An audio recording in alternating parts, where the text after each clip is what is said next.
Actually, I could Tim, use is it Q. ready? Fuck does Q do? I think Tim fell asleep. No, I'm just watching Peaky Blinders. Dude, I just started that show and it's When the amazing. fuck did Afro get here? Get out! Fuck? Why are you so Dude, sneaky, that kid? show is so amazing. You're a creep. Creeper. How long have you been here? I called you trash as soon as I came in, and I you just ignored never heard you. because you're I dumb. honestly think I did hear you, and I just like my brain like just blocked it out. This might be like I think that. I was so distracted. What episode are you on, Tim? Yeah, that show's sick. I'm putting my ultimate on Q. It seems like the best option. There's nothing else bound to it. All my attacks are bound to my mouse now, and then I just push Q for my ultimate. Seems pretty easy. Um, I asked you a question. How long have you been in here? Couple minutes. I might have been talking shit about you, and I didn't know if you were even listening. Like, what happens if like I got caught? Like,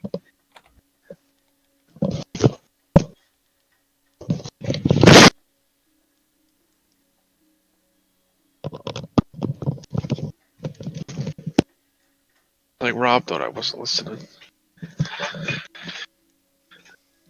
What the hell was that noise? Oh, you should have just texted him and said, "Fucking fag." I'm about to actually.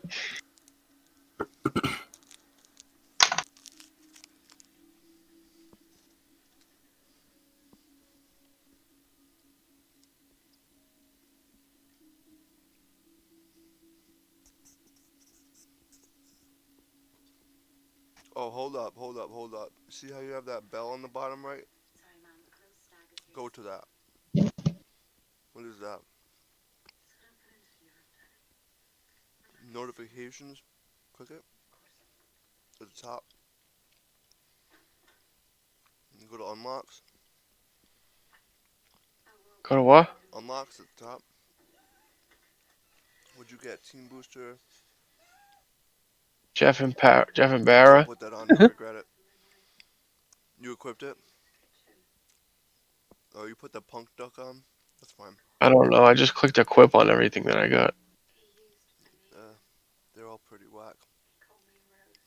That's it. Oh, yeah. I was seeing if you had any boosters, but you're fine.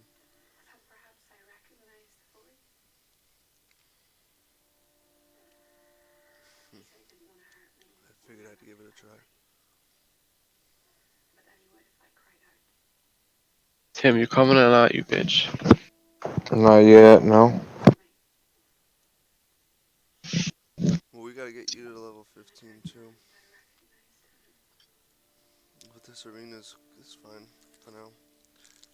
Once you get the items down as well, it's still gonna be hard on 3v3 even if you have towers. If they're building items for you.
How am I watching on the side of it?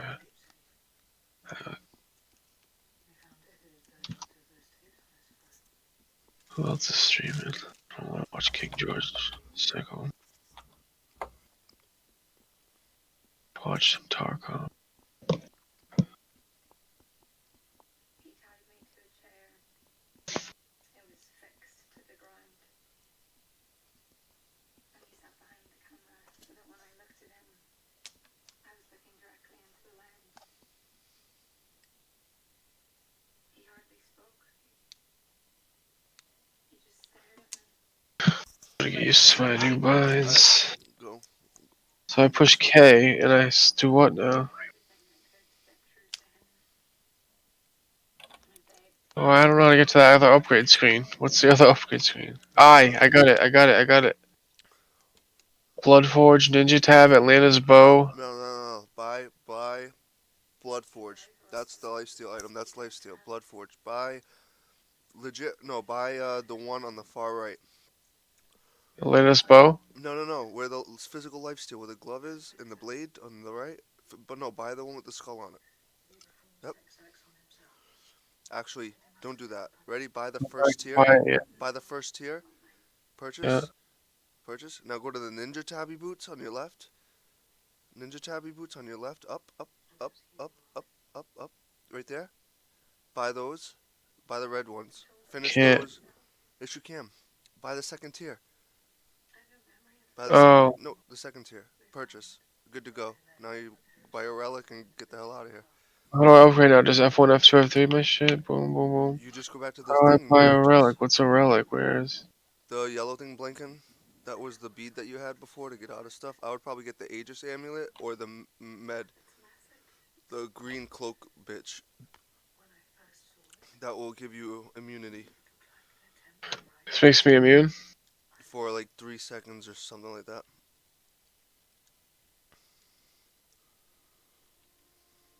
I don't like how F1 is my upgrade things either. It's a pain in the fucking ass. I don't know if I could transition to PC myself, so I couldn't even help you with all that. Which one's my speed up attack? My thumb. Is that my second thumb? Which one is speed attack? One where it shows that little light bow thing in front of me? 2. You're 2. F2. No, I know which one it is. I'm saying, but no, that's not even what it is. That's just the upgrade In button. Smite, we just go by numbers. So see, it's in order. We call the first one 1. Call the second one 2, 3, 4. So I gotta bound. Oh, it's say right you here. pop My your top 1. mouse That's your button. first ability.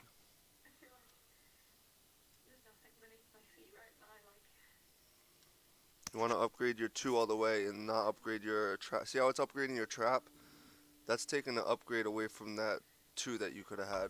But there's no need to upgrade that trap at all. Just unlocking it. And then what's for my points on what? What do you mean?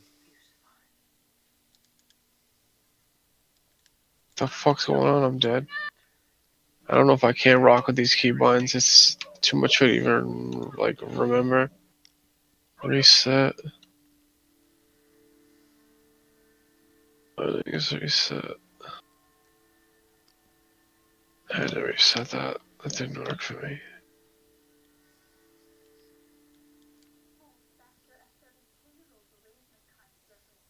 You just want to sit behind everybody and just take fucking shots and basically just cheap shots.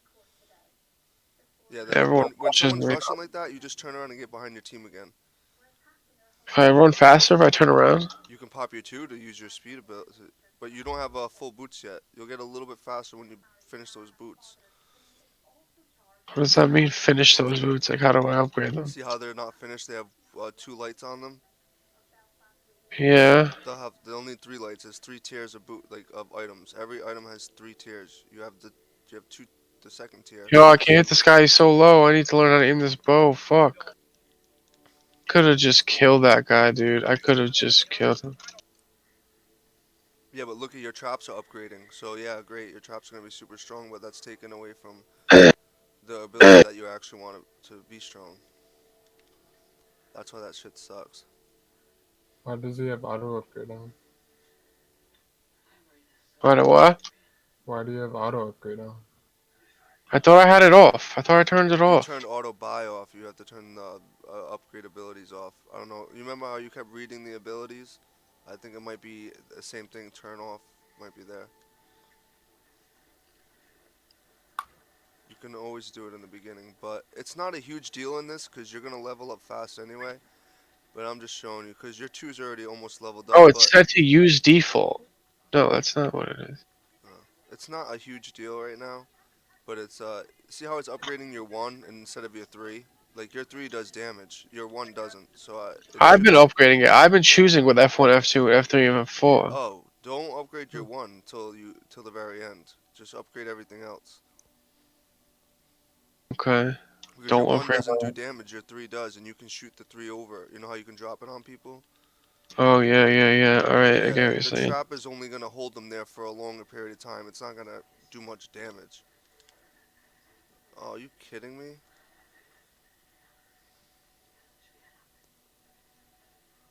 Damn, my speed ended real quick. Dude's fucked. Fuck him up. Yeah, he is. King Arthur's tough though. He has so many dashes.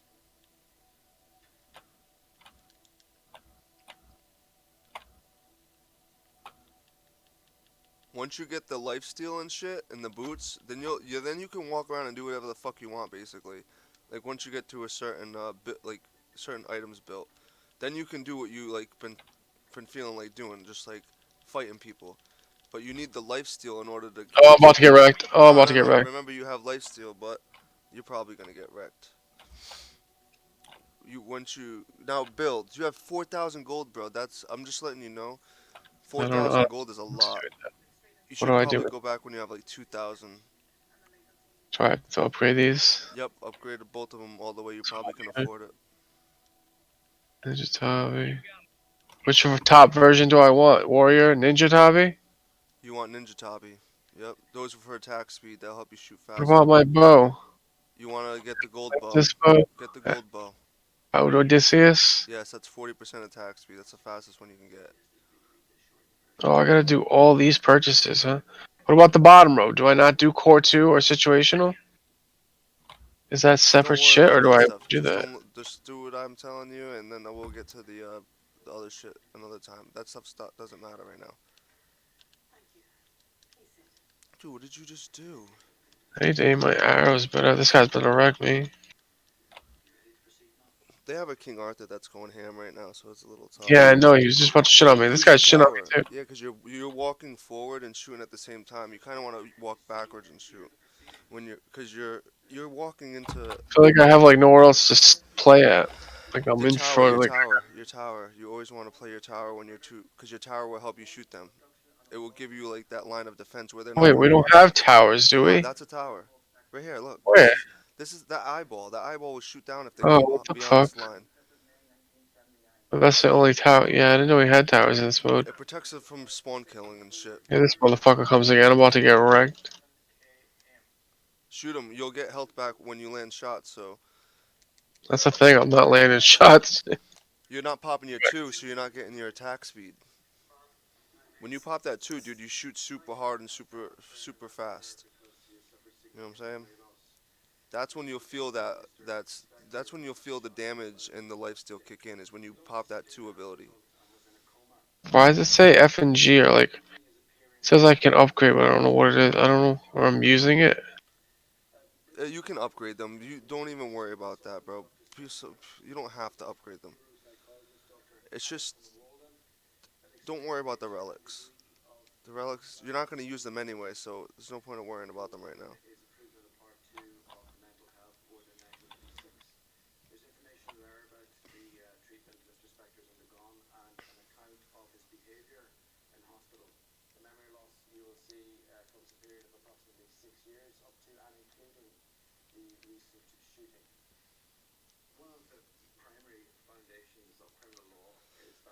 Use your 2 to kill that.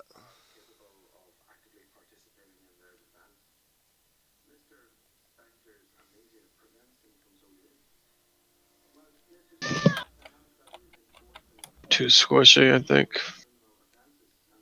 I'm Once you get just that bow finish that bow. You have 2,500 gold. You gotta buy. That's why you wanna buy as soon as you can. You can finish that bow and get attack speed up now. Now you have even more attack speed. You still have 1,700. Go back. Go back in there. But now, pick. See the Go to all items. Go to go to damage. General offensive power. Offensive power. Yep. Now buy that nope, down. The executioner. Buy the executioner.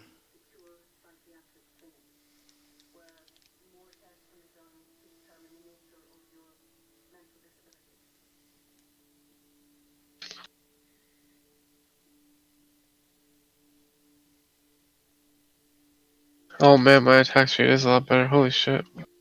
Yeah, now when you actually hit people, you're gonna be able to attack them fast enough to actually get your health back. And then if you pop the 2, your attack speed buff ability, you're gonna be able to rip them.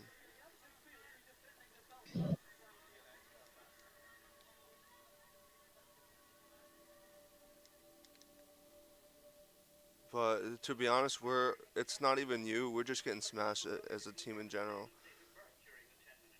Cause we're facing a bunch of fucking sweaties. We got a King Arthur and that rat. I'm sure you've seen that rat. Fucking Oh, I'm frozen. What's fucking this? annoying.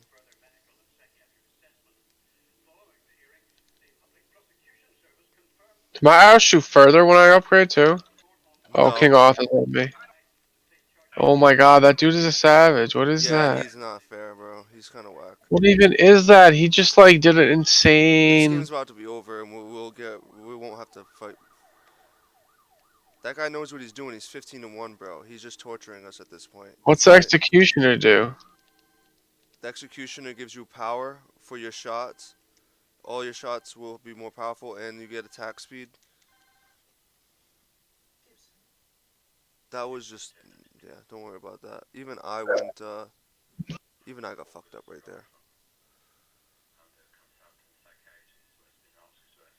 I got fucked up right there. I think we should play something without the 5v5 right now.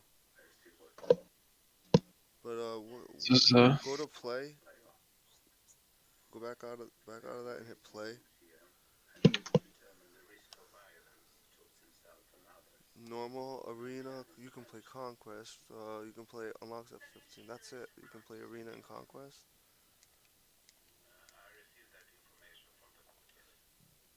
I think all this says locked though because I'm not the party leader too. Because I could have. I don't even know. All right, let's I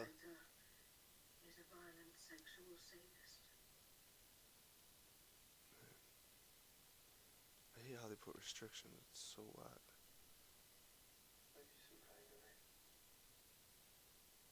I don't understand why they do this shit.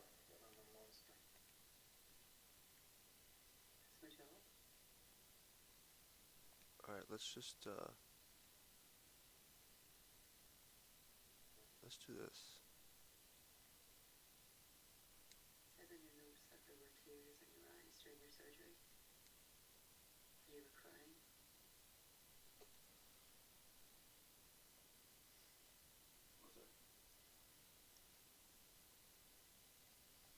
Oh, it's loud.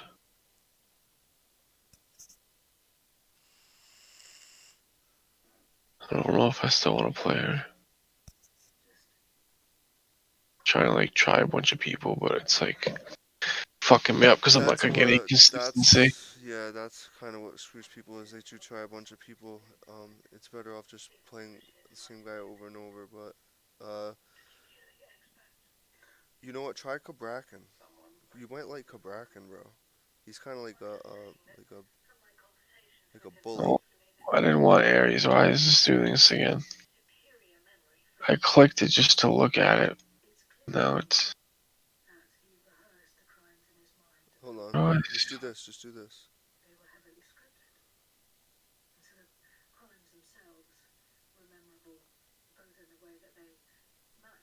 I Just do just it in a play it. 2v2.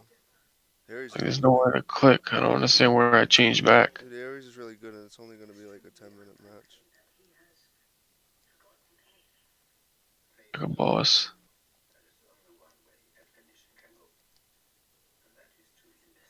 Hey, what the fuck is that thing in the back? That's you? Yeah. It's massive. This is the guy that I wanted you to be. Like, it's a heavy team. I'm gonna build magical damage. This is the guy I wanted you to be. Watch you when you see me play him, you might want to be him.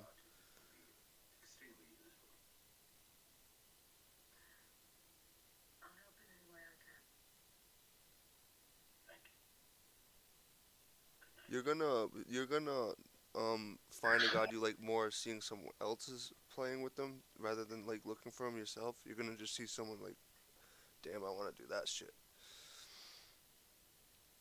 So I don't know what's good to buy. Short range teleport. Sounds like something good to have.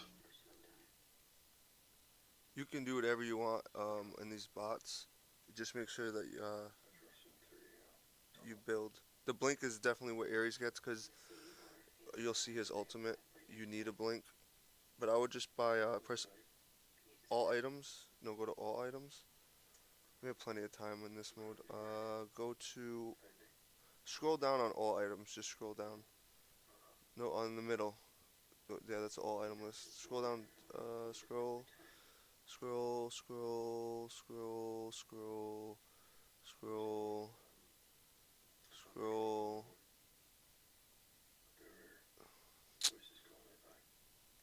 Oh, sorry. See where it says general, where you picked all items? Go starter items. Now click the wings. Sentinel's gift. Get that? And go for boots. All items and pick boots. You get blue boots.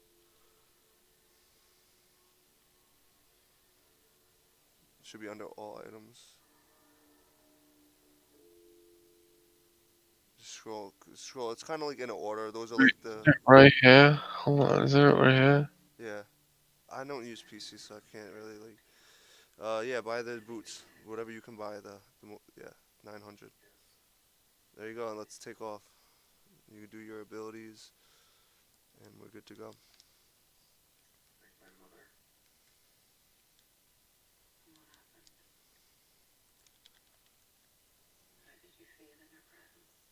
Yep, perfect. So your one is gonna throw a chain. You can link them. They won't be able to walk as fast, so you can catch up. Your two gives you that burns them basically. Your two, Yeah. when you clap your shield like that, that just it gives you protections, and that's it. And then his ultimate, when you hit it, you'll have like a circle all around your body, and anybody within that circle, once you pop the ultimate, What's the you'll. best to upgrade first? I would do the burn. Just burn the 3. Yeah. What does F do? What is that in my slot? I don't even know what that is. If you tap it, it will show you it like in front of you. You can range it closer or far away.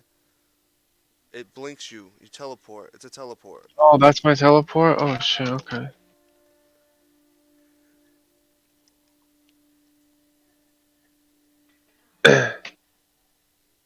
It's so fire that it's only Monday now, and like we had that whole Sunday off. That Feels so tower. good. That tower will destroy you at this level. I got no health, I gotta go back, right? Don't walk in that tower yet until you have like some gear. I'm pushing F and it's not teleporting me. Cause it should now. Are you doing Conquest now, Ryan, or? We're doing a training joust. Oh, okay. I'm not watching. I was gonna turn it back on.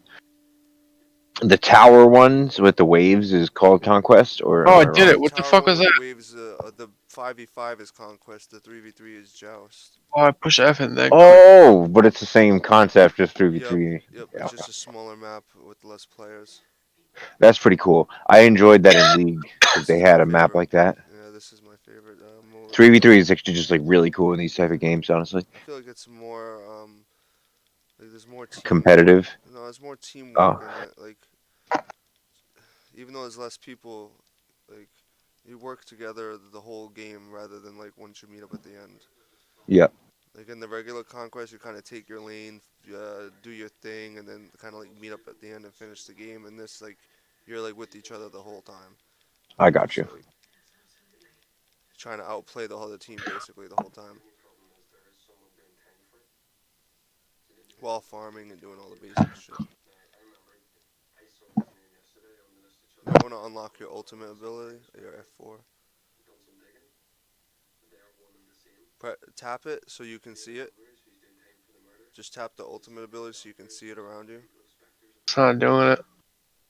Oh wait, I'm pushing the wrong button. See anybody that's within that circle, you can pop the ability. You'll go up in the air and you'll have chains all over the guys, and you can basically move around while you're up there. So you can pull them towards us, you can pull them away from us. I would come Huh? over in there and try that now, dude, because we're kind of in like a little bit of trouble here. Oh, You might want to get over here. We still got them in the jungle over here to the right. To the right. I'm gonna bring them to you. Oh fuck! I'm going the wrong way. I'm in their jungle. I'm gonna come to you anyway. Watch. Ready? Pull these guys towards our tower. They're kill this bitch. She's grab those running. guys. Grab those guys with your ultimate. Now pull them towards us. You went towards them. Oh, I pulled him. Yeah, I'm fucking retarded. Yeah, you're good. You'll get Wait, that so back. I'm supposed to back towards our area and then click Wherever to pull? you're in the situation that you're in, wherever you need them to be. I wasn't sure how it was supposed to work. I thought I was like pulling him up into the sky and then attacking him. I No, didn't. you're just up in the air and you can move around while you're up there to whatever direction you need to pull the people. Okay.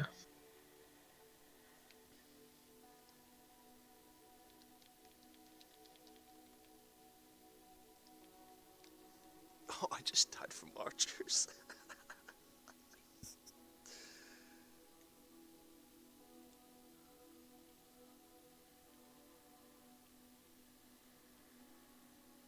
Oh, what's that? Oh, this guy's going off on me.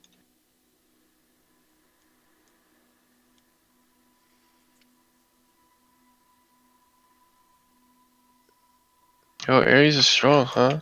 Yeah, if you didn't have 4,000 bucks, you'd be even stronger. What the fuck are you waiting for? You should be spending like when you Not have like clicking on the upgrades. I don't like well, it's see what not it is. just for like a basic understanding. When you have like 1,500 gold, that's when you wanna like go back and think about buying something. Which boots do I want? Like that's probably like the amount of gold Choose you wanna. focus. No, blue ones. Yeah, blue It's ones. blue. That gives you cooldown so you can do your abilities more often. I gotta go to the fucking store. You have to go to the fountain to buy. Yeah, you can't buy mid lane. Because then people would never leave the lane and they'd never miss XP, they'd never miss gold, and they'd never have. Those small little things like increase your chance of beating him. Like if you get back first and you're ahead and all that. Yeah, if you buy more items than them, if they're continuous to buy items, no matter what level you are, if you don't have the items to match, you're never gonna be as strong. So buy the blue boots right now. Buy a blue breastplate. So I don't know where it is. That menu is all different than the one I get to see on PlayStation. So just go to all items. Yeah, there it is. The blue one. That gives you more cooldown. And you use your abilities even faster. Yep, that one. Yep. Bang. Now you're good. You only have 100. Oh, you have 1,000. You can buy another item. I would buy press all items. Scroll down. Down, down, down, down, down, down. Wait, go back up. Down, down, down, down, down. You need this item down. That's it? Wait, go back up. Up, up, up, up, up, up, up, up, up, up, up, up, up, up, up, up. Right there. Voidstone. It's above the green gem. It's above the green gem. That you want that, and you can even buy the green gem next too, but you want that one. That's gonna have you like just killing people. There you go. You're ready to go. You once you finish that item that you just bought, um, you're gonna just burn the shit out of people.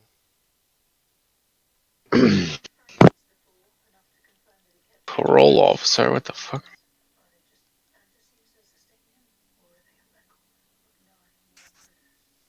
Come over here and What get you this say my giant. 2 does again? Come here. It gives you it lets you take hits and shit. It gives you protections like defensive and magical protection. So when you hit that, um, you can take more damage. Can we flank him? Oh, look out right there. You can actually blink through that wall when you get your blink back. Um, you just can't be getting hit when you're trying to blink.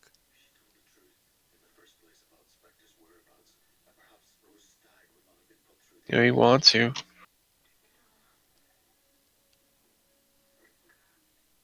Now you can burn them, and then you I just just tried pulling him. Why come I didn't pull him? you did you killed them on the pull. That thing does Oh, damage I too. didn't see him.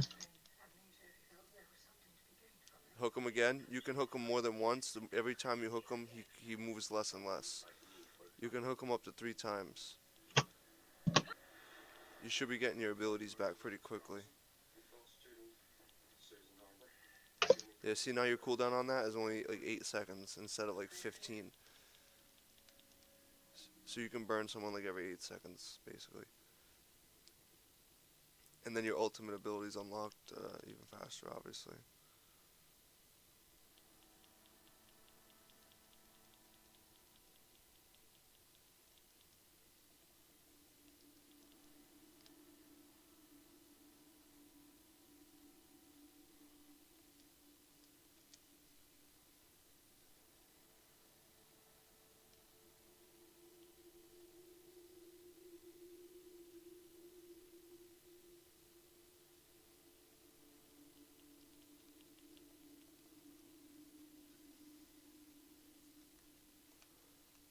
Yeah, he's dope. I think you might like a warrior, but yeah, those are like the go-to gods because they're really really good, but they're really really easy to use. Like Neith and Ares and I Ra. need health. How am I regenerating health right now? I think you have a passive on that helps you regen health. I wouldn't hit that Phoenix though. That Phoenix is really really strong. Yeah. Good. Yeah, we got the tower. That's about like you can't really walk in there without the minions. That's what stops people from just like snowballing.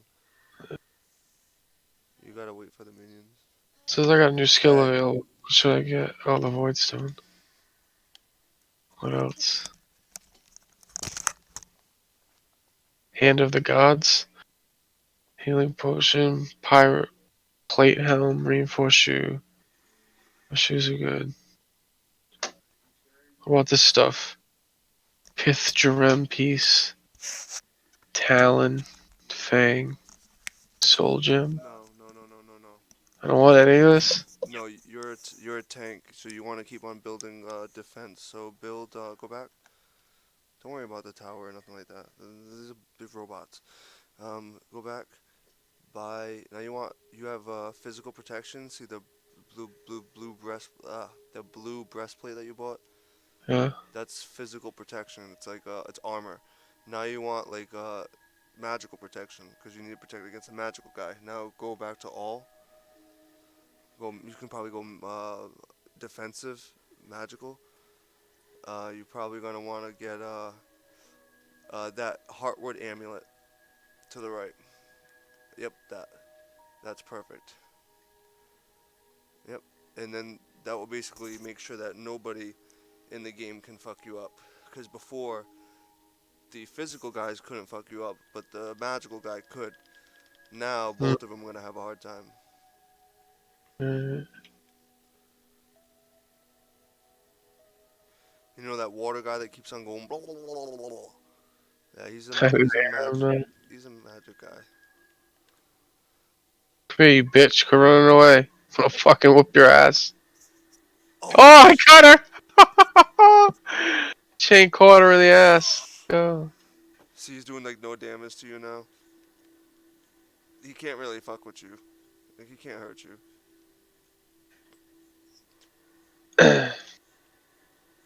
Yo, I'm stuck.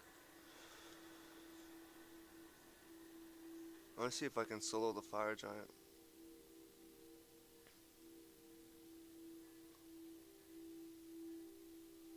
My minion's through, kid.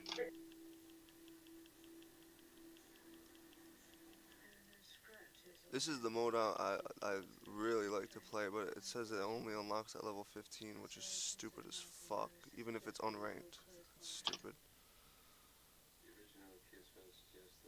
I think I might like this guy a lot more than the other ones. Yeah, cause he's a beefy guy, so you can be. Tanky and strong. That's why my favorite characters are usually um, the guardians, because I like to be in the mix, but I don't like to fucking like have to worry about getting fucked. Whenever I be like one of those like assassin guys or people that can't take damage, I always What? I just got killed while I was doing my ult in yeah, the air. because you never killed the phoenix. The phoenix was still up, Oh and you were wow! hanging I out in thought it. it was. I thought someone destroyed it. Nah, that's the robot, bro. I don't think the robot's gonna. He did destroy it, but you didn't help him, so it took him longer, and he just died by the Titan. I saw it. I fucked up. He's Why did I suicide. spawn it? It's What longer else should I spawns as the upgrade? game goes on. How long do you fucking upgrade for? What do you mean? How long do you upgrade for? Like, am I maxed out yet? Or I No, keep going? you have another slot. You have one more slot, and then you could do like other things, but you have one more slot. So go to buy. At this point, you're like you just want to do damage now. So just go to like offensive. You can even do power, offensive power. Oh no, go to Stone of Gaia. Remember that green gem that we found? Go to all items and go to the green gem. Just scroll till you see the green gem. Stone of Gaia, it's called. Right there. That will give you, right there, the green gem. That gives you MP5 and HP5. So you'll be healing it and your mana at the same time, like at all times. Yeah. I usually would have you get that earlier, but it's not it's not that crucial in this game mode right now. Uh-oh, Thor went up for the ultimate. Go help your boy out.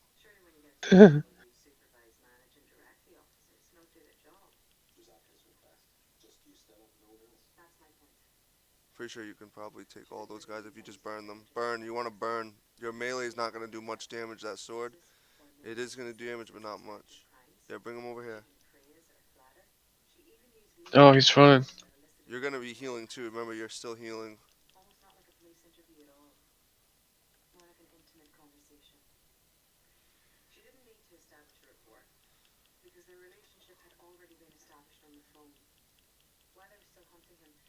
He's taunting you, bro. You see this guy?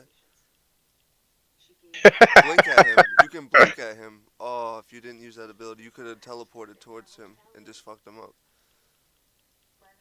See how your F button keeps going to 2, 2, 2, 2? Because you have to stand still for at least 2 seconds before you can use it. That's when Tap that final when boss. you get nice, dude, you blink in and then pop your ultimate so they can't get away.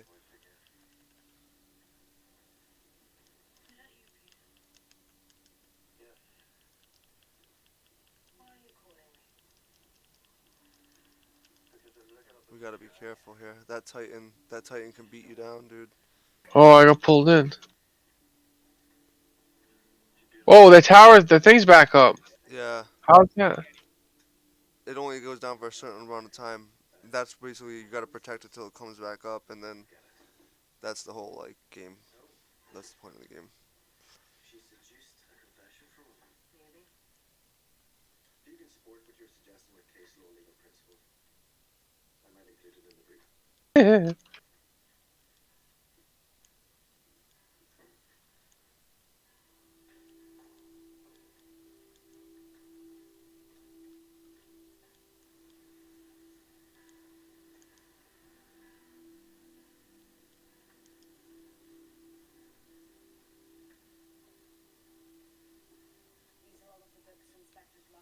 Once you start getting used to all that stuff and you're already used to it, then you'll get into like buying the health pots and stuff. So when you're standing there like that, you can pop some health pots. What just happened? Beat him. Oh, the minions killed the Titan. The minions killed the Titan. I need to eat something. I'm fucking starving.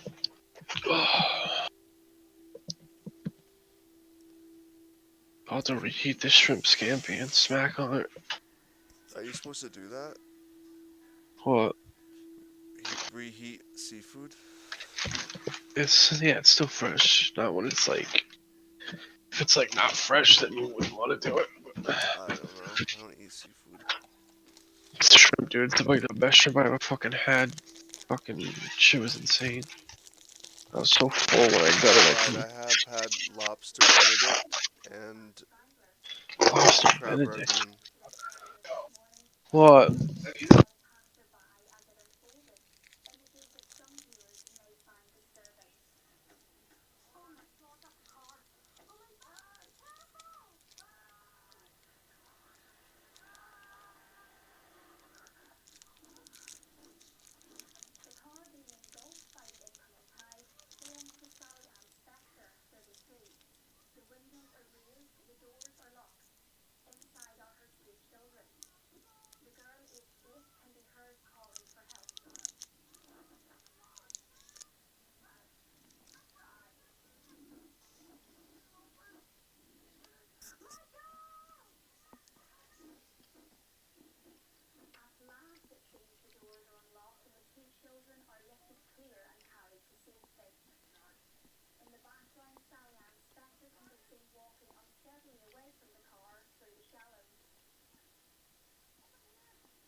That's all I wanted to do.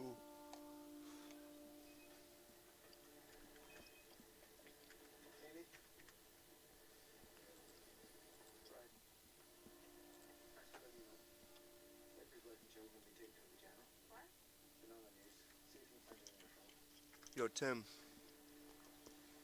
Yo. Yo, do you ever watch any like? Do you ever watch speed runs? I mean, I have in the past of like Dark Souls and things like that. You never just run. You never just watch like old school speed runs like of world records and shit.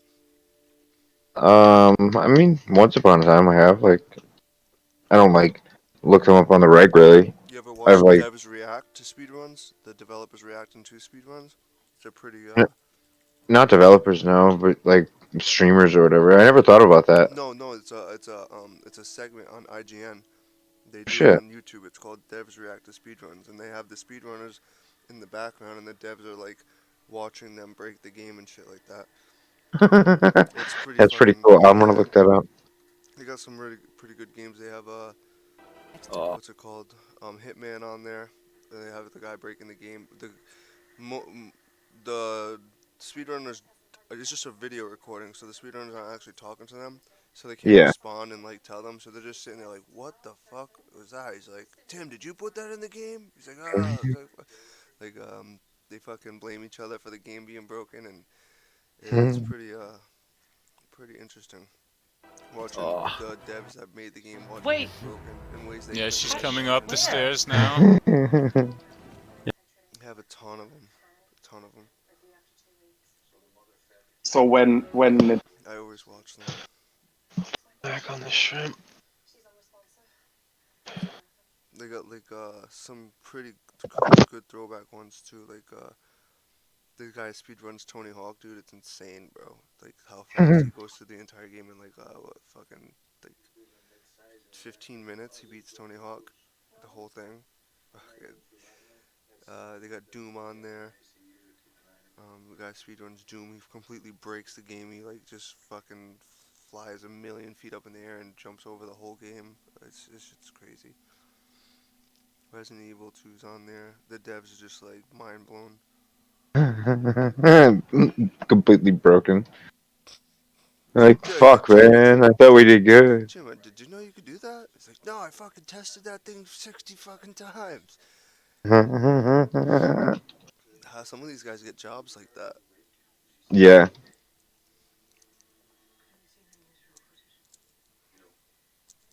Imagine that, just getting hired to like break someone's game. That's the life. Yeah, it'd be pretty cool if you went to school for like coding and like game design. You could probably get a job for that. Once you understand how the game, like coding Most of works these and all guys that. aren't, though. Most of these guys are just fucking. Those playing guys for literally try millions of everything. dollars. They don't even have a job. They play the game. Mhm. You have to play the game a trillion times to beat the world record. You can't hold down a job. True. But then they just get fucking YouTube videos for breaking games.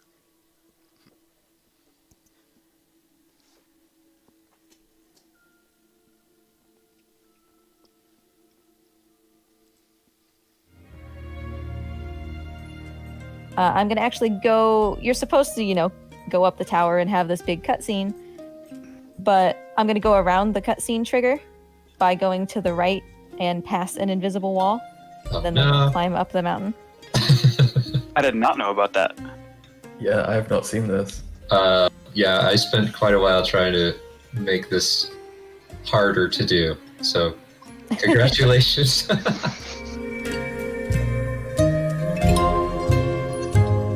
Stairs, but there's really no reason to when you can just drop it almost right where you need it.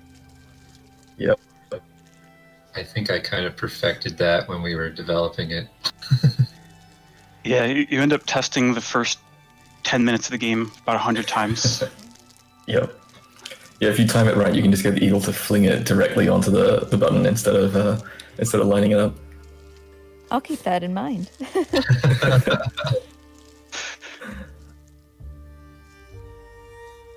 Nice. This is essentially, just solving it as intended as well. There is going to be one little thing I don't think is supposed to happen once we push this button. Ah.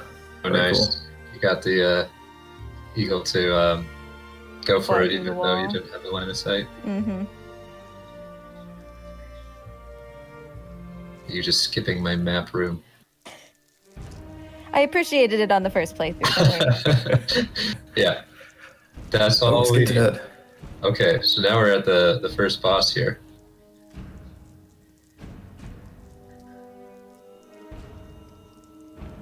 And we've got just So a in little this- bit of kind of manipulation here is what's going on.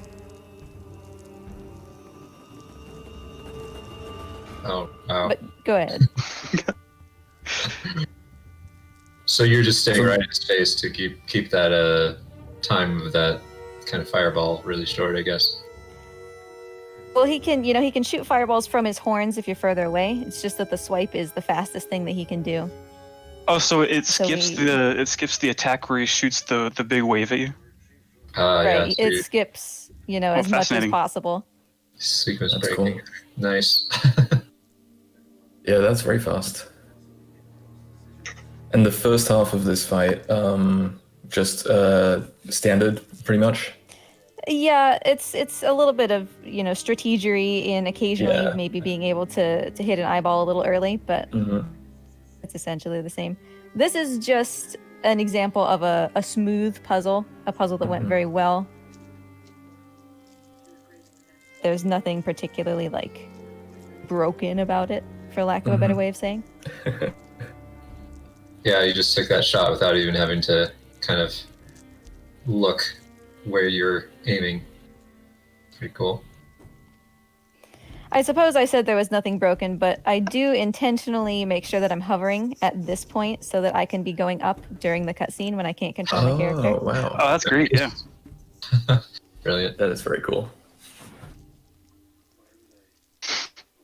Now, if you have any insight that you would maybe like to share with us about why the cloud goes to the places that it goes, we would love to hear that. The RNG. Yeah, well, actually, Elliot programmed that, so I blame him. Yeah. The short answer is it's random. That's about what we figured. Is that what we hoped? No, but you know, we did notice that it tends. Go ahead. Go ahead. It tends to kind of be in roughly the same spots at the same times, but it's never guaranteed, you know, to be in exactly the same spot. Yeah, so the locations it goes to are random, but the times are not. It tries to move it's like every 2 minutes or something. There's just a number in the code, and when a timer hits that thing, it moves. So quitting to main menu and continuing is the quickest way to deal with those stalk events, right? Right. Where the Because cloud hits you. Yeah, even if you know, go inside and start that event and then just get hit immediately, it still takes longer than quitting out. Plus, then your eagle is like on fire as well. You have to clean them up. So So we knew that was going to be a exploit, and we just left it in. Because well, we that's always you know what? appreciate that. Just give it to me. The cost of fixing it, as far as like bad situations it would create for players, is like it's just not worth fixing. Yeah. That was a really nicely executed little torch puzzle there. Yeah, that was impressive. I think. To be quite honest, I don't remember how to solve it the intended way anymore. So in a run like this, do you have just like the bare minimum number of puzzles that you want to hit to get the right amount of flaps to progress, or is there like, do you just kind of like, is it based on where the cloud is? Like, do you improvise a lot, or? It's not so much that we improvise based on the cloud. It's literally just we choose the puzzles that are the shortest and also in our way. Got it. So we won't go out of our way to do particularly short puzzles just because they're short. And we'll just take the reset on the cloud. You know, we don't usually route around that as much.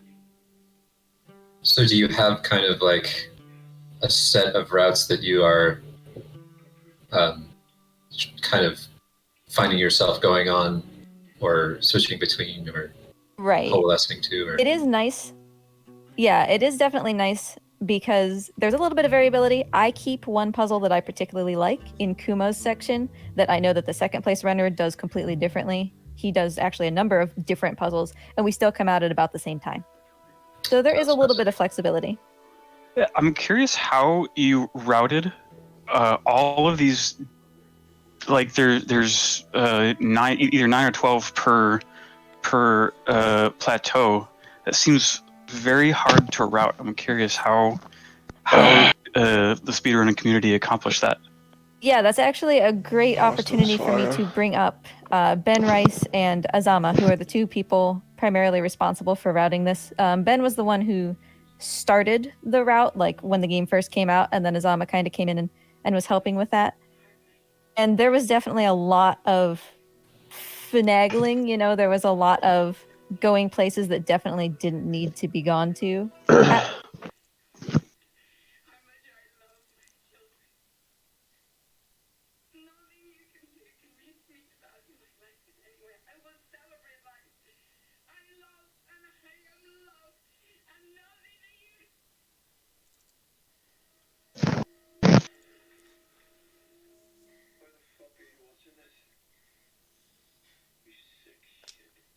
I'm going in to get an explanation.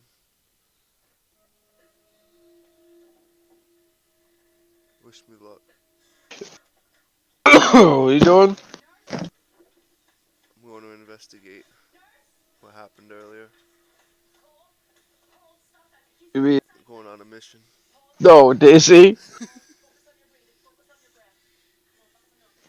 Yeah. I need answers. I bet you they'll all be on too.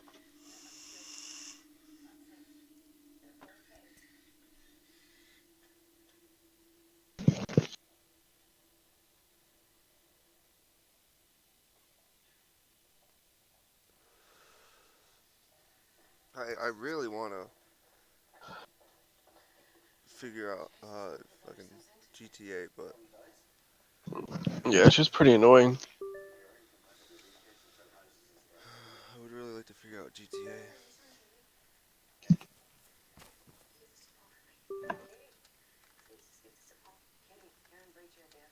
About to try.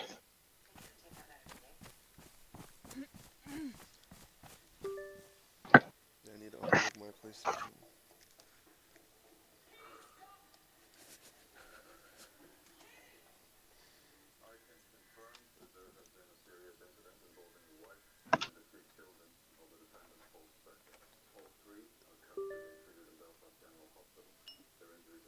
You're just gonna have to get into a lower server.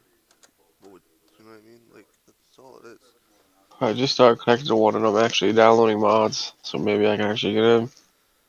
Yeah, I couldn't get into these servers only because my computer was fucking dog shit.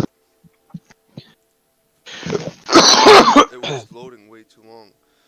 But there I was was gonna one. download all the fucking mods. There was one that I had think I like a got in. rap video in the beginning.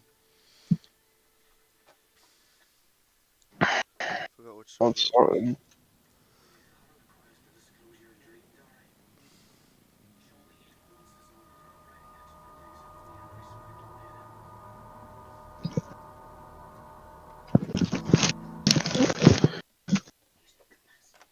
So when Nintendo reached out, It's like the actual loading screen. Or, So you're going through 5M, right? yeah, You know there's another one, right? yeah. What's it Got the called? I have name. it on my computer right here. Hold on. Like, what is this? Why am I not actually loading in? Like, what is this? There we go. I'm in.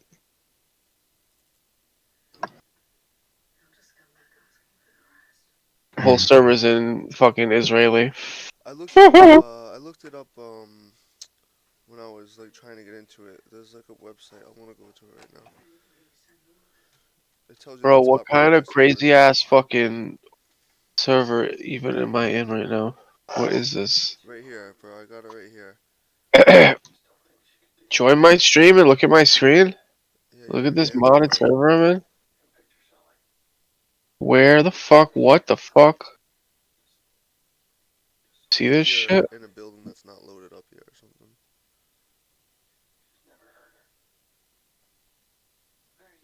Why do the lights look like that?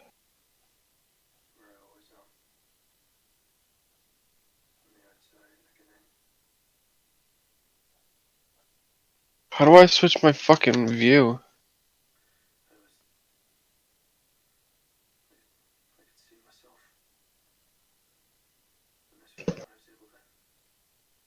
Bro, my whole hub is in fucking Israeli. I can't fucking navigate anything. Oh, I'm in third person! I gotta piss.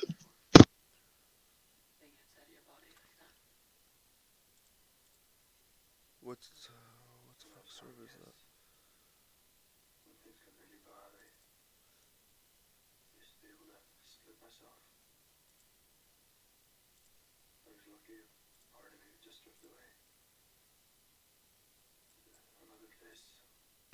I'm gonna get fucking kicked from the server if they don't hear me speaking fucking Middle Eastern.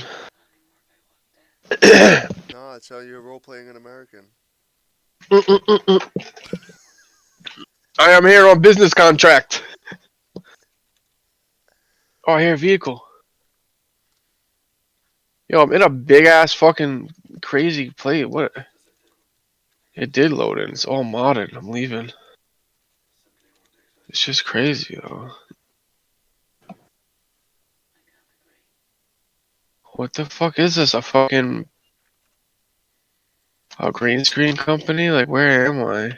Can I just like leave this house?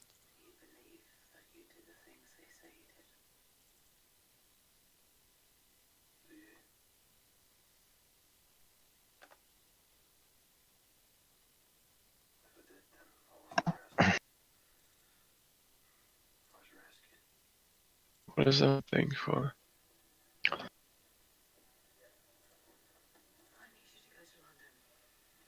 No idea what that says. I'm gonna go outside and see.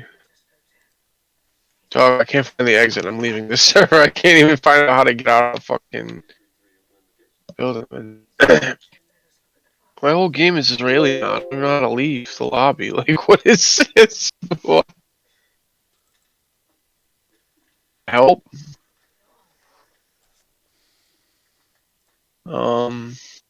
Help?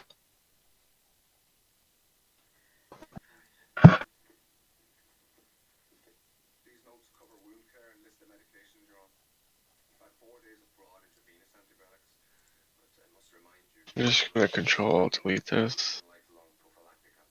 Is this running GTA? This is running on 5M, not GTA. It's just like the DayZ launcher. Same thing. That's weird to me. Like, but DayZ, the app runs itself. Like the GTA app wasn't even running; it just said 5M was.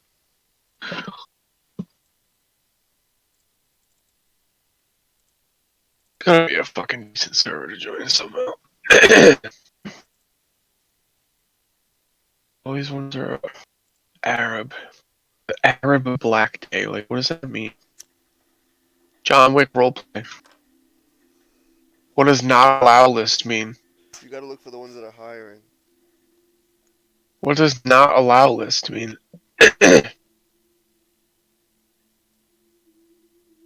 No. What is black?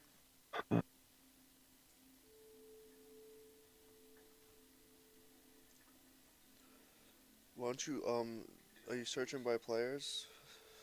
Like the I'm highest looking. player I don't rating? know what I'm looking at it. Just search You by know what player. that? You don't know what that means? You don't know what a not allow list is? No, It says I don't know. I failed all the RP tests. an Arab too. Like, why are all these like have Arab on them? Is it just to be user friendly so people can join too? Some servers require you to take a test before you can enter. California roleplay. Some do applications, some do a test, some do waitlist. 176 out of 350. Allowed list, LEO. Leo, police officer roleplay. Law enforcement officer. I'm just gonna try and connect this, see what happens.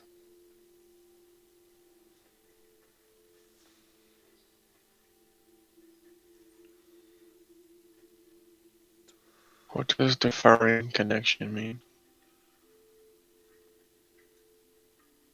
That doesn't sound like connecting to me.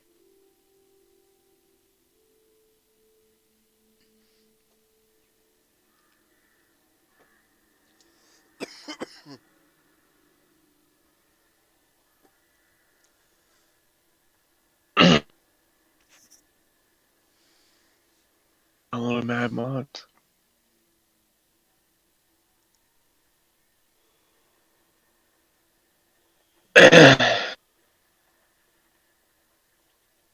Connecting the server. Oh shit.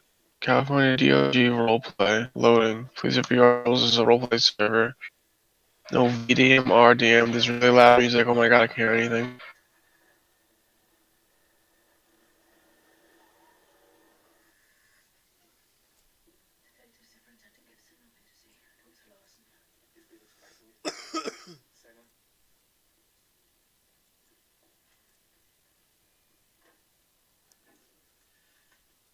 I gotta read these fucking rules.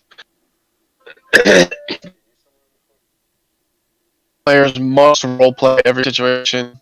Cannot rule, quote, whatever that means. Must have microphone and able to talk with other players. Must roleplay medical injuries correctly at all times. Players cannot do something intentionally in front of police that wouldn't ordinarily be done. No copying. I didn't even get to read all the rules. What the fuck? Bro, that's why people like T Grizzly go to SSB World. You see though? Look at my fucking He screen, really dude. Look at trying my to be graphics. restricted though, bro. It's definitely Like, graphics mods. People are for sure running graphics mods. Don't. Let me see. That's my shit on. render resolution 2560 by 14. Damn, that's a lot. That's What, how you- 2560 by 1440? I know I probably couldn't run that. That's 2K.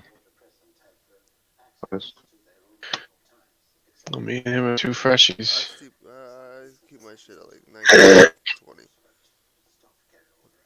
That's about as.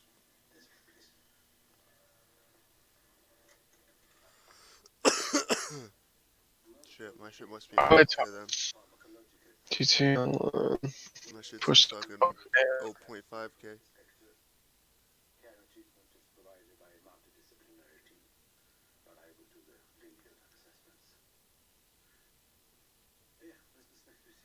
You guys are Your mod. shit looks blurry as fuck on the stream though. I don't know if why. it's just Discord or what. So how's this shit work? I just start out as a broke nigga You're and supposed to meet up with that guy. That's your first roleplay scenario. You met your first friend. fuck him. He's I want "You to look get like into me." some shit. You should be able to change the way your character looks, though. At least everyone. That's why I posted time. I can. It said F1. Vehicle related options. Was it F1 or something? What the F buttons was customer. What is this? Oh my god, close this.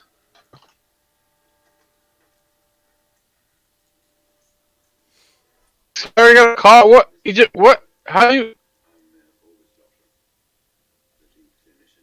How do you get that? How do you just what? Confused. Where do I get that? Asking people shit like that is not RPing, by the way. This game. Like, if you, like, Okay, ask fine, sir. Free cars.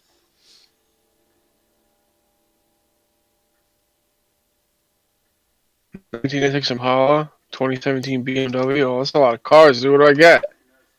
BMW 750. These are all free. Mercedes AMG. Going for it. What the fuck is that? Hell no. They're just giving you they're just giving you a car. It looks like that. It's free cars, I guess, in the mod menu. They're probably all whack as fuck. Nah, some to be clean. Here we go. What kind of RP is this? They're just giving you everything? Fuck it. I guess we'll see when I fucking run some ass all over and I get kicked. Well, if you run someone over, you gotta stop the car and be like, "Oh my god, I'm so sorry." Yeah, I definitely need the graphics update mod. I can see like textures barely even load. I love how I'm listening to Gorillas on the radio though. Like, what is this? My car just broke down. Wow. That just like that. No matter, I can just get a free car again. What the fuck? What button did I push? You blew it. Free cars. Free cars too. Oh, this guy's gonna run me over. Yo, ask him what's up. Oh shit. Yo, I wish I could hear your audio. What the fuck is wrong with your shit? I haven't spoke to him. Why doesn't your audio work? What's going on?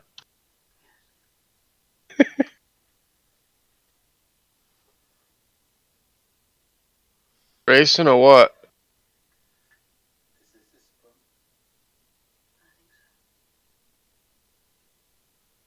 Racing.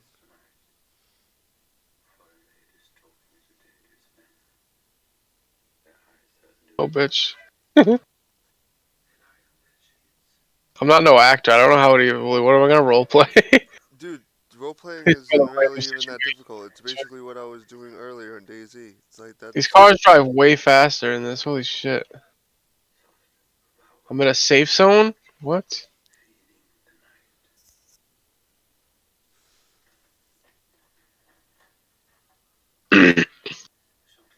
That's how easy it is. I gotta tell them the cops. Like, oh! You gotta ask him if he's okay. You gotta like get out and tell him he's okay. You don't check on the guy. Like realistic shit. Like bro, Hey, you okay? Call 911 right now. Don't get out. you don't even know how to do that. I wouldn't say that. How do I take out my phone? IJ, what is it? I don't know. He's kicking. She just kicked the door open. Oh my god. Are you okay? How are you walking? This I bitch is think ugly I think as you need an fuck. ambulance. That bitch is ugly. Fig, I think your face got broke. She just wanted to call you out. This is not like a full roleplay set, right? So it's just people running around doing whatever.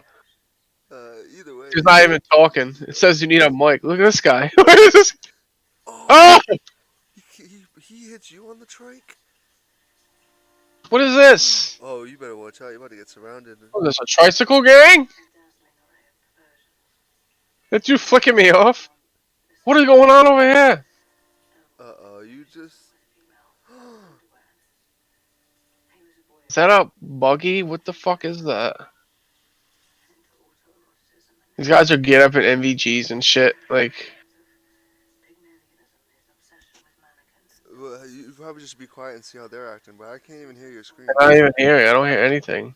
Is my audio like not?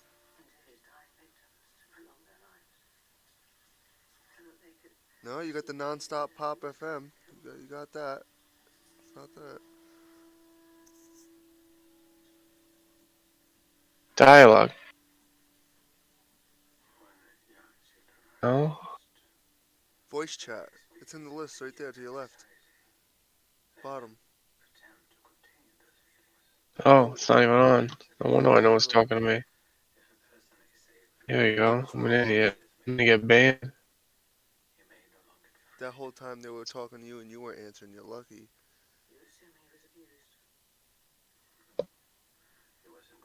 I would do push to talk if I were you. It's on. Is it push? Why? It say open mic.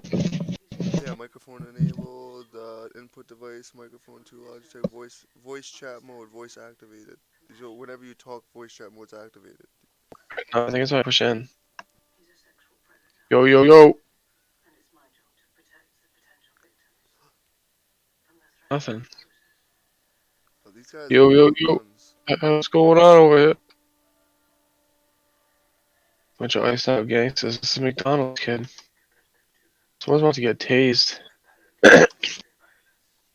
Audio, it's fucked up. What's going on here? Cutting out right now. I can hear audio cutting out. Literally, like all the audio for the server. I think it's the actual server. Unless it's because when I did this. Oh. There's definitely something wrong. Sound just cutting in and out. And I don't think it's me. I'll have to punch this dude in the face. Can't even square up. Because you don't know who the admin of the server is. You better find that out Look at first. this guy wings. What the fuck? Oh, I just shot him. Yo, you're so fucked. You're so fucked right now. You're fucked. I just got the whipping dipped. There's a mod right there. He's pissed at me. Look how slow. Look, he did something to me. Kicked me. He kicked me. You idiot. I told you to watch out who you're punching. I don't care. That server was trash anyway. There was literally no sound. Like, what was that? It's not me. I don't think it's their server. Yeah, the quickest ban in RP history. Oh, there's no one even fucking talking. Like, all my settings are on. I don't get it. How come your stream audio doesn't work? Because it's Discord's whack like that? no, because I'm not connected to the right thing.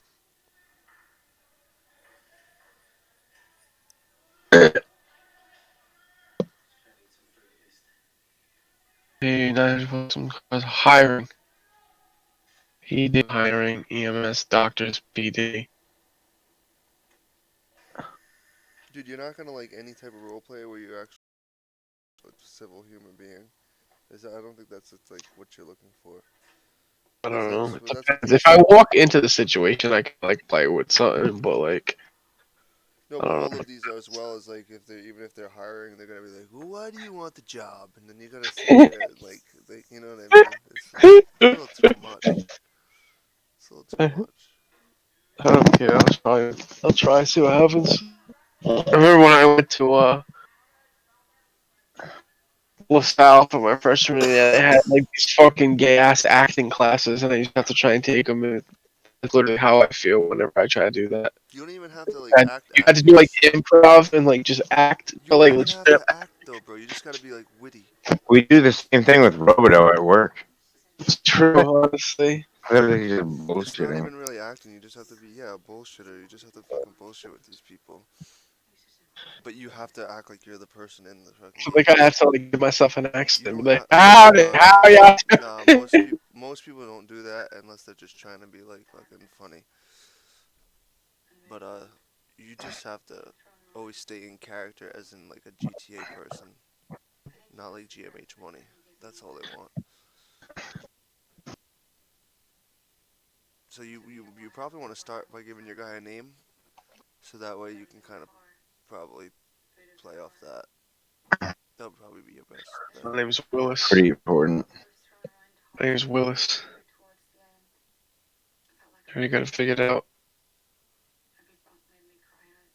I just created. Who's that? Deuce Willis? Just Willis. That's it. Willis Willard.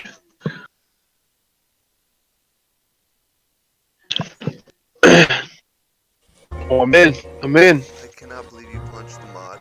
Wait, this is LA Noir roleplay. That wasn't the mod. I didn't punch the mod. I punched the guy next to the mod. Wait a minute. It's LA North with all detectives? What is this? Oh, Hold it's on, gotta what's be. Oh, fuck you. I'm not going to Discord. I just loaded up and I have no idea what's going on. What is this? First name? Willis. Willard. Oh wait, 15. Fuck. No, not 14, 15. 1990, male. Height? What is this height? This is height. It says numbers. Like, what is this? That's not even. Like, what height is this? 60? What does that mean? Oh, look at all this. I customize my guy. Damn, mad shit. What the fuck? Give me something, get me out of here. Make it look different in a moment. Give me the bubble coat, I'm good.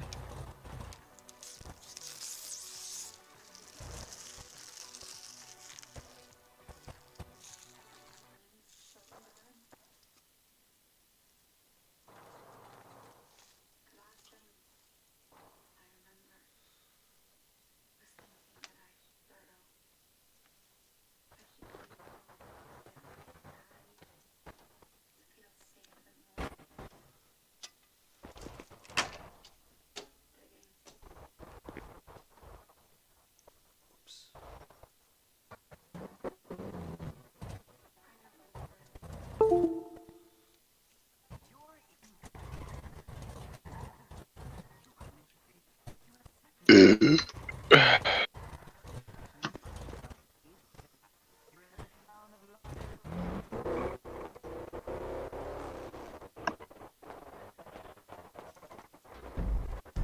did you quit the LA Noir?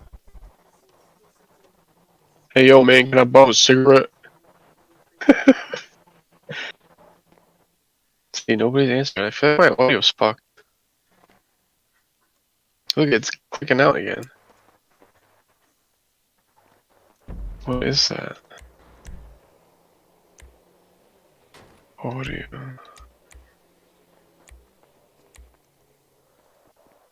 Mute audio on focus loss? What the fuck does that mean? Off. Don't know what that means, but I feel like it should be off.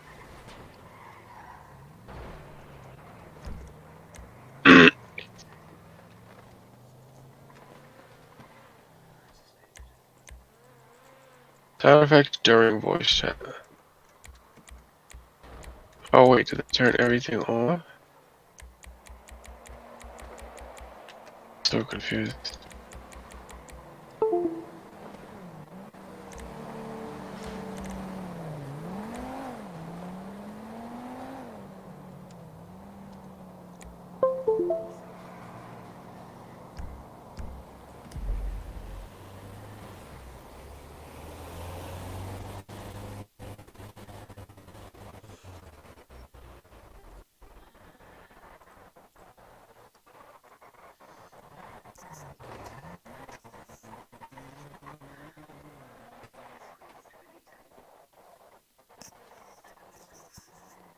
That is not roleplay.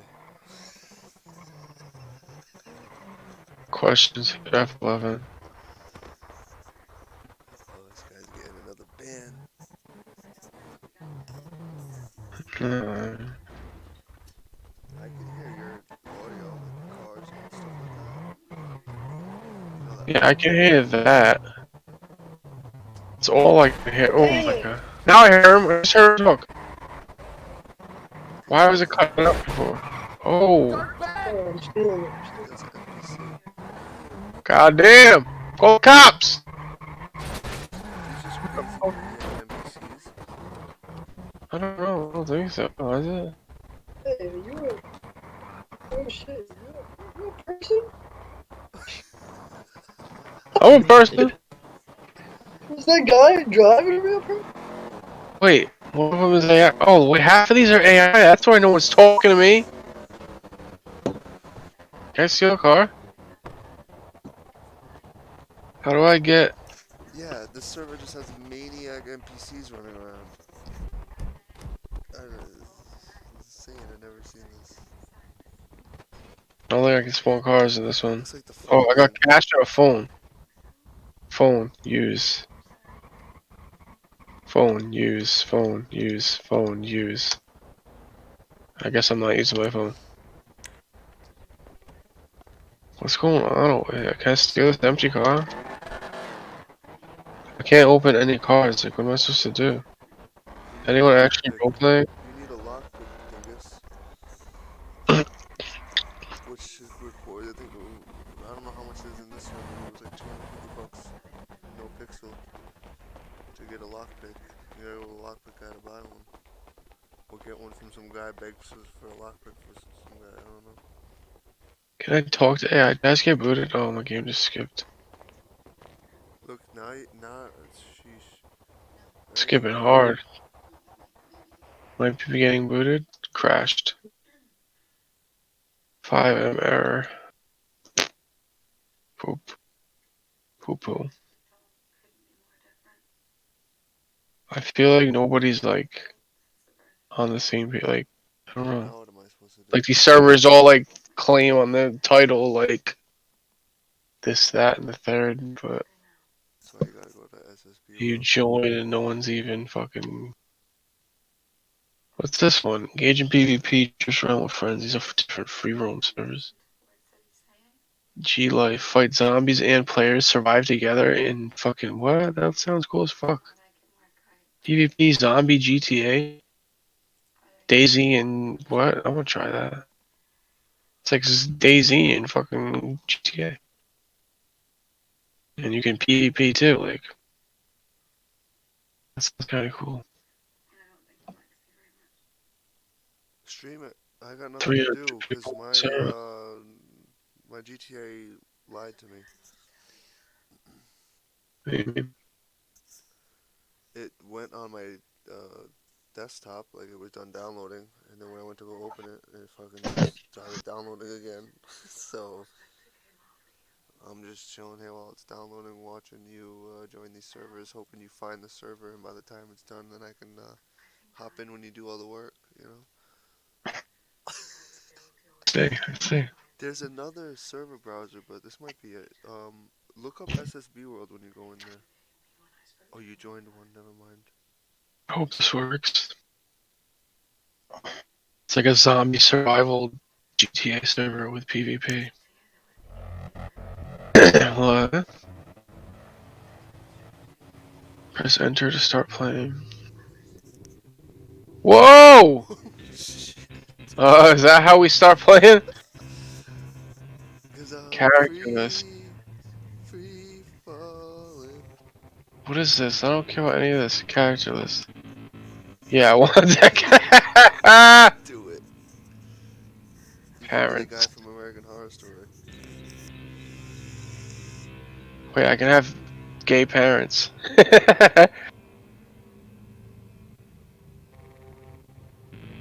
People are all ugly. Can I just not have parents? Oh my god, look at my head. Look at my fucking head. It's huge. Don't you remember that's how GTA always was? I can't just randomize all this. Can they please just randomize this? Like, I don't... Come on, dude. Like, I gotta really... Juan. Like, why am I bald? Look at that guy's face!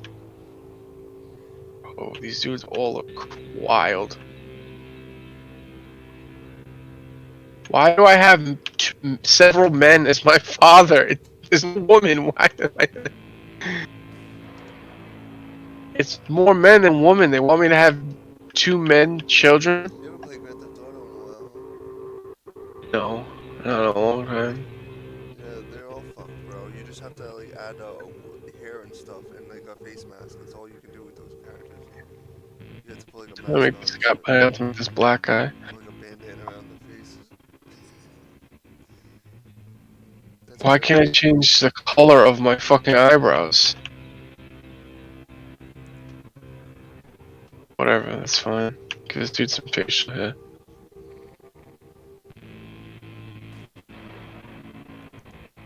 Gucci. And damage. That looks kind of normal. No, that looks weird. Whoa! Whoa! My eyes.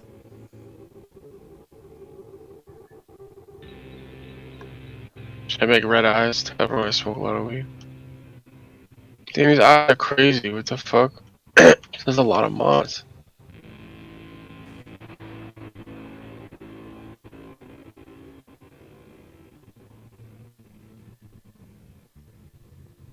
You ever think like a lot of people don't have like really good computers? Like a lot of people like do, but there's majority of the people don't have like really good computers.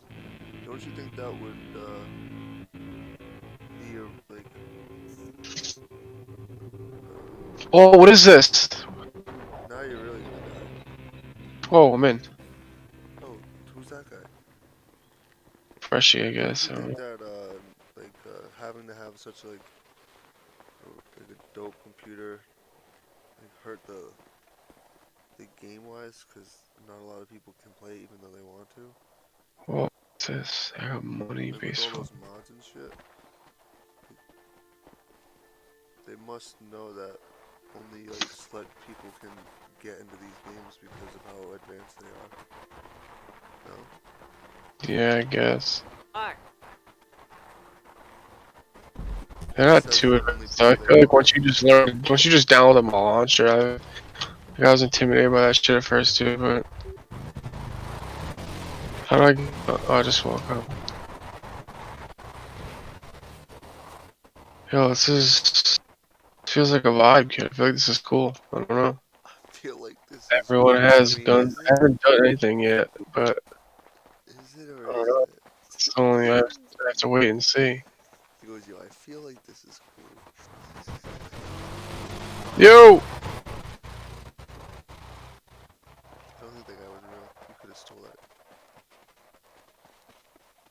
I should walk around my bat out. Does that make me look not friendly? I want to find some zombies and whoop their asses. Can I get cars like in that other shit? No, right? I assume it's like straight up survival.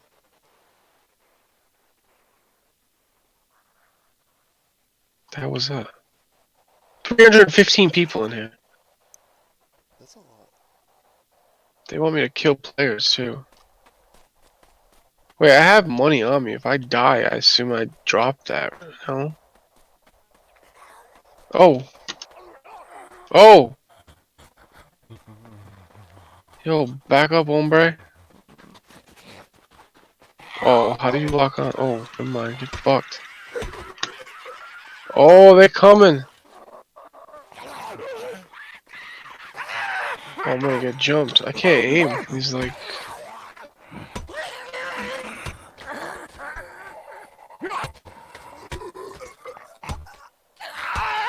Oh, let's go, kid. Swing bada swing.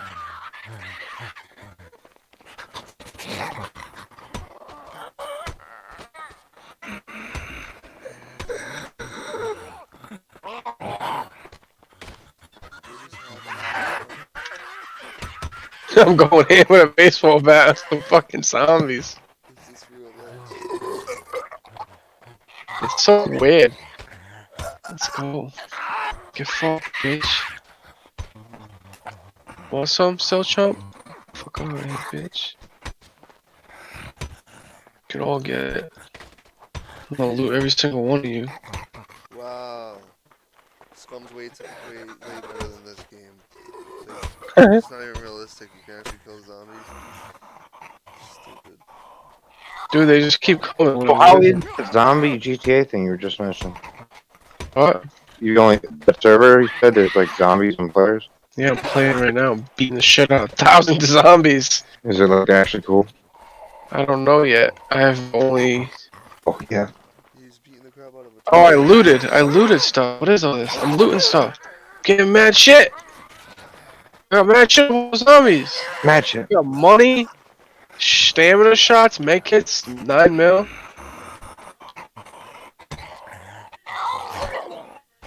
You're fucking banged on, kid.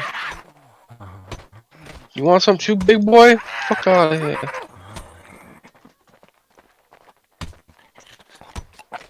This baseball bat's legendary, kid.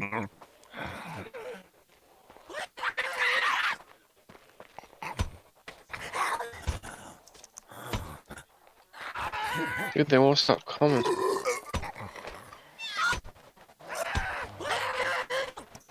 Holy shit, dude. Alright, I'm gonna run away for a sec. Just killed like 30 of them. I just got money, dude. I could probably fucking buy a gun off someone, man. Oh, someone's shooting. Other people are selling them. Double click to sell, purchase this item.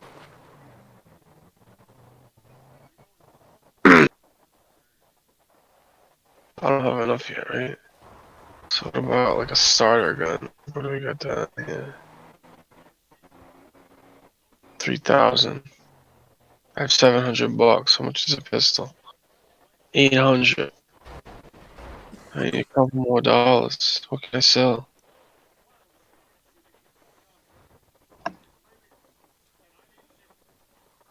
What's this? What is Calibre 12? I don't know what the fuck that does.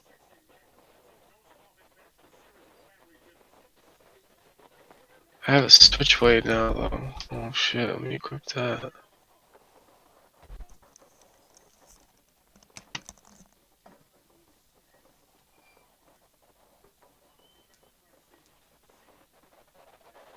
think I need to get more cash.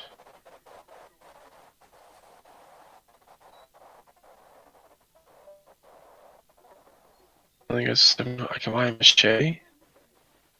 Oh, that's expensive too.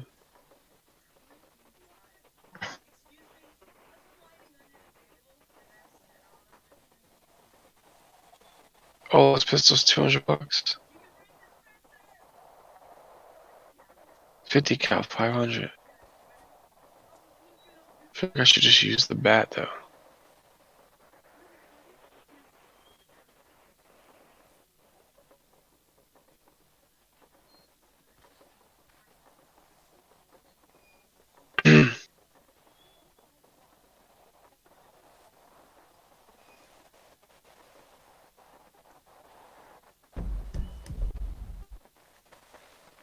I don't know what these players. Players can kill me unless I say so while I'm doing this kind of thing.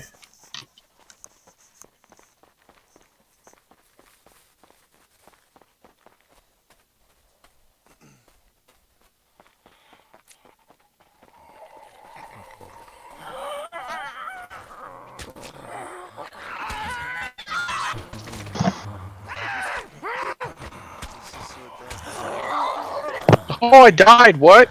What? Well, how I don't many even did know you get? how. Not many right there. The baseball bat's way better, huh? Do I still keep my money when I die? Alright, I do. Sick. Oh! What's up, Ombre? How do I use this?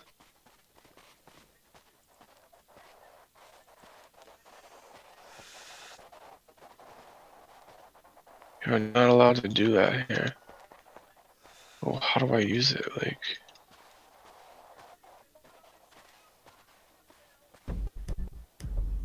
I don't get it.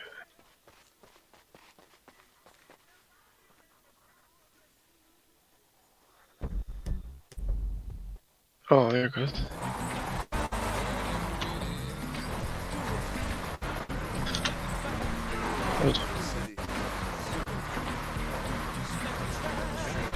I think the whole point of the zombie shit is that they're not in the city.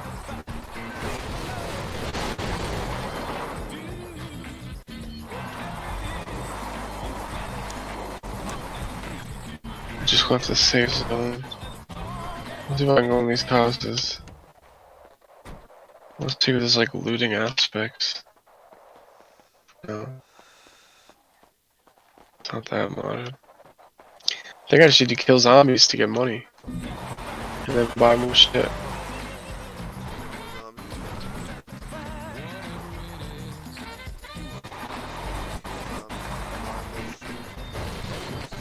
And then kill more players than zombies. What is this? Whoa. It's a prison. It's customized though, isn't it?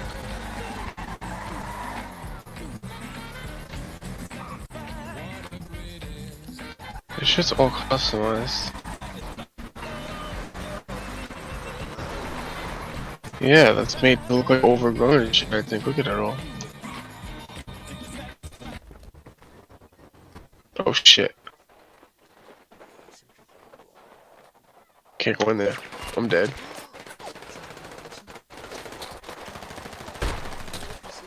Smoked me. I think it was a player.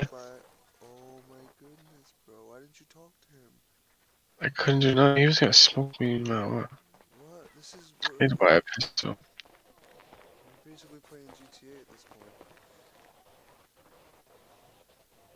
point. GTA with friends was pretty fucking addicting back in the day, man. Back in the day, now those servers are dead as fuck.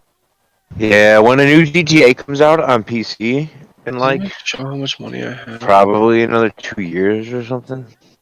Huh? Probably like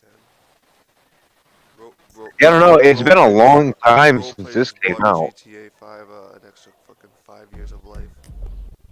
Though, well, they've been doing it for. No, I lost all my stuff that at time. least that. Oh, it's 'cause I killed my player that time. I lost my Top stuff. streamers are on that shit, and it's like the most Wow, this is actual survival. Yeah, but the thing is like people like GTA, but it's only good for so long, and the only people who are really like doing a lot of the RP are those streamers who are on like that whitelisted no pixel server. like how much money they probably got from people that thought they could like get in these RP servers, and they just bought the game and fucking can't Oh, why? There's like a way they can offer the money to get a spot. You can donate a lot of money. Oh wow. Fucked up. Okay. I lost all my gear from that guy that killed me. I lost all my money. This is like actual like survival loot and like die, lose your loot and shit. Doing these RP servers for like almost 10 years or something like that. Yeah. They got like a lot of light shined on them, and I'm sure GTA is benefiting from it as well. I don't even know how I got that car last time. I just have to kill zombies to get shit.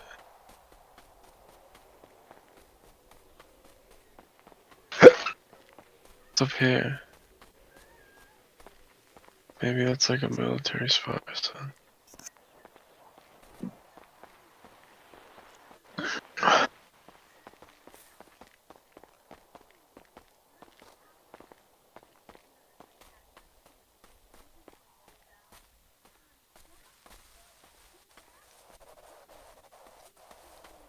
I'm gonna go up here and get smoked. I really don't think GTA, a new GTA will be out in 2 years though, even without this RP shit. I just don't. Yeah, I don't know. It's probably like a bad estimate, but they've been working on it. They are definitely working on it. Yeah, I think it's been literally 10 years since GTA 5 came out. If they're not working on it, they're like fucking up. If they're not why would they be working on it? Why would they even? If they were working on it, why would they waste their time with the whole fucking GTA coming out with the PS5 bundle and shit like that? You know what I mean? Well, like, I don't know. Oh, because it's just another excuse for them to sell a product that they've already finished. It's not gonna come till late in the life cycle. That's zombie.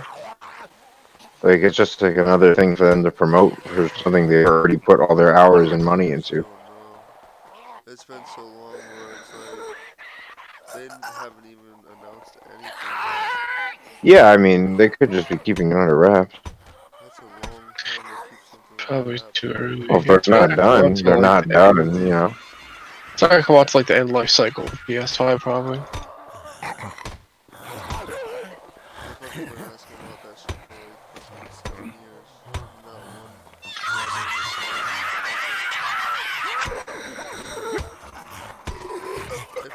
GTA 6 comes out, it will be probably the most epic game of all time because of the fact that it's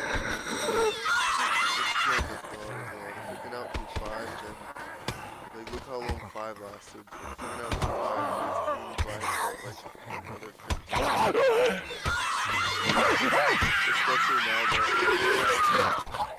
the more advanced systems and stuff that are out, that they'll be able to just they'll be able to mod their own fucking games on every console. The GTA 6 comes out, it'll probably be I don't know. I really think it'll come out in like 2 or 3 years. I don't think there's gonna be 15 years between fucking Grand Theft Autos. That'd be retarded. That'd just be dumb. Like, it don't even make sense. But I'm saying like Grand Theft Auto 6 would probably be the end all of like the series. Like, after 6 they wouldn't even have to come out with nothing else. They just keep upgrading 6. There would be no need to even come out with another game. Like the type of shit that they can do with Grand Theft Auto 6. And look what they're doing with Fortnite. You know what I mean? Like even if like whatever. The way they're evolving the map like every season is just like they don't have to even make another game. You don't even have to make How did I die? What is my health? I haven't even been attacked. Like, this doesn't even make sense. You just lose health from zombies walking. What the hell are you achieving by just bashing these zombies? I was getting mad shit. They drop items and I was getting mad ammo and everything from them. They drop mad shit. That's how I come up and get some guns and start actually fucking shit up. What is this? How can I help you? I want to buy items. Kevlar? 50k? How much you got? Nothing. I keep dying. What the fuck do you do?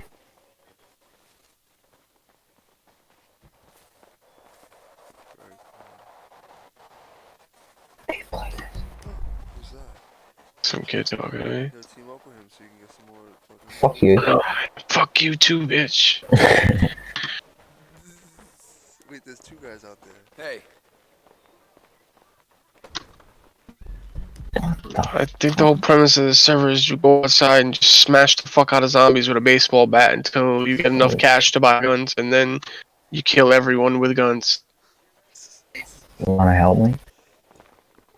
I mean, let's do it. Who is that? Do you know that guy? Nope. Oh shit.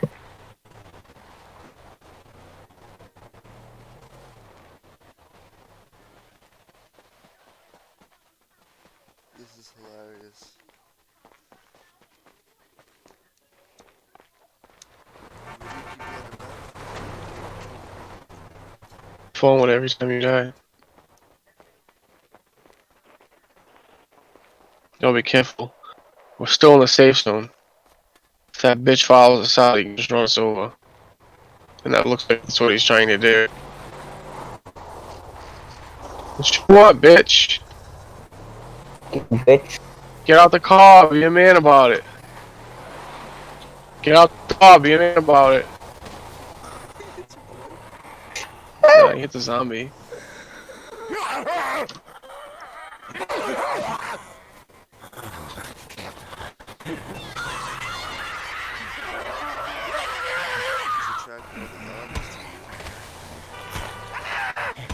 You get your baseball bat. What'd you say? Take your bat out, bro. Push tab and equip it with one. Fuck you. Fuck you.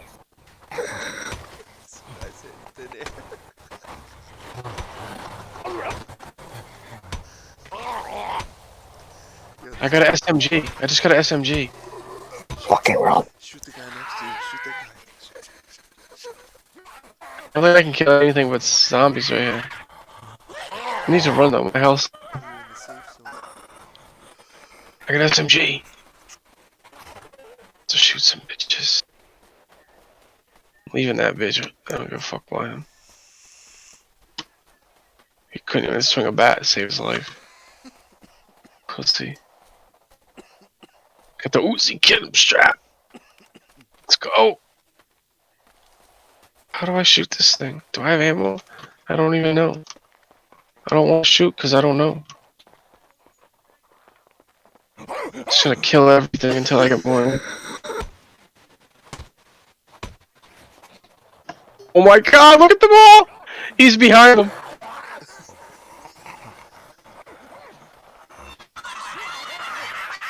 You're supposed to be helping me? Dude, in scum you put down.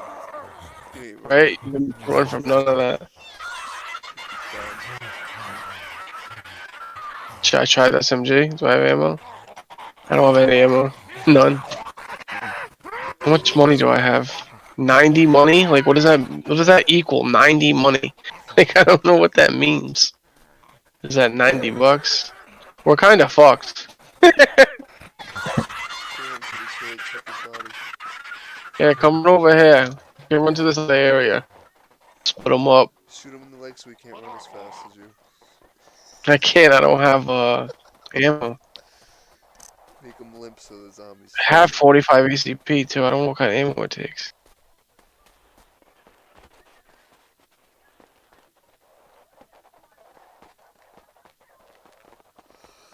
Fuck, you crouch in this game. You can't crouch. It's gonna be more zombies over here. Just beat the shit out of them and push E on their body and you pick stuff up. Okay. Oh, it's my dead body from before. No way. Okay, I hear him. There he is. Why am I in my inventory? This Fuck, smoke! We'll get you. I'll protect you. Let's go. This guy's fucking terrible. What is he doing over there? Hitting fucking cement. Where are you? What the fuck? How do I pick my shit back up?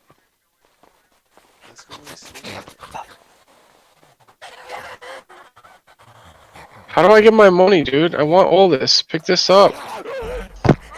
Fuck. Stupid fucking game. Holy shit, those zombies followed us? Dude, that truck just brought all those zombies. Dude, I didn't get like any of that loot. I don't get it. We're fucked. How did they follow us? Like, how is that many zombies following us? I told you, fucking take him out so he can't walk. And leave him. Break his legs using his bait. I need to figure out how to pick this loot up. I got mad cash right here. You can just run trains out of like Call of Duty. Remember like we used to back in the day? Train the zombies.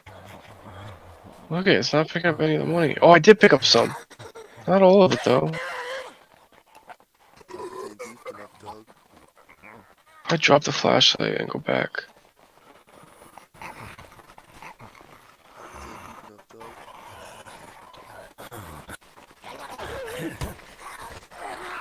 Oh, it's over. Oh my god. I almost just died. I'm fucking running. That was close. Protected container? What? I have a protected container. Oh my god, it's like in Tarkov. So if I die, I don't lose my stuff? Is that what that is? I think that's what that is.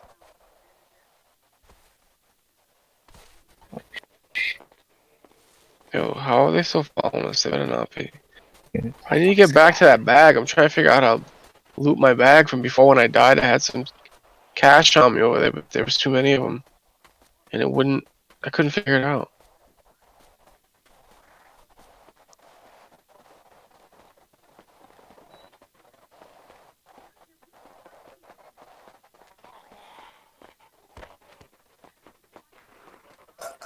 My health is so low too. Like, how do I use?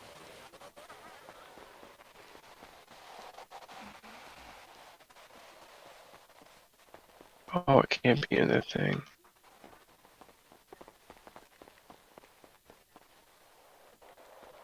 They're behind you, watch. Fuck you. I'm trying to use this antizin shot for health. I don't know how the fuck to use it. Oh, I took it. Never mind. Yeah, it looks like it. I don't think that's actual meds. I need some other meds. I'm gonna die. This guy's gonna loot all my shit. You're gonna die. Give me that money. Give me that money. Give me all that money. Wow, you only have to click that. There we go. Control click. Do I have it all? Run, motherfucker. You have like I one. don't have it. Here he comes, right behind you. My bad. I can loot the inventory. You're dead. See you later. Greedy bastard. I can loot the run. Run. Run. It's so I have it all. I have it all. I'm going back on my cash. Fuck this. I'm balling. Oh my god. Put my money in the protective container. Alright, I got $396. Protected. I don't need this baseball bat. Get that shit out of Got here. 800. How do I get rid of this? Click one. You know how to get Or two. rid of an item? Click one or two. No, like get it out of my backpack. Like I don't want this shit. You gotta run. What? It was equipped. Remove me. I don't know. Oh, I gotta unequip it. Oh my god, there's so many. It's still not doing it. When's this thing gonna work? Why is nothing working? Oh, it's because it's in the container.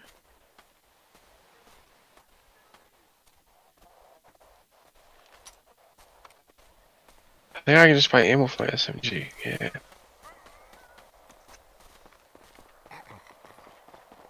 The green zone. Someone has a car. Welcome back. I think I can buy ammo for this SMG I found. I've got SMG ammo, I think. This guy's over here just running over zombies, cheating, farming up free fucking shit. Pretty good idea, actually. We need to get a car. You can do that.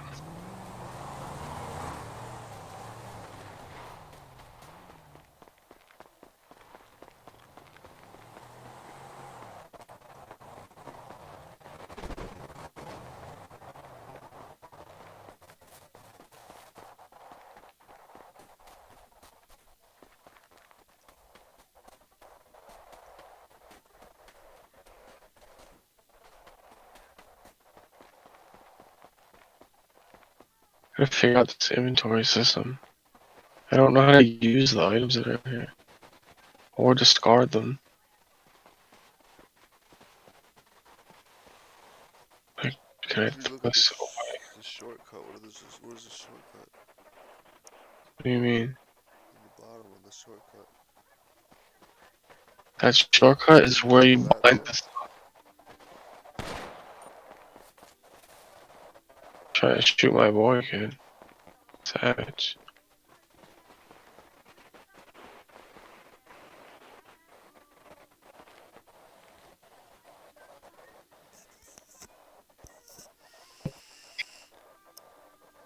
What kind of ammo's the Uzi take? Micro SMG.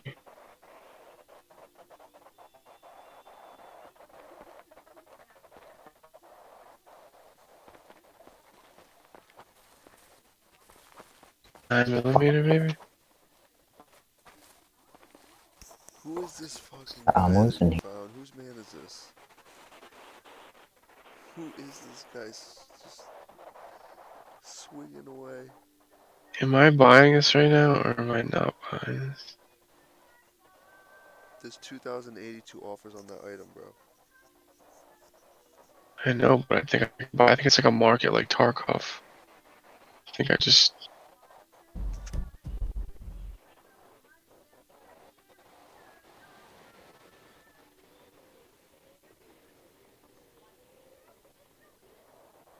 It says double click to sell or purchase the item. Double click what? Everything.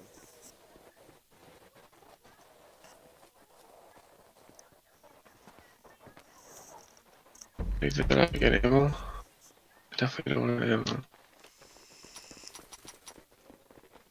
How the fuck do I get ammo for my fucking SMG? It should don't make no sense. Go in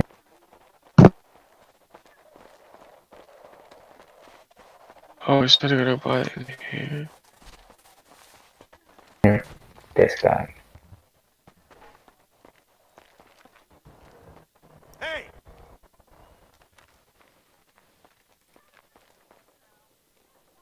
Oh, what the fuck? I gotta be rank 10 to fucking buy ammo, you for real? What kind of ammo does the Uzi use? I assume 9mm, not 45 ACP. I don't want to buy 45 if it's not.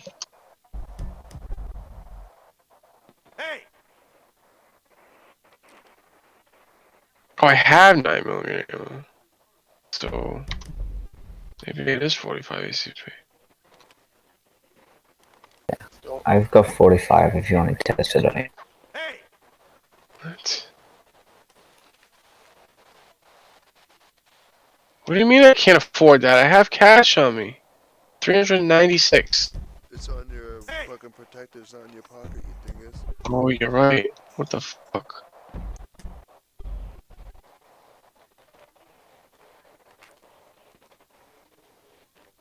You paid $200 for your basket. You want to be in a tree? I think I just bought ammo, but I don't know how to fucking. I don't know how to do it. I don't fucking know. See if you put it in your inventory and then pick whatever number. Oh, it's not. It's to my gear, and that's why.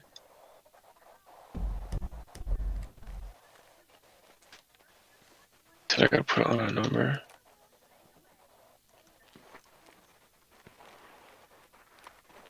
Oh, it's 9mm. That's why.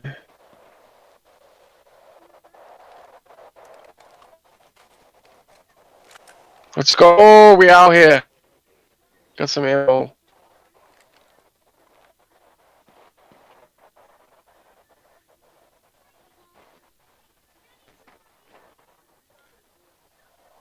Fucking heal myself. Fuck up. Do you know what a Calibre 12 is? It's, nope. Do you even know this guy's name? You guys are About- not RPing too well. I just took it. Apparently, it's a drug of some. I just took it. Apparently, it's a drug of some sort. I mean, What's his Drugs name? micro. drugs are good in my book. I think his name's Bill. He looks like a Bill. That's my guess. Ask him if his name is Bill. Yeah, what's your name, man? Bill? Oh, he sent me. It's called balls. How do I type that? Join. I accept it. Hez Khalifa. What dude?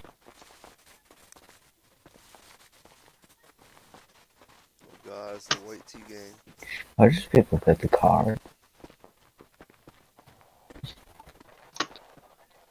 me do that and that. IT gang. No, I need to buy another medkit, I think. Where do they sell that? Check the Yeah. Chiefs gang.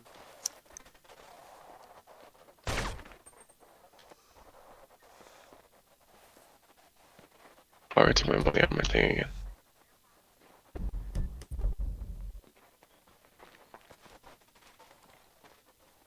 $500, damn.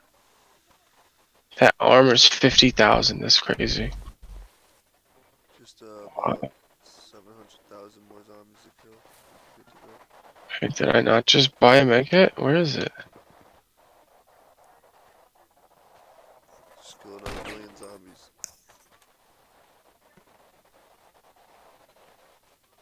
I can't afford it. Oh, I'm broke. It's $500. Really? Never mind. I'm too broke for that. We need to find a car somehow. I killed zombies before and got a car spawn out of one. Or maybe it was because I was fresh to the server. What the fuck's this guy do?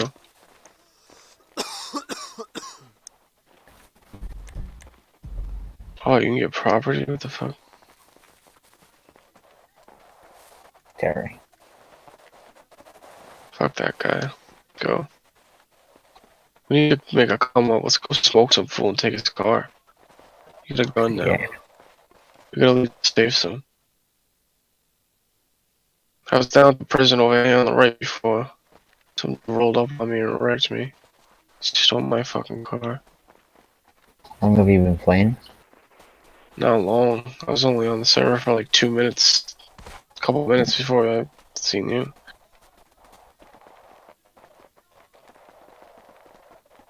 We the white tea gang. Our crate name's called Balls.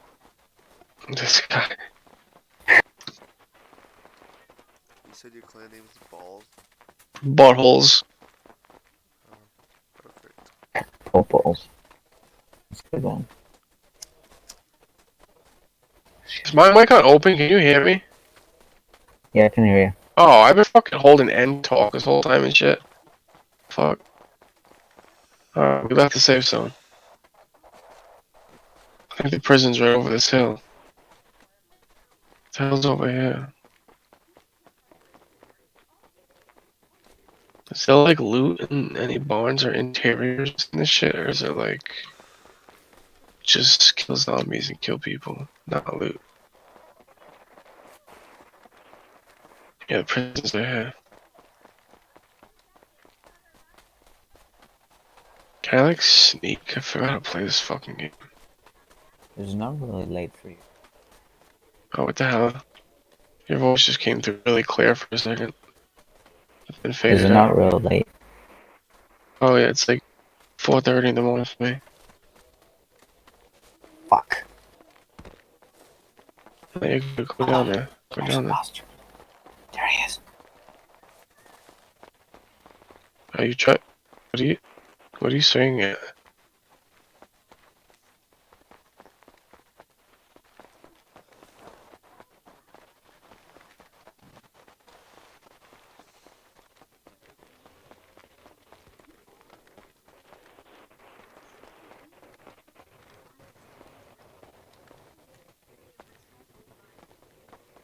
Run.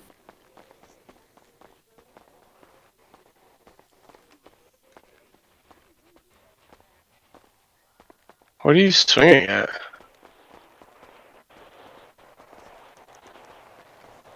Huh? Knife. Greg, here's all the key acronyms you need to know. OOC is out of character. IC in character. CK character kill with if you see like RDM in the server thing, it's random deathmatch or something like that. I got PK is player kill. I guess those are all things that like you're having the server name of what you can do or some shit. I don't even know. I'm fucking stoned. I just want you to kill that guy. I gotta kill people. You're at the front gate here. I want you to just find out his name and not join his clan. Supposed to kill him, damn it.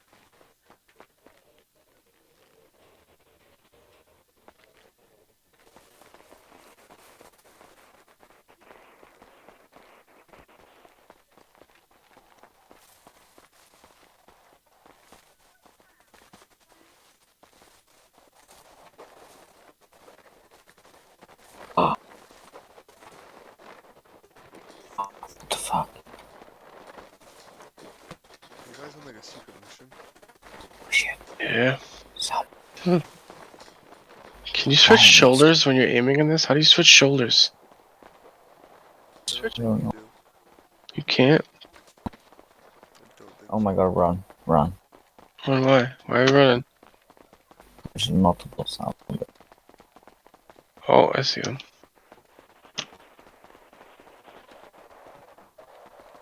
I feel like someone's gotta be lingering around here.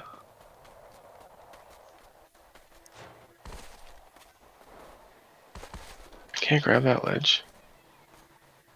Yo, I hear a car! There's a car! Right over the hill, it's coming in. Get ready. Hide, come over here. I think he's pulling up to the front entrance. I'm gonna go smoke his ass. He just pulled in.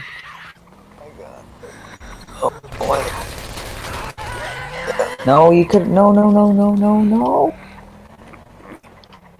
Why is my gun already out of ammo?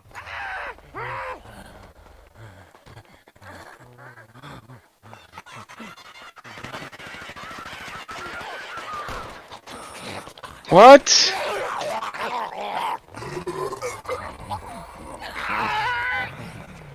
He's running. I had the shot.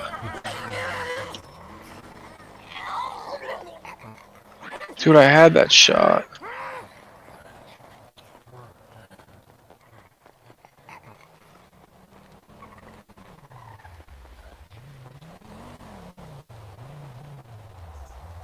Get out, bitch. Get out. Get out, bitch. He's gonna go far and then shoot me with his rifle because he knows I got SMG. Oh my goodness. My ammo fucked with me right there. Like, I don't know what to happen. Dude, I had the headshot lined up. You seen that shit? And it fucking switched me. Like, I had one bullet in my mag or something. I don't even know. I went to go fucking headshot him and it just shot one bullet. I was about to spray him down. I don't like this reloading system. I had to, like, put the ammo in the fucking inventory slot and push the button. Fucking stupid.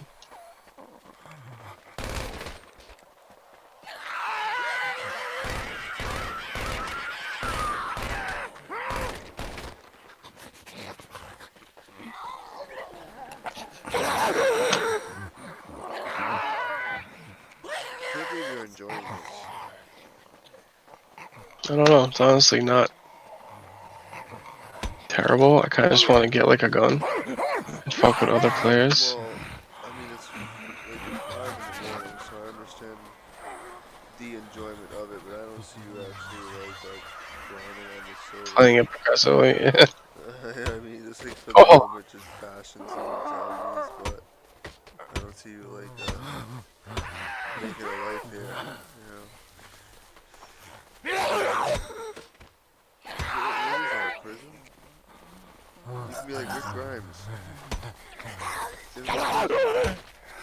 I'm dead. Look at all those zombies I just knocked down. Yeah, because you're pushing to the limits right now. This guy's over here seeing how many he can get in one swing. Alright, I'm done with that.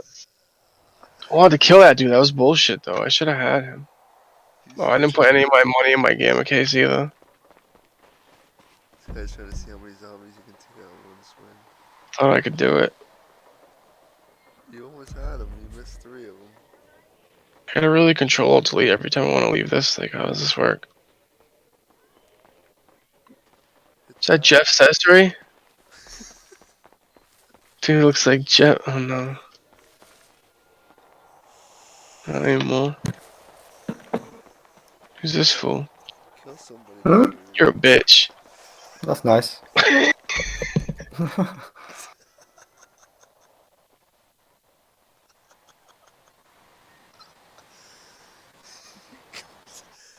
He goes, that's nice.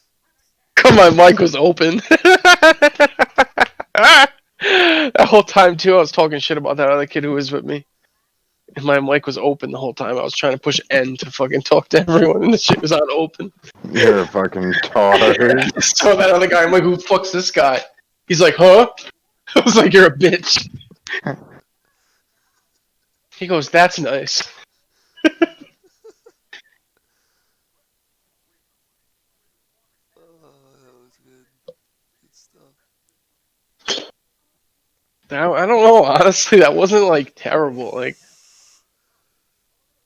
I kind of would be down to like acquire currency and actually try to survive on that. It looks like you can I actually wanna get see like you a base stream it. or a home or something. They actually, you didn't see it? It said I could go to my base or my house or something. And if the zombies, I wonder like if it's zombies like all the way in downtown too.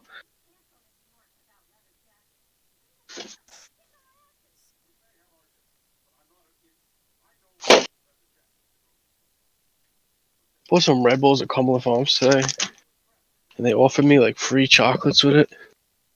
And it was like shitty Cumberland Farms chocolate, and like I almost wanted to tell her like fuck off, I don't even want it.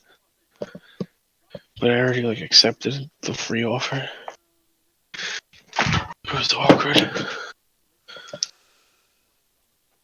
You ate them anyways. No, they're in the fridge. They're all dark. They were shitty, worst flavors ever. It was like all dark chocolate and like other shit, like shit that I did not want. Where can I watch Hero? Hulu? Oh, it's on there? Mhm. I hit it.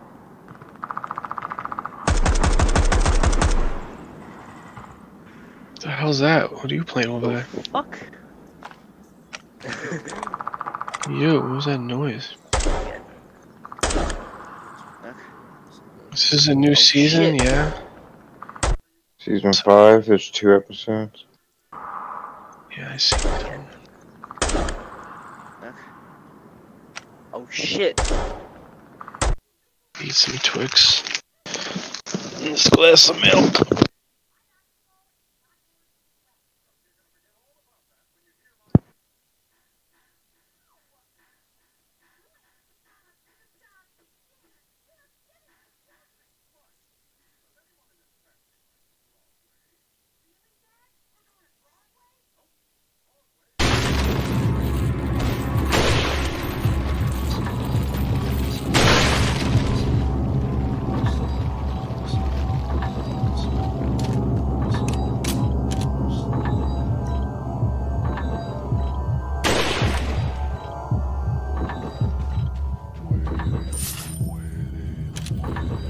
No dejas que escape de la isla vivo.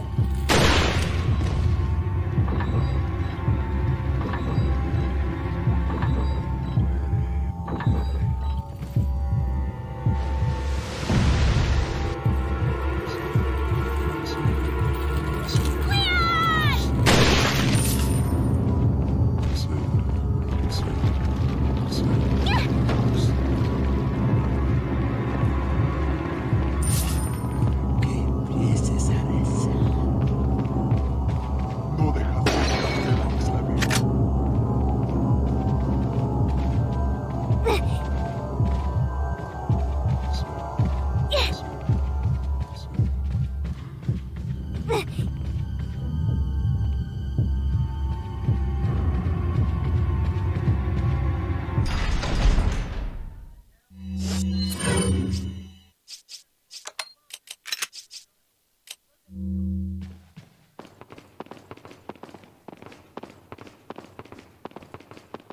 Wait.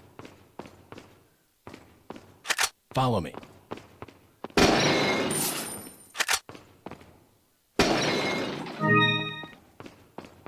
Wait.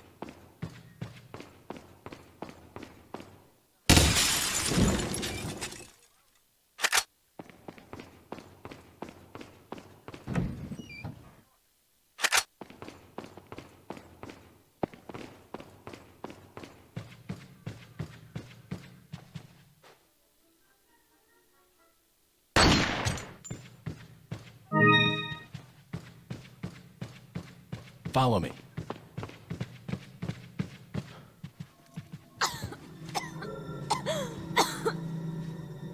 You all right? I'm fine! Leave me alone! Ashley, wait!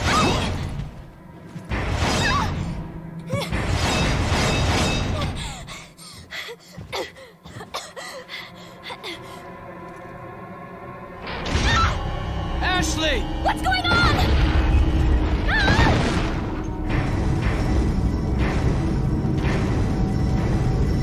Don't worry, Ashley. I'm coming for you.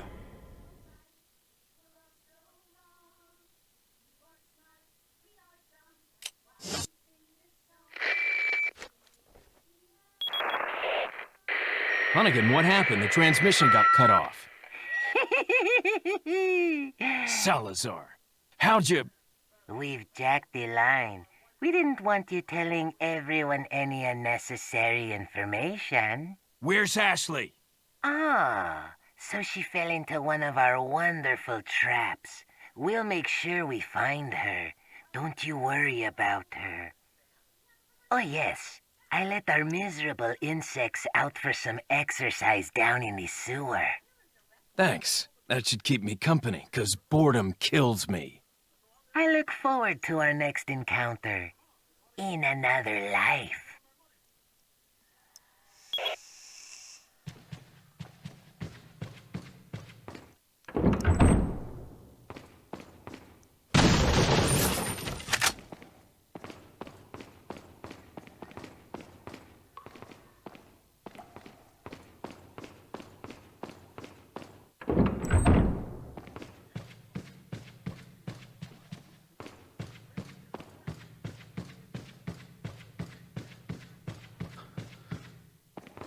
Welcome. Got some rare. What are you selling? Ah, thank you. Is that all, stranger? Is that all? Thank you. What are you buying? Is that thank you. Thank you. Come back anytime. What are you buying?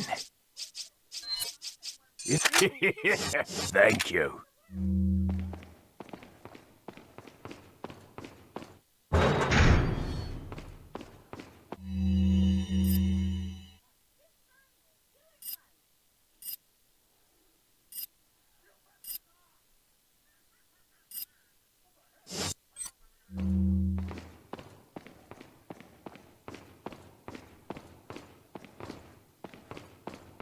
Welcome.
I fucking hate how on every new serial in fucking Hero, every time it shows a character doing their ability, it fucking does the little thing where it tells what their ability is every time.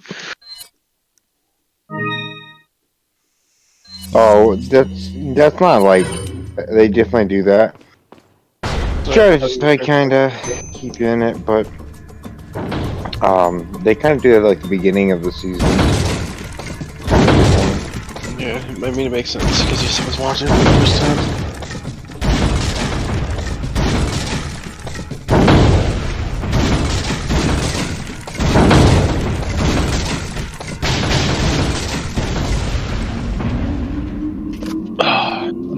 very lazy. I usually wait to watch in English, but I'll make the sacrifice because of what the show is.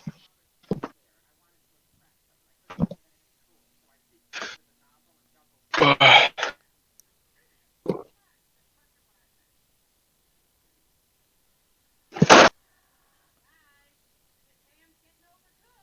can't wait to get back on that zombie server tomorrow. So excited. So fun. Way better than Scum.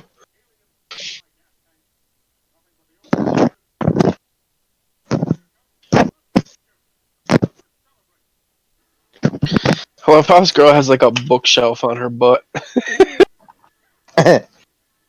Momo Yaruzaku. No, Yaoyoru. Yaoyorosa, however. It's just a book, just casually chill. There's no strap to hold it down or anything either. It's just sitting there. Like. So when Nintendo and Azama, who are the two people primarily responsible for routing this. Ben was the one who started the route, like when the game first came out, and then Azama kind of came in and was helping with that. And there was definitely a lot of finagling, you know, there was a lot of going places that definitely didn't need to be gone to at first, before we kind of got a sense of what puzzles were reasonable to solve, and then you try to tie those together. Because some of them look easy, but then in practice actually take a lot longer than they seem. Right. So in the clip before, you were skipping to the tree from an obelisk just to make a nice line. And then here we're at the second boss. And I guess, So what we were saying is, did you completely skip all the safe zones on the ground floor? All of the what now? Sorry? All of the safe zones, like the dark areas where you can stand and not get hurt? Oh, no. I still did that as intended. I want to believe that it's possible to only do 3 of them instead of all 4. But I have not yet been able to actually make it through one of them. Gotcha. But I did do that second boss room in 1 cycle, and I think it's more commonly done in 2.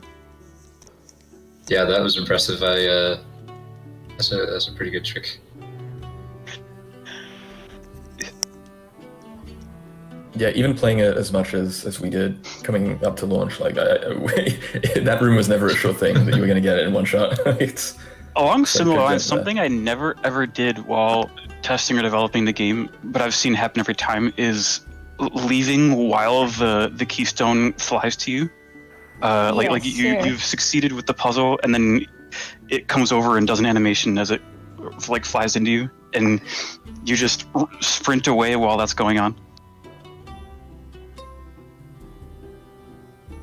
There's actually a little bit of manipulation. You'll see it, I believe, here very shortly, that you can do with those things still counting towards your total while you just leave them behind.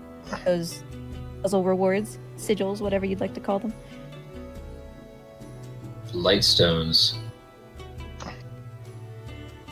That's the canon terminology. Yes. Light stones.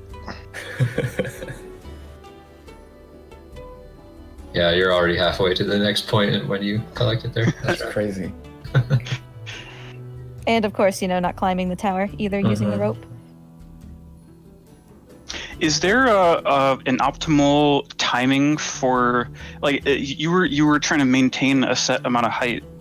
Like, is there a difference if you flap all at once versus spacing them out like you did?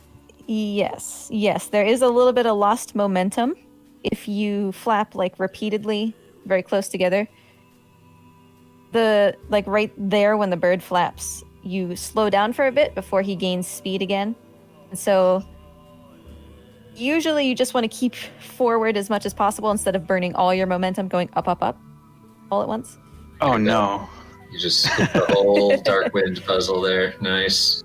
Brilliant. Wow. This was something that we worked on to try and figure out how to handle coming in from above, and eventually we were just like, yeah, it's okay. And obviously, I it gotta could be have honest, that been never better. occurred to me. Like I could have landed right where the button was, but I missed it by just a smidge. So what was Yeah, that, return to main menu for there? Because the bird was going to be on fire. And if Okay. we return to the Oh, main right, and it menu, resets. he's not. Which is sad. Even with I wanna the pet him. dark mentality. Oh, yeah. Yeah. That is great. I think that was a last minute fix a bug kind of decision to not save out the fact that the bird is on fire. Like there was a point where that was saved, and it was like kind of like save and quit in this situation where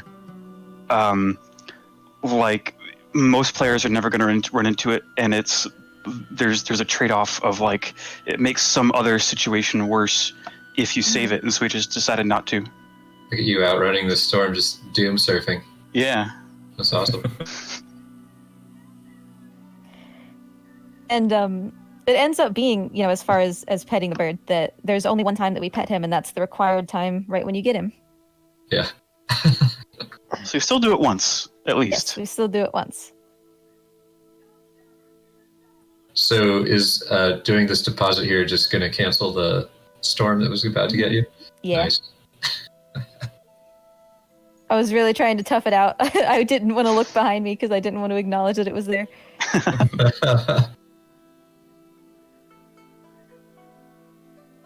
Oh, who's a So, new to hottie explain hero? What's about to happen? I suppose you might already know that this exists, but Which one? up on the cliff to the right, there's an invisible wall. Are you What's referring- your I'm gonna name actually is? go. You're supposed to, go up the tower and have Chick this with big the blue hair? cutscene. But I'm gonna go Upper around class. the Oh. cutscene trigger She's been by in the going show to the before. right and past I an just don't invisible wall. remember. Oh, Then no. She's climb one up of the mountain. top 3 students that One of the you other three I is did new, not know right? about that. I thought so because I I've saw the not other seen kid. this.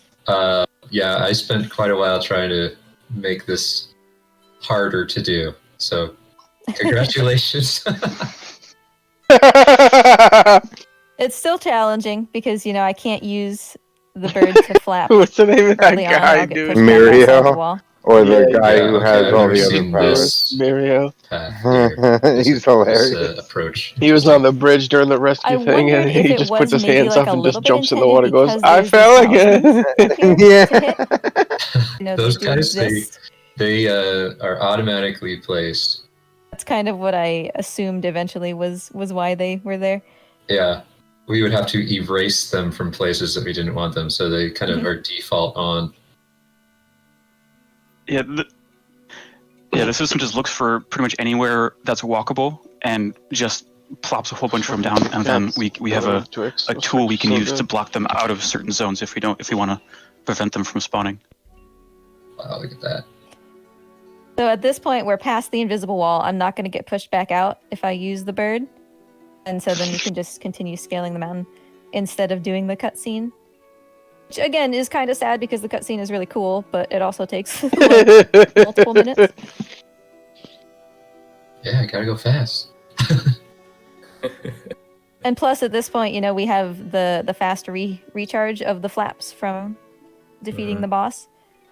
So that makes it, a little bit more convenient. Awesome. Something about his face, Mario. It's so good. I know, it's When it hilarious. shows him floating in the river with his Yeah. head. So it When they all is stay true. I smiling, have he's had just a little bit goofy. of a hard time when explaining this so far, not calling the bird Pickles, because in my personal speedruns, I his name is forgot this Pickles. blue-eyed guy's quirk. It's Here's fucking Pickles. weird. He just like shoots cannons out of his hands, but he's like a bird. Yeah, like everybody what? had a Oh, well, name he for the bird. can change his body into, like, based off And of all the the thing. Oh bosses. yeah, whenever he eats. Our That's right. I animator had forgot. names for it. Mirio had, like, the craziest fucking Mhm. quick ever. Just goes through everything, right? I like He could Pickles. literally though. be. Speaking of the like, Hydra, we incredible. didn't, Oh yeah, sure. We didn't really get to see much of the Hydra, but we did actually. I don't want to say discover because we don't know how it works yet, but we figured out that sometimes one phase of the boss could be skipped. Really? We don't know Oh how. my. So that's kind of the next revolution waiting to happen. The second placeholder does have it happen, Wow. but I do not. Hmm. So as in their second place run, it happens accidentally Quirk. or something. Tail. Yes, He it ju- happens. He just has a tail. Wow. They did something that caused He it to doesn't. happen that we He are doesn't not do sure what. anything. At this point, we're not sure. Quirk. I see. Tail. Oh, cool. What's it do, It's man? so cool that you guys are just Uh, figuring it out nothing. together. It's just a tail. I'm pretty much a kangaroo. Yeah, that's definitely one of my favorite aspects of speedrunning is a community like finding tricks and finding new routes together. Like I said, it was definitely, Ben Rice first and then Azama who did so much of the actual discovery and everything in this run. We all have our own kind of personal touches and contributions, but they put a massive amount of work into this, Yeah, I remember, to start. We were talking to Azama feet, because too. Fucking widow. he was one of the first people to kind of 100% the game, I think. Right in the clutchy. Something was actually fixed in our first patch because of his initial 100% run, I think. Yeah. So I'm curious why you chose this puzzle to include, because it's kind of a bigger puzzle. Was not included for quite a long time. Instead, we did one where you have like frozen targets along a bridge, and you have to shoot multiple torches to unfreeze multiple targets, and then Yep. shoot through all the rings. But it ended up being that if you can do the puzzle that way, and not do it as intended, if you can just kind of abuse the ledges, Yeah, just do those Then- fancy hops.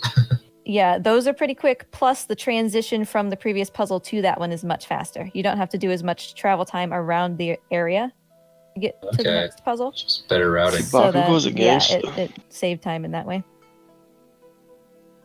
Yeah, this plateau is just massive. There's like much larger space between each landmark than the other plateaus. So I noticed that sometimes you do the half charge shots, and sometimes you charge up fully. Is there what's the decision process for whether to charge up all the way or not? Right. So in general, skill shots are roughly the same speed as not, because you have the little slow-mo that compensates for the time it would take to charge a full shot. But when you're gliding, you drop further if you spend the time to fully charge a shot. So if you are confident and can make, the skill shots, then you don't drop quite as far. Wow. Gotcha. That's cool. This Yeah, puzzle they actually- is sorry. I want to hit this before it ends. Is Yeah. intended right to bounce an arrow from the torch to a mirror to a mirror to a ring. We can set this right hand mirror in such a way that it doesn't I never get think in the of way people's of the names. second What's half his of name? the puzzle. He... It just kind of happens so quickly that Can't even it's think of the main hard character's name. to notice if you don't know that it's happening first. So I'll shoot and unfreeze the ring and then shoot through the ring, but it won't hit the mirror even though it hit the mirror the first time. If that makes sense. Oh, nice. See that? So yeah, you That's really cool. Yeah. So Elliot wrote the code that does the kind of like auto aim when an arrow ricochets off of a mirror or goes through one of the shoot hoops, as we call them. Yeah, that was one of the first things I did on the project. Yeah. It was like a really long time ago. But it compensates for like slightly off angles. Right. Which is what so- makes that work, you know? You can manipulate it. That's cool. Yeah, but I interrupted we had somebody earlier. Sorry, go ahead. Say what you were going to say. Oh, I was just thinking about the skill shots and how, even though they actually do make you go faster, we added that slow mo to make it feel awesome, and it like rounds out about the same amount of time. But they do shoot straighter, so you can actually start the next shot slightly faster on the ground. But I didn't even think about how it really has more of an effect in the air, because, like you said, you don't fall as far. Mm-hmm. that was definitely 3 times faster than I would have done that segment. Mm-hmm. It's like perfect timing of like exactly when to start the next arrow and stuff. Yeah, that was just really nice. So I imagine this slow glide up to the island is pretty excruciating for you. One that we just skipped. Yeah, it could definitely feel so. going up to the island and then doing that little field before you get the cutscene over the cliff can feel like I just need to go faster. I'm interested to see what you do here. Yeah, I'm interested to see your reaction. I'm scared. I really think this was how it was intended to play out. This went essentially perfectly. It was exactly what I wanted. I ducked into the shadows there, but avoided the like stumble animation so that I could start walking sooner. I don't know how you did that, but that's really cool. If you stumble, it takes 4, times of hiding to get up there, and it's much closer. Oh, look at that! You just that 1 just second. barely missed the window. That's awesome. He just didn't see you for that 1 second. That's all that mattered. Because then we don't have to do the dive bomb animation, right? Right. Skip that. There is enough time to make him ignore you again there, but then you don't have enough time to make it to this one. So you have to do the dive bomb, to get yourself a little bit of extra time. Managing it across all. I still love that dive bomb moment. That's one of my favorite things in the game. Is that like the sound of it and the particle effects and stuff like that. It's just such a cool moment when it flies over you. Wow, that was really cool. Nice. This I last was super hype about that. Yeah, that's awesome. Wow. Yeah, I don't think I've ever even done that portion without being hit at least once. It's pretty tough. Yeah, it's tuned so that the average player will get hit at least once. We made the distance to the last safe zone there extra long. Wanted to punish It feels like it. Yeah. This section is particularly hard for a speedrun because you have no visual what's the cues strategy? once you start facing into the cloud. So it's really just orient yourself based on the visual that you have when the text comes up, and then just really hope that you're walking in a straight line. Yeah, you just have to kind of know the right angle. Exactly. And I mean, the bird is always in the same place, but you can very easily get very far away very quickly. Right.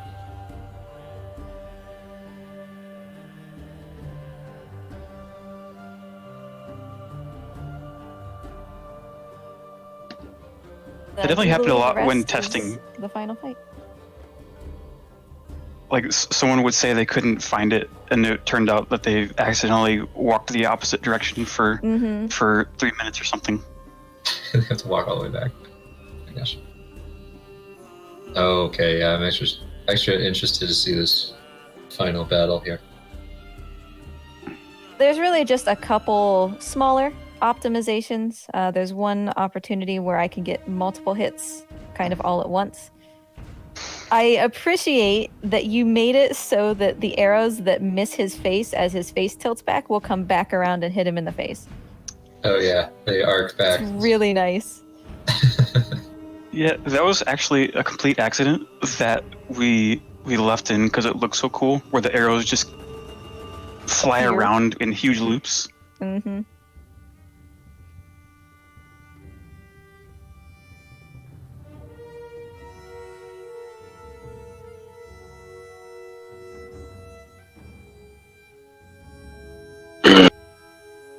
Guy almost It's definitely a very stressful fight. There's that second hit. Nice.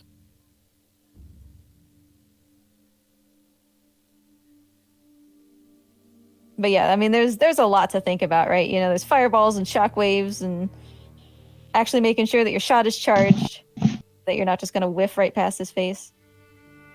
Is there any techniques you can do to influence what attacks he does, or is it all random as far as you can tell? I am not sure. I think that Azama has some theories about how to manipulate the RNG a little bit more in your favor in the first phase of the fight before he's become this giant creature. I'm not so sure about this phase, because every time that I do it, it feels roughly the same. It feels like now he's gonna do a laser, you know. Yeah, I think it is a sequence there.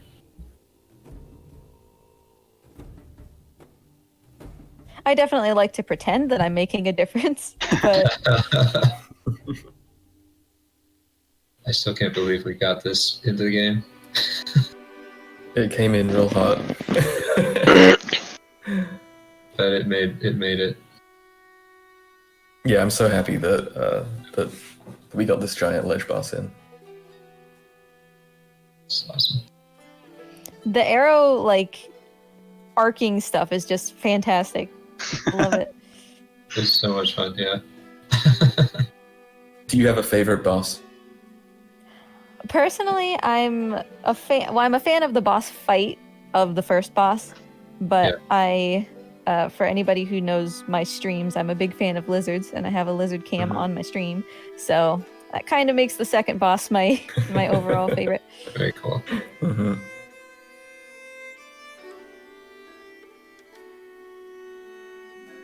I've messed around a bit with doing just a series of skill shots there, but it's, to me, not really worth it to most likely miss at least one and then have to do an additional shot. Right. At the time that you save just doing skill shots. Wow, that was a really fast run through that fight. For sure. That's awesome. Yeah, like I mentioned at the start, when you're working on a boss like this, or testing it, or if you're testing something with the credits, then you end up playing through this like dozens of times, and even playing through it over and over again, I'm still impressed at just how much faster that was than the average one that I would play through. And that part, is at this point fairly consistent. I think we all feel pretty good about how, say we all, as in like me and Azama and Ben, about how we do that fight. We feel pretty consistent about it. But I would be interested to see if Azama has figured out a way to make the Godslayer just, charge you with a sword 3 times in a row, and then you're done. You're good to go. What are some of the areas of the game that you're interested in optimizing further, or figuring out new strategies for? I think that there's, despite it being fairly early in the run, and so kind of more of a point of focus for routing, I think that the first area with Cernos could be done better.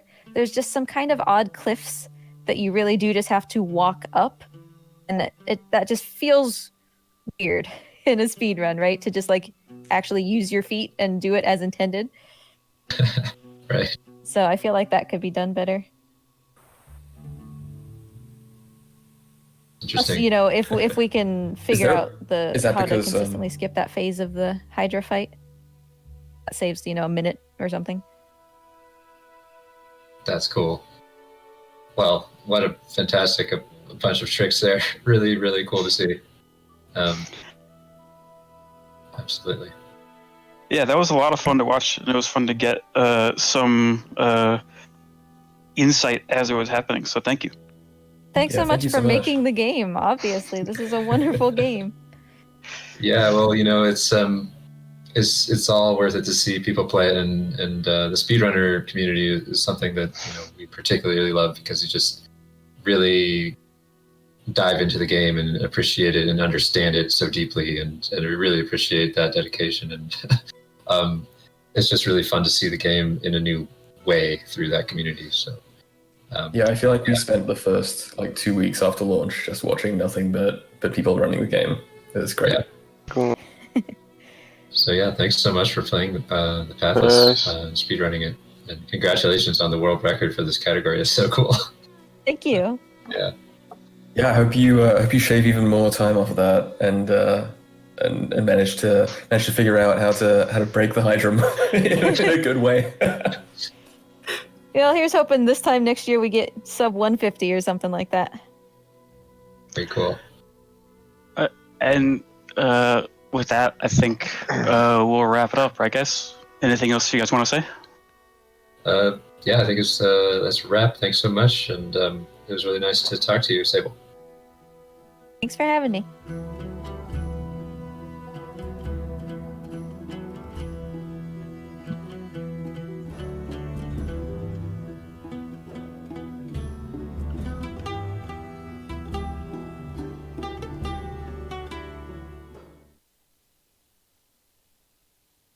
So when Nintendo reached out to us and they said we need some help with sound, and boy did they need help with sound.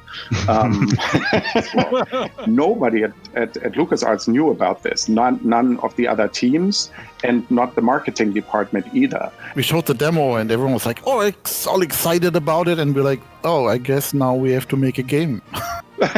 Yeah.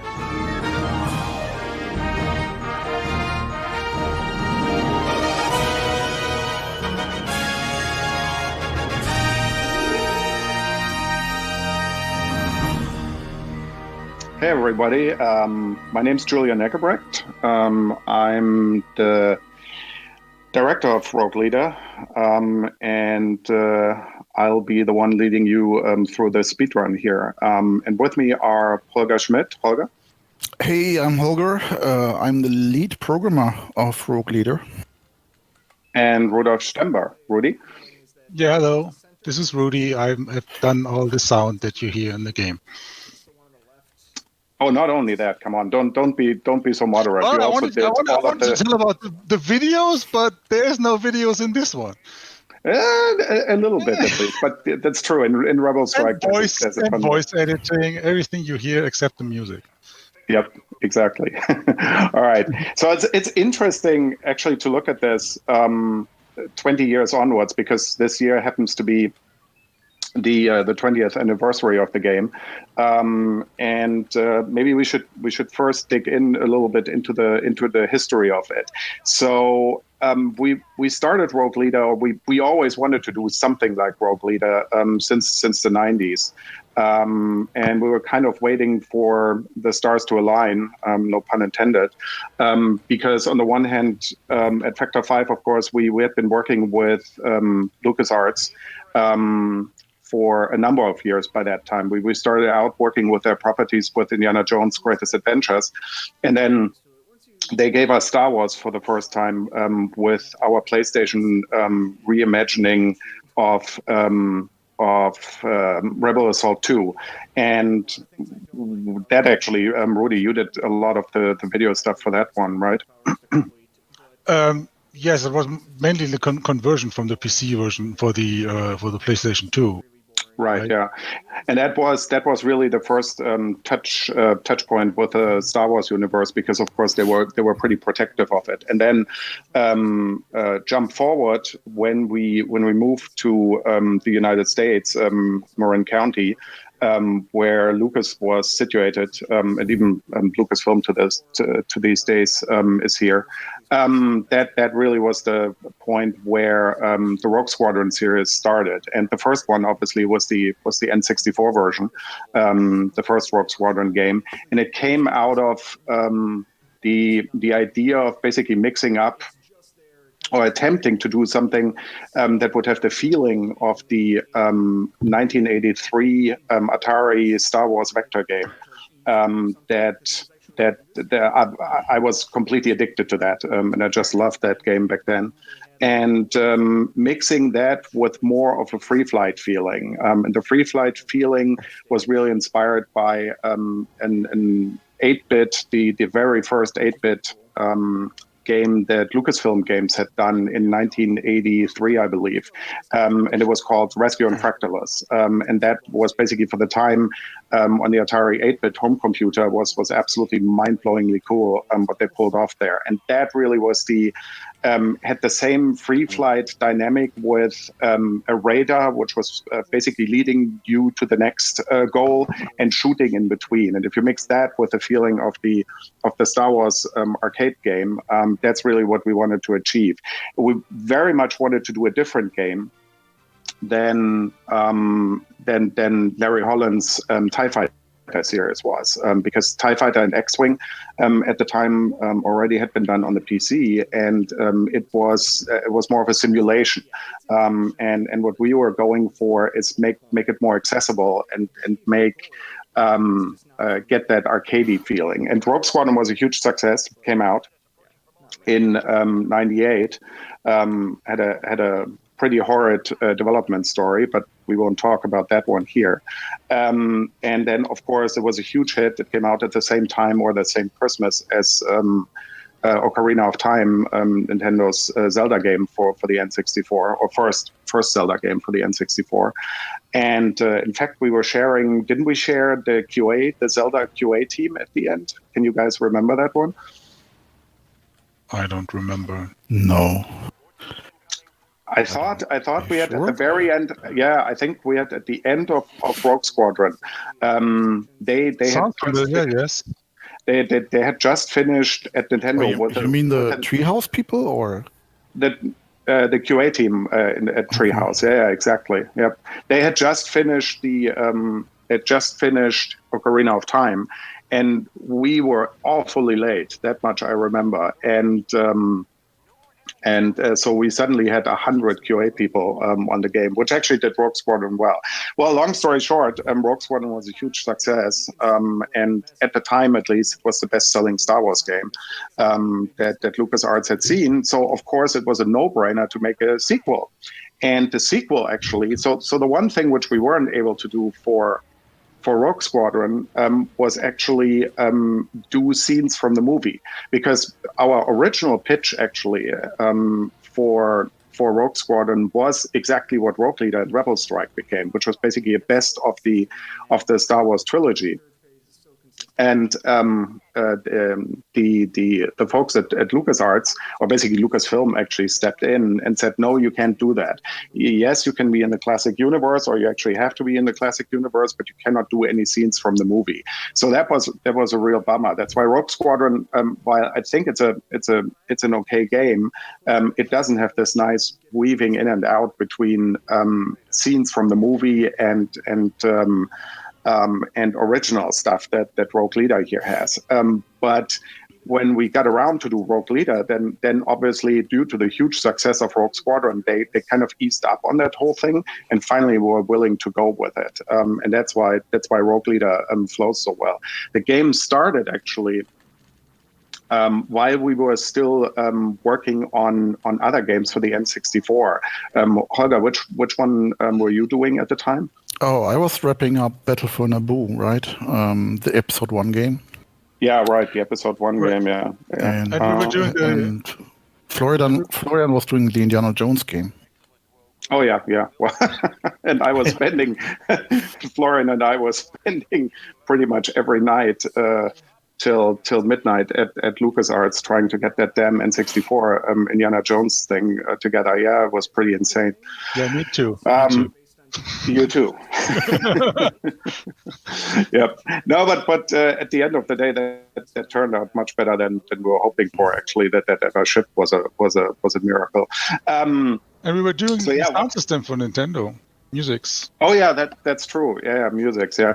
Maybe one of the things which led to Rogue Leader, and that definitely made a big difference, is that Nintendo and we got really close together between the two companies after Rogue Squadron came out, because Nintendo, of course, was the official publisher, and they appreciated some of the things that we did on the N64 that hadn't been done before, and so oh my God, do you remember how hard it was just looking at this to do that cable fly around and the controls for that? Holger, did you do that? That was Thomas, actually, that did the Snowspeeder, right?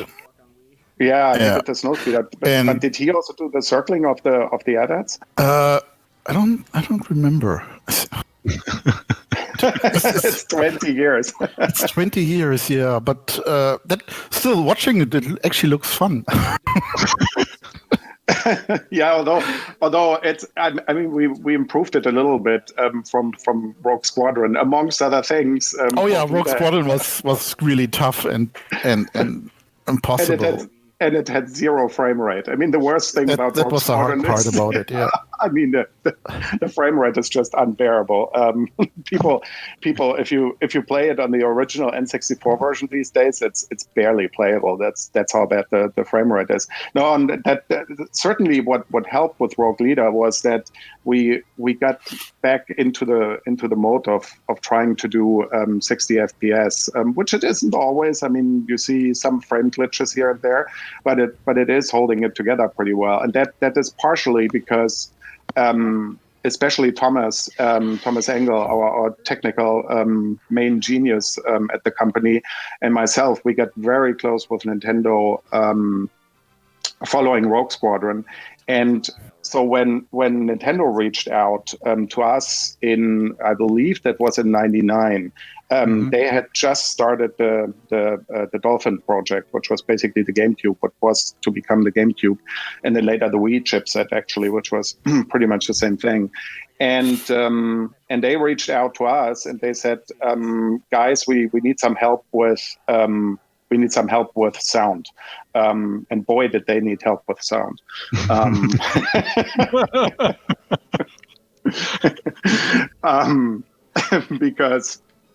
Because yeah, Nintendo was, of course, the N64 was designed by a company called Silicon Graphics, which then parts of that turned into a company called ArtX when Silicon Graphics, who designed the N64, went bankrupt.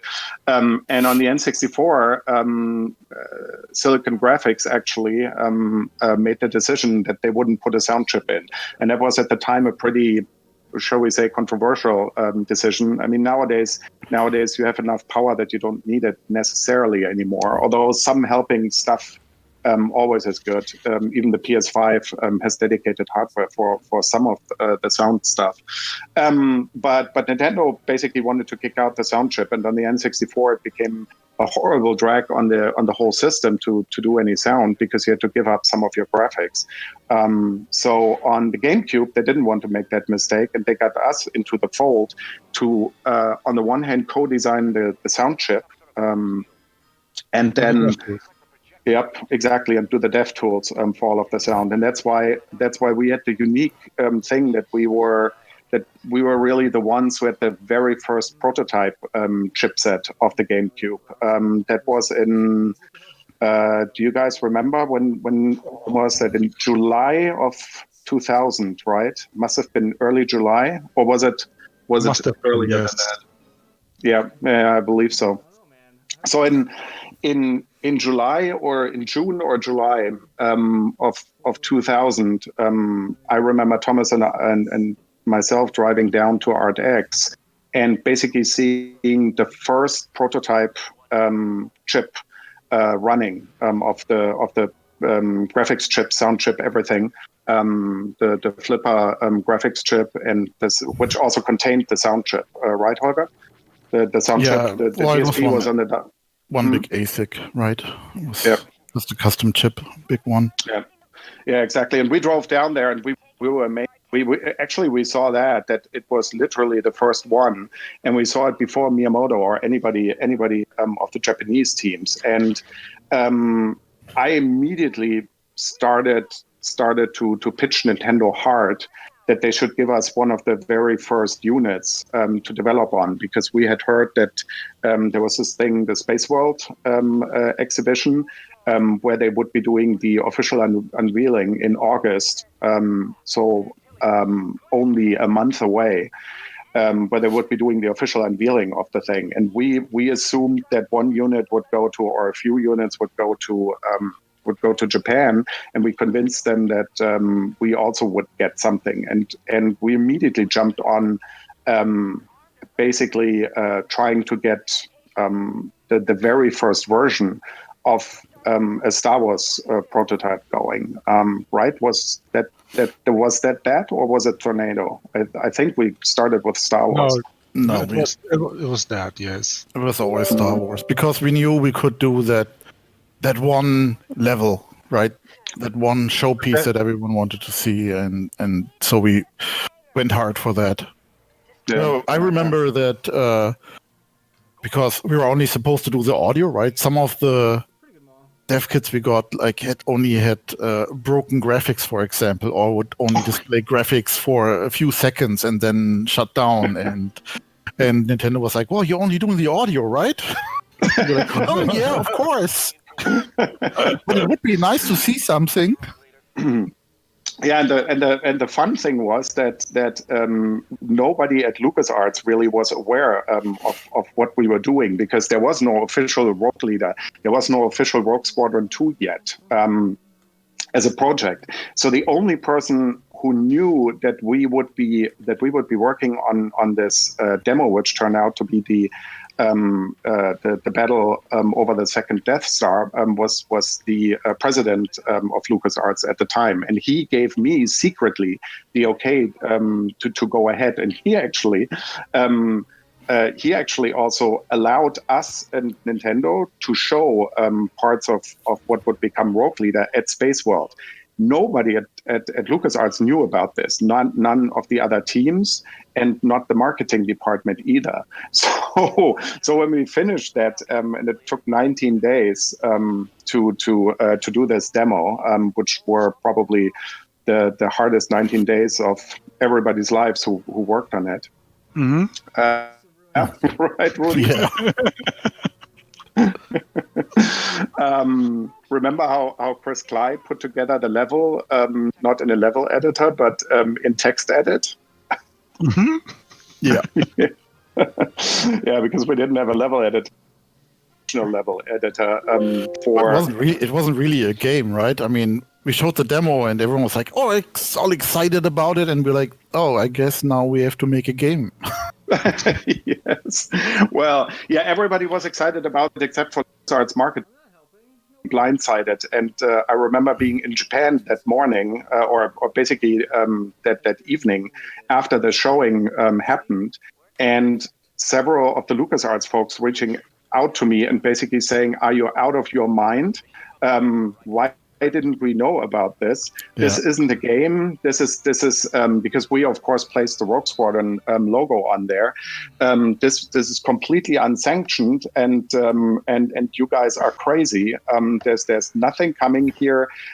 We haven't even decided that we're going to be working on the GameCube. Blah blah blah blah. All of that, and they were livid and completely freaking out. Well, I can imagine. I mean, can you imagine that's your job? This is the beginning of the internet, right? So it's not all out there all the time, and you wake up and to a million emails saying like, "Oh, when is Rogue Squadron 2 coming out?"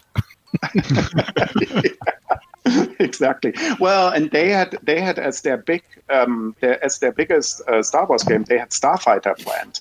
And then of course but the fans were completely going for Rogue Leader, so it was a really awkward situation. Although Starfighter of course was for the PlayStation 2, and this was for GameCube, but still it was a political mess. And Simon, I remember, had to step in because I just told them all, hey guys, Simon knows about this, he sanctioned it, and that's that.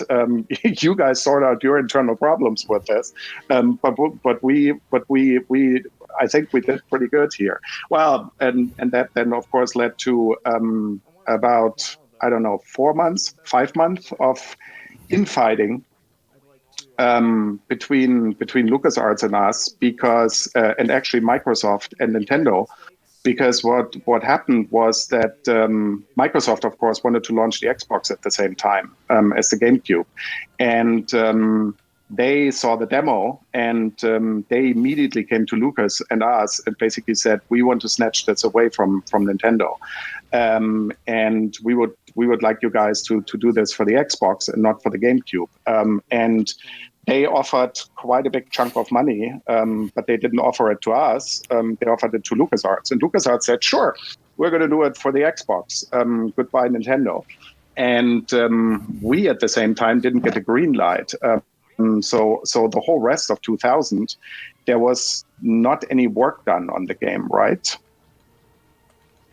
At least that's how keep in mind we were still finishing up the other games. I mean, we're still finishing up game right. Almost finished, and we're crunching hard on that, so we just didn't have the resources for it. Yeah. And Bastian at the time, the artist at Factor 5 together with Paul Topoulos, Bastian was the only one really spending a lot of time on it because he was building all of the ship models, right? Yeah.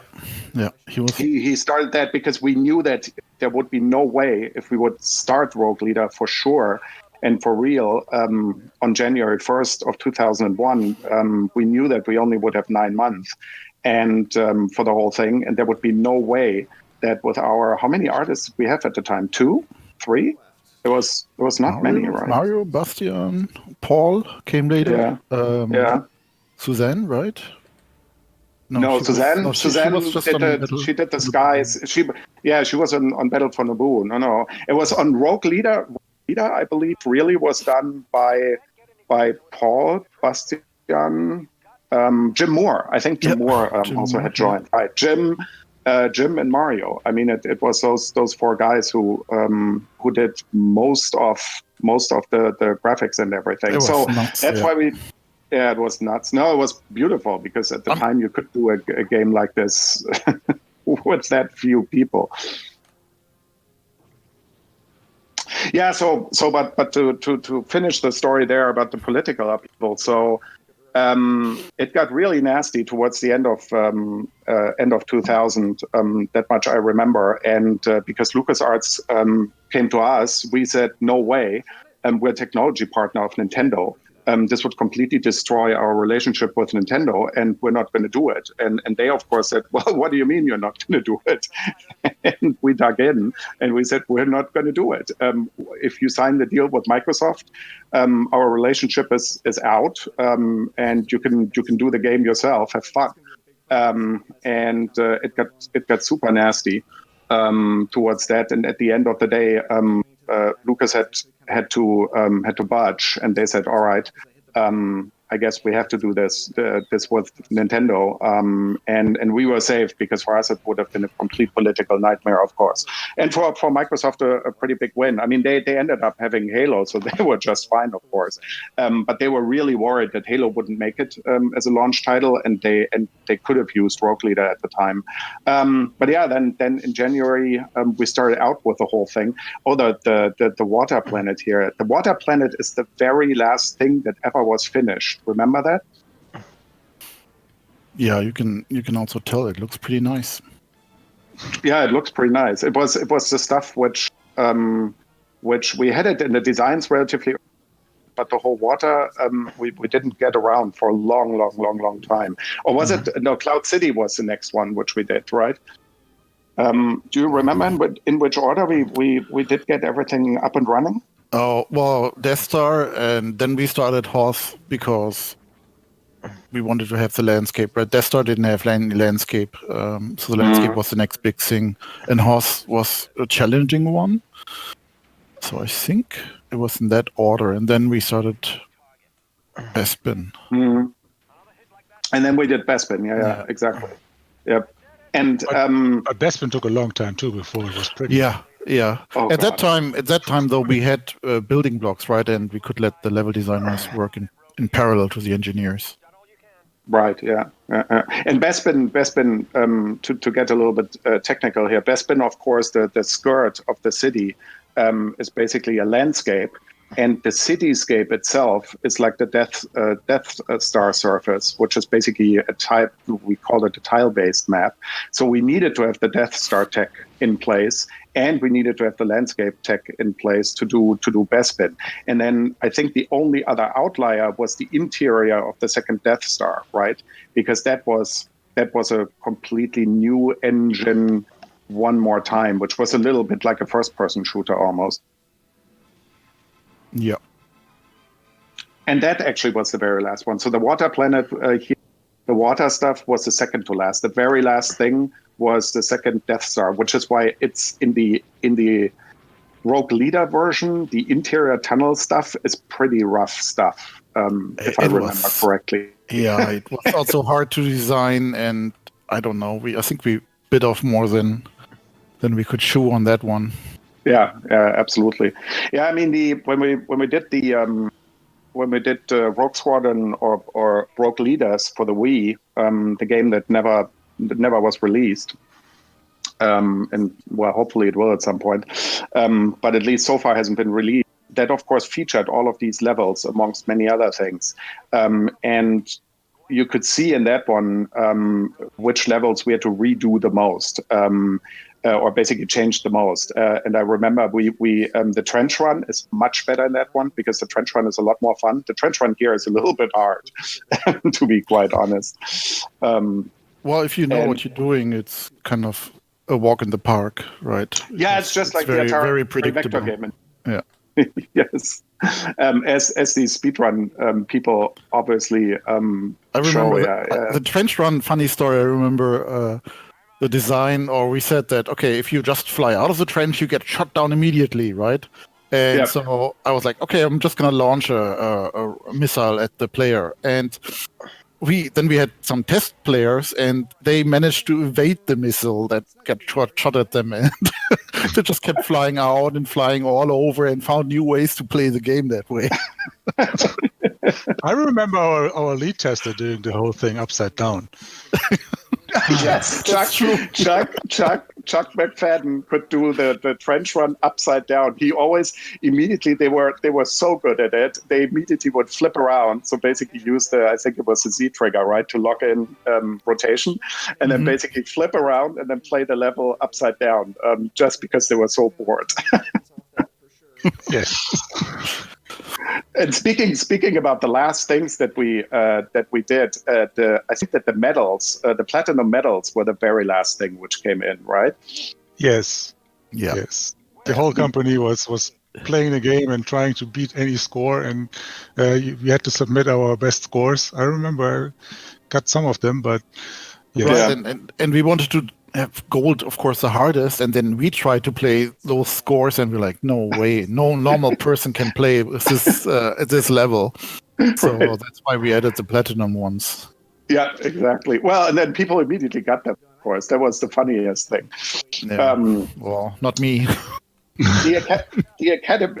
So in terms of biting off more than you can chew, this level here is the one which never in the original game worked out the way how we had designed it.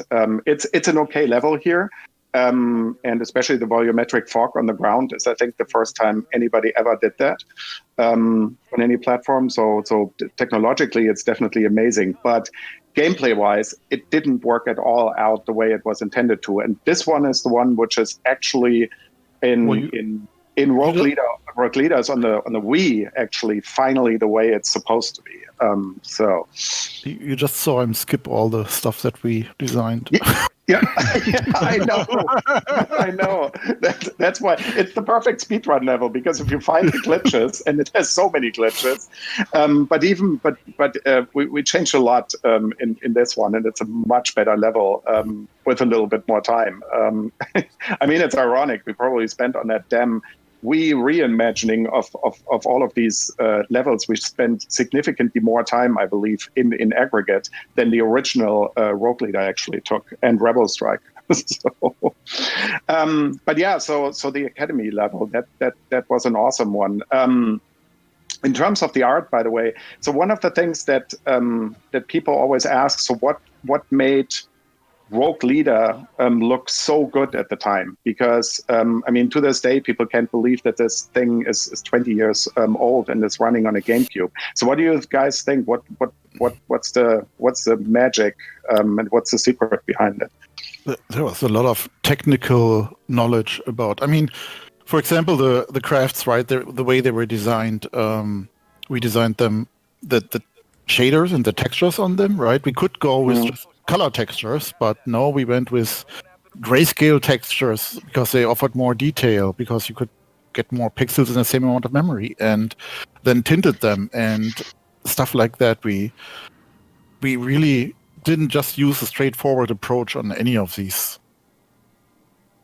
Yeah, although I would say that the grayscale tinting stuff that was on the N64 Rogue Squadron, right, to get around the stupid small.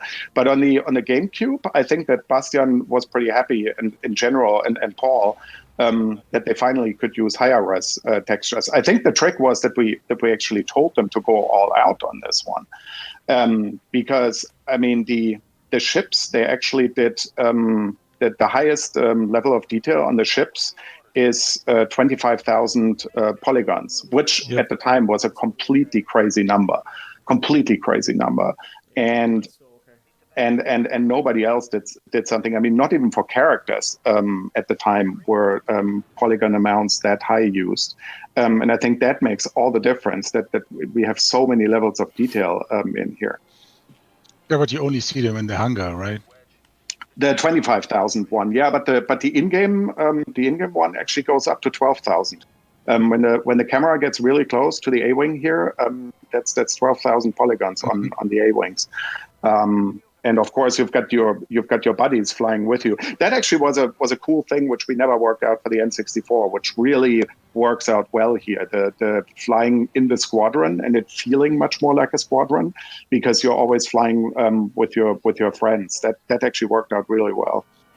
Yeah, the inspiration for that came from R-Type. With the satellite. Oh yeah, right.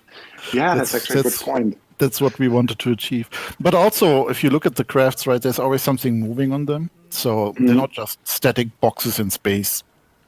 Yeah, but we had the engines do things. There's little flaps that move and stuff. And before that, it was really just a box in space that was floating around. Yeah, pretty much. Yeah. And the engine exhaust, actually, remember we had long discussions about that because, of course, in the movies, in the original trilogy, there was barely any engine exhaust, if any, visible. And we overemphasized that because we needed it. On the one hand, we wanted to look exactly like the movies, but on the other hand, we had to overemphasize that. Because otherwise you wouldn't get a feeling for speed. And it actually worked out well. Speeding up and slowing down. Right, yeah. I remember we had heated discussions with the color of the engines. Because QA wrote us up like, oh no, in the movie, at this and this minute of this and this movie, the color is that, and you are using the different color. Yes. The same with lasers. Exactly, yes, and sound. Exactly. We're at the Battle of Endor. There's too many. And there were too many of them. Remember when you were coming back and say, I can't hear these TIE fighters in front of me. So, yes, because you hear them behind you. Yeah, I don't want to hear them behind me. I want to see them in front of me. So mixing down those TIE engines was a nightmare for each level. Yeah, I remember that. You guys, I mean, you had a real problem. You had a real problem there. Yeah, it was because there were so many ships. I mean, in the first Rogue Squadron on the N64, you barely had like 4 or 5 maybe on the screen together with you, and we pulled off 50, more than 50 at some points. Yeah. Yeah. One thing which I remember is. Didn't Tony Wong join us for this? And that was the only reason why we did get the asteroid levels in there, right? Because Tony did the asteroid levels. Mm-hmm. He came to us from Rare, where he was on Perfect Dark Zero for the GameCube, which never came out, obviously. When Microsoft bought out Rare, and Tony basically jumped ship there, came to us, and immediately, I think he came to us in January. He had done Conquer before, Conquer's Bad Fur Day, and was lead on that. And he came to us, and we immediately threw him into Rogue Leader and said, here, do the craziest amount of asteroids that anybody has ever done. And I think to this day, the asteroid level holds up in that respect. I remember this level is the most 3D. I was just looking at the radar, right? Because we tried to figure out. In essence, it's a 2D game, right? It's a left and right, kind of steering, and then we wanted to have up and down a little bit, but that's very confusing to the player. If you just have free flight all the time, it's very confusing. So we tried to get some up and down in this level, and I think there has in this level, in the frigate level, second level, that has up and down, but you always have something. This one is the freest one because the frigate one at least has the convoy as kind of a leveling plane. This one, it has the motherships. It has basically the big motherships, but still, it's pretty free flight. Yes. Yeah, the skies were a big part in orienting the player. That we always had some reference, like the big planet, right, the Death Star and stuff like that. It just wasn't fun. And by the way, your trick that you were talking. Yeah. Yeah, the trick that you were talking about with the that we used grayscale, and then we painted on color with color per vertex. That's actually how the motherships here are textured, right? Because they're so big, they don't have traditional down there. Because they're so big, they actually are using shaders to actually get the color smearing on it. So, and everything else is grayscale there. Yeah, I remember, Holger, didn't you do, I think for this game, we did triple buffering for the first time to get to 60 FPS, right? And you did you worked forever on that whole timing scheme. Yeah. Because it was a pain when it actually did drop to make it not jerky. Mm. Yeah, or basically have as frame drops as possible. Yeah, it was definitely an interesting fight. So how do you guys remember 9 months? I mean, was it? Did Holger, you got married in married during that time, right? Yeah, in June, right? And we shipped in October, I think. I think we did this demo, and then it was like, oh yay! And then we did like 1 or 2 levels, and we thought we were on a good trajectory. And I even got a week out of a somewhat honeymoon out of it. Yeah. But then it was right back into the crunch. Yeah. And boy, did we crunch on this one. Yeah, this was pretty bad. Yeah. This was pretty bad. How do you guys remember all these months? Still, for me, this is one big blur. Okay. Well, got married in June, right? That's easy. And then I remember we were crunching towards the end, and I was working till like 4 a.m. or something with Julian on something, and I drove home and then turned the radio on, and that was 9/11 actually, and I heard this stuff happening on the radio as 9/11 was happening. Well, I remember that morning. The funny thing, you drove home because it was of course it was I think 6 a.m. here when the first plane hit. So I was driving home to my house. You were driving to yours, and you actually kept the radio on. I was so spent that morning that I just turned the radio off. And when I remember coming into the house, basically my kids, my ex-wife basically at the time was basically getting the kids to school, and I bumped into them walking out of the house, and telling them something flew into the World Trade Center, but I need some sleep here. So I slept for 6 hours or 7 hours, and she woke me up finally at 1 or so in the afternoon, or at 2, and the whole world had changed. She was like, okay, you have to get up at this point. But I needed to sleep because we were crunching every night so hard. And then basically she said, the whole world has changed. And I said, what are you talking about? And our friends from Germany were trying to reach us desperately if everything was okay, because of course there were all of these rumors flying around that the Golden Gate Bridge also had been attacked and all of that stuff. It was a crazy day. Certainly we'll never forget it. And actually remember that afternoon when we came into the office and there was just dead silence. Yeah, it was very somber. Yeah. Yeah, very, very somber. So we finished actually Rogue Leader right after 9/11. I think we were in the final, almost final mastering phase, because I remember we mastered it in September, and Nintendo actually said, well, you guys are the furthest along. Miyamoto's team, which was doing Luigi's Mansion, is behind you guys. So why don't you be the guinea pig for the very first GameCube disc to be manufactured? And we were a little bit upset about that because Nintendo enforced that, and we could have used more time. So the Luigi's Mansion guys got 3 more weeks of development time for launch, and we had to finish at a certain date because we were the guinea pigs for the disc production. Yeah, and that's how the game was in stores before the console. No, it's true. I mean, it was in stores before you could buy the console. It's crazy. Yeah, it is. Oh boy, and here's the interior of the. Sorry, it's good, but man, it's playability wise, it's questionable. It's rough. I mean, I had a hard time playing it. I don't even know if I ever managed to get through it. I hated it when someone wrote up, "Oh, at the end of this level, there's a bug." And And like, spent half a day to write a cheat to get to that point without playing through the level. Oh, speaking of bugs, by the way, do you guys remember that there is this nasty bug in Hoth which we never found? That randomly Hoth crashes for almost everybody who's ever played the game. Hoth has crashed at one point or the other. And we desperately were looking for it. And even after the game shipped, Nintendo made us look for it further for the second run of discs, and we still couldn't find it. I think to this day, nobody knows why Hoth crashes. Yeah. Well, we just were pushing it pretty hard there.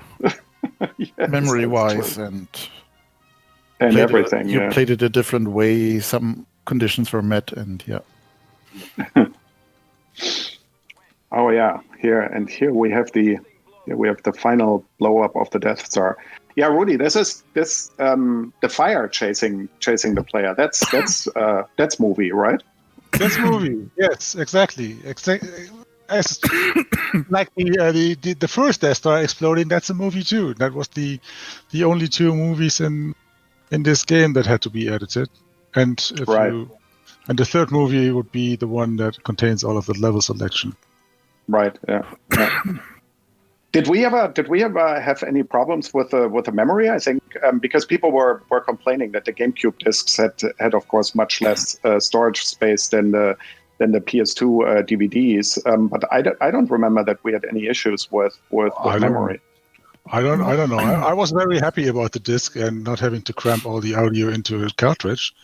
Yeah. The cartridge times. I mean, it was nice in terms of load times and everything, but it was tricky, definitely. No, we didn't have any problems with that. Actually, we to get the loading times down, we duplicated every asset in the game. Right. If there was a TIE fighter in the level, right. we didn't seek a different position on the disc. We just duplicated it. All right. And I guess we're coming to the end here. They blew up the second Death Star and they finished it in 40 minutes. That's pretty crazy. When the official game time is 7 hours? Chuck can do it in 20 minutes. Chuck, I think Chuck could do it in 20 minutes. All right. Well, thanks guys for watching this all together here. Good memories, good times, stressy times. But boy, this definitely was one of the better Star Wars games, I have to say in retrospect. And I loved working with the whole team and with you guys at the time. Yeah, same here. Definitely learned a lot. Yeah.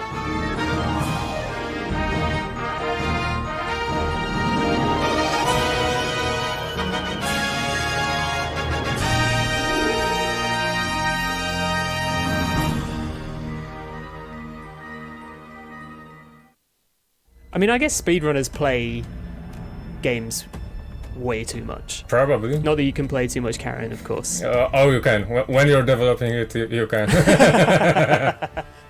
Yeah, I had enough of this game before it even came out. I had enough of this game before we even announced it.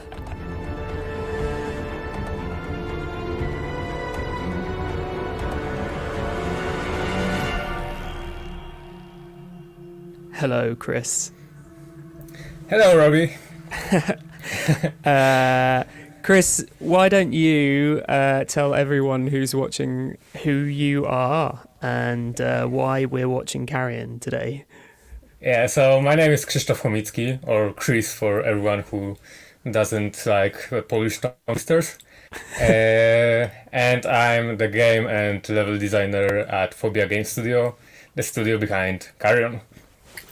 Beautiful. And I'm Robbie. I am Robbie Patterson from Devolver. I helped market this game. So we're watching the world record speed run of Carrion. Yeah. So Ooh. yeah. So what was happening just there where he brought up that... Did he bring up like a debug menu or something? No, what he actually does is he loads the game very quickly because all the transitions between the levels and when you set up a hive and then you have the animation with the tentacles sprouting out and starting to open the level and so on, they take some time, mere seconds, but when you're doing a world record run, you want to shave off as many as you want. As you can, and the save happens before the all the animations. So by loading the game, he simply skips parts of the loading animations and so on. Wow, such disrespect for the animation in this game. Yeah, basically that's what speedrunning is, right? It's disrespecting everything you work on for 3 years, and it's like anti-gaming. Yeah. Whoa. Like half of the game you made, let's just skip it. Yeah, that's what speedrunning is. Yeah. Only half of the game is any good anyway. Yeah, that's true. I mean, you just need the 2 hours so that people can't refund it anymore, and then who cares? So how quickly can you finish the game in? What's your fastest run? Mine? I'm not sure, but without doing the skips, which we'll surely see in a moment, I think around 40 minutes or 50 minutes, something like that. Maybe. I'm not sure. I did some sort of speedrunning when we were, about to launch the game, and then oh damn, we have a new bug, let's fix it, and now we have to replay the whole game, and it was a whole night of doing that on every possible platform and so on. Fun times. Right. So are there any sort of known exploits that we're going to see in this speedrun that you think they're going to take advantage of?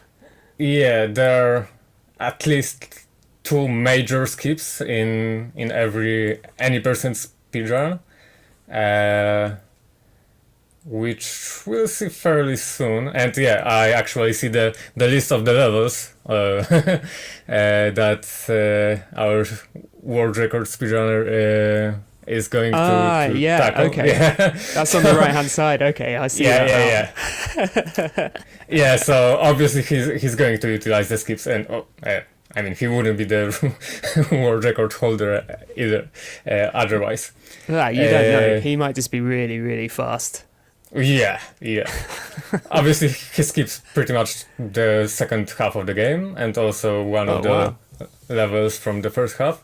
But for now, there weren't really any major skips or bugs or anything. He's just utilizing the game's mechanics, which are very kind of speedrunner friendly in the way the monster moves, and the fact that you can actually skip most of the combat encounters, just not kill people. So basically, not do the things that are fun in the game. Yeah, I noticed that you can kind of you can dive through rooms fairly quickly, even on a standard playthrough, if you want to. If you're feeling, reckless. Yeah, you can. Although when you're reckless and you're not 100% certain as to what you're doing, you'll either get lost or killed or both. So I definitely got lost a lot in this game. So where do you think the first we're going to see the first kind of a speed running exploit besides the quick saves that he's been doing? So besides that, after the mines level, which he's just entered, man, he's going fast. Yeah, he'll gain access to the second part of the overworld, because the overworld is basically divided in those three areas. And they are kind of, I mean, it's all interconnected, but they are kind of, we call them districts while developing the game. So to make the traversal and exploration of the game easier and less confusing. Yeah, the levels you tackle in any given moment are always set in one of the three districts. Yeah. So yeah, once he does the mines and he now has the Zephyria skill or dash as most people call it. He can destroy the wooden obstacles. Yeah, and gain access to the second part of the overworld, and that's where the first skip is going to happen. Right. Man, he's going so fast. Yeah, That's he's wild. he's re-entering the junkyard, and that's where you open the sub level of the junkyard. Yeah. He's just entered it, and it was a toxic waste, whatever. Oh yeah, so he's dropped that. It was in ability. French, yeah. Oh yeah, actually it's we knew that Carrion is going to be a pretty fun challenge for speedrunners, because not only can you utilize the extreme agility of the monster, its speed and so on, but you also kind of have to optimize your resources. You have to plan very carefully how many people you're going to eat, whether you're going to deposit the biomass or allow some people to shoot you, because that might be quicker. So there's lots of planning. Involved. I hadn't even considered that kind of like that tactical aspect of having to get bigger or go bigger and smaller in the context of doing a speed run. Yeah, so this is where I'm expecting to see the skip. Okay. Strap in. Yeah, so basically it's something that shouldn't be possible to do. What did you do, Chris? How did you do this? Yeah, funny enough, we actually fixed it ahead of the launch of the game on Steam, but given the Windows Store version is more akin to consoles, which means it goes through certification, we didn't manage to patch it ahead of the release. So that game has this skip. I mean, basically the skip is still possible, but it's more complex. Okay. And yeah, on the initial Game Pass PC release, you could just shoot the web and move very quickly through the lasers. Yeah, because the web should simply break. Yeah. Much earlier when it's attached to a switch rather than an enemy. Yeah. And I wonder how many times. Oh, sorry. I wonder how many times he had to play through this just to know exactly where to go and when. I mean, I guess speedrunners play games way too much. Probably. Not that you can play too much Carrion, of course. You can. When you're developing it, you can. Yeah, I had enough of this game before it even came out. Oh, yeah. I had enough of this game before we even announced it. So. Where is he now? Oh, he's in the water section. Yeah, the Leviathan Reef Base. Just regular, super fast gameplay at the moment. Yeah. I wonder how he's going to tackle the mech. I was just thinking that. Yeah, probably just rush him and mutilate him in 1 second. Has he got the? Oh yeah, he's got the. Yeah.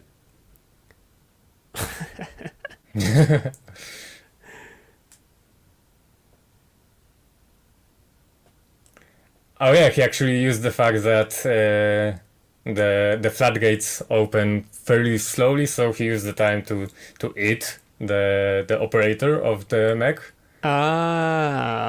Very something he probably wouldn't do if the door opened instantaneously. Yeah. Yes. So basically, the skip allowed him to completely bypass the botanical gardens level. Right.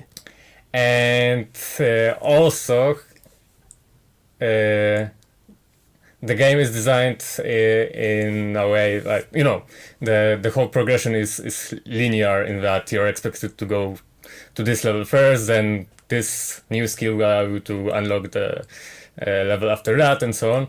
But while developing the game and testing everything and so on, we obviously made it so that when you enter any particular level, you get assigned all the... Oh, I guess he messed something up. You get assigned all the skills you're expected to have at this point in the game. Right. So yeah, thanks to that, despite him skipping the level in which... So he doesn't have to like manually collect each skill. Yeah. If he manages to skip some level, he'll get all the skills He just gets it from that automatically. level. Oh Yeah. man, I didn't So know that's that. yeah. So that's why he has the light bending skill. Yeah. He actually did an interesting thing in the puzzle with the switch in the water. He kind of broke it to make it faster. So Oh, really? yeah, you're expected to get smaller and shoot a cobweb. To toggle the switch. And from Oh what I yeah, saw, but he just used the water kind of. He was just. He just he- stayed he- in the.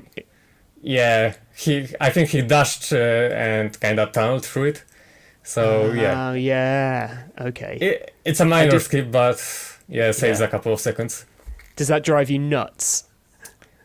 Yeah, because I tested the game against all that stuff, and I designed all those levels and all those puzzles, and I'm like, so you can still do that, really?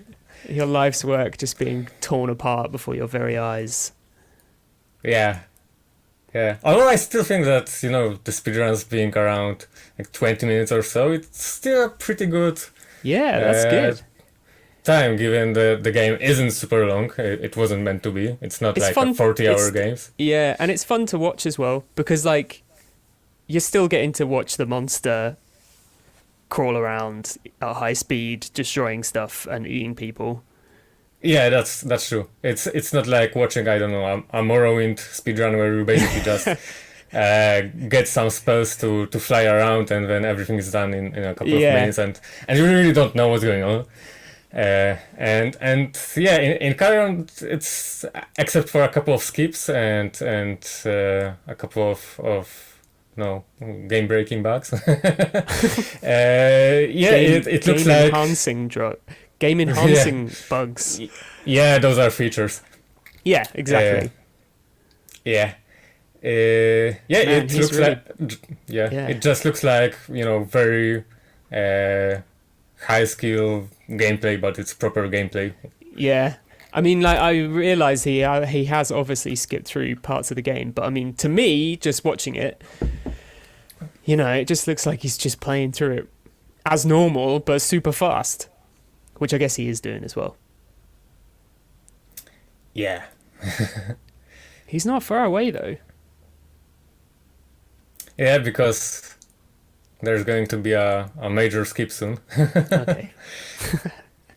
Maybe I spoke too soon. So let's get ready for this next major skip. What can we expect when this happens?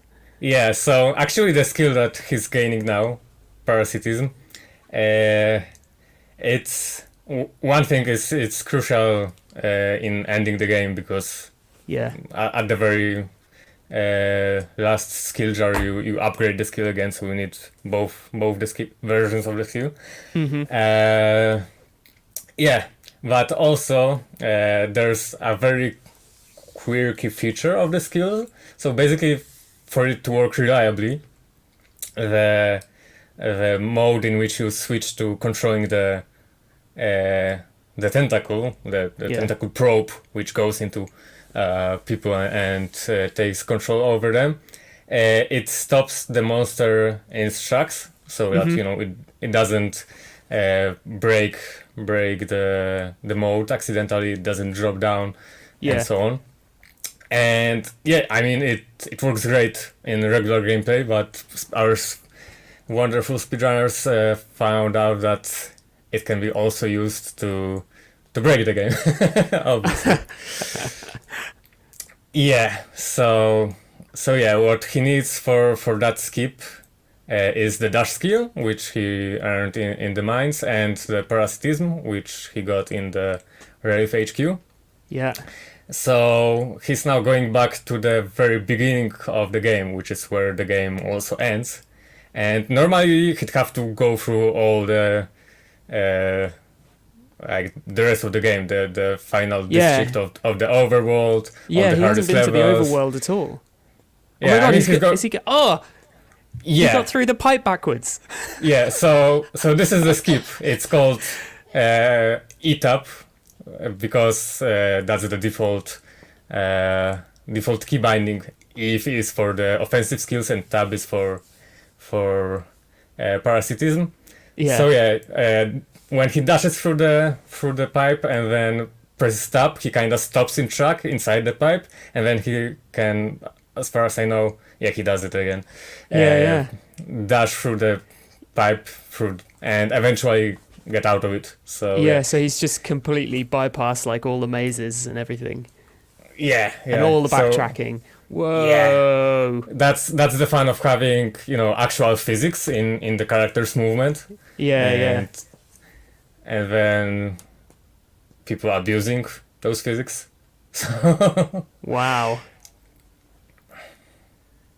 That was wild. yeah.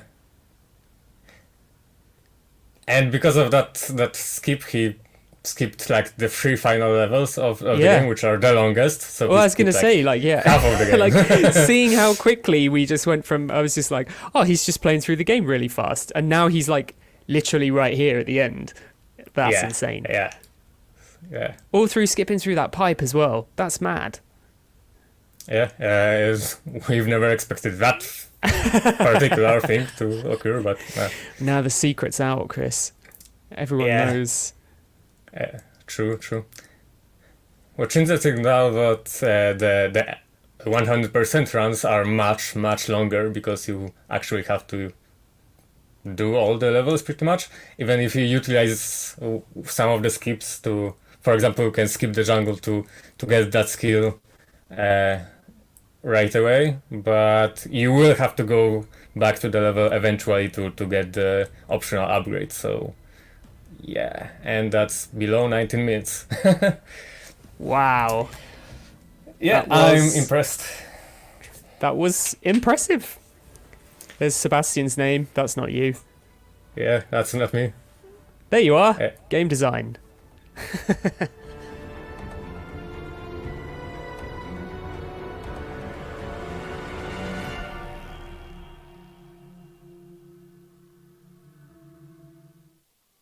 He got the marker and then fast traveled to the marker instantly. Oh, Chase, know your day. I forgot that I worked on this game. Wow. Look at that. I knew we had some bugs, but man, look at that. Yep. Bugsidian.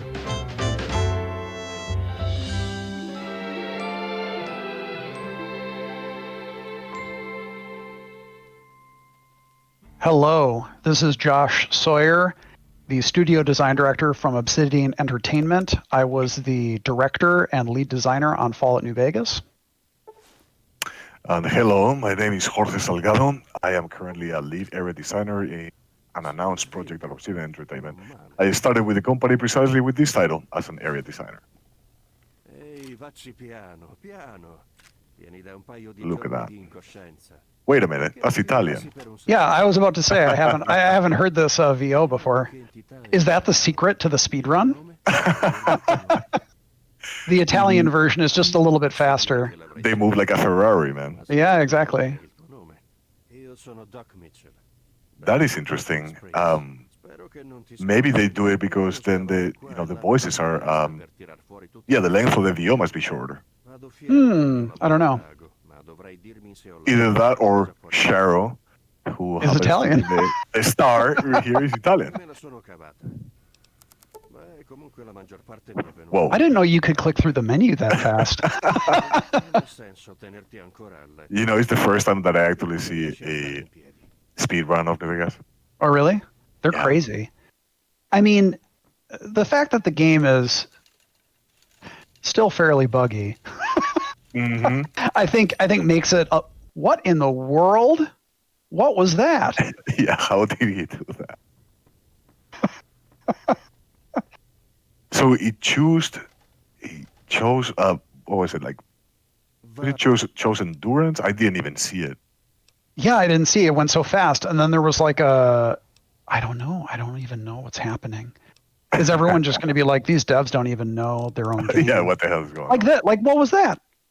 What was that? It was like loading a bunch of stuff super fast. This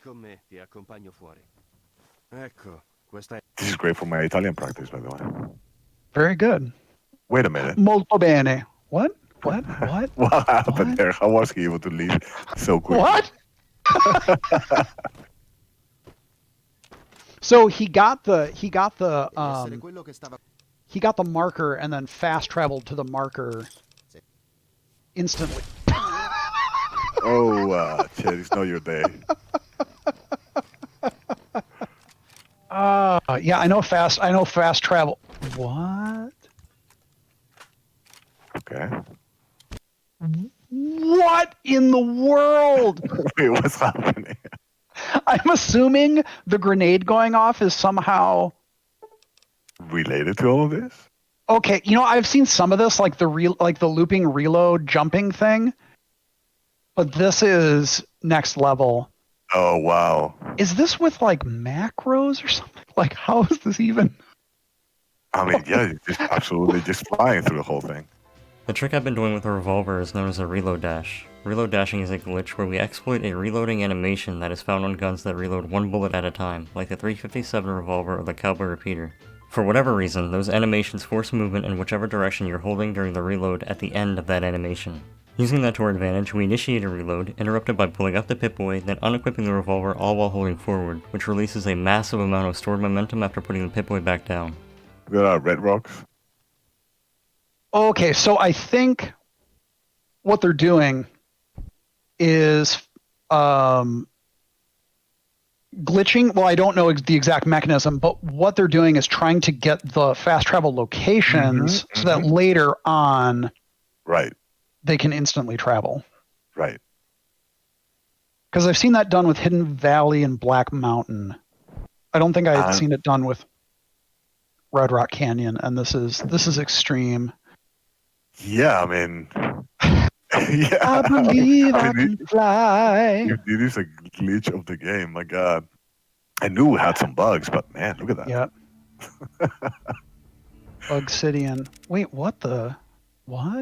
Going back to the main menu is part of the strat? What? He's just flying right. You know that there's got to be a forum where it breaks down like every like half second of the strat here. Yeah, when you're sailing towards the monorail, exit to the main menu and reload, and that takes 5 seconds. Like what? And that's shapes of time. Yeah, he's not even letting things reload on time. I'm seeing them pop up. Farewell, Pearl. Yep.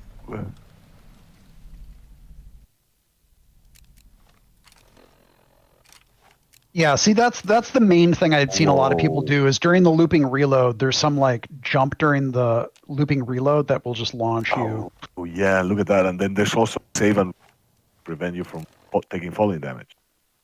Yep. Oh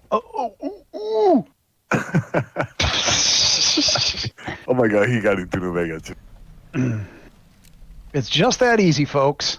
Yep. I've seen people get to New Vegas about this fast, but not with all the quick travel stuff that they already unlocked. Yeah, that's barely a few minutes in. Yeah, we're at 4 minutes, folks. Remember We're at when 4 minutes, and we're on the floor of the Ultralux. Remember when we were worried about people heading to New Vegas too quickly, straight up from Good Springs? I mean, but we always I always intended that people would, not that they would glitch there, but that they, like crafty people could fight their way past the Cazadores, or they could somehow sneak by the Death Claws. Death Claws. So it was always intended. Like the story is constructed so that it still makes sense because you're really just trying to find Benny. So if you get here right away, it doesn't make the story broken or anything like that. But yeah, 4 minutes was not really the. No, not the goal. And remember when we actually even put like signs outside Good Springs saying it's like, hey, it's dangerous that way. Yeah, which then RPG players. Exactly. The Caravan Shotgun does it. Oh, wow. RPG players are like, yeah, I play RPGs. I know what it means when it says it's dangerous. It means for everyone except for me. Exactly. So Benny's done. And he's got the Yes, chip. man. Here we go. Oh my God. Got the chip. Got Yes, man. Now it's time to. So now they're gonna get outside and fast travel to all the places they already went. So they're gonna go to the Boomers. They're gonna go to Red Rock. They're gonna go to.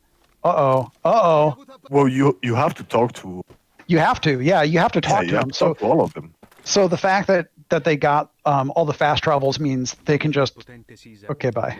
Oh, and that's why he went to the Ultralux first. Right, to know the factions. Wait, what does going to the Ultralux first do? Well, you have to talk to all of the factions. At least you. That's right. That's right. Yeah, even with Yes Man, you have to do that. Right. Yes, man. My favorite part of the game to script. Out of all the crazy things we did there, that was.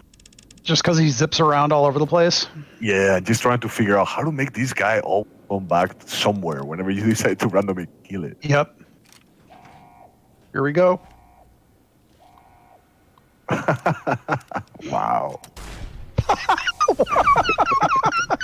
Look at that. Not so tough, are you? Yeah, One pellet from a Caravan Shotgun. Well, see ya, folks. And that hole on the ground. So 10 minutes. So in 3.5 minutes, this will be done. That's insane. Let's see it. All right, let's see what you got, Sharo. Hey, these sound really good in Italian. Yeah. The gangsters. It is interesting that it's Italian VO with English text. Hey everyone, it's Ronnie, the video editor. We had a slight video freeze here, but Josh and Jorge's conversation continued, so I'm just going to let them finish their snippet out right here, and then resync the footage and play until the end. So it's going to look a little weird, but don't worry, I'll handle the fallout. Get it? Fallout.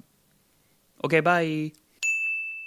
I think one of the things that surprised me when we were first working on this is that a lot of the signage in the game, like in the vaults and stuff like that, those are all localized textures. So we wound up having to actually make texture variants for each of the languages that it looked in, which I'd never actually worked on a game that did that. Normally, if it wasn't actually a string, it didn't get localized. So kind of cool. I love the style that we had for those posters and everything else. Yep, it was a lot of work, but the artist did a really great job. I mean, especially considering we only had 18 months on this game, the artists, what they were able to do to turn things around was just amazing. Yeah, I completely agree. All right, zipping along with the old revolver. That's the glitch, right? Where you can just. Well, that's the main one, to just forward. rocket yourself all over the place. Hidden Valley. Yeah, totally. Look at that. Time to. Sorry, it didn't work out. Yep, you're just getting pissed off. That's it. That's all you need to do. Yeah, and that was an intentional thing. I remember John Gonzalez and I talked about this. John Gonzalez was the narrative lead on the project. And with Yes Man, you really just have to make contact. Like, basically, if you talk to him at all or you, like, go and fight him at all, you can just go back to Yes Man and be like, yeah, it didn't work out. Exactly. Sorry, man. Which, I mean, and we know that most players won't do that, but we like the fact that you can do it that way if you want.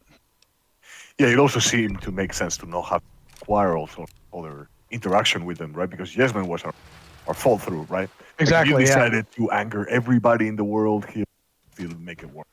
Yeah, and John did a really great job of making him react to that, where he's kind of like, well, that doesn't really seem like a good idea, but I support you. Such a great character. Ciao. Love it. Who's the Italian Dave Foley, I wonder? Right. Doing the voice of Yes Man. Are you telling me that in less than 3 minutes, we're going to be done with this game? Look at all that work we did. 10 minutes. This is great. I'm super impressed, I have to say. Yeah. What? Oh, maybe that's faster than actually waiting for all that time? For what? I guess I don't know what's happening. Like if you have to wait X amount of hours for X to happen, I think this is even faster than just letting the time pass. So this is before the Battle of Hoover Dam. Mm-hmm. Correct. So I'm trying to figure out why, but what is the waiting for? We had some safeguard or something. Oh, wait. Oh, yeah, right. He needed some time to upgrade the security or whatever. Oh, that's right. That's right. Yep. I forgot that I worked on this game. One more thing. Yep. Oh, this brings so many memories. I haven't seen it in so long. Great. Power the substation, baby.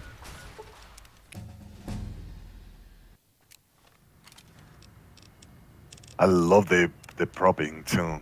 This brings a lot of memories. Just looking at all the props and how haphazard everything looked. The land of kit bashing, because we had so little time to make new assets. We really had to use a lot of the stuff Bethesda made for Fallout 3, and thankfully there was a lot of it.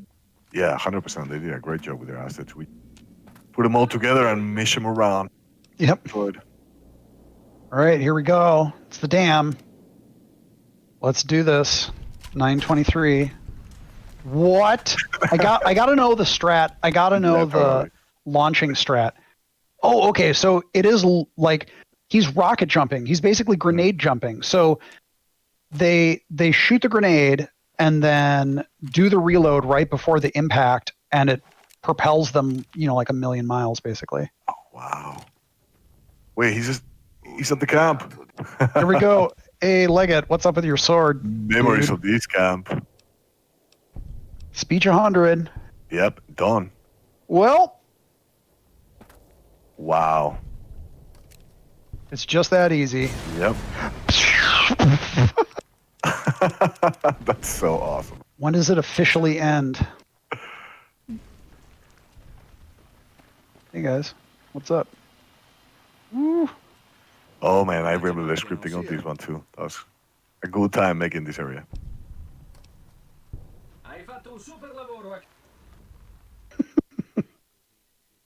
Wow.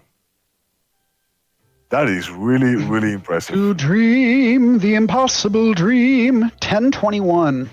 That's crazy. That's pretty wild. Yeah, like I said, I think the earliest speedrun that I saw within the first few months, I think I saw someone at like 19, and that was pretty nuts. But sub 11. Yeah, that's incredible. I've never seen an 1121, and I never will. I love the art of these ones. Very good. Yeah. That's incredible. That's good Well job, done. Cheryl. Good job. Really, really impressed. Awesome. Will anyone top it? Who can say? It's only been 10 years. Thank you to everyone who has played Fallout New Vegas over the years. When I was working on the game, I never thought that it would be as popular as it turned out to be, and certainly not that it would have the longevity that it has. Thanks to especially the modding community and speedrunners, the stuff is absolutely incredible. Yeah, really just kind of blows me away. like to echo Josh in saying that every single person that has worked this game holds it very dear to their heart, and they have been extremely happy to just see the game have a life of its own over time. And it is a topic of conversation still at Obsidian Entertainment. I would like to thank everybody for being there also for us, and in the name of the entire team. Thanks, everybody.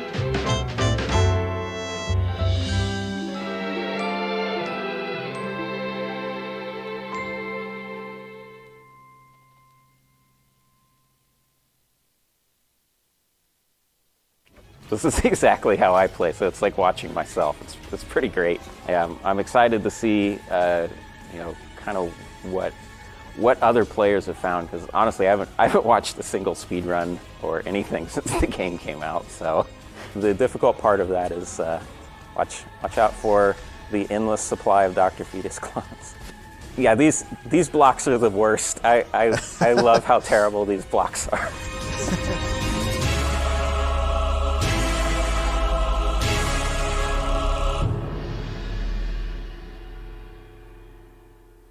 What is up, everyone? How's it going? My name is Mitchell Saltzman, and I am joined with Tommy Reffinis, the creator of Super Meat Boy Forever, and we're going to be talking over and reacting to a speedrun of Super Meat Boy Forever. How you doing, Tommy?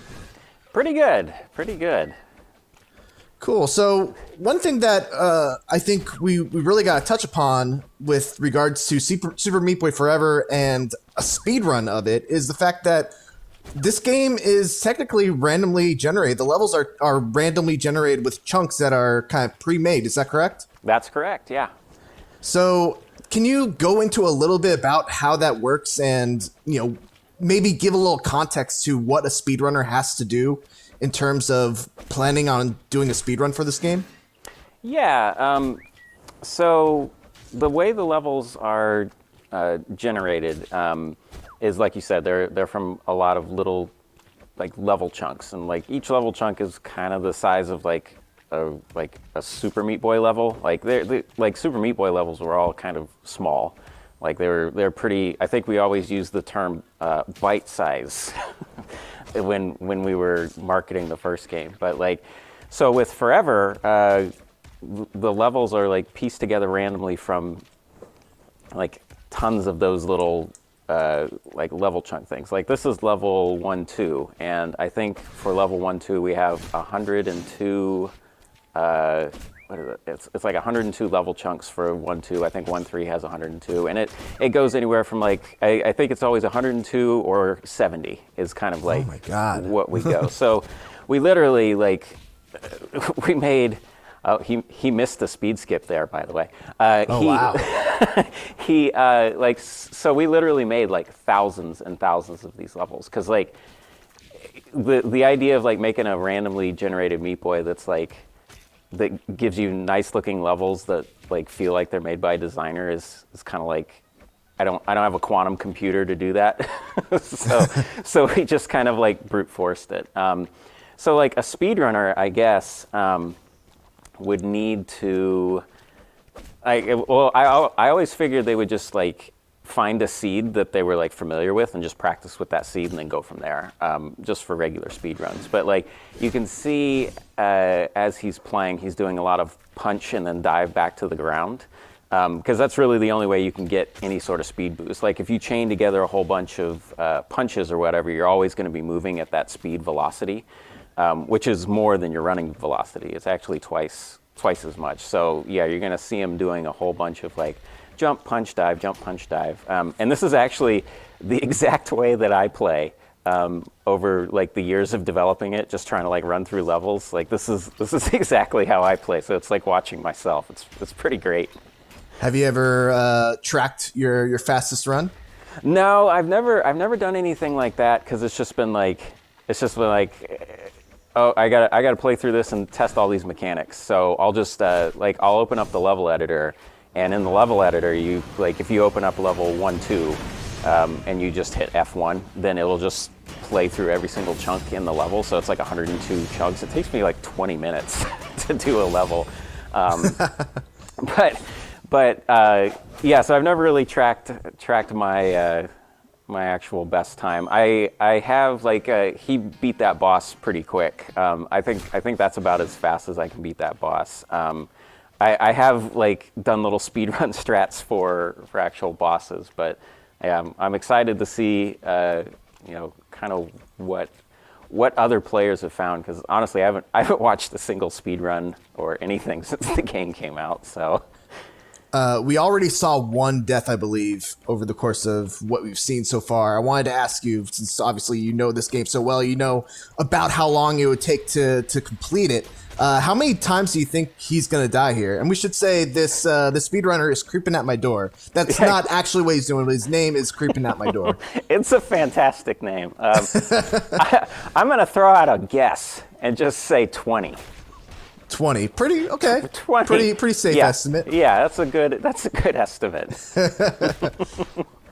One thing that I really enjoy about this speedrun is, there's kind of like a spectrum of speedruns. You got, on one end, you have like Doom Eternal, where people just break that game and fly through walls and use like the railgun to give them momentum boosts, and they're done with a level in like 30 seconds. And then you have something like Super Meat Boy Forever, where it's real honest. Like, this guy is playing this game really, really well. Is that something that you kind of went for when you were designing these levels? Well, yeah. I mean, it's like there's all kinds of little skips and stuff. Like we never, like, when it comes to like designing a game and thinking of speedrunners, I think it's actually a mistake to design for the speedrunners, because like like you said with the Doom stuff, like they will find ways around it. Like Ocarina of Time speedrun is what, like 15 minutes now or something. So it's something like crazy like that. So like you wouldn't have thought, like, when that game came out, that anybody could beat it in 15 minutes. Like, I think it took me like 2 or 3 days to like beat that game. But yeah, like it was never like, when we were designing, it was always kind of like, we would like play through a level and we would find a skip and we would be like, yeah, we'll just leave it in. Somebody might find that, or we would find a skip later on and be like, is it okay to leave that in? It's like, in almost always it was like, the only things we ever took out were things that would like break the game in a bad way, like in a non-recoverable way. Like there's some levels, and we're still tracking them down because there's literally thousands that we've made, where you can like jump over the top of the level and it won't hit the loading zone for the next chunk, so you'll just kind of fall into oblivion and then the game crashes. So we found most of those. But yeah, it was never like, oh, I want a speedrunner to be able to do this. It was kind of more along the lines of, let's just design basic movement and stick to these set rules, and then I'm pretty sure speedrunners will find a way to like exploit those rules. One thing that you can see here, an interesting thing about Super Meat Boy Forever, is that you only really need to beat 4 of the levels before you can challenge the boss. And one of the things that we're seeing is that he skipped level 2 and went directly to level 3. Do you know the reason why these speedrunners are skipping some of the levels and going straight to another one? I actually don't, and I didn't like catch in the very beginning. Did he modify a seed in the beginning, or did he just do a new game? I believe the category for this speedrun is unseeded, so it's any percent unseeded. That's interesting. Then they must have found that. Well, let's see. He skipped 2-2, which is fans. So I imagine that the fan levels, they have places where like the fans are pushing you back against the direction that you're running, which could kind of slow you down. So I'm guessing, like, wanting to avoid stuff like that would be like an optimal sort of path. Like, so I'm guessing that's why they skip stuff like that. And he did skip. I'm trying to remember what else he skipped in this last level. What did he skip in the last level? He skipped 2-6, which is like switches and like crazy puzzle things that end up being much longer levels. So yeah, I'm guessing just in over time playing, they kind of figured like, oh well, the average level in this is like about this long, so we'll just take our chances in this run to do that. Got it. So even though each level has a certain number of chunks, those chunks kind of have a specific theme that you're following. Yes, every single level in the game introduces a new mechanic. So like this level, this is 3-1. 3-1 introduces treadmills and roly-poly bugs. And then what is number 2? I forget what number 2. I think 3-2 is like keys. So like every single Light World level introduces a new mechanic. Mm-hmm. And yeah, we should mention that this is also, because it's any percent, it's just the standard levels of Super Meat Boy Forever. How hard are the Dark World levels, you think, to do something like this for? I think once you get to the point where you're like actually speedrunning it, like I think you can do the Dark World levels like technically as easy as you can do the Light World levels, because like when you're at that skill level, then it's just like, oh, I know how to react to this, oh, I know how to react to that. Like there's almost no surprises in like speed runs. Like people that speed run stuff are like, oh yeah, you have to do this and you have to do that. So yeah, like the Dark World levels though are pretty nuts. So that would be kind of a neat speed run to see, as somebody that just blind runs an unseeded Dark World would be pretty cool. Do you think there's an element of luck to any percent unseed speedruns because of the fact that there are so many different chunks that you can get? Some of the chunks might take a little less time than others. Oh yeah, definitely. Because like there's some chunks that are just like, oh, this I can cross this in like 10 seconds. And there's others that are like higher difficulty. Because back to kind of how it generates is like, in the process of designing it, we played through every single chunk, because I mean you have to when you're designing stuff, but we design them and play them, and then we play them to rate them for difficulty and give them pars. So each chunk has its own difficulty between like a 1 and 7. So like 7 being the hardest, 1 being like easy, like tutorial almost stuff. So when you're a new game, it will only select chunks between 1 and I think 4.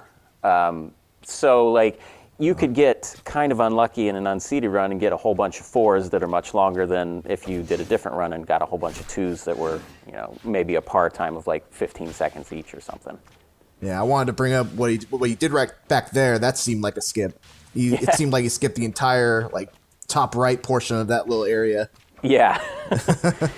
Yeah, and those like that kind of stuff definitely exists in there, just because it's like, yeah, like when I mentioned he missed a one in the very beginning, you can skip the entire bottom part of one of those levels just by like doing a really quick jump after you. I guess people have to go back to the beginning when I was like, oh yeah, you can skip this part. If you like hit the mushroom that was there and then do a little quick jump, you can skip the entire bottom part, and like stuff like that exists in the levels, and they were never intentional. But they were just like, you just, when you play through enough, you're like, oh, okay, well, I guess you could maybe do this.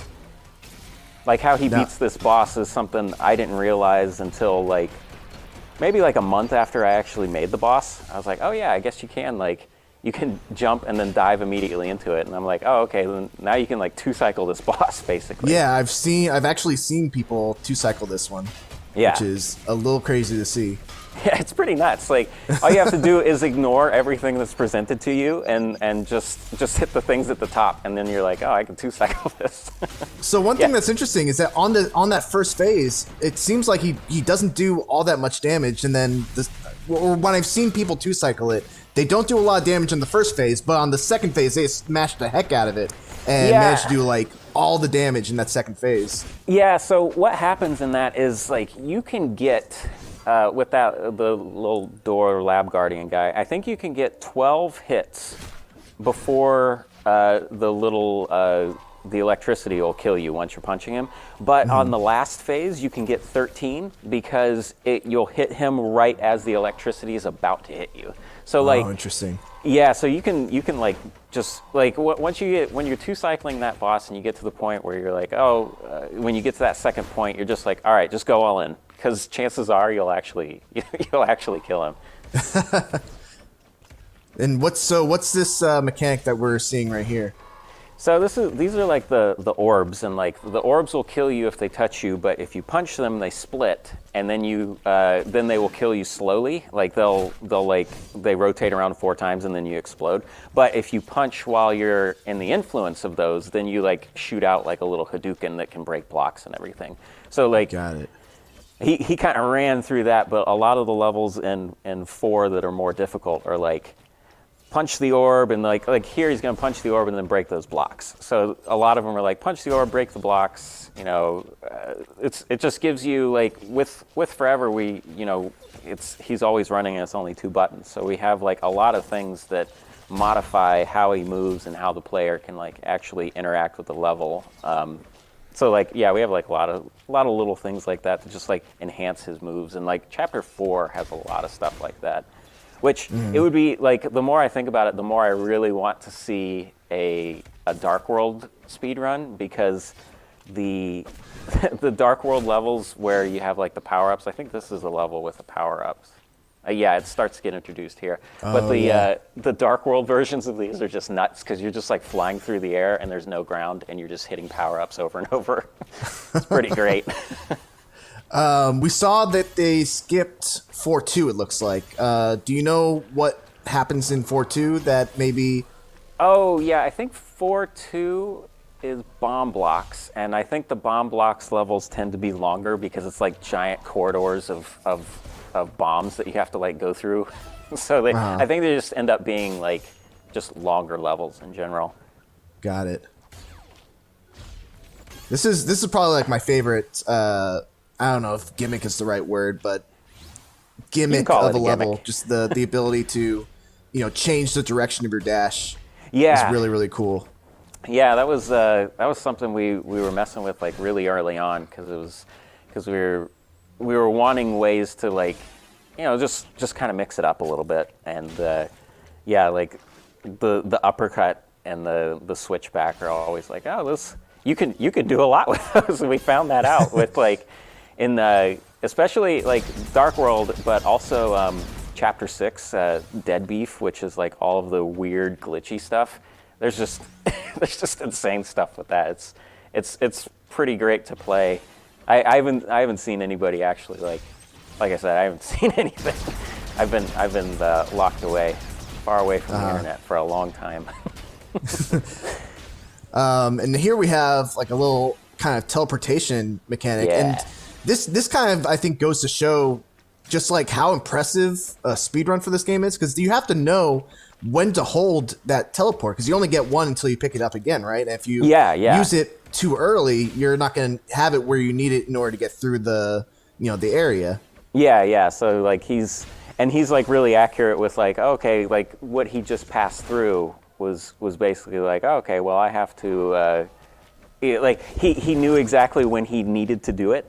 So like instead of having to jump back and forth and everything. And see, like we were talking about, you would skip certain levels. So like right there, he had to like break through those things and wait for an orb. So like in a way, that's kind of unlucky for his run, because like, he just happened to get. That's pretty nice. That's actually how I do this boss too. That's really good. Yeah, you can like really mess him up like that.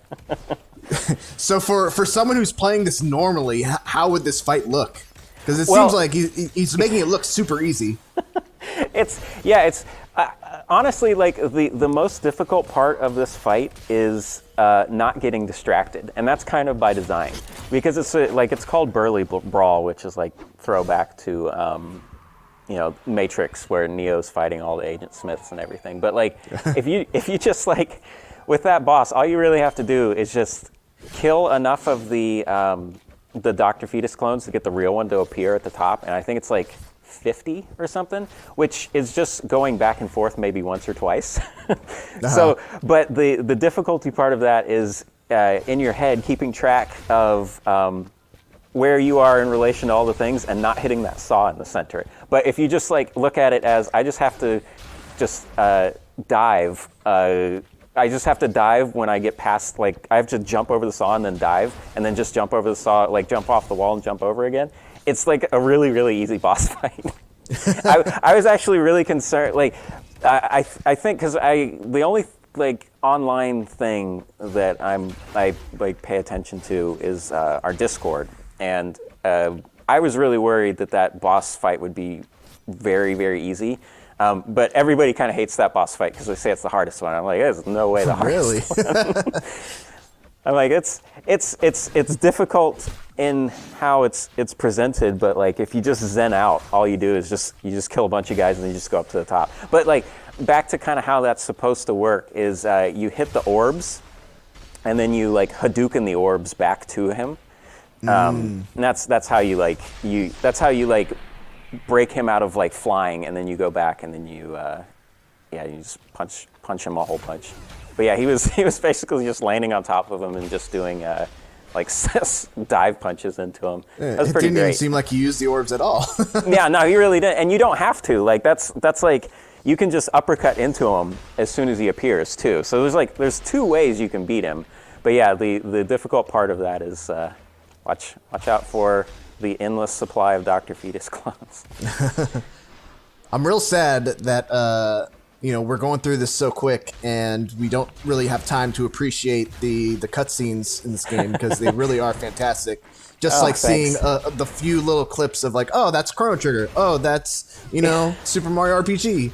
Yeah, yeah. Those very, very cutscenes cool. were like, I wrote the scripts for all of those, and we like storyboarded them and got them all animated, and then we finished all of the cuts. We finished the last cutscene probably like a month or two before launch. But before that that was like an extra cutscene. We're like, oh, we absolutely have to do this, and I don't want to spoil what it is. But we had finished the actual story cutscenes, like scripting them and storyboarding them and everything about 8 months before launch, and I was so bummed out because it was so fun to make all of those. It was like, oh, I'm gonna make a movie, and it's like, oh, okay, well, I actually am gonna make a movie. All right, so we're already on the last world here, right? Yeah. This is the other side, chapter 5. And it really seems like this is where you kind of put everything all together. I'm seeing like power-ups. I'm seeing the glass blocks and this new mechanic right here. Yeah, like chapter 5 still introduces new mechanics every single level, but it takes from a lot of the previous levels also. Just because, like, from a story standpoint, this is like time in the world has blown up, so it's like everything is kind of scattered all over the place chaotically. But yeah. Do you think these blocks are the worst? I love how terrible these blocks are.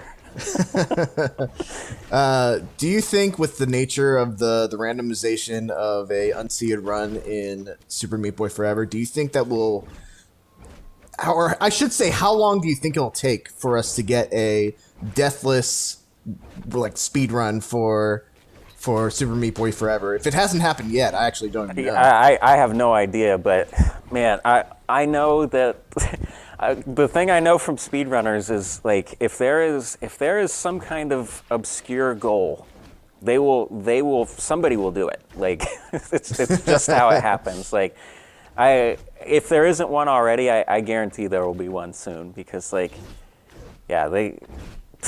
it's fun. Like do you speed run anything? Like do you no, ever, like... Unfortunately, I'm a fan of speedruns, but I've tried occasionally to like spend the time it takes to learn a game, but I've never had the I guess the conviction to stick with it. Yeah, it's tough. Like I don't really speedrun anything. The thing I've been doing lately is Grand Theft Auto 5 released that Cayo Perico heist thing. And oh, that's nice. You can actually skip that part. Yeah, I just play that as fast as I can all the time because it's kind of mindless, and I'm like, I don't really want to do anything, so I'm just gonna run through this. But yeah, like it's a weird goal kind of feeling of like, I want to see if I can get as much money as possible in 30 minutes kind of thing. It's like speedrunners find these goals and they will always do them. I really like how this guy skipped like 2 of the phases, and that's really smart. Man, so this fight is actually even longer than when he's showing. I haven't gotten to this boss yet, so. Yeah, like this is you trap the hands and then you smack him a whole bunch. But yeah, he's that's exactly how I over. Yeah, that's exactly how I killed that last hand, because you can do punch and dive at the same time, and you can just like cycle back and forth and do a whole bunch of hits. But he skipped the 2 first phases of the hand, so he had to do that. But that's really great because it saved him like a whole bunch of time. Wild. That's pretty awesome. All right, let's see how you did on your prediction here. Yeah, let's see. Wow, look at me. 20 deaths on the dot, man. Ladies and gentlemen, Tommy knows his game. I know my game, and I promise I didn't see this beforehand. You're not supposed to spoil that. I do want to point out that first save game he has 28 hours in that. That's amazing. Wow. All right, well, ladies and gentlemen, that is Devs React to Super Meat Boy Forever. Tommy, thank you so much for joining us. This has been a ton of fun. Yeah, thanks for having me.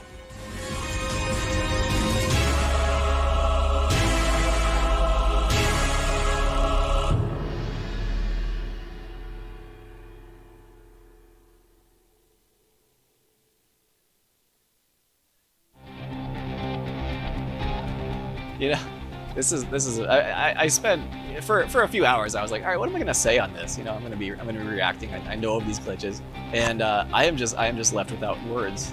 I love this. I love this this abuse that's going on.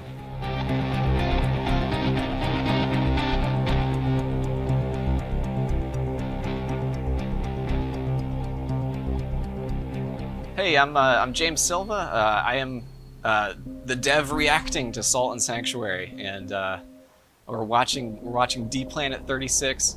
This is gonna happen in 21 minutes. This is weird to me. I knew of an all bosses run that was like a 50-minute kind of thing, and this one is a 21-minute thing. So I we'll see what happens. My impression until now was all bosses in 50 minutes or any percent in like 9 minutes, but we're doing it.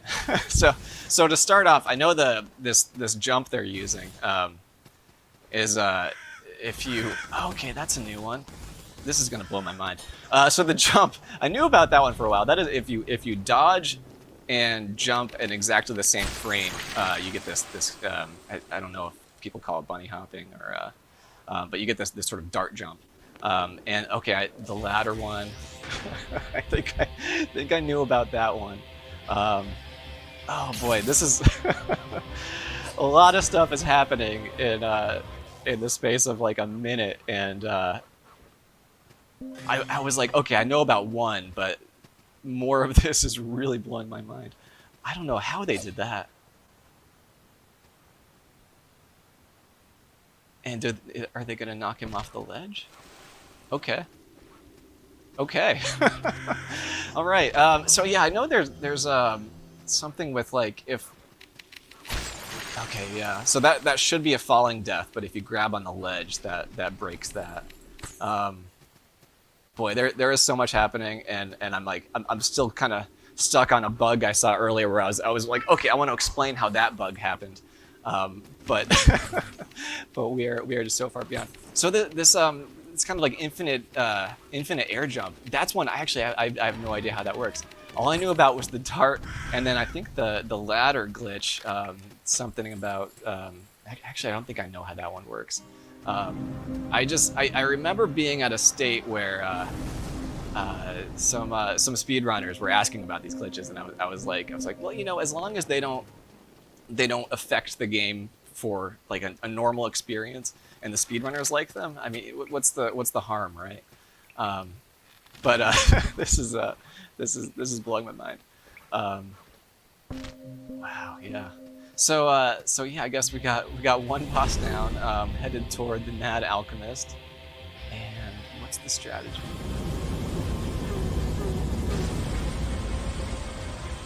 Just tear him up. I think that was a glitch where they were able to do a bunch of incantations and cancel out of So it's basically like casting like one spell per frame and then canceling out and then recasting, cancel, so that's interesting. So that, I bet that's going to be how they just, you know, eat up a bunch of these bosses. So the false jester, we're getting there. He's probably almost dead already. Oh my god, this is amazing. I love it. Okay. Oh, so much work. So much work destroyed. Okay. I like how the vanquished card appears over the you know, the just like the new area notification. Okay. Same strategy. Okay. All right. So this is, you know, and it's like the kind of thing where I could have looked at this and said like, all right, we've got to fix this, and maybe a goal of like more interesting speedrun. Not saying this is like a hugely boring speedrun, but it's, you know, you figure out what the way to just, you know, dissolve a boss is, and then you apply. But yeah, this is interesting. This ladder glitch, oh, it is incredible to look at. And so now I you know, I mean, the way this was really designed was, you know, you set up sanctuaries. You're able to teleport from one sanctuary to the next by using a guide NPC. So using a ladder to just teleport yourself around, that's a. Are they going to the? I think they're going to the unspeakable deep. So the. So in the intro of this game, there's a boss that's just supposed to kill you, and you can kill it back. This is. So they skip the boss, but because it's right there in the list of bosses. I didn't even notice that starting off. but so because it's all bosses. And they didn't want to fight the boss first off because that would take a lot of time. So they get the wildfire incantation, and then they're able to just, you know, zip right back to the starting boss. Okay, I don't know why they did the stained page there though. So they did a thing that you can use to desecrate a sanctuary. Basically, like if you're from another creed and you get to a sanctuary, you can desecrate it of the other creed's gods and then expunge them. And so they started that and then left, and I don't know why they did that. Okay, and this is a skip I knew about. If you you're basically able to do like a crazy jump that should kill you from falling damage. But you ring the bell that returns you to the last sanctuary right as you hit the ground, and it teleports you to where you landed, basically afresh there. So that's a glitch I knew about. And then I'm guessing one of the glitches they'll use that I knew about is if you get grabbed by an enemy and you get stuck in a collision block, that that'll ground you basically at the highest collidable tile below where you got grabbed. So I know that's like a skip that'll get you to the nameless god. Wow, 6 minutes in, and I already I'm in a state right now where I'm watching this and I'm still trying to process stuff I saw, and I'm not doing a good job at it because too much has happened. I don't know if that makes for a good React video or a bad React video, but geez, well done, DPlanet36. This is incredible. Okay, so taking the ferryman's boat around. This is the most excruciating pause right now. Yeah. You know, this is I spent for a few hours. I was like, all right, what am I gonna say on this? You know, I'm gonna be reacting. I know of these glitches, and I am just left without words in so many of these spots. Although I can talk about this dart jump and the grab glitch, and here is the bloodless print. Wait, no, there's the bloodless prince. Okay, I was like, let's see. Okay, and then the dried king is above in this ziggurat. Oh jeez. And it's done what? Wow, he's Okay, maybe it's just a frame thing, but yeah, the flickering. I was like, why is the flickering not happening anymore? Okay, wow, just take him down. And then, yeah, there. One thing I knew I would probably have to talk about is there, because of a personal failure of implementation. If you quit and respawn, you just go back to the last place you were at. So you don't have to use bells of return. So that's what they're doing here, and then I'm guessing they're going to go up to the. Okay, it didn't even need the brand. Ah, man, that's so funny. So yeah, so the ladder is just. I mean, I guess to a speedrunner, it's like, all right, how do I get to here? Okay, where is the nearest ladder that will allow me to do that? Are they stuck in the floor? Oh no. And this guy's actually. Oh, I just noticed they are rapidly switching weapons. Okay, maybe I bet that's the cancel. That makes sense. Yeah, you know, there's a there's a thing that I did from like way back to I made this game for Xbox Live Arcade, the Dishwasher Dead Samurai, and I kind of established this precedent back then, and I think I carried it through to Salt and Sanctuary, but basically. I wanted it so that if you switch weapons, you can cancel out of pretty much anything. And it wasn't a good design idea, but you know, the idea is like you know, if you're doing a good combo and then you switch weapons, we're gonna really, you know, really help you out as a way of promoting the very you know, having a lot of variety to how you play.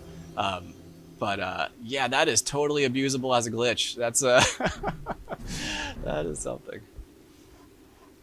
Oh, and you know what? Because I think so. So what it must do, it must spawn the particle that creates the wildfire effect, and then you switch weapons, which cancels out of the animation. So it never hits the part of the animation where it charges you for how much focus you use. So you can do it for free. That is great. It's, oh man. Okay, that makes sense. See, I'm gradually understanding these glitches. The ladder one, I bet I could figure out the ladder one. And then we're gonna go back to, you know, I still don't want to fix them because, you know, I love this. I love this this abuse that's going on. It's great. This infinite double jump though. Is that just no? That's not switching weapons. I wonder how that is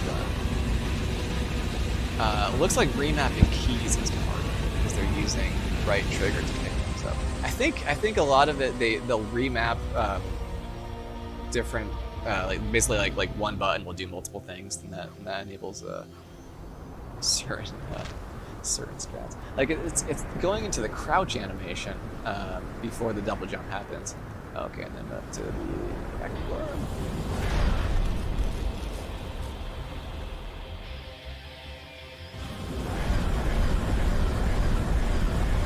Yeah, this is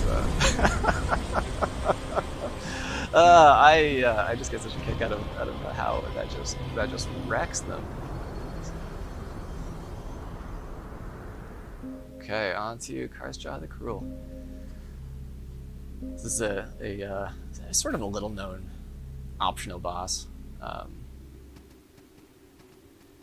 When I planned out this world, it was okay, and down into or no, Karsja. He is optional, but he's I think he's more well known. I was thinking of Ronancran. Yeah. I also changed some names as time went by. But yeah, so I laid out the world on like a single piece of paper, like, and everything was just it felt aggressively generic. It's like, okay, there's a forest here, cave here, castle here, dungeon here, without a lot of thinking about how any of it would connect. So there are some of these little connecty spots that like between between the ruins and between the ruins and the Red Hall of Cages. Oh yeah, the Ruined Temple and Red Hall of Cages. There's an optional boss there, and this one is so. Oh no, they're doing the Coveted next. Okay, and then running. Okay. And getting some. And they know exactly what they want.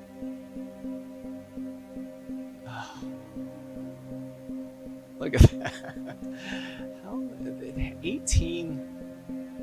I didn't see how many black pearls. Oh, I guess they're level 47, so they'd have at least 46 black pearls. And there's some you can pick up too, but I don't think I saw a Deep Planet 36 pick up any pearls. But yeah, the Coveted coming up. That one. It's a cool gimmick that I really like. I wish I had more to this boss fight, honestly. I mean, there's so many.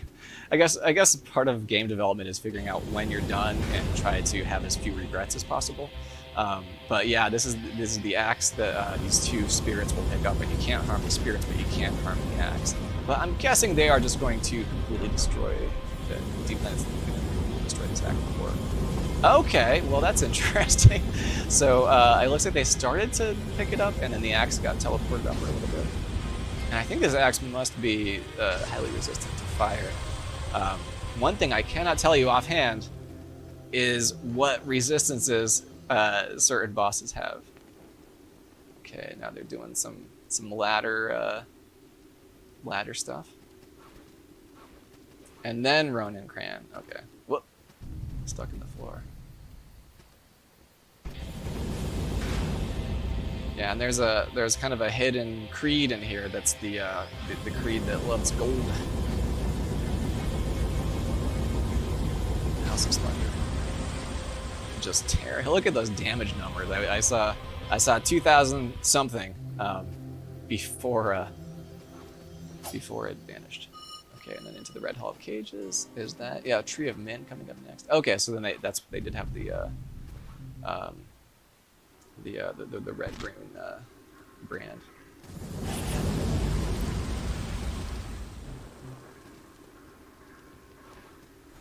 Redshift, that's what it's called. Oh my goodness.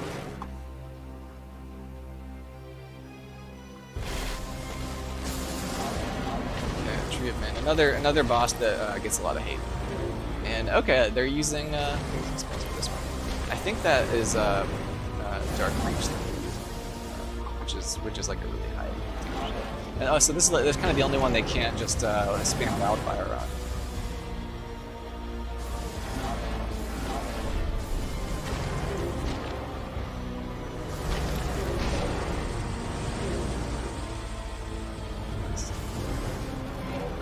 Okay, and then the Disemboweled Husk.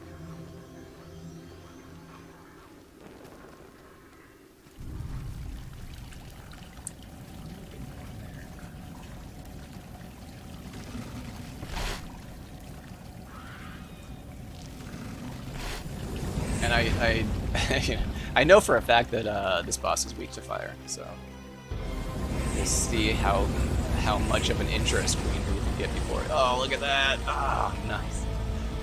Right, and then okay, so the Witch of the Lake is next.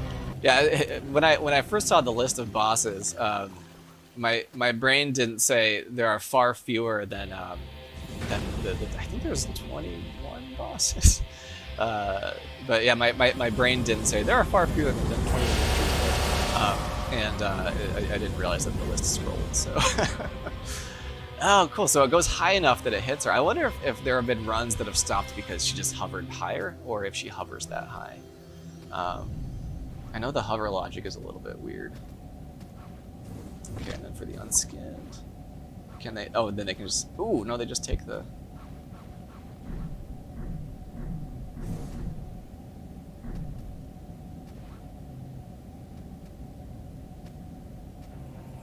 I'm trying to think if there was a. If there was a sequence break there, or if you can always just fall that far. I think he's weak to fire. And...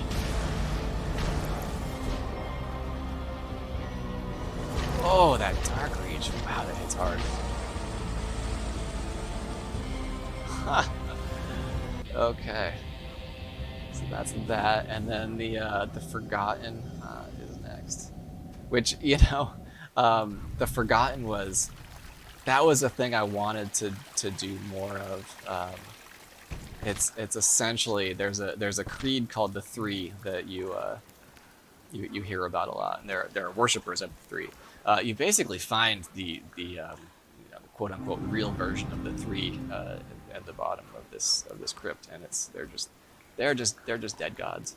I really wanted to do that with more creeds, but again, run out of time. So okay, and this is the big upside down part, right? Yeah. Okay.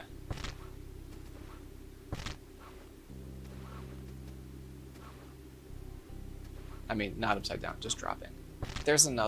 Oh yeah, the upside down part I'm thinking about is in the ziggurat.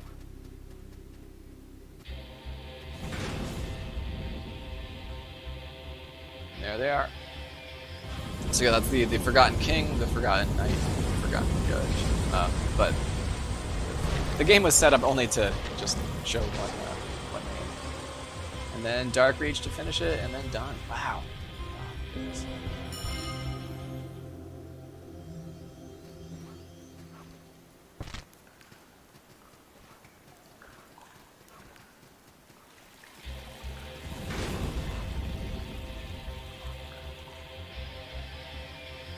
So this is the penultimate boss. When he does the launch, you can actually just sit right where he lands. But it doesn't matter when you can spam wildfire. This is great. You know, I was going into this thing because I feel like it's going to end very soon. I was more worried that I would just feel so embarrassed at all the glitches, but this has been delightful.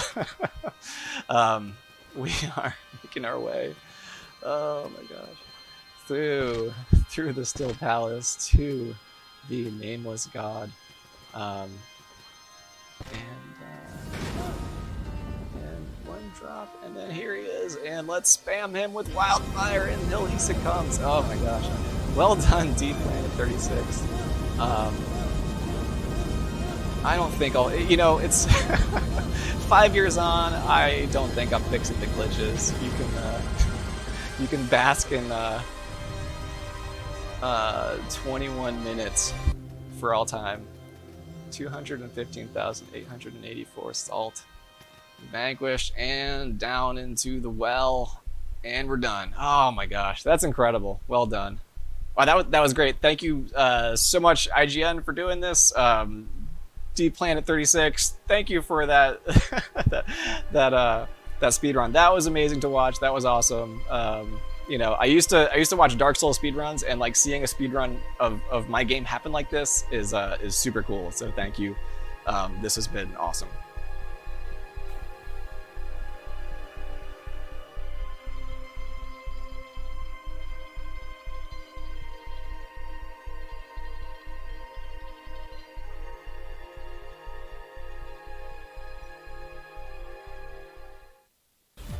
You know, it's funny to think of like how many people mod games and the mods get shut down by the actual creators of the game.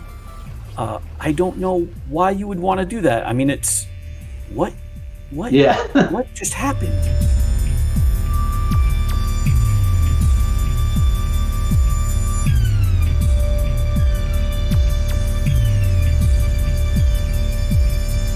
Hey everyone, this is Dan Edelman and Tom Happ here. We're going to be talking a little bit about Axiom Verge, the TAS speedrun. So just so you know who we are, I help Tom with the business and marketing side of the game.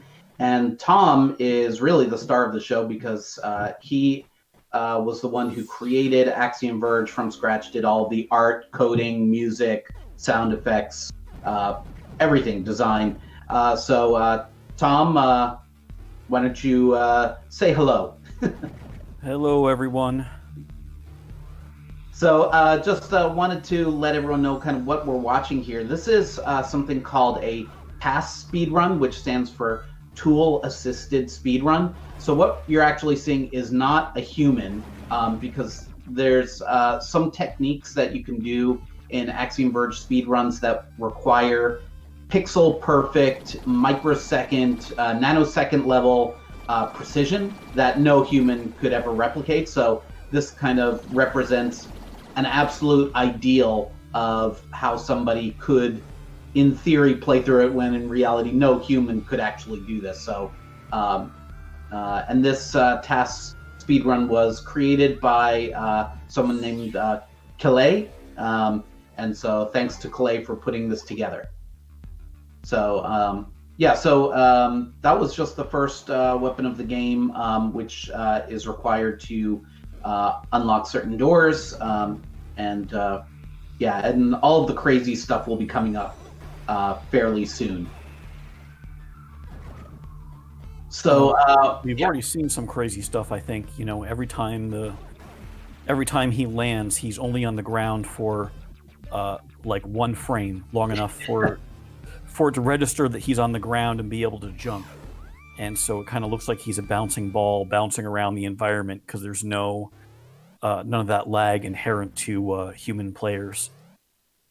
Yeah, it's watching him just kind of go up that kind of staircase was just pretty insane. It's interesting that he's using the Nova weapon that spreads into several components.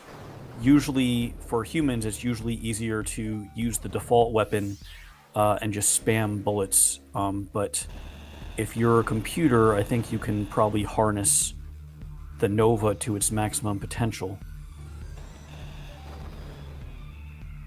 Wow, that was pretty cool how it just like drilled and then fired the shot in like a frame or two.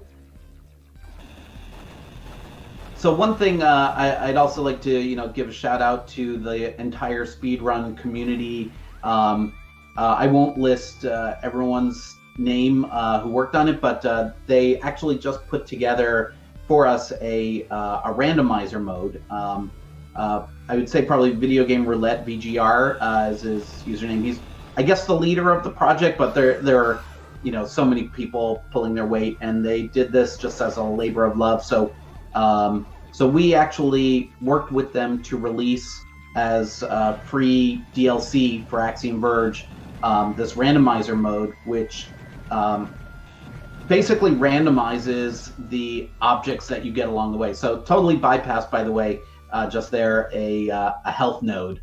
I guess it doesn't need a health node, it has decided. Right. Well, yeah, because it pauses slightly and displays a little flash of light when you get it, and I guess that slows it down too much. Yeah. Every last frame matters. That's so funny. Yeah. I should also mention, and I'll talk more about the randomizer mode in a second, but I should also point out that Axiom Verge has a dedicated speedrun mode. So this is what we're actually watching now. The main game, if you've never played it, has story elements like right here. There would be a big, kind of story exposition right here where you meet this creature. And speedrun mode eliminates all of that, those dialogues and cutscenes. So it just is straight 100% gameplay. There's also a little bit of randomness when you play the main game in story mode, but it's everything is set to the same seed for this one. So where the enemies will spawn and how they'll react is all exactly the same each time.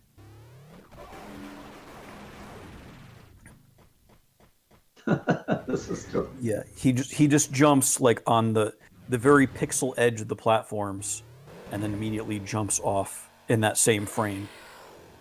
So it's almost like he's flying up that corridor.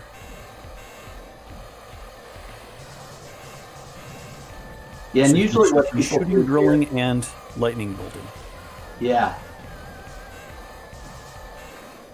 Yeah, most people, what they do is they just kind of get into a safe spot behind him and just shoot him from behind and just, keep up with him. But I've heard that using the drill in conjunction with the weapons speeds it up somehow. Like maybe there's like using the drill cancels the animation, so you can fire it again sooner or something like that. Do I have that right?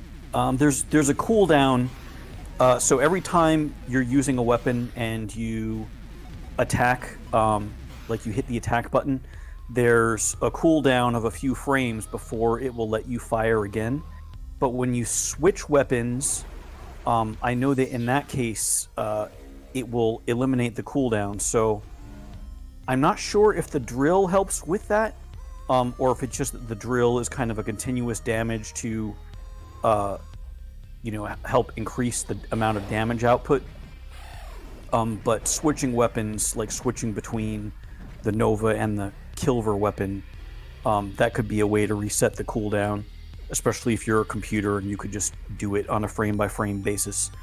Yeah, I'm thinking that the drill, the advantage to that might have something to do with, so for weapons that offer an area of effect damage, like which is kind of what the drill does, even though it is technically, casting a ray from each of the laser rays that are coming out of there. It has, it basically has like a bucket full of damageable enemies, and there's a limit to how many things it can damage at once and the period over which it deals the damage. And I think that might be separate from what the gun is. Here I am, I programmed it, and I'm saying I think, because I don't remember. But I suspect that might have something to do with why it's advantageous to use the drill and the weapon of choice at the same time. Got it, yeah. All of that makes sense. Yeah, no way would be able to pull that off as a human player. I don't think any human players. I think some of the human players will cycle between different weapons and the drill, but I don't think switching among the different weapons. So I'm just kind of watching the weapon thing in the upper right corner, and I see it just toggling through like pretty insanely when it's fighting a bunch of stuff. I see the number 3 there next to it. It means that he's got the Kilver mapped to the 3 key on the keyboard. So he's playing this with a keyboard. Interesting. Well, that would make sense if it's a PC. Right. So one advantage that the PCs have is that it has the hotkeys 0 through 9 that you can map 10 individual weapons to if you want. So that certainly makes it easier to switch back and forth between different weapons. And there's no analog controls in this. It's all digital, so there's no disadvantage to playing on PC with a keyboard per se, other than it's just personal preference. But unlike some games where you really need like that subtle gradation in terms of like how hard do you press the button or that kind of thing, there's none of that really in Axiom Verge, correct? For the most part. So the drill, if you have an analog controller, the intensity that the drill is drilling at is governed by how far you're pressing down on the trigger. That's right, yeah. On the PC, or if you just mapped it not to an analog controller on a console, it does it instead by having it ramp up power over time. So if you were a machine, you'd probably want the analog version because it will be at max power the first frame that you press the button. Whereas if you're on PC and whatever, I forget if it was the D key that I mapped it to for drill, you would have to hold it down and it would ramp up to full power over a few frames. I forget how many, but say it's 12 frames or something like that, that you would be missing out on the full length and size. It gets larger the more you hold down the trigger. That totally makes sense. But I guess of the overall trade-offs, being able to switch instantly among all the different weapons is probably a better time cost saving than using an analog controller for the drill. But I could be wrong on that. Yeah, you can also just use a controller and then press the key on the keyboard. I believe it just handles. Oh, I it. see. So you get the best of all worlds. By the way, that boss normally takes a lot longer to beat. We're just kind of like glossing over these like insane, literally superhuman feats of precision. By the way, I should mention, like, for people who aren't familiar with Axiom Verge, speedrunning, or just the game in general, you'll notice from time to time the computer quits the game and then continues. And the reason it does that, and humans do this as well, is that the way the save functionality works in Axiom Verge is once you progress to a certain point and you quit out and save, you keep everything that you have. So if you've found some new weapon or upgrade, you get to keep that, but it sends you back to the most recent save room. So in essence, it's a way of teleporting. So if you kind of mark the place, the save room where you want to teleport back to, then you can go as far as you need to go, and then when you're ready to teleport back to that place, you don't lose any of that progress by going back to your save spot.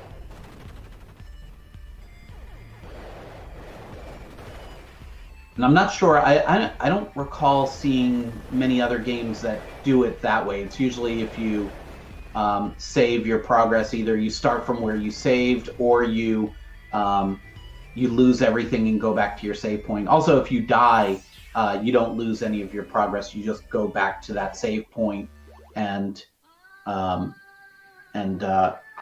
respawn there, but you lose all of your progress in most other games, I believe. Yeah, well, usually the conceit for other games is that when you die, that death, quote unquote, didn't happen, and the real, quote unquote, playthrough was the one where you never died and you made it all the way through, and that's what the story is. Where in Axiom Verge, every time you die, that's a part that's canonical. It's part of the story that he died because, his mind is stored in a bunch of nanomachines, and he can just be brought back as many times as he needs to be. Right. Yeah, the obviously you don't get any of the story from speedrun mode as we described, but yeah, it's I'm of course biased, but I think it's a really interesting sci-fi story about what is the nature of reality, what like if you are born into or reborn into a new body, a clone of yourself, but you retain all of your memories. Are you who you were before, or are you somehow a different person? So interesting philosophical issues addressed. So right now he's heading towards this area where he's going to get a grapple hook, and the grapple hook is one of the two areas where the speedrun just becomes insane to watch. And there are some humans that take advantage of some of these techniques, but the tasks, because it's a computer, just takes it to a whole new level. So there's some, I guess, glitch that if you, so you'll have to describe it to me. I don't even know. Okay, I don't know what just happened there. Oh, I know what it's doing. It's taking advantage of that glitch where it respawns you into a place that doesn't exist, so it winds up teleporting. Right, but it looked like he was riding that one enemy through the wall. That I don't know how it worked. It's yeah, I haven't seen a human do that. I don't think. Yeah, I don't think I've seen they that. did, and I just missed it because everything goes so fast in a speed run. Right. No, I don't think I've seen that exploit used, but wow, that's very cool. He just jumped over that. Normally you crash right down. Right, you have one frame to press the jump button, and he made that one frame. And I've never done that.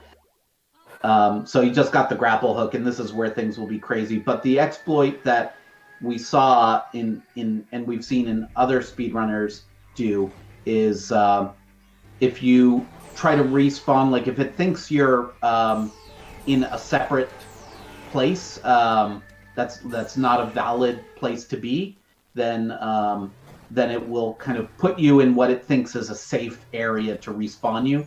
And sometimes, and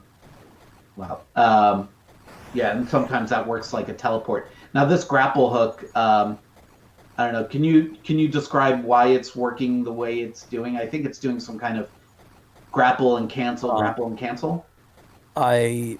I think, yeah. I couldn't entirely speculate. I think that it's rapidly firing the grapple and pressing the key to reel back in as fast as possible, and then canceling the grapple. Maybe it's not even bothering to reel. Maybe it's just canceling the grapple and then firing another one, and using those frames where the grapple's kind of sucking you in to it to create an ultra fast locomotion. I've not seen a human use that as a way to locomote. Usually what they do is just repeatedly use the dash. Yeah. But I think so it used to be the old, kind of preferred speed run was to avoid the grapple hook altogether, and just bypass that whole section. There's a way you can kind of damage boost through an area you're not supposed to be able to access yet.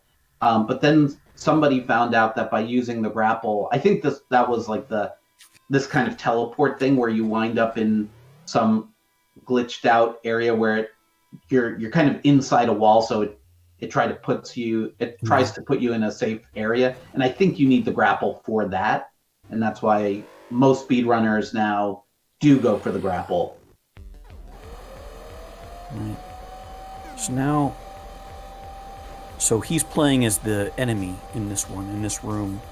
For just this one room, you play as the boss, so you don't have the option to switch to a more powerful weapon or anything like that. Right. You can just wait to die.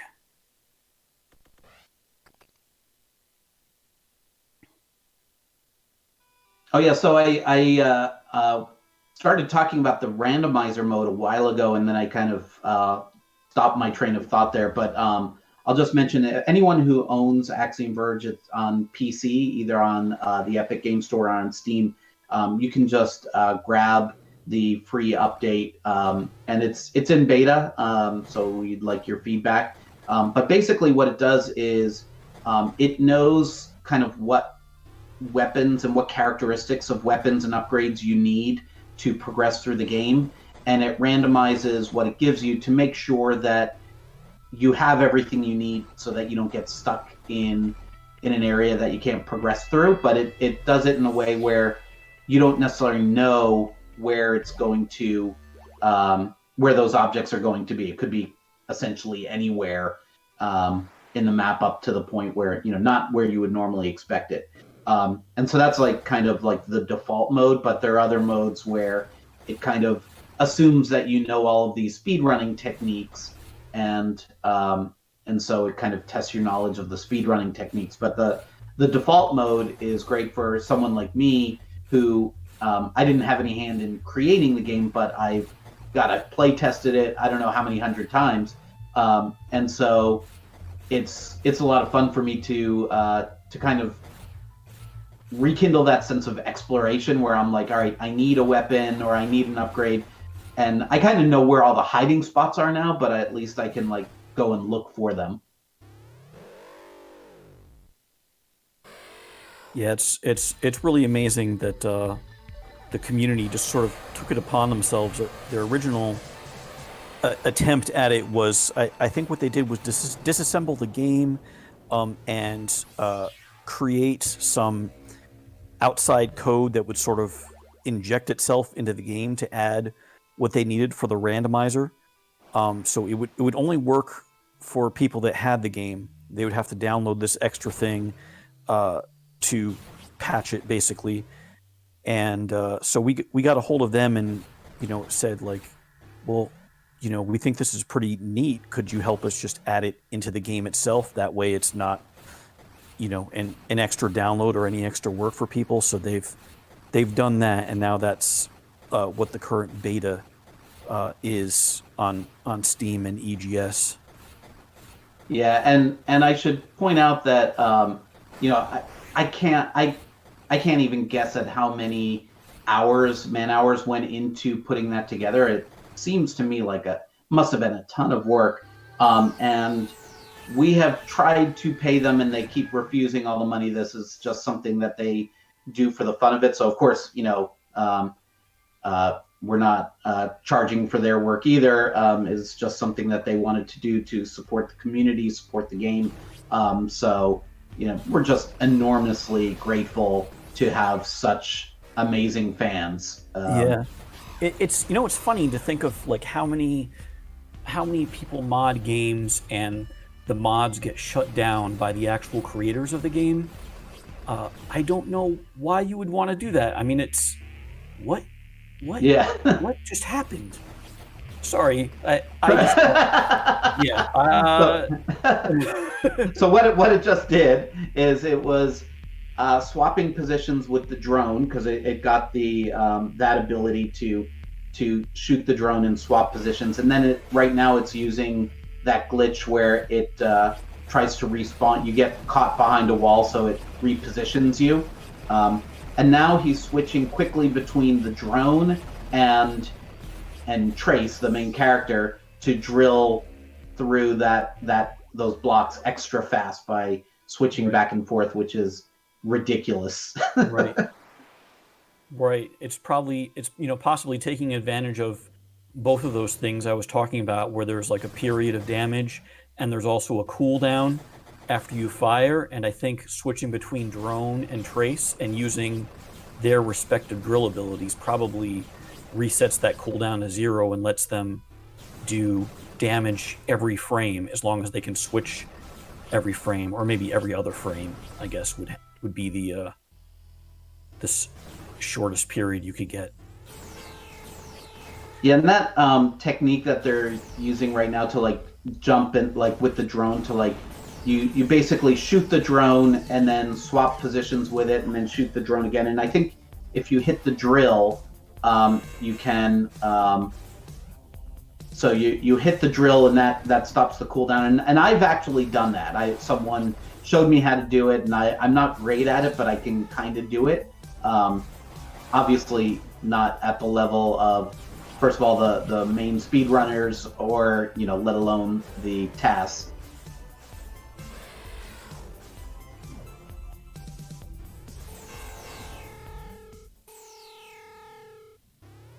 And here we are, yeah. The end. Yeah, this is the final boss.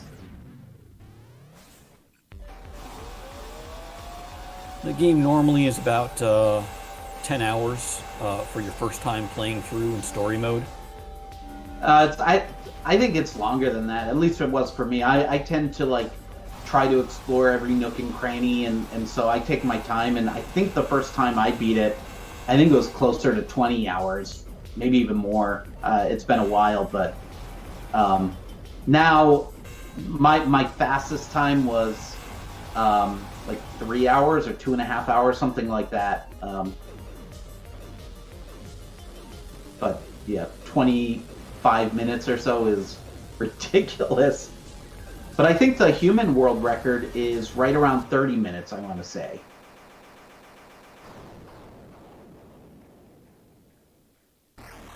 So, yeah, just a few minutes slower than the amazing computer rendition of it. Yeah. Final stats. 25 minutes and 9 seconds and 24 frames. Crazy. Well, that task is way better at the game than I am. So yeah, thank you again to Calais for putting that task together. And I hope you guys enjoyed seeing this ridiculously crazy computer tool-assisted speedrun. And if you're not familiar with Axiom Verge, by all means, you should check it out. And also, you should be aware that Axiom Verge 2 is coming out later this year. So we're very excited about that. We haven't talked about that the entire stream, so shame on me for not bringing that one up. But keep an eye out for that. It will be coming out before you know it. All right, so long. Thanks a lot. Bye.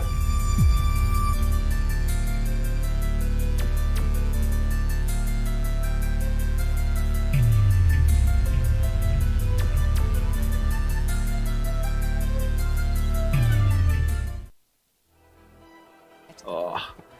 Wait, Yeah, she's coming up the stairs now. Yeah. and he comes out. Oh.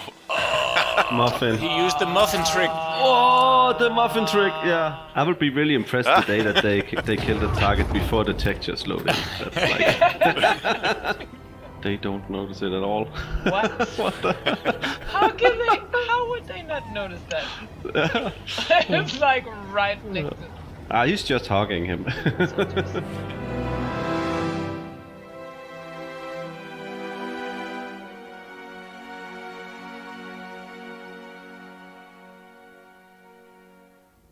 Hello, my name is Cecil. I am the lead game designer on Hitman 3, and I'm here with my wonderful colleagues Bo, who is also a game designer, Eskil, who's also a game designer, and Bjarne, who's a level designer.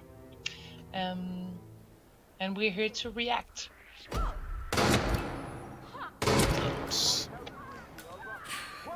Yeah, this one is crazy. Wow, yeah, what score did he like get? 5 seconds or something. Wait. 6 seconds. We need like more decimals for They the counters, even right? see who it was. I barely saw what happened. Yeah. That level took like a year to make, right? Almost. More than that. And it's done. At least he used the guns I made. That was nice.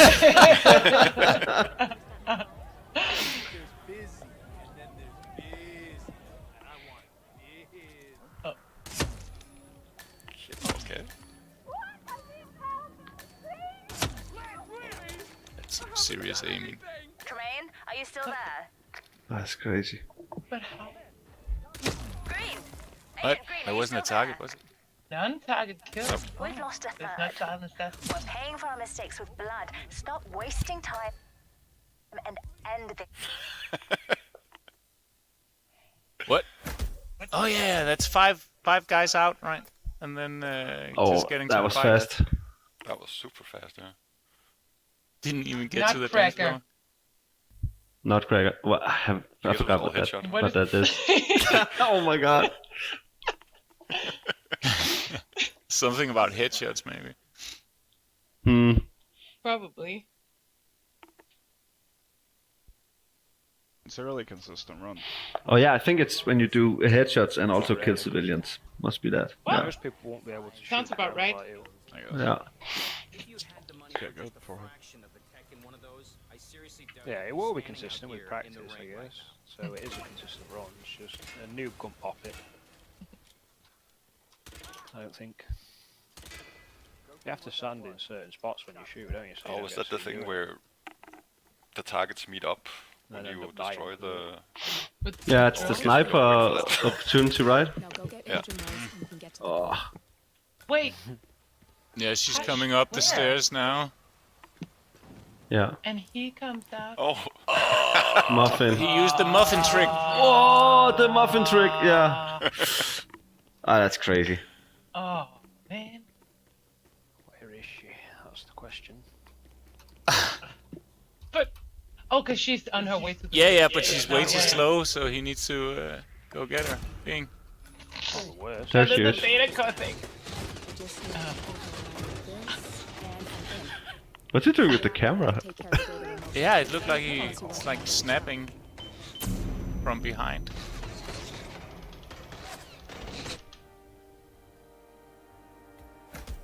Wow. Hey. That's crazy.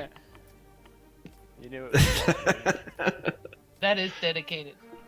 Yeah, I thought that one would I thought that would be harder, that level, but yeah, okay. I thought so. Well, I guess once the data core is optional, Yeah, of course. it's slightly easier. I guess.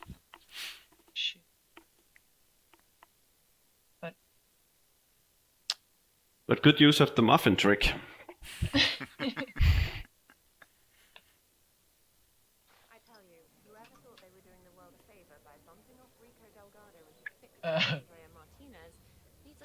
We need an animation where he's super frantic to get going.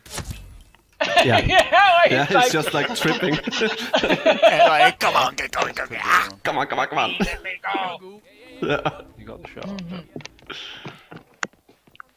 Oh.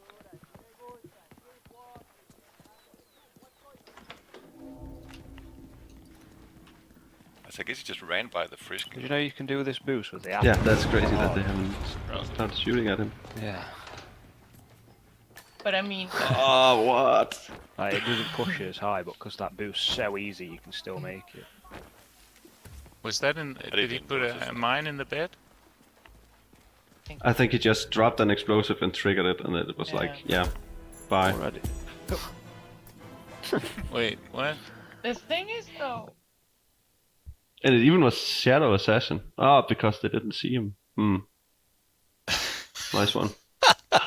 yeah, there's some stuff where you can run. I mean, you can run out of trouble. Yeah. Even though he's like the slowest runner in all of gaming history, you can still run out of trouble. The guy, the NPC's not even sure. Yeah.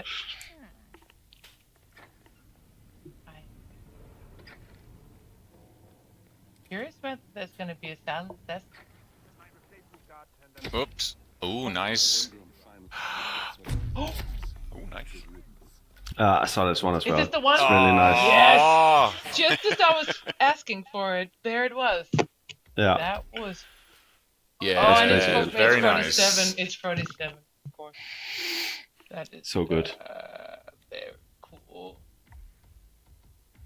And I mean, I wonder how long it takes to figure out those speed runs. Like, how many hours do they spend?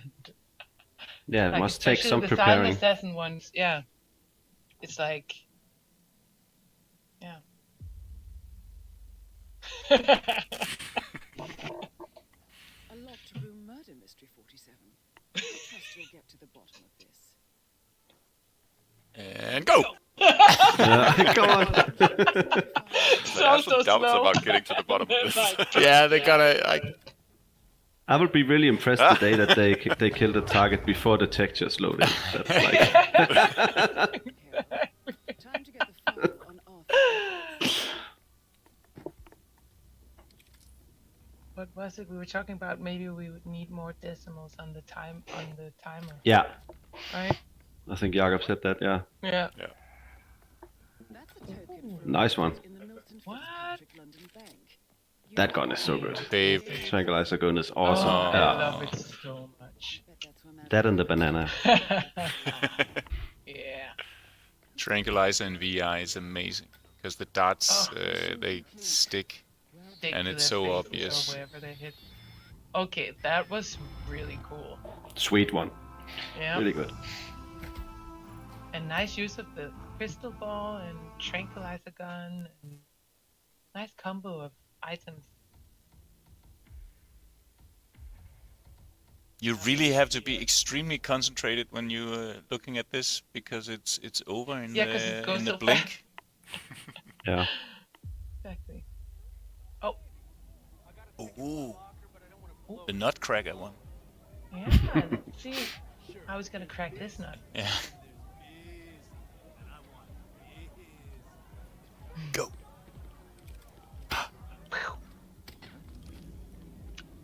Okay. Yeah, they This part. looks pro because he's Oh, like yeah. distracting. He's like this, changing their loop. Nice And timing accident. it. That's very cool. Nice. Sniper guy. Agent Swan, are you still there? Oh, But I think he has to be fast before that guy gets also super Yeah. nice. Yes, and then this guy, with the bricks. Bang. What? How did you time that? Like, how did you know when? That's so crazy. Yeah, but that's the thing. That's why I'm saying, like, how long does it take to scout out the level to be able Maybe to he do knows it on the timer. Yeah, it must be it. Yeah. But like memorizing all the loops, like doing all that stuff, like being like, oh, if I just time it like that is so cool, man. And the Ninja Turtles exit. Just to make it flashy. Oh, Let's not go. even. Oh, okay, scooter exit. Wait, what? Was he a target though? how could he kill that guy? He must still be a target. That's crazy. No, he's not a But wasn't it the target, pizza that guy? He has the key. It sure looked like the pizza guy to me. And it said non-target kill. That's not good. That's a bug. Oh, no. It's this new feature where the targets change disguises that they found. What? Now I'm getting like. Yes. Very nice. Very nice. The best way to open a door. It's with an Uzi, yeah. Mm-hmm. And again, look, the tranquilizer gun.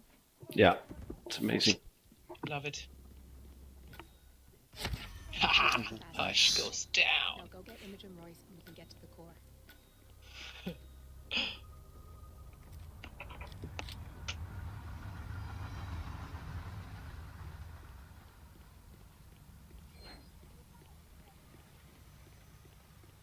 Which level takes the longest in Hitman 3?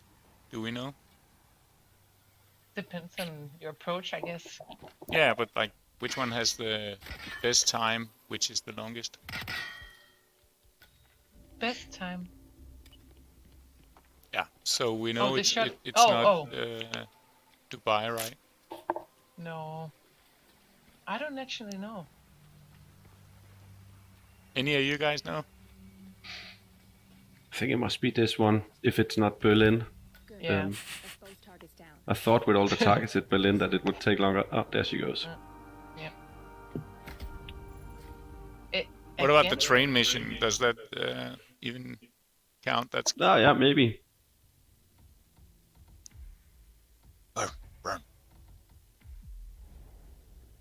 yeah. They seem to be okay in navigating the menu. All the discussions about menu. Running the menu. Oh, it's fine.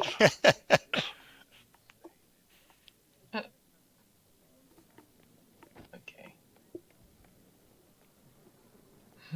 Just jump over the bar. No one will notice. Gotta serve that espresso.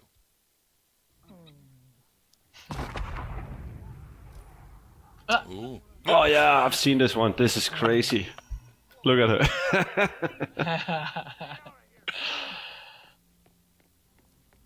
How did he not?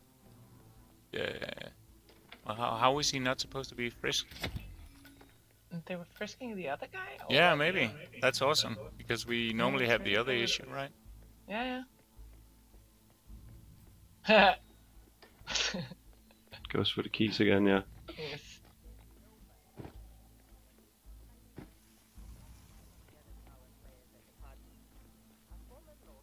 Oh, so smooth. So smooth. It's impressive to watch. Can you tell like it's the same player all the speed Yeah. runs? He's Now we pretty get to good. see the last one. Yeah. Hmm. Oh, cool. Oh, okay. Yeah, that's of course starting locations on the last one as well. So it's fast. Oh, so cold.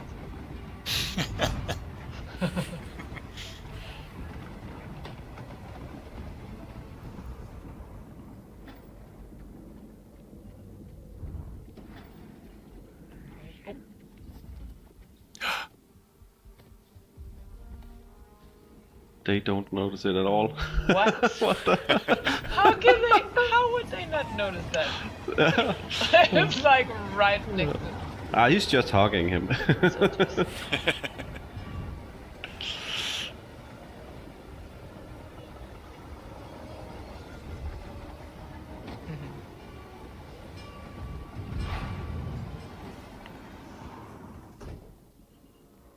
Where are we supposed to be exactly?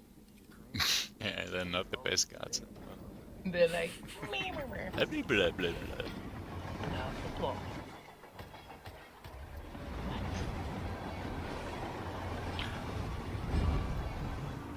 What was that? Was that that was a distraction? To get them alerted? and then what? Then he just runs Just through. to, and then... That's amazing. Good use of a permanent shortcut as well. Mm-hmm.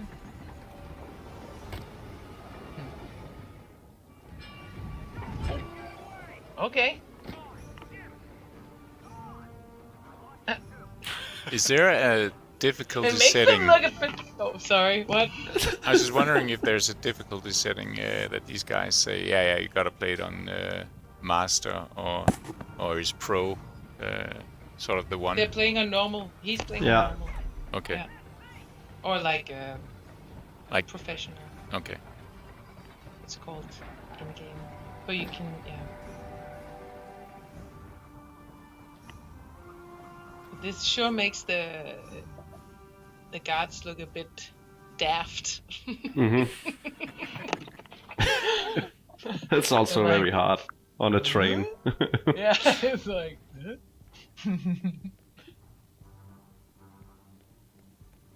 It's a long train, man. It is.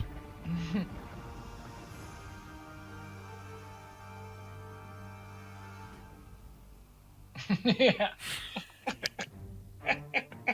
The evil conference room. There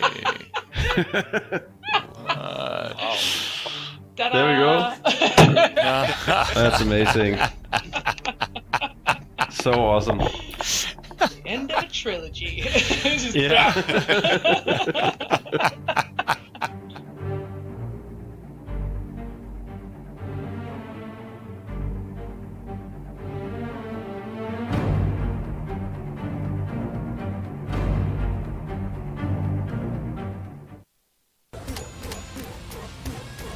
And he's got a miniature. Oh, he's doing that exploit. He did it. Yeah, I saw that He the other did it. day. It's really funny. As a game developer, whenever I see somebody finding an exploit in one of my games or like in a speed run, my very first instinct is, how dare they find that exploit in my game? This guy definitely knows what he's doing. I'll say that much.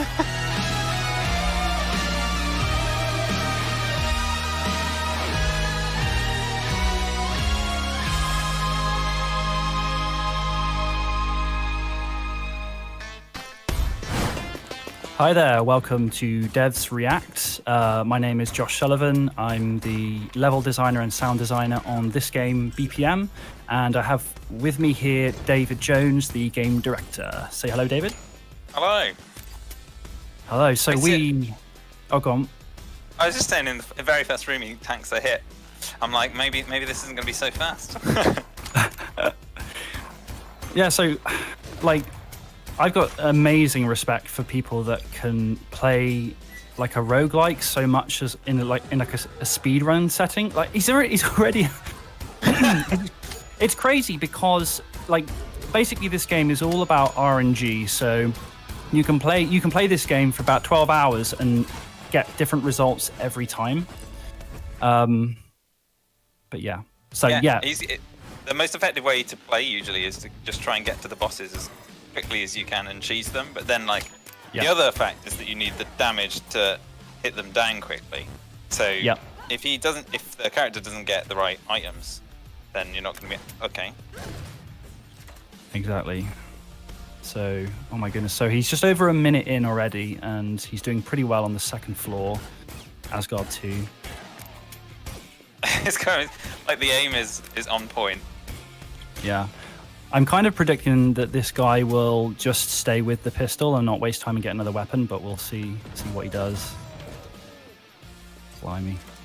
I feel like he'd have a very hard time taking down Nidhogg. The base Yeah, I'm very interested to see. Well, I'd imagine he's probably going to get some really cool items. Yeah. He's What's that exploiting shield? Has he got double damage? Yeah. Oh, that was yeah. his first pickup. Okay, I can see why this run is going to be so successful. Yeah. It just means that every single enemy that he fights, he's going to have time fighting. Yeah. He's got very good precision as well, shooting those bats. Oh, what's he going to buy? Ooh. Oh, timed Amazing how explosives. quick- That's another good one. Like, he can assess what's in a shop and then decide what to buy. I think a lot of people Yeah. spend a lot of time just sitting in the shop.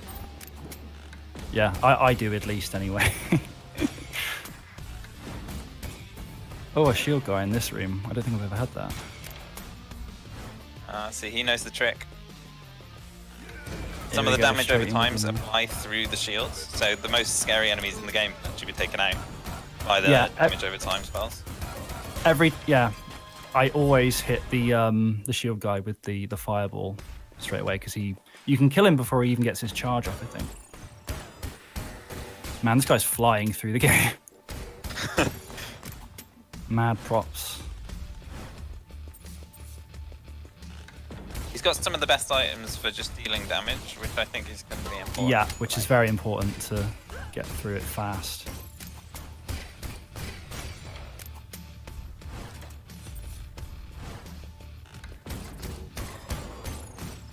RNG is like a massive thing. And he's got Yeah. several opportunities to get, whether it's like the shop or the treasure items, but like every room gives you a reward. So if he gets enough gold chests, just get them from the standard rooms to get everything you need. So he just got some health there because obviously he had one hit left. Imagine if he hadn't got hit though, and like he didn't go in there, the time he would have saved.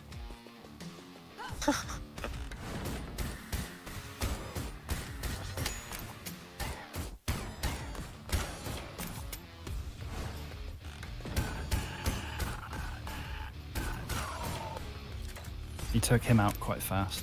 That mini boss has a lot of health. Yeah. I think we kept going back and giving it more and more. Oh, yeah, every Because it patch used to he be gets like more 2 health. hits and He'll he get more in the revived. next one. Yeah. Straight to the boss. Oh, he's got Crazed Champion as well.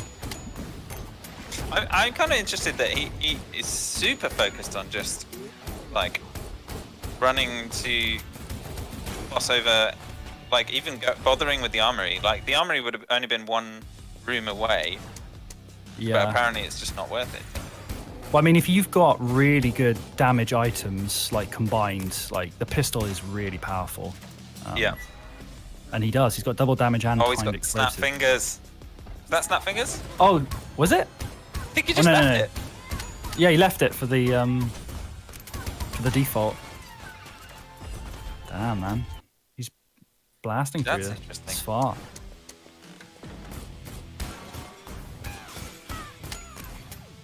Yeah, you got it. You really have to respect the people that that do speed runs and put so much time into just shaving off milliseconds to their runs and stuff. Like I watch a lot of AGDQ stuff, and the times people get is so crazy.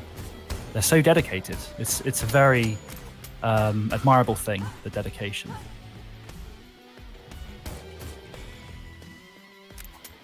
I think like my personal time is like 25 minutes. So Yeah, I think mine's around that as well, I think. Or maybe a bit more, I can't remember. He's trying to get... There we go, got him.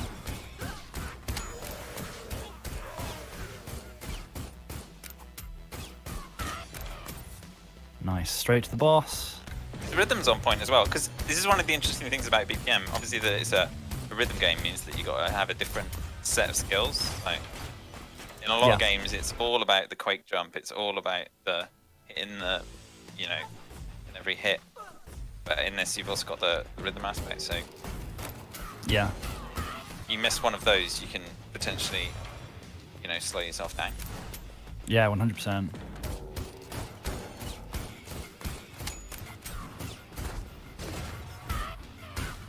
This guy definitely knows what he's doing. I'll say that much.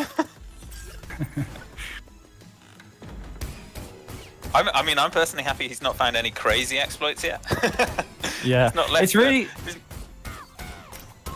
it's really funny. As a game developer, whenever I see somebody finding an exploit in one of my games or like in a speed run, my very first instinct is, how dare they find that exploit in my game? That's just, how dare they do that? And then my first reaction is, right, we've got to patch this now so they can never do it again.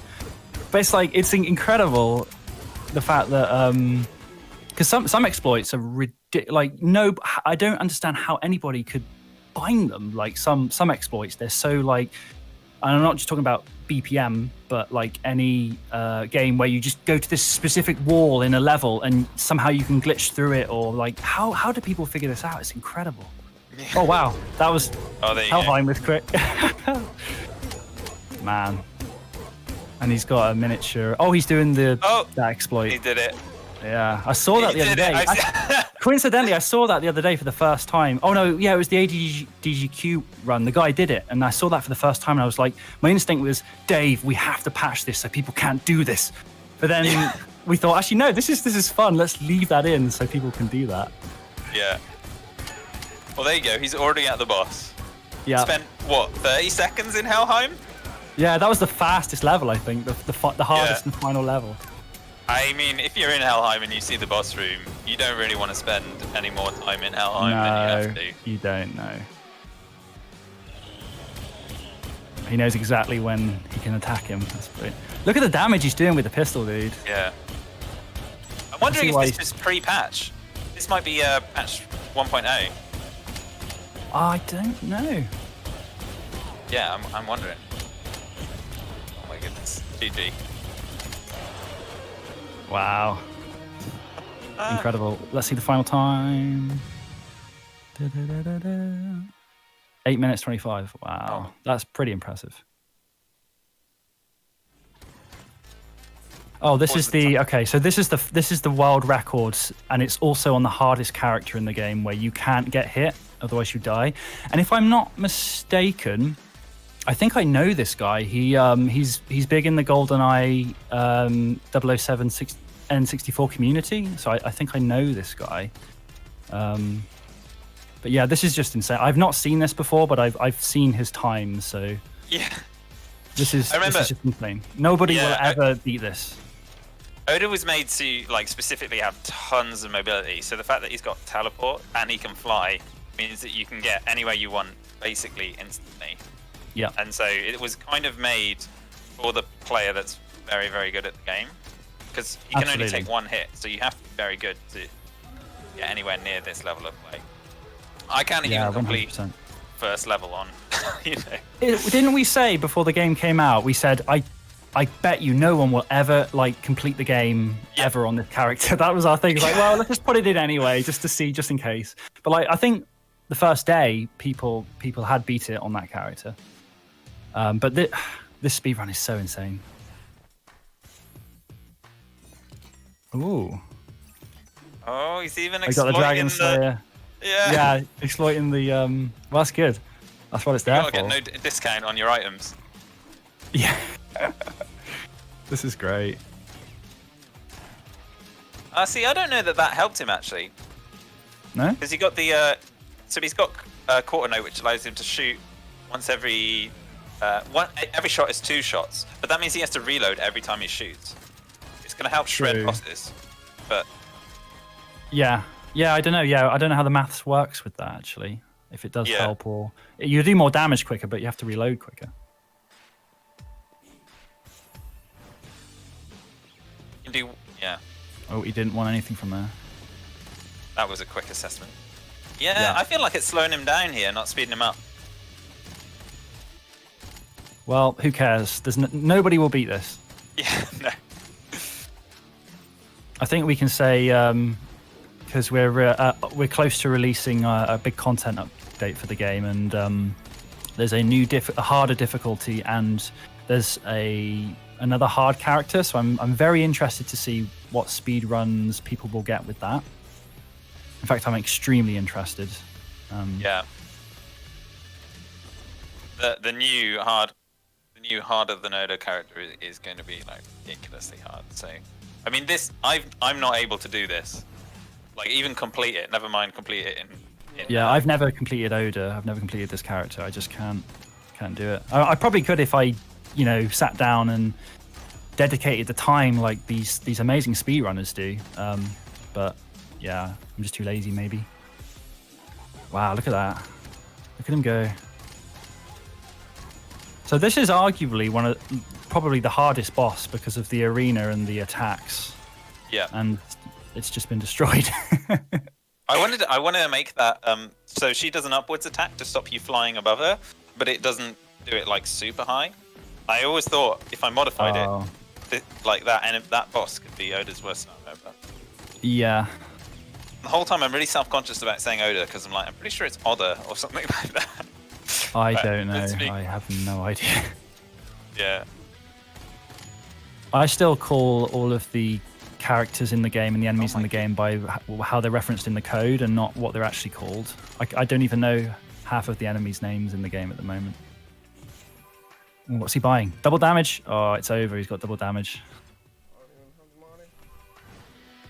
Because if you if double damage comes up anywhere, you just take it. It's just a given.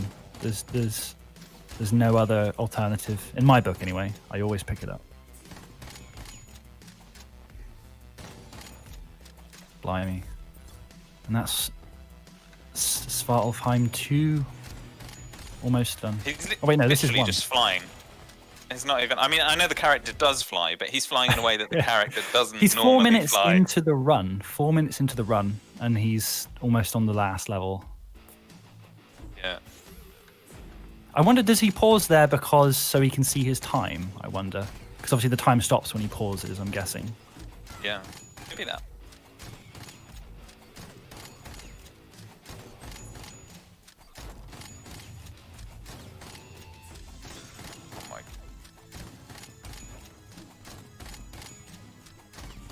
Boom, boom, boom. Nice, flawless clear. Obviously a flawless clear. That was snappy. I keep thinking to myself, oh, he hasn't got hit yet. But like, if he did, it would be the end of the run. So that obviously isn't going to happen. Oh yeah, look, he's at 7 bullets on his thing. I keep neglecting that he's picked some clip ups. Yeah. So he can use the double shots and not have to reload every time now because of that. I don't even know what's happening anymore. I gotta be honest. It's just a blur. He's just zooming through the game. Look, there goes the boss. Delete. That was probably the fastest one he did. There was just some lag. I saw the boss, and then the boss was dead. I wonder how long he'll spend in Helheim. Yeah. Looking by like what the final time is, he's not going to spend long here at all. No. I would be amazed if somebody beats his time like one day. I would be incredibly amazed.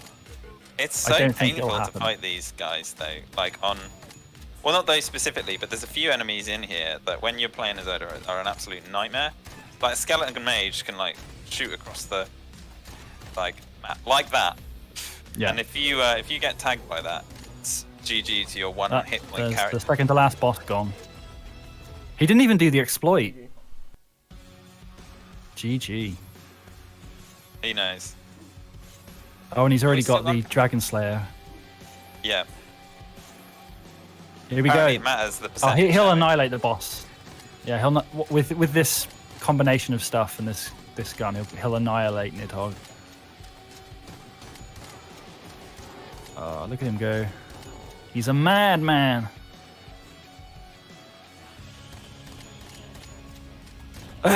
There he's gone. Oh my goodness. There wasn't even any fight. That's brilliant. Wow. Yeah. Nice bold. I don't think you have to rush the shots on the last guy. I think the timer stops when you disable him. I think I did that so that people wouldn't rush the final shot so they could really draw it out on the finisher move. But No one ever does that, obviously. Everyone's so like hyped at that point. Yeah. Wow. So I think that was the last one. So yeah. Anything you want to add, Dave? No. Thank you to everyone on this list, and thanks to all the players that are like constantly like streaming, playing, and like we're gonna have some more stuff for them. We've got a content update coming very soon, so there'll be more stuff to do. And thank you for the 2 speedrunners that ran this game in this video.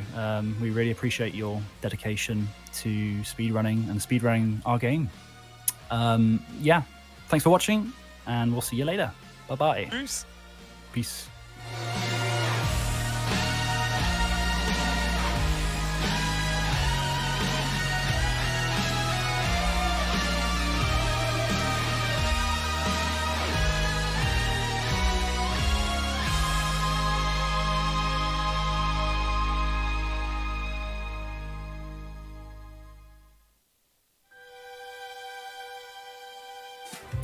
I'm not sure if he'll get to this or not, but that's another reason why you use the female. It only works with the female. Yeah. The he didn't hook up closest. the what? Genius. Wait, what did he? Oh, I see. Okay. Oh man, that's smart. So he didn't cheat the puzzle or anything. He just made the exit a lot quicker. So he pretty much skipped like a couple hours of gameplay. Yeah. More than a couple. He skipped the majority of the game right there. What the heck? He's flashing red. There's a bug. That's cool. Oh man. No. I don't like it.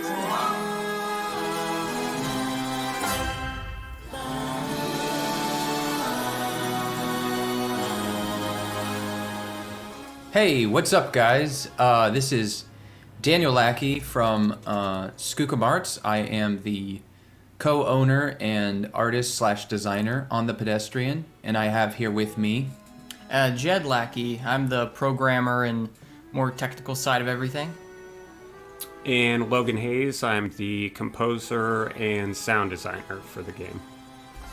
Awesome. Yeah, and so we're reacting to this speed run by Moose SR, and we're excited to see how terrible they make our game look by just breaking it to pieces.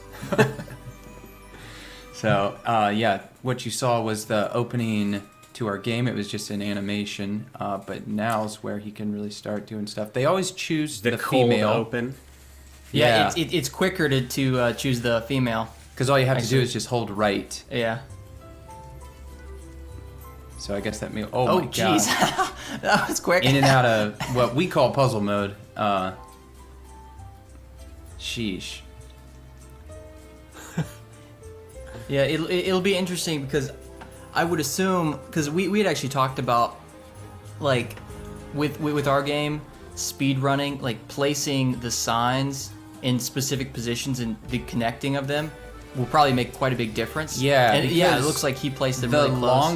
The longer the line is between doors, the longer it takes for you to travel between it because you're actually moving through the set distance. So the closer the nodes are to each other, the faster you'll get through. Man, this guy's crazy. Yeah, it's pretty quick. Yeah, he's definitely using a mouse and keyboard. And we thought, like, when we were making the game years ago, that it would be interesting, because this is, like, all about puzzles and everything, if speedrunning was more based off of how many times you clicked versus, like, how fast you could get through it.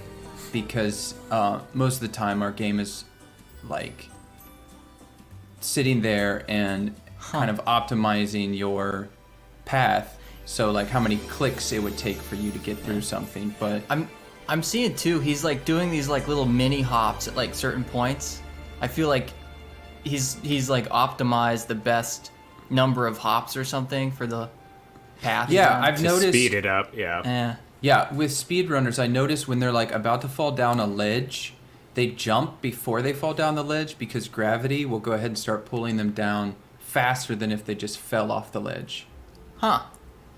Yeah, I do that actually for not this sign, but the sign after. When so when the piston is going down and you have to run over and push the Oh. button.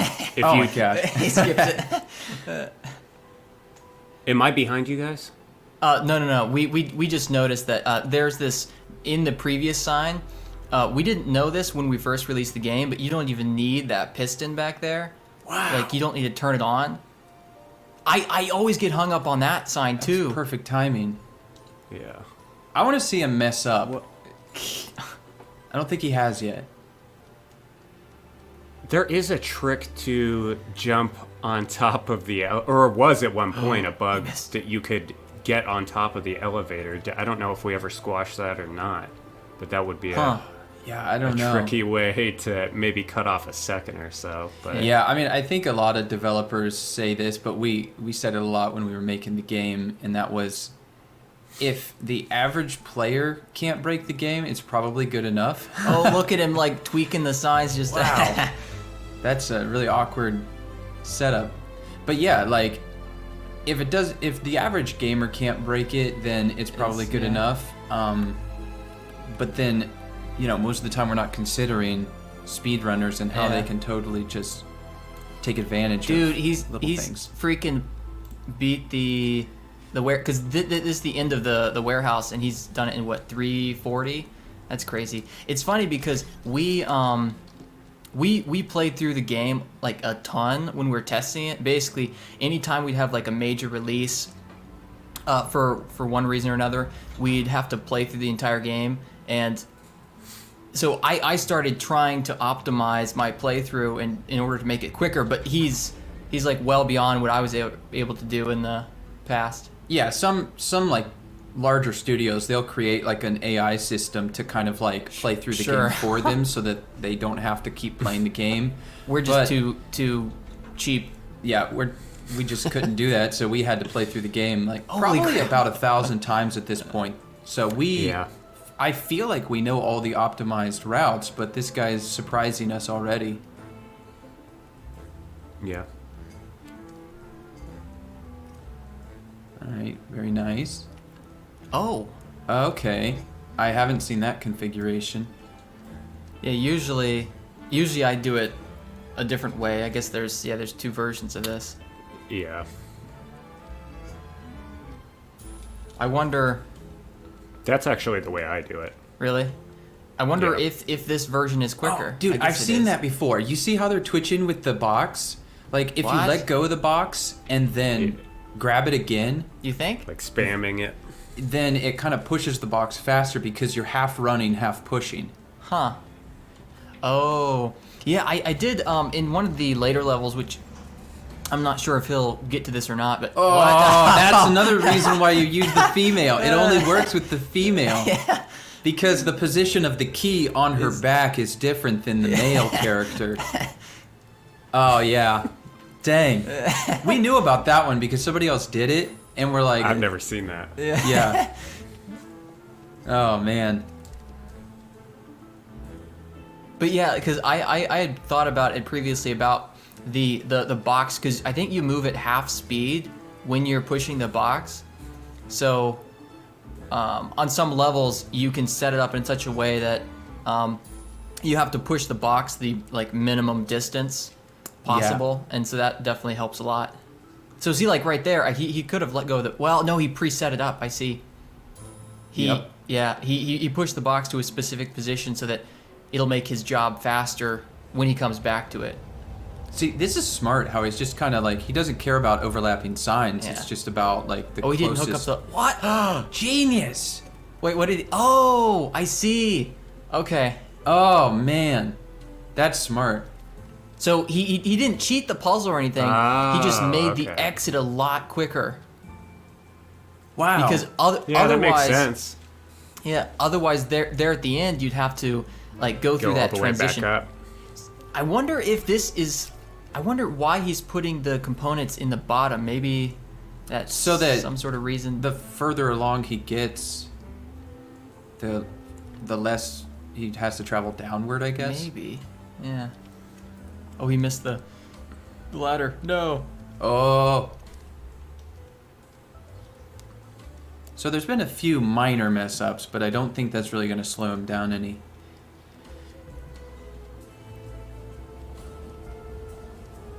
Oh, and you see that too? He placed the exit sign in that specific position on the right side because he can get back to the hub quicker.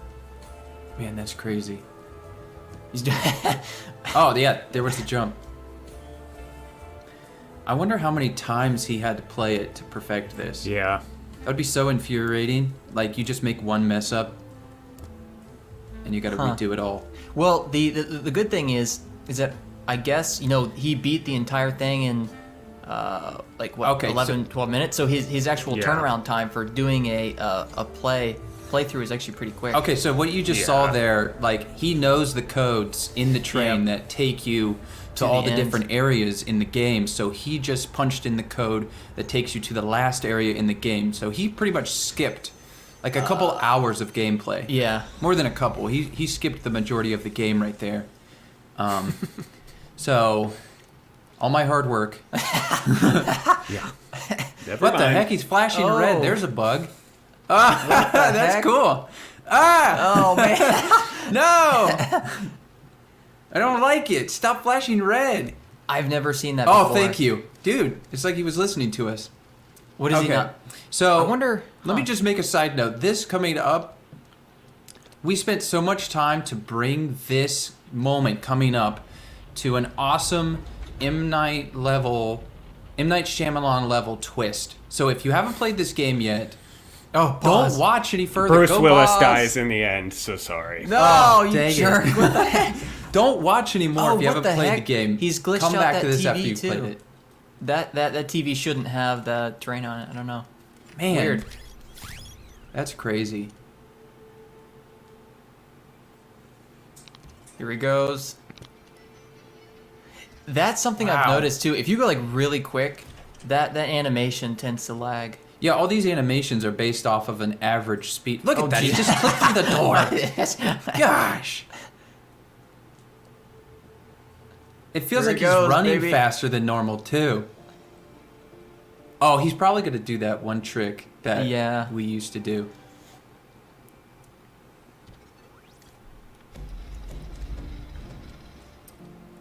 What? I think he got it just close Did he? enough. Okay. This is crazy. All the way to the finale. Oh, he doesn't need to. He just grabbed. Okay, yeah, I guess that makes sense.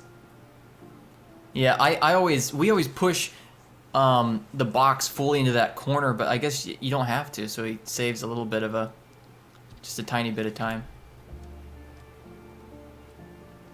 It's nice to see that there hasn't been any lag spikes or anything, even though he's just barreling through. It's Oh, still yep. frame Oh, rate. geez. Oh, yeah, he's doing so the trick. quick. Yeah, so normally you would have to do a whole thing where you drop the key on the jump pad, bounce it up, and you got to go around and everything. But he was able to, like, there's a trick in the game where you can freeze the player in midair. So he's doing that.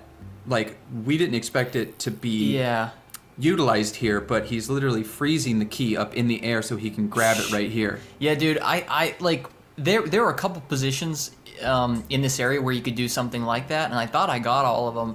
Oh my gosh. But I guess there's still a little cheeky spot where you can do that. That's crazy. Oh, I'm glad I set up all the colliders properly. Otherwise, he would have just been able to go right off the roof and just skip everything. Here he goes. Haha. The loading stops you. Gotcha. Boom. Here he goes. Wow. Dude. 11 minutes and he's already to the apartment. And he's out. There we go. This is where you're supposed to take your time and look at everything. All the hard work we put into making it look good. He's just like, I'm out of here. Oh, man. It's a compliment and an insult for speedrunners to do this to your game. It's fun, though. I like it. Yeah. Wow. So 11:53:49. Holy cow. That's crazy. He didn't get it under 10, so I'm disappointed. No, that was amazing. Good work, Yeah, that Moose. was crazy. Yeah, so Moose. Moose SR, thanks for that Crazy, speed run. man. That was impressive. So yeah, That That's was it from the speed run, and we are just about to launch the Pedestrian on PS4 and PS5 on January 29th. It's been a long time coming, but we're excited to finally get it on our favorite console. So be sure to look, be ready for that. And there's 6 years of work boiled down to under 12 minutes. Yeah. There you go. Feels good. All right. Thanks for watching, guys. Thank you. Thanks, guys.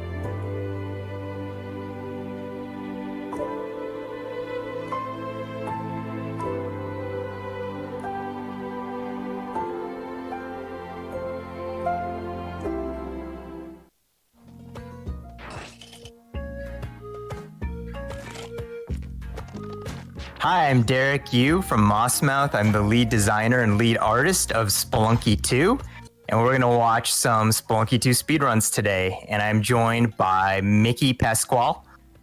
Hi, everyone. This is Mickey. I'm the lead programmer in Spelunky 2. And Eric Circa. Hey, what's up? This is Eric. I'm the sound designer and composer on Spelunky 2. And I think the run started. So, yeah, they've got the teleporter. That's kind of what I expected. Yeah. This is an any percent speed run, so I'm imagining it's going to be pretty quick.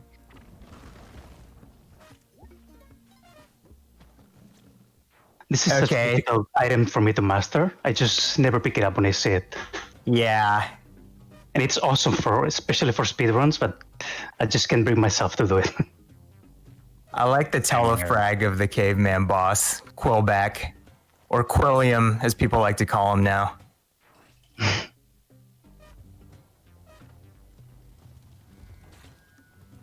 And already just, teleporting through the whole game.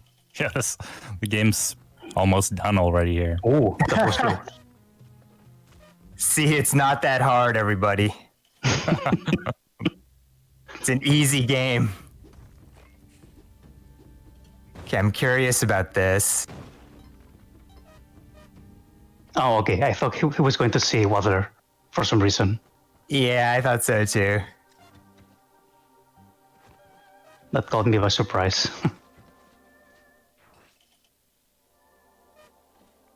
Yeah, they're just dodging so much stuff. I would have died so many times already. Yeah, just from the teleport itself, just teleporting yourself. Exactly.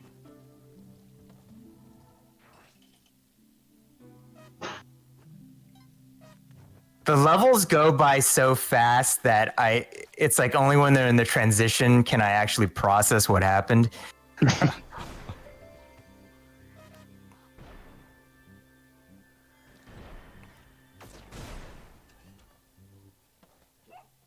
Wow. 2 mechs, that's pretty funny. Okay, yeah, I'm very curious to see how they go through Neo Babylon. Because it's just a nightmare normally. Yeah.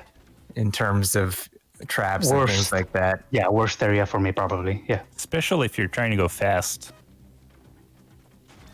Spark traps are... How much of this is just pure reaction? I'm curious. There we go. That's it. Oh my gosh.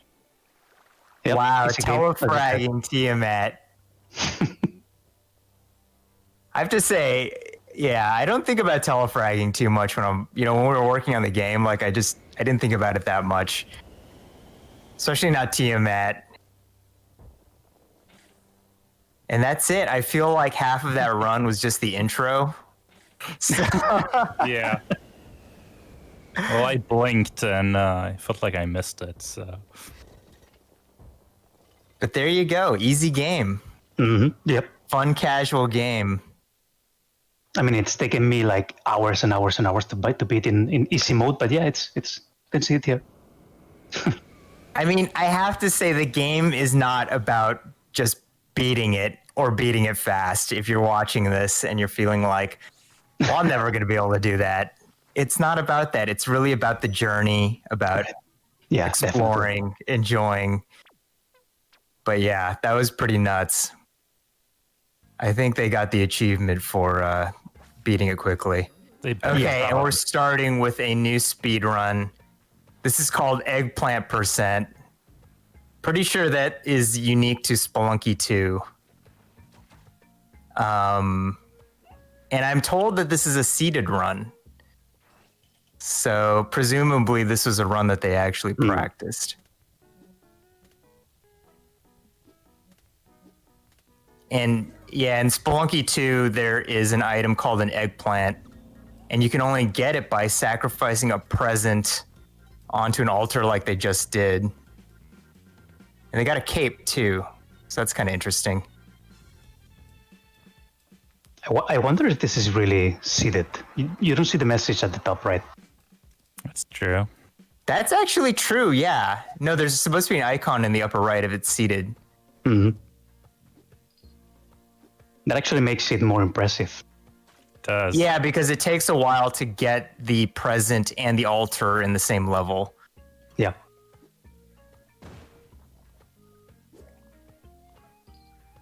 So the eggplant is really fragile, which is why you're probably going to see them put it down on the ground a lot. Like, if it falls even a little bit, it's going to break. Or if it hits anything. Smallest thing can break it, yeah.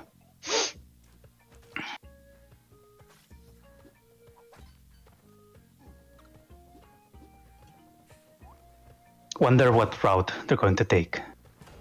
Yeah. I'm going to guess Volcana. I feel like it's the faster route overall. Mm-hmm. But pretty dangerous. You don't want to get lava on that eggplant.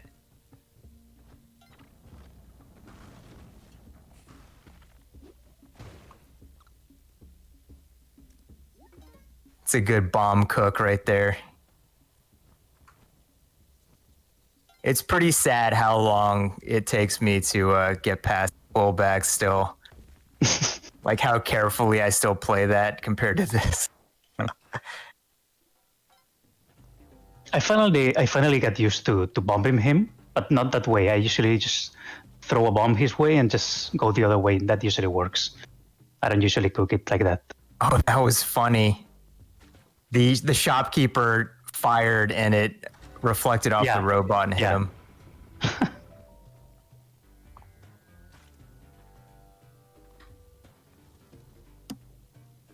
Here's the part where people sometimes complain about having to wait for the lava, but they're just going for it. So you can just go for it.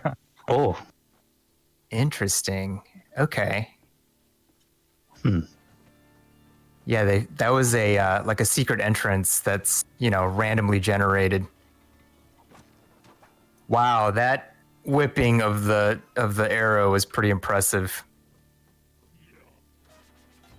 So far, it's just like really high level play.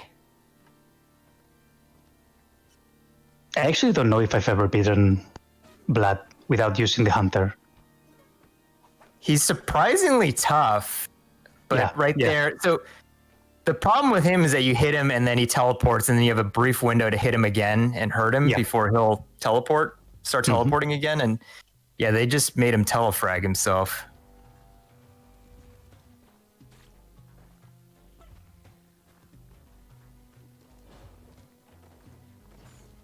So what was interesting is that they actually climbed up the and went to the normal exit. I guess it was a little faster in the previous level, I mean. Oh, right. Yeah. It's like it's taking me a few seconds to process what's going on, and then they're already in the next level. No, but that makes sense because like he already had the exit there. It probably made no sense to go back to the bottom. Let's see how they handle Olmec.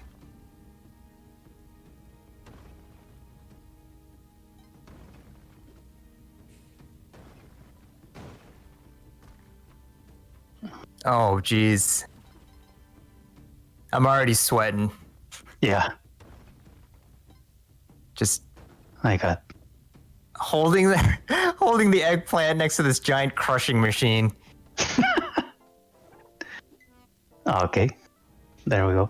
Okay, gonna give the eggplant to Waddler. Waddler will keep items for you. Waddler's my favorite. Yeah, he's pretty funny. Right, so this seems to be latest patch because floaters only take 1 hit point. Yeah, I was gonna say we've tweaked Olmec a little bit since the game first came out. Yeah. I have a much better time myself with this boss now. Okay. So I think they were good changes. Yeah, I like him better too. I think it's good. I think he's in a good place now. Yeah. Okay, he's going for the Ankh.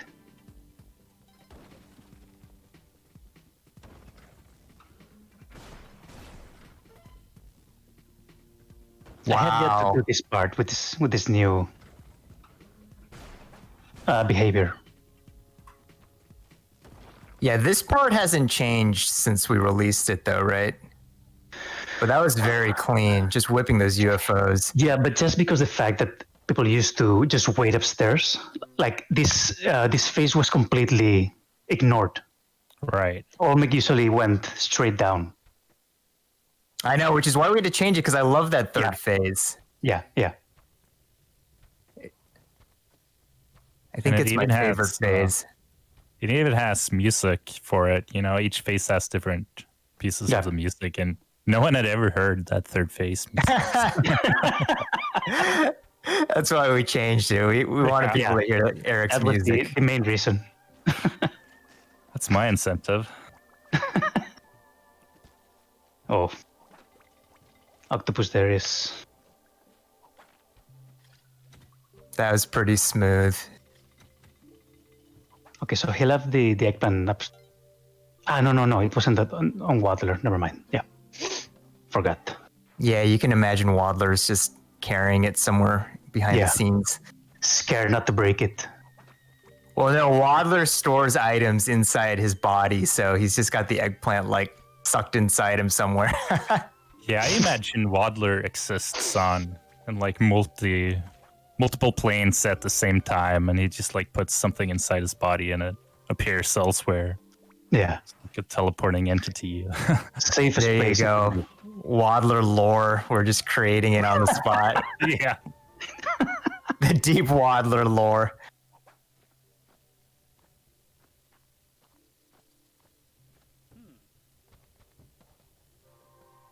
Oh, it's been confirmed, by the way. This run isn't seeded. Okay, it's not seeded. No. That's fun. Just jump and whip that thing to make it quick. Yep. That's much faster than doing it the proper way. Definitely. I think the thing that is really impressing me is just how they're keeping track of like everything that's going on.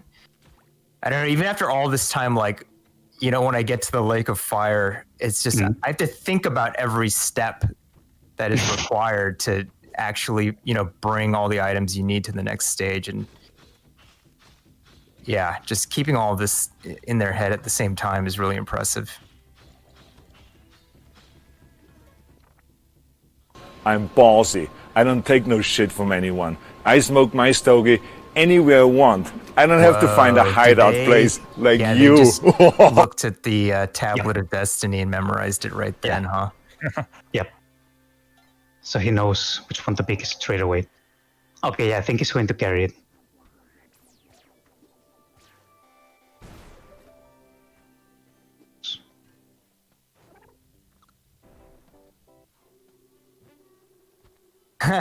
Got the eggplant back from Waddler. Thank you, Waddler.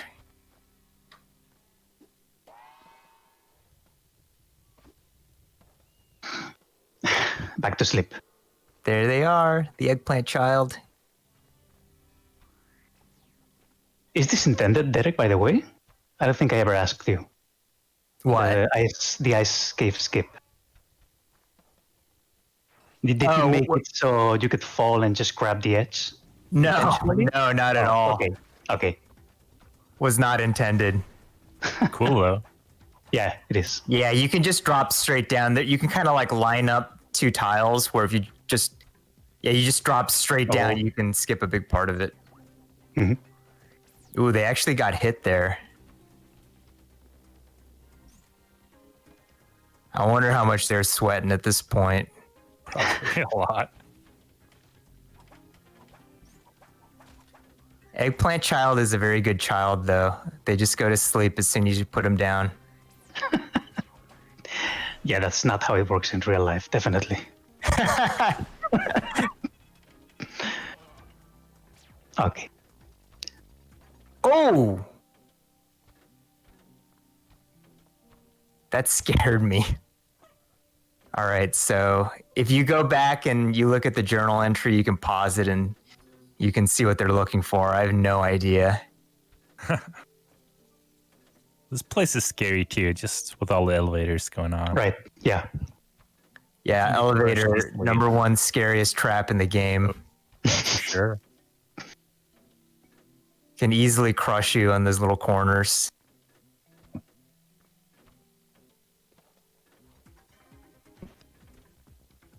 Okay. Next one. Oh. Ooh, took another hit.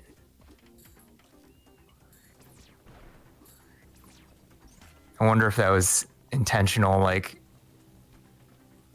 if they thought that, you know, it was just worth it for speed. I guess speedrunners always say it's intentional, right? It's hard to see when they're out of the camera bounds, though. Yeah, those traps, the laser traps and the arrow traps. Yep.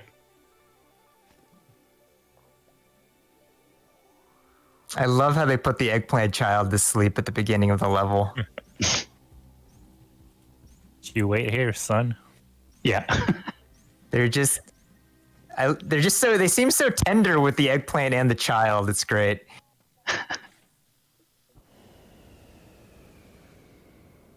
So the eggplant child actually did make it into the spaceship with them. Yep. As long as they're alive, they'll be in the spaceship. Sorry, everybody. Bye-bye.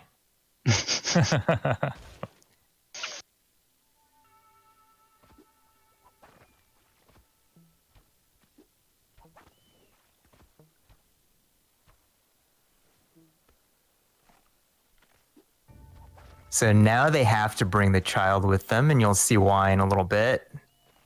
This is scary, though. Those regenerating blocks will crush you if you are in front of them when they regenerate.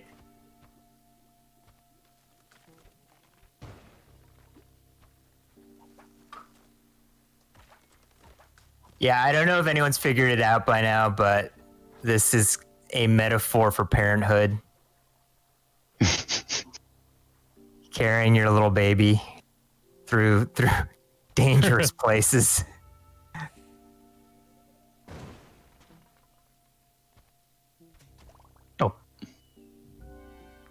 Oh! Did they know that was gonna happen? Yeah, they probably do. Like the child got hit. Yeah. Swag strats. Oh my gosh, my heart totally skipped a beat though.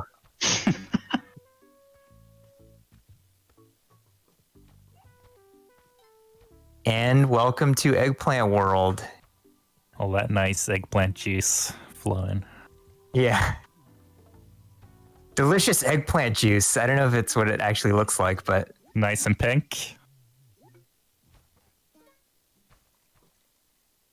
All right, there's the crown.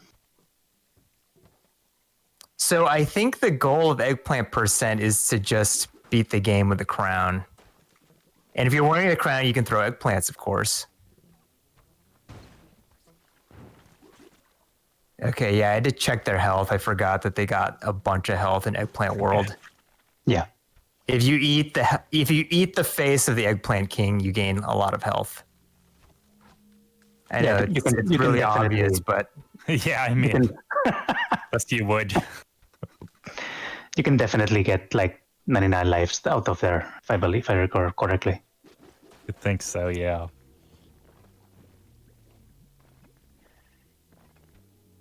So far, I feel like this is mostly just top-notch spelunking, right? I mean, I have yet to reach the sunken city, so yeah, this is. It's just super impressive. Just really good reactions. Wow, I would be so nervous here. Yeah, for sure. Oh. We need to see a heart rate monitor. It's at like 600 beats per minute right now. Or maybe not. I don't know. I don't know what it's like to be a speedrunner. Oh, geez. Yeah. That's scary. The ultimate eggplant versus egg showdown right here. Eggplants are good, eggs are bad. It's the ultimate message of Spelunky 2. Well, that was really amazing that they defeated the Hundun before getting up here. Yeah. Yeah. I don't With think I've like seen that. no weapons, and that's Might it. as well. Jeez. Wow, good job. I mean, I'm gonna have to go back and watch this whole thing. My brain is still, the gears in my brain are just grinding on what I just saw. I don't know, Derek. I think we just didn't make it hard enough. Like, Yeah, that's true. That's a good point. Game's too easy. Well, let's patch it. All right. Yeah, time to go work on the patch. More moles to every level of the game. You know, I don't know if we People saw do any love that. moles. Did we see any moles? Maybe not. I don't recall. No, I don't know. Yeah. So can't complain about the moles anymore. We're gonna bring them back. Yeah, That was fun. awesome, though. Yeah. Yeah, that was good.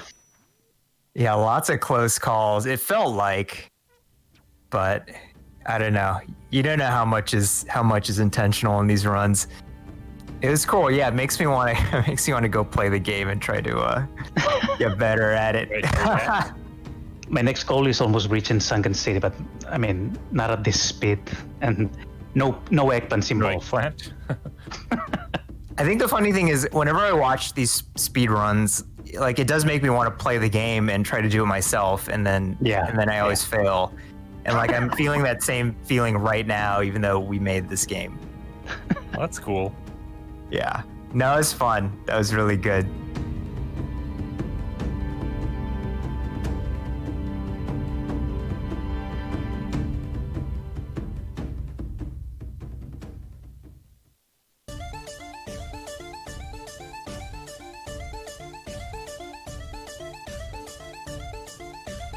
Hello, everybody. This is Kevin Zune, creative director at Young Horses on Bugsnax. I have with me John Murphy, our gameplay designer, and Bryce, the QA lead. I guess we're going to watch people break this game in half. Hooray. Yeah, I can't wait to watch all the wonderfully crafted things that we've built be skipped over completely. We're doing good so far. Yeah. They haven't skipped a damn thing. Well, it started. I believe I did this the very first day, and I brought Zune over to my computer, and they were like, "Oh, yeah, that happens." Well, so I spent so much time trying to make sure that people wouldn't accidentally fall off that bridge. And so, of course, the key to everything is doing it on purpose. Yeah.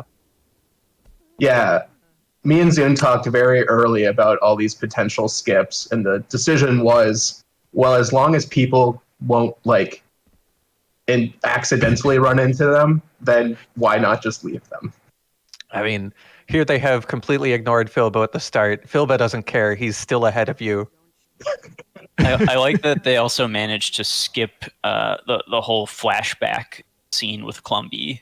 Oh, that's true. They no need for backstory or context. Philbo just still has to get his ass kicked by a bunger, though. Yeah, he doesn't get to finish his entire yell, though. That's nice. No, he doesn't. That's true. You can really tell which lines we've made unskippable. I'm wondering what they're gonna do throwing this ketchup on the trees back there. Yeah, it looks like they're preloading ketchup onto the ground for future. which I is believe really it's cool. try to get the bunger closer to the other bunger because you still need the bungers to hit each other. That's great. Oh, I see. So they've captured the bunger ahead of time by using the trap because they don't have the net from Wambus yet. They haven't even talked to him about it. Right. We haven't learned if Filbo survived yet. No need to ask. I guess they caught the Shishka bugs without letting them jump into the bushes, so they didn't need to get the bungers to knock them out of the bush. Are they playing on a lower resolution? There's no grass, so it must be a performance thing to lower the quality settings. Right, that probably just speeds things up a little bit. Does it load faster? Sure. We should have brought somebody that knows about that into this. Oh well. No, they've just skipped right past the best joke in the game. Yeah. Oh, nice. They got ahead of Filbo there. I think I maybe. They've run in to grab the journal so that they can do Beffica's quest. I have to do this because this is one of the few places where we actually did make sure that the trigger to go to the next level can't be hit until you go through this. Playtesters would often try to just jump over Filbo. And they would succeed. Yep. Yeah, he's like a nice little step ladder to jump over that bush. Yeah, he bends down. All right. So no time flat. They've gone through the tutorial of the game. 318. We've caught what? 3 bugs. Yeah, they didn't have to catch Strabby or Rudel in the first level. That's going to keep a running tally of how many bugs they catch. And so, yeah, here's the one place I decided to disable running for the player. Oh, do you remember this? This used to be so frustrating because I would accidentally walk up a wheelbarrow and get stuck in a hole. Yeah. Well, because I had disabled jumping also, right? Because I was really committed to making sure that you took your time. Took your time. This is a sad scene. Yeah, he used to talk more as he was walking. That's while true. you were walking with him. Oh, I've also I bet you can skip text faster on mouse. That's fun. Yep. Oh, this is nice. Climbing up the rooftops. They've also they've figured out that in the interviews, some questions are not needed to progress, and so they're only asking the ones that matter. Mm-hmm. Yeah, that mountain skip right there. That was another one that I believe I never even reported that to you. I think you were walking by at one point and saw me jumping around on the camper. That's true. Oftentimes you were jumping around on stuff. All right, this is okay. Good. Yeah.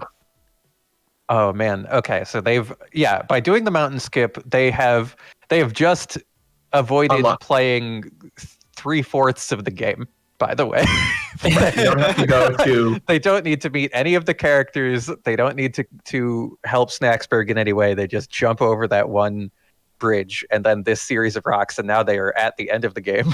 They can skip 4 complete biomes of the 6 biomes in this game. Yeah, not needing to speak to any characters, not needing to catch any bug snacks. They are now. What are they doing? They are. They have warped themselves through this door that takes the entire game to open. I wonder what's so special about the tripwire that it or the trip shot that it glitches the player through things. Yeah, I remember I did it before with the Scoopy Banoopy, where I was able to knock myself into a corner of the door and phase through. Their skip is much better than mine. This is I can see that I do like that. Okay, so on the left here it has the times of every level, and so apparently this one takes the longest. That makes and this sense. is not gameplay.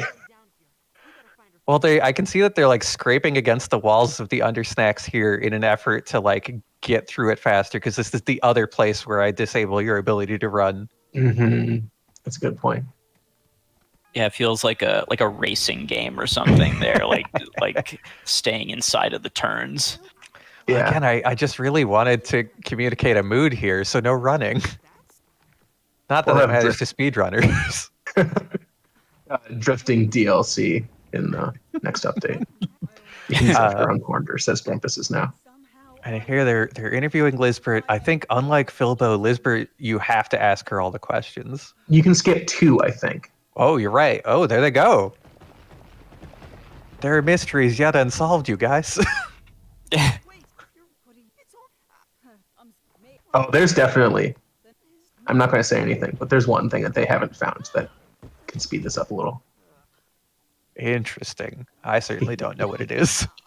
Why is the snack squatch still there? Well, here's the thing. It only goes away if you ask the question that they didn't ask. So if you skip that question, it just stays there. That's great. Oops. I don't really have a contingency for that. But yeah, so now they've skipped across the dramatic reveal of the entire plot of the game. No time to listen to the characters talk. Yeah. It's a real 1-act structure, and that act is a 3rd act. Well, yeah, they're like, they got to find Lisbert. They find Lisbert. Everything else is just useless fluff. Right. Let's go meet. Yeah, we're on our way back to meet our cast here at the end of the game. That's true for the first time. Yep. These characters going to talk like they've known you their whole lives. They have yet to see each other.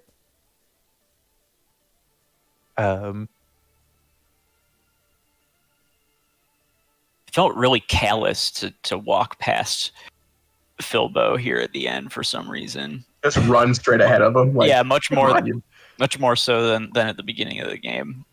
You loser. And yet he still beats you. This is what I'm gonna say. Philbo's the ultimate speedrunner. This is Floofty. Philbo was in the under snacks before you were. It's true. That's right. No matter how fast you run this game, Philbo will always run it just a few milliseconds faster. So why even bother trying, speedrunners? I'm curious how much of this the sequence, the escape from Snacktooth, can actually be skipped. I imagine not much of it, and that it says that it's just. Oh. Yeah, it looks like they managed to not have to listen to Philbo tell you to go save everyone else. That's interesting. Oh, just by being too far away? I think by hitting. I don't know. Oh, this maybe by starting. If you hit there, they've gotten before. Yeah, they've gotten ahead of this. They're sitting in a position to like most efficiently clear out the bug snacks. Well, I think you can one-shot the Snackiris. Oh, like get them all four in a line? They didn't do it, but that would be cool. I think, isn't it, John, that like if you clear a wave of bug snacks out, the next one immediately shows up? I mean, there's like a second or so, but yeah, there's like a fail safe if one of them gets stuck on something and doesn't explode. Okay, but the point is like the faster you can get it done. Yeah, so you don't have to, if you really efficiently get rid of the bug snacks, you're not sitting there for 15 seconds waiting. I like that for the Picantuses,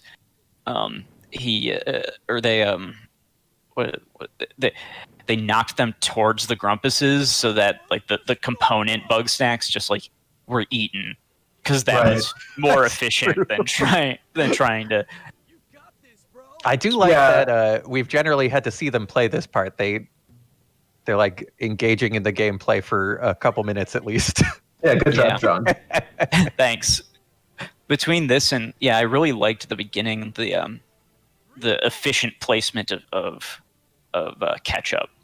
Seeing someone play the whole game with that sort of like strategic technical efficiency would be really awesome. I can't wait to see more of that too. And it's, slightly heartwarming. I assume this entire run is spoilers, but it is kind of heartwarming that the fastest way to play this part is that you do have to save everybody. Yeah, that is good. Yeah, everyone, all the Grumpuses dying it's a slow grueling process of force feeding. Oh, I like this. They're not even locking on. Yeah, there's more. Down pat. Yeah, it's more reliable because occasionally the tracking of the position is a little bit off, as we were talking about earlier. And the splatters are like in very consistent spots because they're hitting It's the. cool. They're anticipating where the spawns are going to be. They're launching it before the bugs are even there. Mm-hmm. Making sure that the splash damage hits all three at once. I got to imagine, like, when you're doing these runs, this is like the frustrating part, because if you miss one, then like you have to launch a whole new barrel, and that's it. Yeah. Someone else is going to take the prize of fastest. Yeah, there's money in this, right? There's some like underground speedrunning league. Oh, this is going to be interesting. Yeah. Probably just Oh, they run out. Yeah. Oh, cool. They've taken like a center position on top of this. They're just waiting for more bug snacks to spawn. Cool. This is good because there used to be an issue where sometimes if you knocked bugs in a certain direction, I wonder if they're doing it intentionally. Yeah, Is that if you knocked bugs backwards onto those rocks, sometimes they'd get stuck. Yeah, it's because those rocks are missing a tag that makes them count as a surface to splatter against. I actually just fixed that yesterday. So new speedrunning tactic, John. Mm-hmm. I found it like 2 days before like our final patch before launch, and it was just like, well, you can still beat the game, so yeah. I want to go to bed.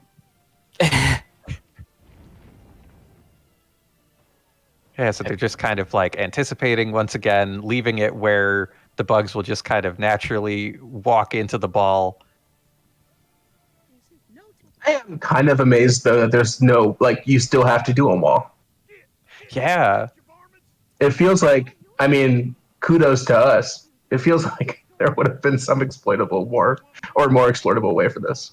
Like some way to just kind of like get on the boat and leave without talking to anybody. Right. All the grumpuses are just kind of staring at you as you fly away.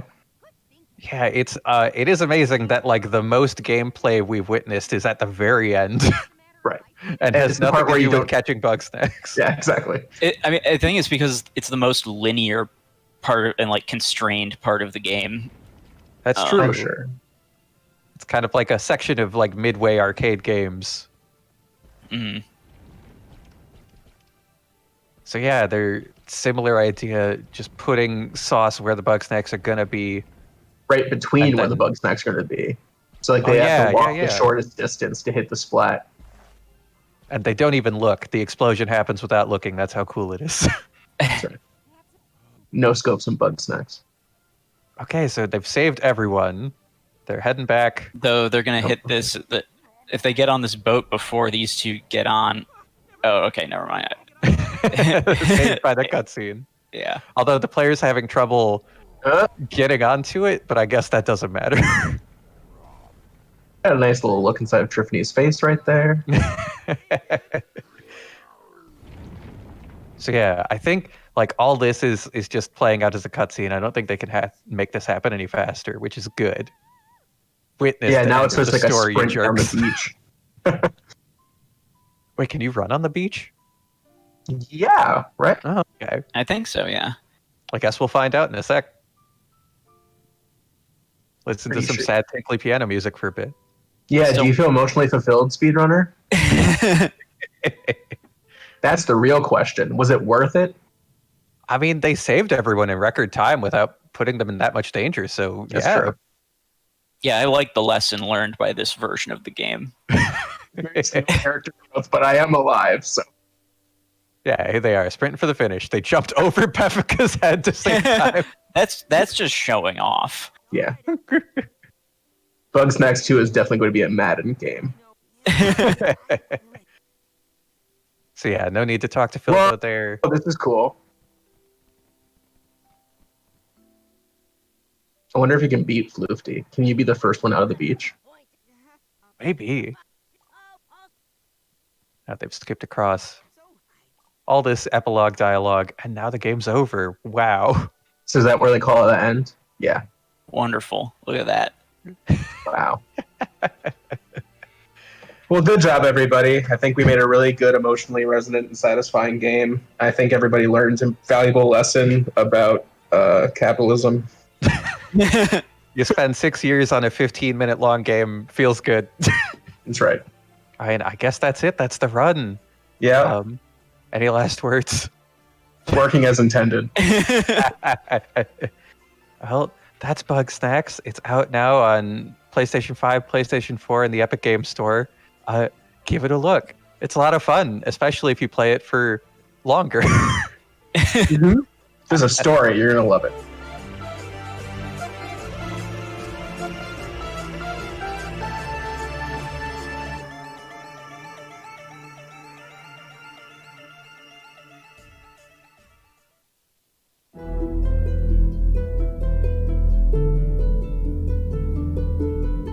Hello, ladies and gentlemen. Welcome to Devs React. My name is Farang Namdar from Larian Studios, the world building director. I'm joined by Alexander Barrett, our lead QA, and Nick Pechinin, our systems designer, and we'll be commenting on how this player destroys our 40-hour game in 5 minutes. Seven, come on. 7 minutes. This is quick. Well, he surely knows his skills. Look at that. Bam, bam, bam, bam. He's using that time, right, that he can't play to, organize his spells. Yeah, I see Featherfall. I think I know where this is going. Does jumping off the ship count as a speedrun? Now the thing is, I mean, seeing him click on jumping this much, shouldn't we add a shortcut for it? But that will cut time for him, right? Yeah, well, make it easy. Yeah. Boop. Oh man, blasting through the dialogues. Boom. This is how you play, Alexander, right? When you, you see the dialogues. Part of it. Yeah, you can pick up some tips on how to playtest. Yeah, quick. Yeah, of course. Okay, now this is really sneaky, right? So, yeah. Oh, wait. Oh, okay, yeah, that's crazy. Okay, I see now. So he basically used the top-down camera to zoom out, right? So that the top layer was revealed, and then he jumped to the top floor that was faded. Yeah. That was very tactical. I know, right? It's like using the glitches in a completely different way. Well, to do it in 7 minutes, you have to use the glitches. Yeah, it's really epic. I mean, he might have loaded more than he actually played. I think he did. That's going to be a good lesson.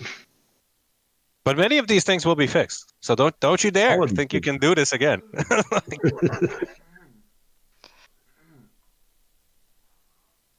So the funny thing is, specifically with the jumping, right? So I have this argument all the time with Nick, where I want the player to jump further, but he's like, yeah, we can't make you jump that far because that's just not the way D&D works. And now you see why. Yeah, now you see the guy jumping now Nick 3 screens. Ultimate argument. Yeah. You can jump up so much exactly because from top-down camera you don't really feel vertical distances, so we just remove the cap and then that's what you get. You want speedruns? That's how you get speedruns, okay? We have speedrun friendly designs in our game. Alright, look at this. Oh, he's gonna go. Oh, I use that, by the way, on live version of a game when I'm really in a hurry. Yeah. We're keeping that, right, Farn? Yeah, definitely. Yeah. So anything you can legally traverse, that is perfectly okay. But just jumping over triggers, we need to look into that. That's definitely not the idea. It's a little dodgy. I think the events are just not being thrown because the jump is so quick. I think that's actually what's happening. Yeah, he's basically jumping. Is he actually gonna dodge this? He dodges this, yeah. No way! Oh my god. No, the funny thing is, it triggers, and then he, just bang goes through it, and then continues jumping. Like he's not even part of the fight because he's not in the vision cone. Yeah, that makes sense. Yeah. He also triggers it mid-air, most likely, right? So that also is a little. Yeah. So he's already outside. Mm-hmm. Yeah, some of the triggers are actually working. Get into the fight there. This is crazy. Like if you would play this normally, you would just be here about 3 hours later. It's one way to do it. And 3 hours is a speed run, in itself. Yeah. So the funny thing is, I see where that is going. He skipped the ambush here as well, because he jumped over the trigger. That's probably a very small trigger. Yeah, well, we checked it out today. It's a pretty big trigger. Yeah, well, he's using the spell, right, to triple the distance? Yeah. That's why he's jumping that far. Yeah. Mm-hmm. It's almost 2.5 screens. Beautiful. That's about 60 meters. Oh, this is gonna be another tactical jump. Yeah. You're gonna jump right into it. But here, at least, we have the pleasure of the character, being on screen. No, at least sidestepping. Look, he wasted some time walking. Haha. Featherfall sequence.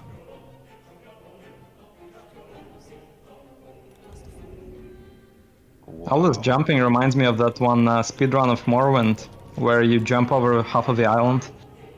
Oh, wow.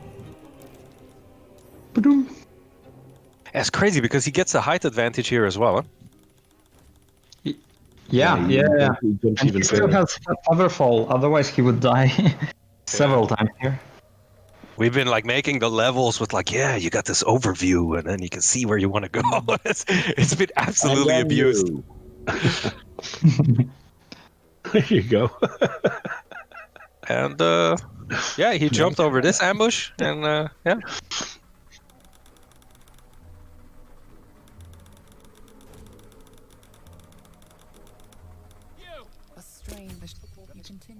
Yeah. This was fun. Not. Didn't even listen to a single word they said.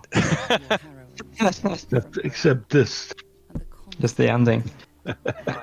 Did the ending actually work if you didn't see nothing in the game? Well, of course it works. It looks like it's working. You're supposed to reflect here, on all of the things that happened to you, all of the characters you met, all the items you picked up. Technically, he just jumped past everything, but yeah, well, that was that was it. Yep. It was fun. It was fun. That was Devs React, and yeah, we reacted. Well done. Well done. Makes you wonder that at some point there will be the fastest speedrun, right? We'll start fixing some of these things, and there's gonna be one speedrun that is gonna be the speedrun. It's gonna be forever in the Hall of Fame. They're gonna find some bug that does this faster anyway. It's gonna be chairs again. It's always chairs. It's always chairs. All right. Anyway, it was a pleasure, commenting on this video. I hope you guys enjoyed it, and for the time we had. Yeah, we'll see you guys later. Bye-bye.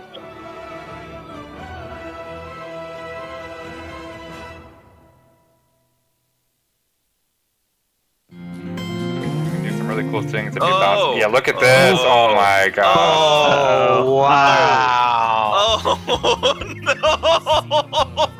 no. I got this. They found our cool shortcut we purposefully put in. Oh, yeah, we gotta retake this. We gotta retake this. I forgot to say that. Hey, Ray, are you going to bring these speedruns up in reviews for... I mean, this why? What is this? Oh my god. What is going on? I think Roloff is going bankrupt. No. This just hurts my soul. Wow. Hey everyone, it's Lou Studdert, creative producer at Toys for Bob, and we're here for another Devs React video for It's About Time, and I'm joined with some friends from the studio, so hopefully we can get them to introduce themselves. Let's start with Ray.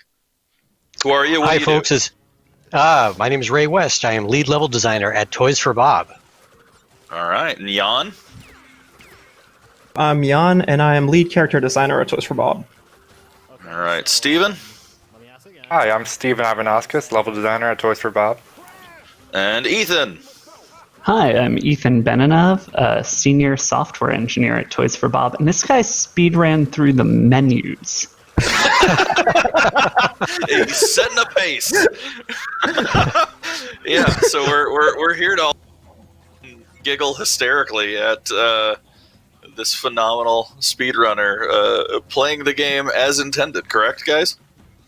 100%. He will do everything precisely the way that we anticipated and won't show the is at all. Yeah. Not even gonna bother with a continue crate. Yeah. He already He doesn't figured plan out on all the dying. crates on the grind rail were a distraction. You're supposed to dodge those. Oh, goodness. Look I at mean, I think that. it's going to be interesting to see is, I assume he's beaten the game. I don't know, but he's using slide spin. I'm not seeing triple spin yet, but we'll see what Well, I'm he's assuming he what he's doesn't have it doing. unlocked. Yeah, I don't Assuming know. this is a Oh fresh yeah, start. this was a fresh Yeah. save. Oh! You Oh, can man, tell mad respect for that. Yeah, if he beat the game look at already, that, look he at would that. Oh, definitely. no! my Oh, you're God. kidding me! Yeah, I actually saw that strategy. Belly top! Yeah, Belly that's flop it. hang time lag? Holy crap. That I that saw was someone do that in the very well time trials, and I was like, that is brilliant, just brilliant. Oh. Wow. Folks will notice this is a bit of an edit down. The game's pretty long. If you hadn't had a chance to play it, you should go play it. It's a beefy game. So it's edited down to go straight from level to level to level for the most part. And so now we're skipping ahead to Crash Compactor. This just hurts my soul. Wow. Oh, no. Oh. Oh yeah, look at that. That's a on. nice jump. Well done. I just like the How start of did you this. He get hit goes by that? faster than the flamethrowers can wake up. Right. Well, that was actually intentional on some spots for time trials specifically. I don't want people to wait. You know what I mean? Yeah. Yeah. Nice. Oh man.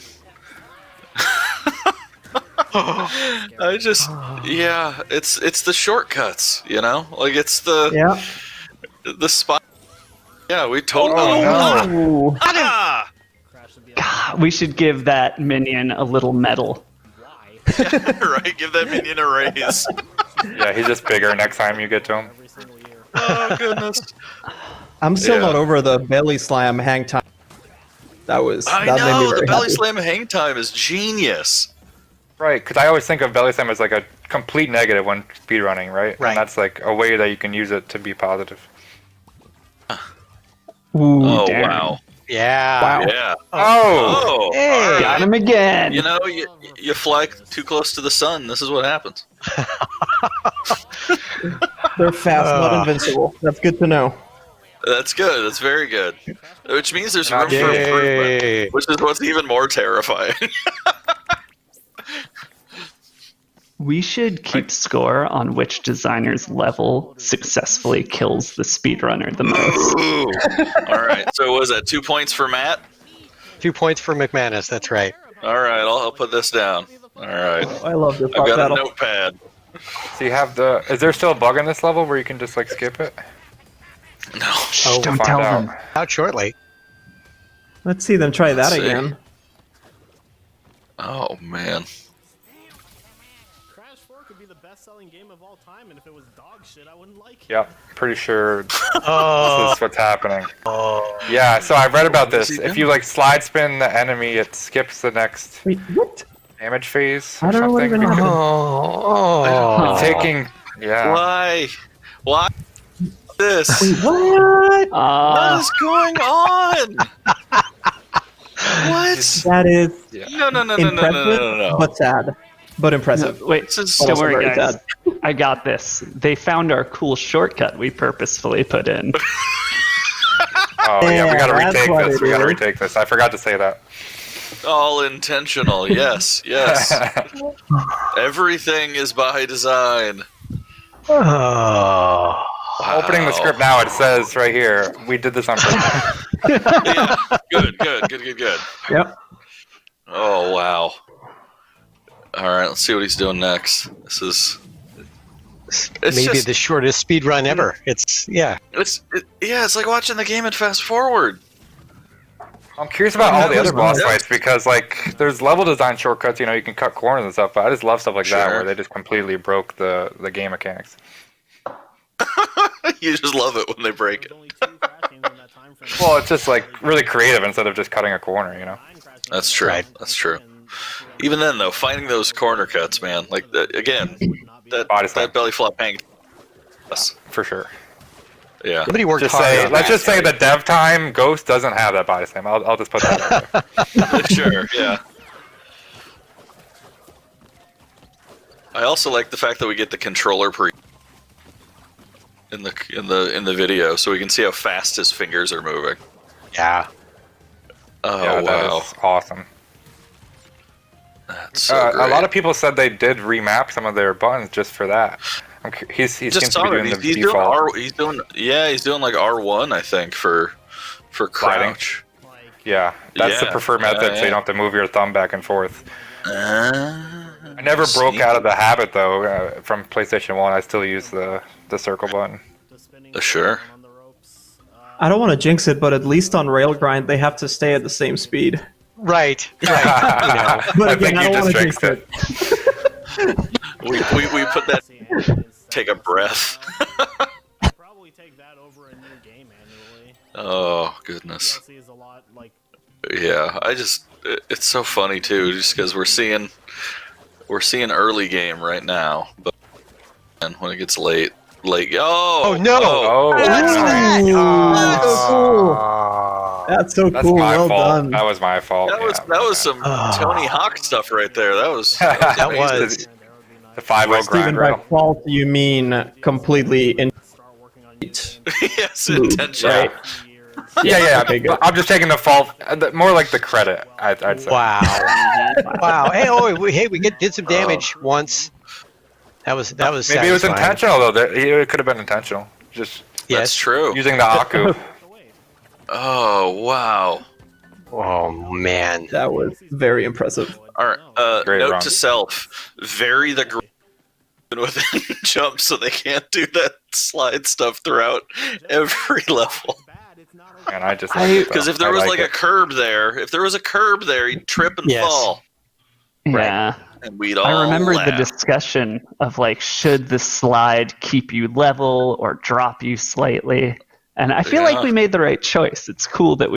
Yeah. Yeah, there was a lot of iteration on that, but this, I mean, as crazy as it looks super fun to watch. So I'm very happy with that. Yeah. We may all groan and cry and Yes. cackle. And I think all of us enjoy this except for Ray. We got a new character here. I wonder how he's gonna use her to. Yeah. Oh, that's so interesting. cool. He skipped that's very smart. He's Oh, skipping all the first ones. Wow. Yeah, nice. Interesting. Every yes. single first Oh, one. that Yeah, is I've so never cool. seen. Yeah, I've never seen that either. Yeah, I've never seen Tana or Dingo or Cortex get speedrun yet. That'll be fun. Yeah. Flap. Oh, I missed mean, him. You can. Oh wow. Yeah. You know. Oh, Yeah, I've seen this before. Oh jeez. This is That's just really good Well though. That done. saves a lot of time. Because that's an elevator. That was sequence. impressive. Yeah. Oh. That's yeah. more shortcut for that part enemy's that they head. didn't do. That's cool. Yeah, using the enemies as like a jump is so awesome. Yeah. Oh wow. Okay, the Marvel Cinematic Universe Let's is an see. outlier in that a lot of their stuff actually is pretty fucking Oh. Good, good. Nice. I don't know if Because you guys you can can. hear his. Yeah, if you hear his audio at all, he's not even. He's talking about Marvel while he tears through the game. Right. Yeah, he's talking to his chat. Yeah, like I mean, yeah, like my first time through a level, I am concentrating on everything, and it's just muscle memory at this point for him. Right. He's just It's going like, through. listen, That's nuts. I know. It's like, I listen, don't think his if you're monitor's even on. at least let us give us your full attention. You know, come on. If you're gonna make us look this bad, Oh gosh, I think his monitor's on. That's I don't think he's even playing the game. He's just reading chat and He memorized all the buttons. Yeah, he's like learning a foreign language while he plays, you know? Right. Oh gosh, Just a fun distraction. that's bananas. MCU is a huge outlier. Yeah, he's just having a good time. Well, he's Holding very, forward. very, very quickly obliterating years of work. No, I mean that's clearly because we made a super intuitive game, right? That you don't, Yeah. you know, or something like that. Right. That's what I tell myself at night. Oh, saved We himself. That was Nice good. react, yeah. Oh, Oh, I want to. this 2D That'll be section fun. up here. oh yeah. No, let's see him. Yeah, all the variety stuff will be interesting, like the vehicles, the mounts, the other characters. Yeah. This right here. Wow. Whoa. Yeah, he's catching up to the boats ahead. Right. Oh, he missed the Aku. Hey! Roloff, get the point. One for Roloff. Putting it on the board. Oh, Oh, the Very nice. that's so See, that was cool. definitely intentional. Yeah, that was cool. yes. Oh. Well, was it Steven? Was it you who was showing us that if you got an Aku, you can ride on those spiked logs? Yeah. So in the time trial, I intentionally put triple Aku right there, so you could jump on all the little spiked logs and do exactly what he just did, but without making it look insane. Without being half as cool. All right. Yeah, like my ghost is probably behind him right now, just being sad. The saddest ghost. Yeah, sorry. For Stephen- those who don't know, yes. For those who don't know, Steve did all of the making all the time trial goes for us. He's our guru on all of that. So blame him for the terrible things that he's Yeah. doing to you. And I Yes. think it's in his contract that if someone can beat him without getting any of the actual crates that pause the time, he has to resign and forward his last check to me. Is that right, Stephen? That is correct. Correct. Legally binding. Perfect. Approved by Activision Legal. But my last check Is is there very idea? small now because I had to get medical attention for my thumb from doing all the time trials. Yeah, I have. All right. I See what they do think with Louise. speedrunners have bionic thumbs. Yeah. Yes. Oh yes, Louise. Named after me. Yeah. Oh, that was. Ding. All right. Let's see. I didn't know you could do that. That's cool. What? What? Kite the enemies into the tentacles? That's how you beat her. Oh, right in the middle of it. Well, I was doing it the wrong way. Oh, getting her to here we go. slam. Were you getting her to slam on him? Yeah. Oh, What? gotcha. Oh, right. Yes. All right. Yeah. Yeah, just sort of blow through the theatrics and get to the end box. And got the hidden crate. Yeah. Just while passing through For convenience. at the speed of Salt light. in the wound. Or hidden Salt crate, in the hidden wound. gem. If he gets the blue gem in this level, I'll be impressed. Let's see. Oh, No. No. No. would have been cool. Yeah. No. They're. It's way too hard. He's in a china shop, smacking things along the way. Whoa. Rush hour over here. Oh, wow. Yeah. That's a later level, actually. Yeah. Oh, nice. that was neat. That was Well done. neat.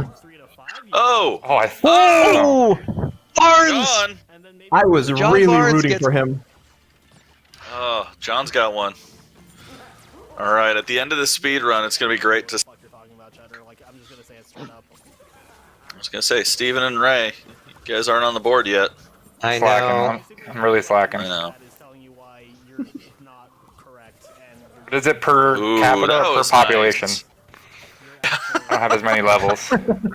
That's fair. Whoa! Oh, nice. That was awesome. That was really good. Oh, the density mask can do some really cool things if you Oh. bounce. Yeah, look at this. Oh, my god. Oh, wow. Oh, no! Should take that one off the board for John. That's amazing. Take one off the board for John. I'm just looking forward to all the Econo levels because this is so cool. Yeah. Yeah. Wow. Outrunning the dragon, too. Yeah. What could possibly go wrong when you change a character's gravity?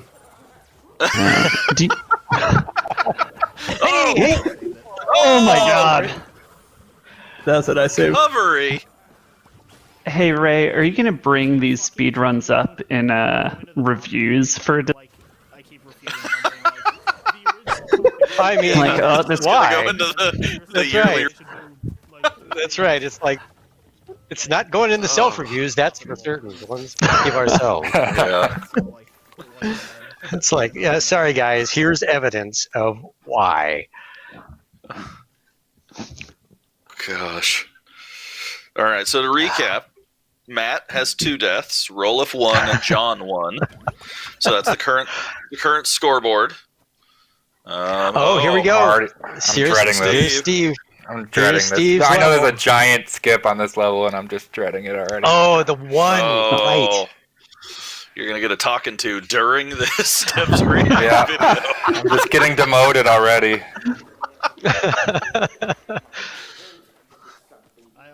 Oh goodness.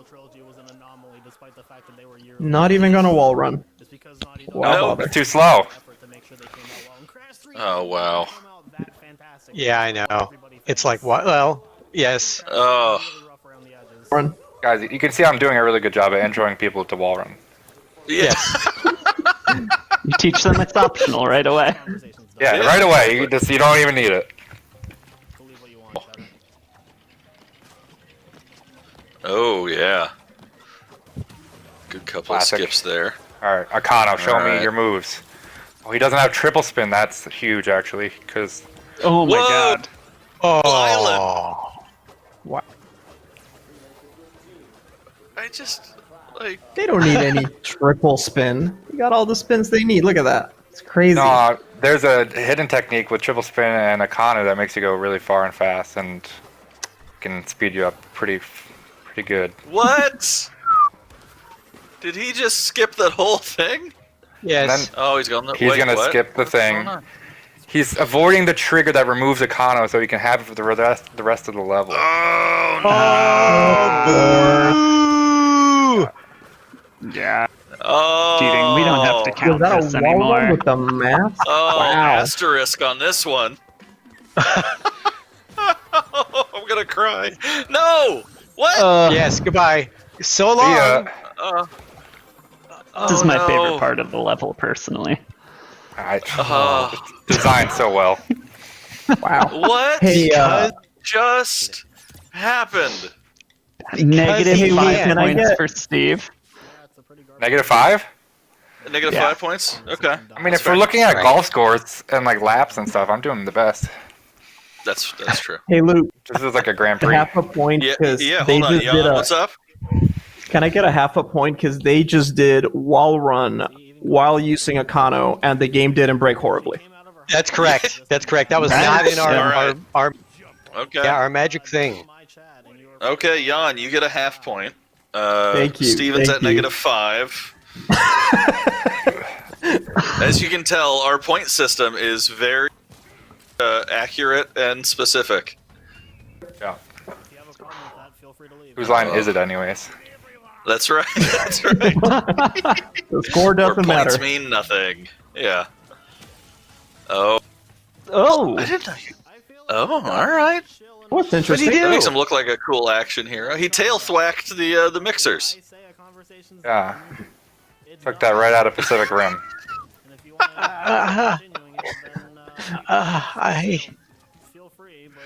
Yeah. Oh, Ray. No, it's so sad. It was like why? Oh, Why? no. He's breaking down, guys. Oh, it's okay. We will give you a hug after this. All right, thank you. All right. I really like how Wow. he's using the TNT crates to bounce off of them and get more height for the hover. That's really cool. Yeah. Very cool. I mean, your point, seeing how all these different characters behave with. Oh, that was the thick boy charge right there. You can't even get. You can't even get a comment because they're already doing something crazy and awesome. I know. I just like how he uses Akumas to like gain speed right there. Yeah. Oh, there Better we cut go. corner. Just bypass everything. Mm. Yep. Oh wow. It's just like, do you think he's got like a map of the game and is like drawing like speed lines? Yeah, I'm Just, surprised it's not hanging like- up behind him, like on the walls. He's just got maps. Oh my gosh. I'm just It's the conspiracy board stuff. Yeah. Yeah, exactly, right? He's got a big conspiracy covered in yarn going, all right, if I jump off the TNT here, I can edge out of the collision here, and I can go around this corner here. Like, I don't even... No, this is the whole Matrix see the code thing that people talk about. Wow. Yeah. Yeah. Yeah. That was crazy fast. Yep. I mean, we're supposed to make Yeah, these Dingo under was 2 minutes, supposed to- right? That was good. That was really Yeah, good. that's good. Yeah. Yeah.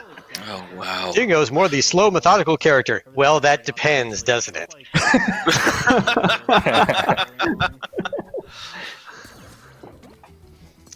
He won't be stereotyped. Yeah, that's right. He can do what anyone else can do.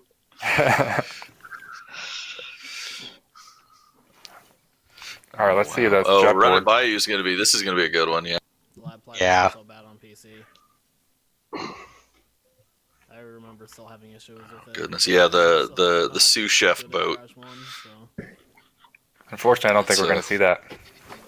Oh, you think he's just gonna bypass? Yep. Oh no. Is there a thing? Oh. There's a thing. Yeah. There's a thing. You're kidding me. There's always There's a thing. There's a big It's thing. always, yeah. Yeah. All right, let's see. But it's great to watch. Yeah. Especially because there's the Oh, gator that will nice. catch people. Oh my gosh, that is amazing. I did see that. For some reason, our For what? only like non-enemy that has collision is that gator, and it kills people when they're trying to cheat. It's like he knew. As designed. Yep. Oh gosh. Oh, is he going? Oh, Ooh, nice that was catch. good. Oh, and that was Yeah. good. Oh yeah, that's a good cut right there. Yeah, and it didn't break the Smart. camera. Getting the Aku. John Barnes. Getting the Aku. Lou's definition of good and mine are slightly different. Yeah. Ray, I Good, told you good. this last time. Level design is just a suggestion. General guidelines. Yeah, I'm looking exactly. forward to the end portion of this level. I tried to It's speedrun that wouldn't several it be times. nice? Yeah.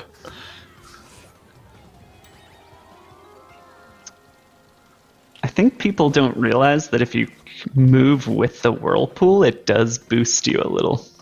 What is going? Was there a wall run there? What's going on? No. Oh. There comes the gator. There comes the gator. Ah. Always lucky. This is mortifying. What is? No, why? guys, this is a secret No. move to hover over water. No. Very intentional. Yep. This is. No. Oh. What? All right, I'm giving And there we go. negative 5 points. -5 to Kevin. Kevin, -5. oh, sorry, Kevin. You Negative- joined the wall of -5. shame. That's pretty good. Wow. That is a classic. I just also the thing that I love is Fake crash. when did people just go, hey, this corner seems suspicious? Like, Yeah, right? like, just rubbing up against all of the edges of a map and trying, like, the mindset to be able to find it. Yeah, all the skips are like visually extremely flashy. Wow. Into one. I'm speechless. Which I wonder if you ask like one of these speedrunners, like how often do they sort of run into the same like types of exploits that they're like, oh, there's a cinematic here, there's probably some funky geo around that I'm going to use to do something crazy, you know? Yeah, like is it persistent between all sorts of games? Yeah, that's a good point. Like, ooh, this one was made in this engine. You know? Matt got another one. Point. No, that one goes to Jan actually right? for the ice physics. That goes to the ice physics, I think. I will split Thank it. I you. will split Thank you it. for the So credit, I'm gonna yeah. give half a point to Matt and half a point to Jan. So Matt is Alright, now Thank you, 2.5, thank you. and Jan, you have now leveled up to a whole point. Woo! Oh, that's a Matt. Oh, Matt gets another Got one. him All again. right. Wow. I realized my tally board is terrible because I did hash marks and then a decimal. So I have 3 hash marks, 0.5, because I am a child.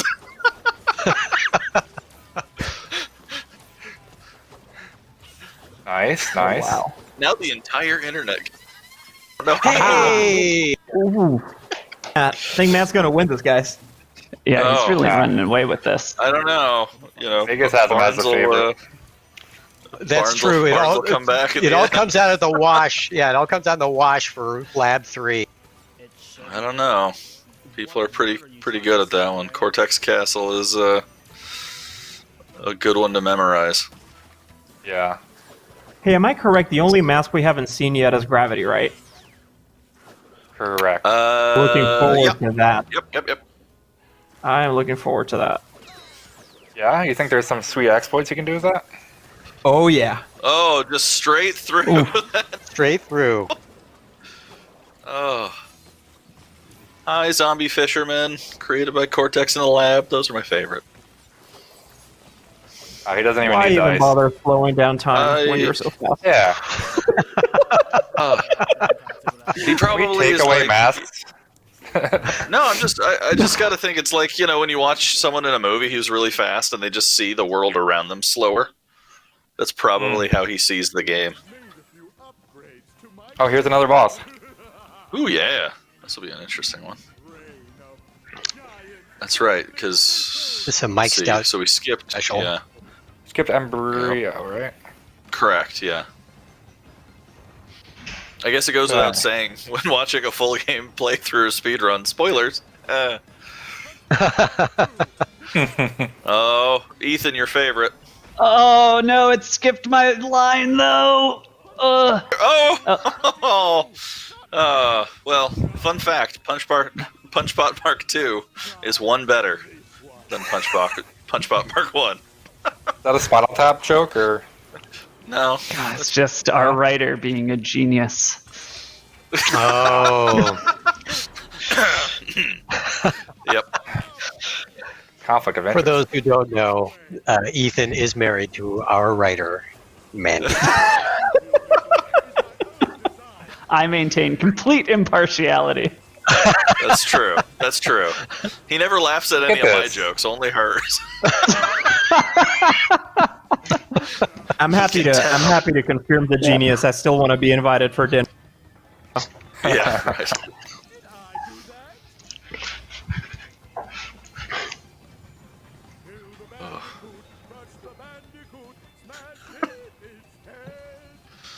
Oh, I love you that know, line. Lex So has a much. beautiful singing voice.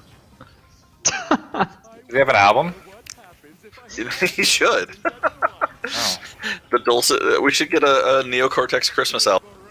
Look at this yes. like gameplay. He's just like Look at slowly walking these forward. What's this? I Oh. no. All right. Wow. Well, that was See, awesome. I mean, at least he beat that one fair and square, Cortex I have level. to say. Yeah. That was true. That was a legit.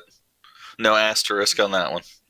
Yeah, he played it completely different than I did, which is basically spaz until you win. So it's a strategy I would not recommend for. It's all right. We're gonna do a follow-up video where it's speedrunners react to devs playing the game, so they can see how bad we are. They'd all fall asleep. Yeah. I don't know if they could last through a 72-hour video. Yeah, that's true. It's gonna be like a 3-month-long season. Yeah. We haven't seen any Cortex, right? This is first Cortex. Yeah, this is the first Cortex. I want the world to see a Ray West playthrough. Oh, look at you! Oh, so sweet. Nice. I was really hoping that guy was going to get him. Nice. Oh yeah, he doesn't even need that guy. Oh yeah, thanks for the follow. I'm gonna give a half a point to Gerard for that one for the little flutter at the end. All right. Yep, that is a fair one. Yep. Gerard getting a half. Ooh, very nice. Yeah. Oh, he's out racing that little dino. Oh, this is gonna be good. Oh wow. Nice. Well done. It seemed like a really fast. How did he shoot so fast? Isn't there like a cooldown there? That was interesting. It is a very small cooldown. Yeah, that's fair.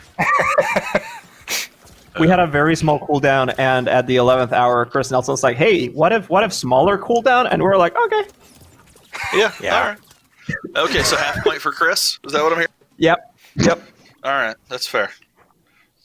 Chris gets a half. Oh wow, we just skipped over all of those base levels. Yep. And all right, going straight. Here we go. So here we'll see the invert gravity in action. Yep.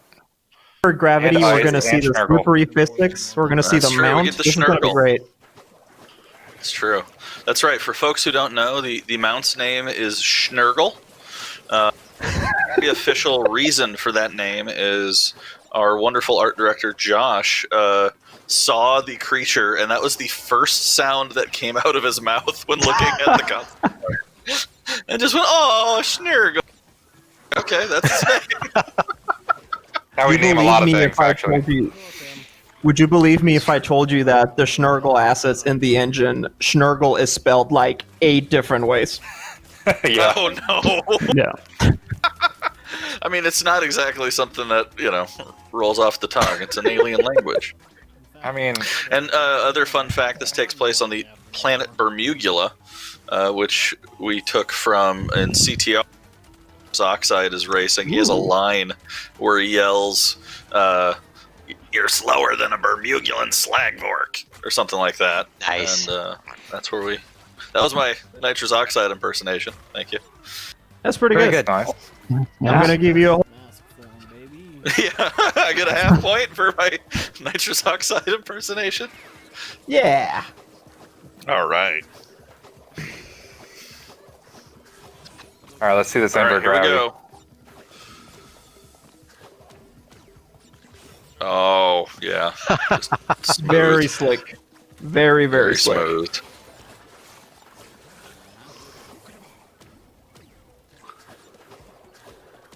Oh, wow.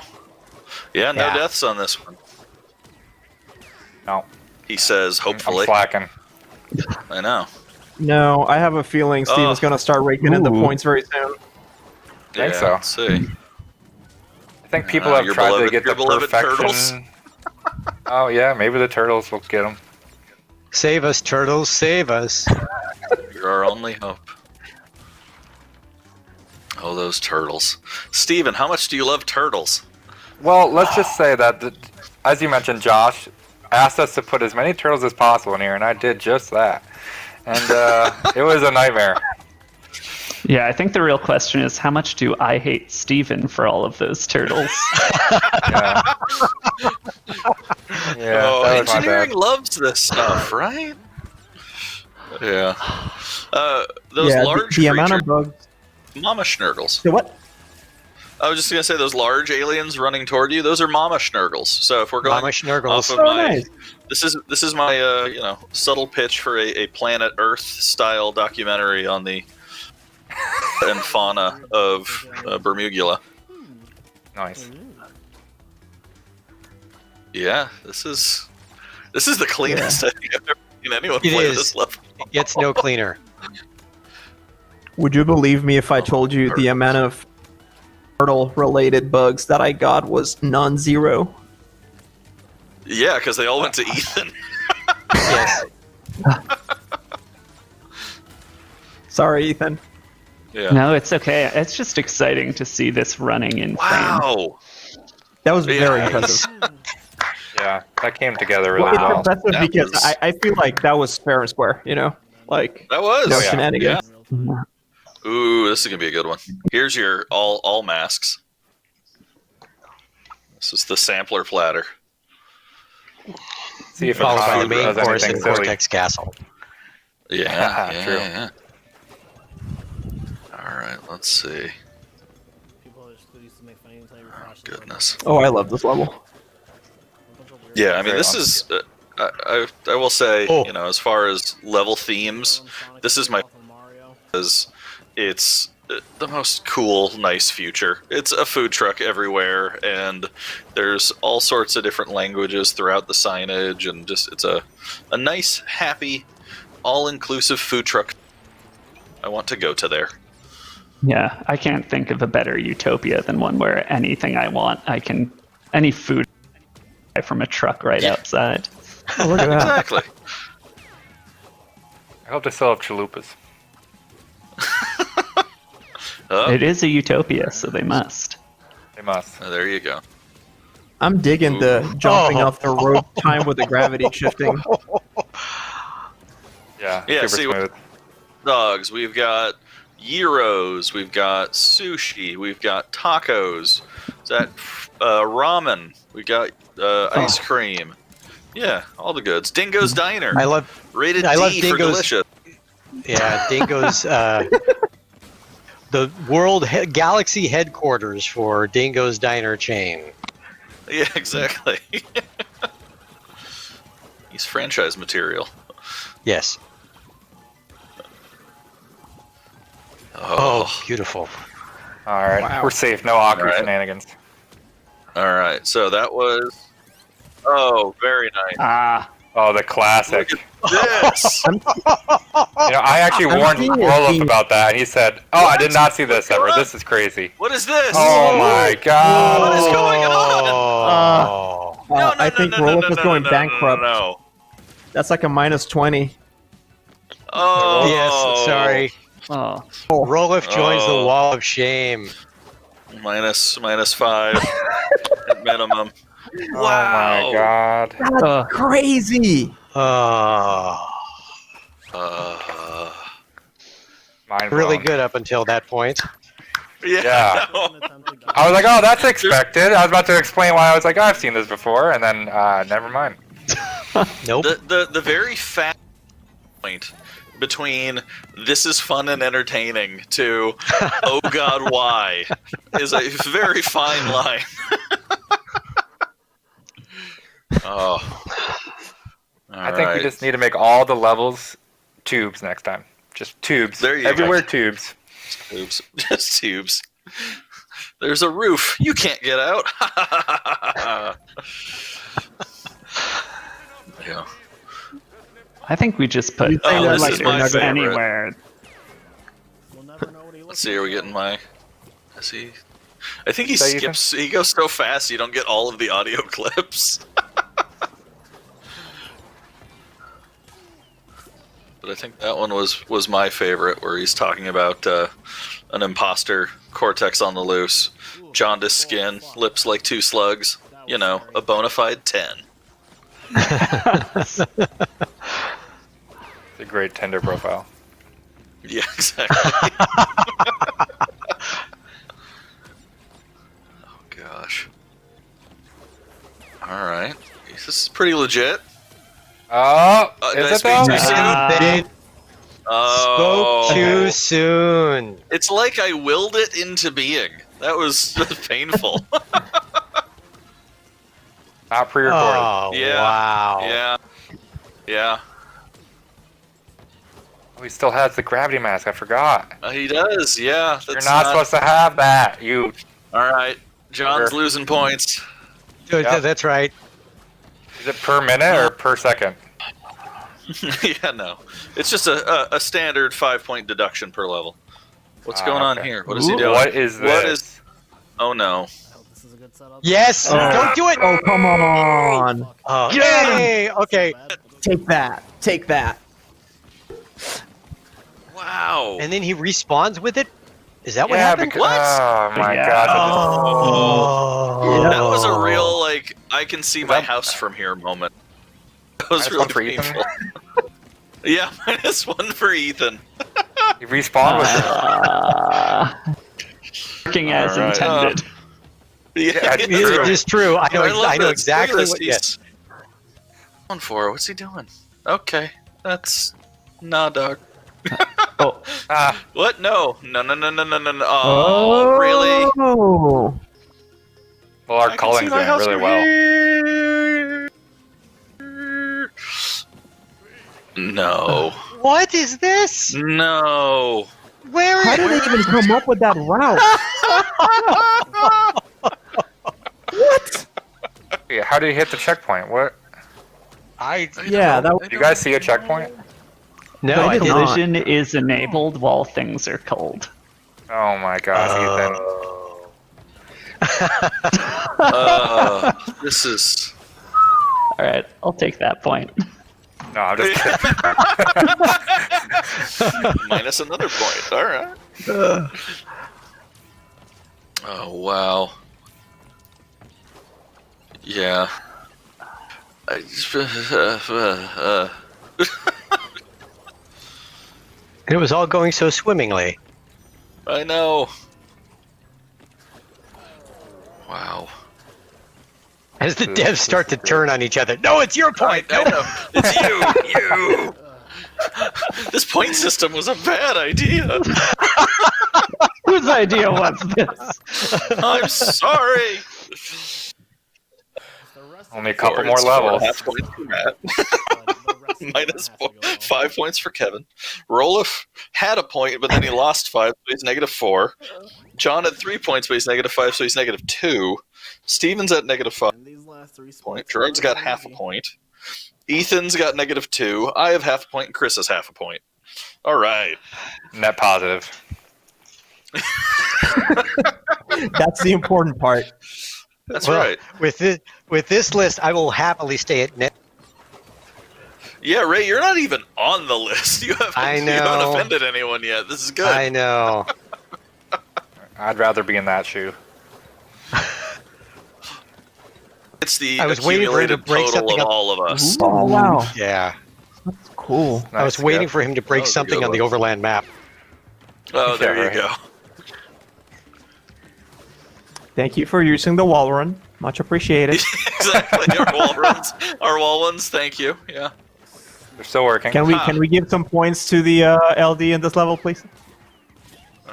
That is Steve and Roaf. All right, you got Well, your no, he points. just passed. That's fair. All right. Roll off. Steven. All right. All right, Steven, you're now at -4 points. Not in last.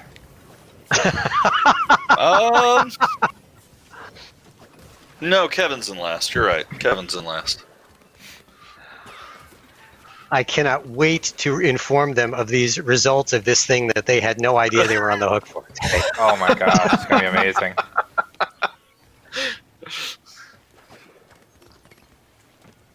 Can you announce it at like a meeting tomorrow where everyone's there and they're just like baffled, just completely confused? Did you see that? Whoa, what happened there? Interesting. Did he have a Aku? No, No. he didn't take damage somehow. There are damage markers on those, but I don't know what happened. I don't. Probably a Oh. pretty good tagline for this whole video. Yeah. Oh God, I don't know why. These are my favorite. I love these. I love those they're rockers and the flame buckets. Yeah. Yeah. Yeah. Oh, yep. No, that wall run wasn't needed. That was a close one.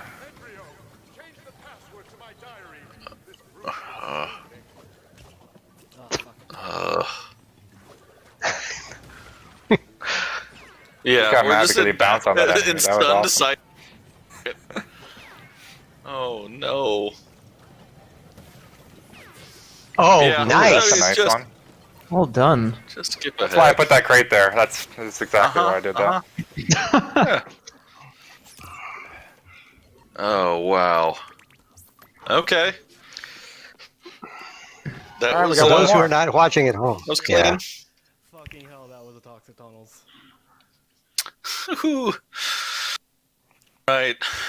Cortex Castle. Let's see how this goes. I already have my I enemy. presume that this Deep is, breath. this is going to be clean. Predicting This is 0 gonna deaths, be, exactly. Yeah, yeah. oh yeah. Okay, Don't I say jinx 0, Steven 0. Jan, what are you at? How many deaths? What do you think? Quick! I think. Let's go 7. 7? Okay. Ethan. 1.5. Okay, 1.5 deaths. Perfect. Ray. I'm going to go with a clean run. All right. Yeah. Here's another question: do we think there's any exploits like skips they'll be doing, or he'll be Oh doing? yeah. Oh, you mean like full- that one? Full level skips? No. Yeah, I mean, That's fair. That's The fine. balance. There's those. There's the Aku through the lasers. You're talking Center like out of the gravity. map Yeah. asterisk level shenanigans. I don't know. I don't know, but I haven't seen any. So maybe. Oh. All right. Ooh, very nice. Oh, Clean. super. This is gonna be clean. He Oh, he doesn't have an Aku. Oh, okay. Wow. Doesn't need it. That's usually where we see people, Aku right through that, but he didn't get. Because getting that Aku, was a distraction. This is, it's so funny because this is a level, obviously. There's been articles written and things said about this level. But it's so precise that to actually play it, you get into that mindset of perfection. You know what's ahead. You know how to play this level. Yeah. It's down So to a I actually timer. think Like it's- every millisecond matters. It's great. I love this level. Yep, When that I was play, the first time you played. Yeah, I remember Did when it- you saying I that was- you're like, I hate this, I hate this, I hate this. Oh, this is the best. yes, I was just like, Barnes, why? Why would you do this? Oh God, beautiful perfection though. Look at that. Yeah. Oh, there, Oh, there he it used is. it. There it is. There it is. Because he The couldn't be Aku bothered through to a wait for the laser. couldn't be bothered to wait for the He's platform got places to show up. go. Oh man. That was a clean run. I died I 9 will times take the in this level. That was Well magnificent. done. That's incredible. That's really incredible. Nicely The whole done. run Wow. of this. That's I'm not just, jealous Hey, at all. where's my single point for getting that for guessing that right? Where's my single one? we all did. Oh, he's going got for late. Cortex. I'm gonna close All right. chat, I'm sorry. This is a good one. All right. Well, let's do a quick rundown here on the points. Matt, 4.5. Kevin, Rolif, -3. John, -2. Steven, -4. Jan, 1 point. Gerard, Yeah. half a point. Ethan, -2. I've got half a point. And Chris, half a point. So, wait. I'd like to wager all of my negative points on this. That he'll die once. Hold on. So I think that puts Jan in the only person in the positive with a full Wait, point. no. Oh wait, no, Matt. Sorry, McManus and then Jan. The only ones in the Wait positive. a minute. Don't I get a point Yeah. for guessing right for? No, We all did. We all did, right? Oh, you get the fun of telling the team. That's right.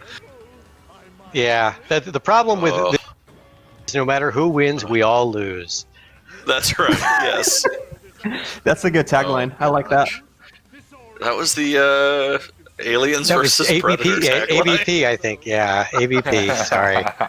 Oh, gosh. Yeah, this is... Let's see, do we think Adrian's going to get a point on this one or no? Adrian? Yeah, Mike? maybe. I wagered all my negative 4 points that he'll get a kill. Ooh. All right. So if a kill happens, you get up to 0. And if a kill doesn't happen, you are the official loser of the entire point system. Exactly. Is that the wager? Is that? Yeah. I thought he was wagering double or nothing. So if it gets the kill, he gets -8. Shh, engineer that math. sounds right. Stop it. Yeah, stop engineering things. Ooh. Very nice. Ooh, I thought he almost got hit there. I thought he did too. I was like, where did he go? Yeah, I thought he got hit. I think Adrian gave him a break there. Yeah. Oh. Yeah, this is my favorite because you can. Come on, Adrian, get us that point. No, he's got this. He's got this.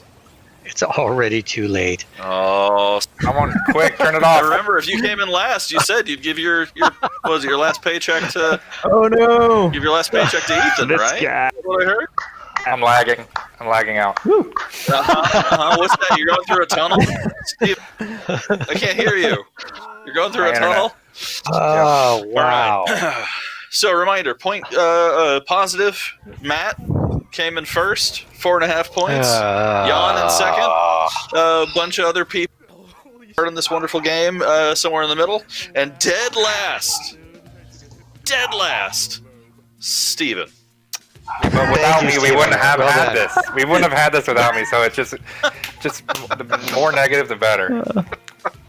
Dead last. All right. Well, I think Wow. that is the end of the Devs React video. Hopefully, you enjoyed watching our souls get crushed at people. Our game, and if you want to have fun with it too, Crash Bandicoot 4: It's About Time is out now. Play it, enjoy it, speedrun it, get us to react to it, do all those things. So, everybody, you guys want to say a goodbye?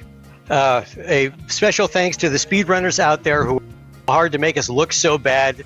We rely on you. Thank you so much for all your hard work. And let me say, you are very good at your jobs. Thank you so much. Thank you for all the time trial people for beating all the times that I've made for you, and I really appreciate it. Don't forget Ethan, to Jan? collect all versions of Crash. Make sure, pick it up on Xbox and PlayStation. To have both. Thank you for playing. Jan? Thank you so much for playing. It is super fun to see people enjoying the game in ways that we never in our wildest dreams would have thought of. Yeah. All right. So from all of us at Toys for Bob and Activision, thank you so much for watching this video. Bye. Bye everybody. Bye.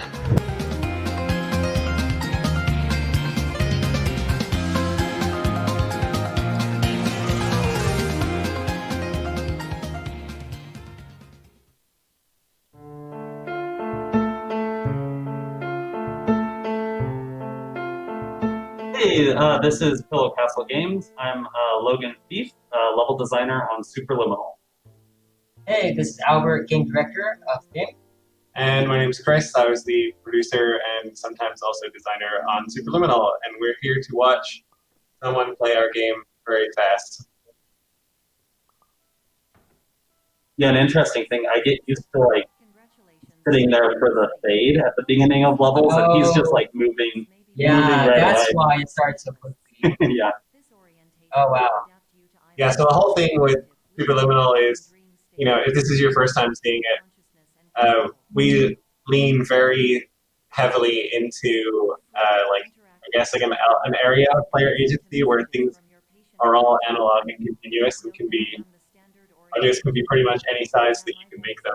So we kind of knew when we were making it that there was going to be pretty good speedrun potential and just general like janky excitement. Wow, that was fast. Yeah. Yeah, the way he like drew on the ceiling. A lot of people do Oh, that, that's very but good. I've never seen. Wow, using the board. Oh wow. Yeah, I guess because it's smaller, so you don't need to size it wide. Yeah.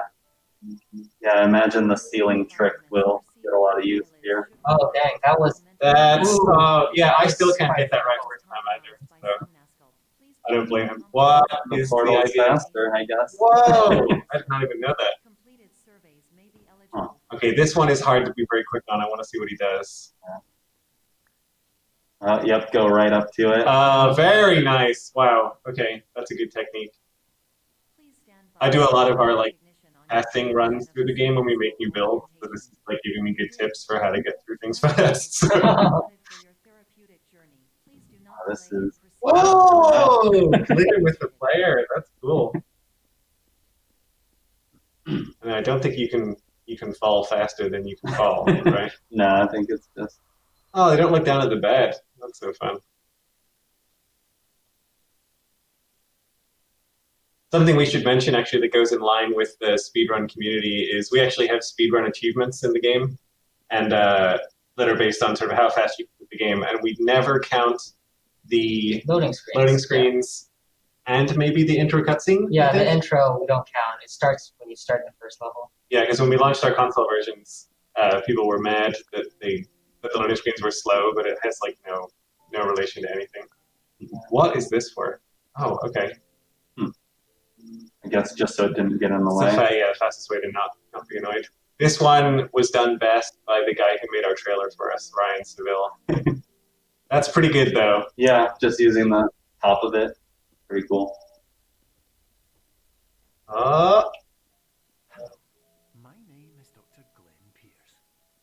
I bet he can probably skip the second one here. Yeah, if you this is like something we used to do a lot. See? Yep. Yeah, he's just gonna. Oh, yeah. That's the classic trick. It's really hard to execute that for Right. a lot of players. Yeah, it looks a lot easier when you're watching it. It involves like a jump, double click, and then jump, I think. Yeah, we were thinking about using that, mechanic as part of the puzzle, but even that was like a little too complicated. So Yeah, it's really execution heavy. Yeah. He ran up the rail of the stair there, which is kind of funny. I didn't know that he could do that. Oh yeah, he's Oh, just gonna get up nice. on the walkway. Is that is that faster? I don't know if that was much I think that faster. is Maybe a little bit. faster. You don't go around. Yeah.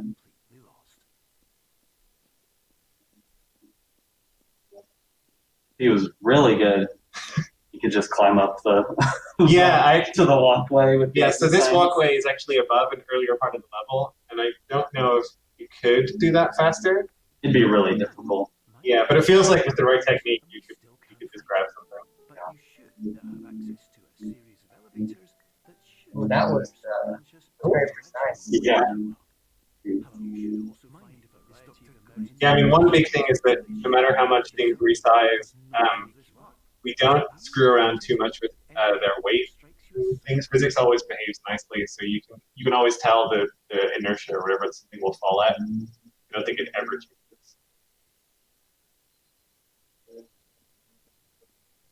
Oh yeah, again, moving like before the fade is done. That fade isn't that long, like a second and a half, I think. Yeah, sure. Valuable second and a half. Yeah, it's interesting. It's fun watching the counter at the top as he's like breaking the records. Oh. Oh, that's cool. Oh wow, yeah. Will he grab this? Yeah, and I think you can skip. Yeah, you can probably just skip this next one and Oh really? Okay. Yeah, because I used to do that every now and then. Yeah, so one thing about the game is we have this like mantling mechanic. And the reason we added that, so basically if you're close to the jump, we'll basically let you do it, right? Yeah. And the reason we had that is because, you can make an object any variety of sizes. So we could miss jump by like an inch. That feels bad. Yep. Yeah, the mantling, I was worried about it, but once we got it implemented, it was so much better. Yeah. Yeah, it was a weirdly long debate. It's like the thing I was immediately like super strong on. It's funny that Logan made this kind of ruler in game. It's basically like, okay, this is the height Yeah, we can jump, this is the height we can mantle, and we just use that to line up all these different ledges to make sure they're the right height. That's good placement. Why hold this? I guess just for style. Yeah. Uncut. Oh, man, 6 minutes so far. For the entire game. Why not turn around? Okay, just a long delay.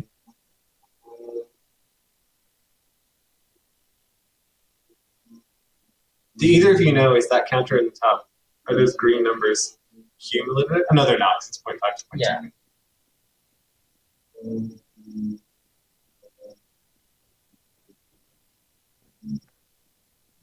I wonder if that jump is just for feel good or if it actually makes a difference. Touring the waterfall Serenity Zone in the previous section you've just completed, you may still be experiencing feelings of worthlessness and self-doubt. I wouldn't be surprised if there's not too many shortcuts you can do at this level. The one I can think of is you can jump across the chasm. Oh, yeah. If you know it. Yeah, I'm really excited to check out the portal level. Uh-huh. Oh.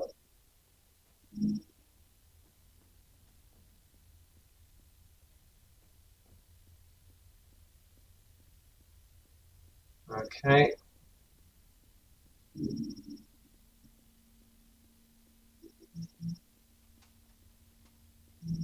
good use of pushing forward. All right, this will be the leap. Oh. Yeah, and then you go like that. Okay. Yeah. So both jumps on both sides. Mhm. Yeah.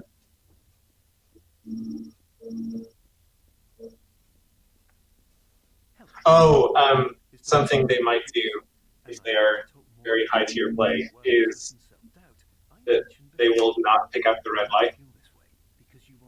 Oh, and just blindly it is go through the dark. It's really cool. That would be too good. You will see me if they do it. I'd be very surprised. Well, it could be possible. Because so much, like when you're doing proper speedrunning, so much of it is just muscle memory that you can practically do it with your eyes closed, which I guess you kind of are if the lights are off. Here we go. Yep. Yeah. Oh, wow. Yeah. That's pretty cool. Right. This is incredibly stupid. Do not try this at home. It's really hard. Yeah, supposedly you're supposed to take a light and light up the whole area. And we made it basically just difficult enough so it was possible. Right? Yeah. Unless, Unless you memorize it all. Yeah, that's a lot of memorization. And then this one, you can, this is another light-based puzzle that you can skip if you know what you're doing. Yeah. That one's easier without the light. But... Yeah. For a knife.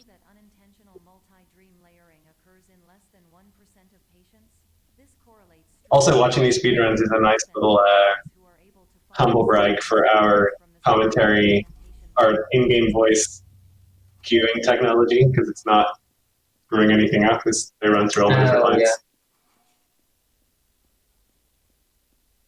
Yeah, well, one of the issues is we're trying to time out voice lines so we don't get far enough and overlap. And then in the end, we're like, if people just run through this fast enough, we've got to figure something out for that. So 8 seconds shorter. That's very good. Probably the not having to grab the light helped a lot. Yeah, I think when we watched the Summer Games one, I think they still used the light. Can't remember exactly. Oh no, because almost all theirs were all they were all collision bugs. Oh yeah, because they have to just fly through the level.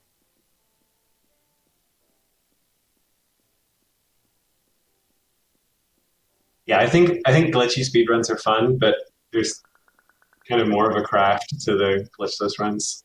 Mm-hmm. Anyone who's ever made a video game knows there's so many holes in the game that they've made that glitch runs are just not really surprised. Yeah. Well, I mean, it also hurts more to look at. Yeah. Wow, that was. I should do that more. That's Yeah, I always do the like grab and drop, grab and drop, grab and drop 6 times. This one can be fiddly. Yep. Oh, no, they got it. Okay. You should ignore this part because this will look different soon. Yeah.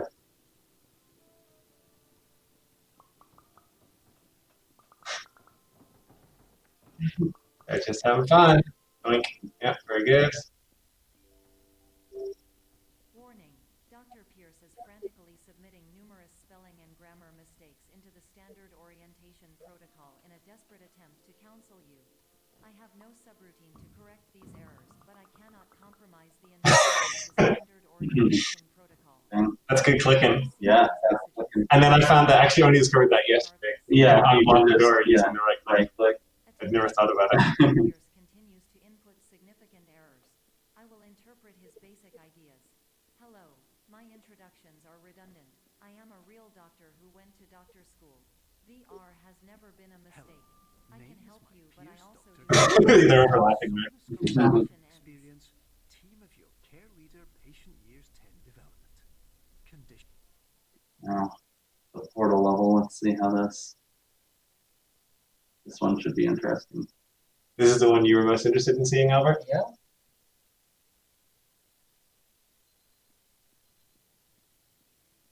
Oh, wow.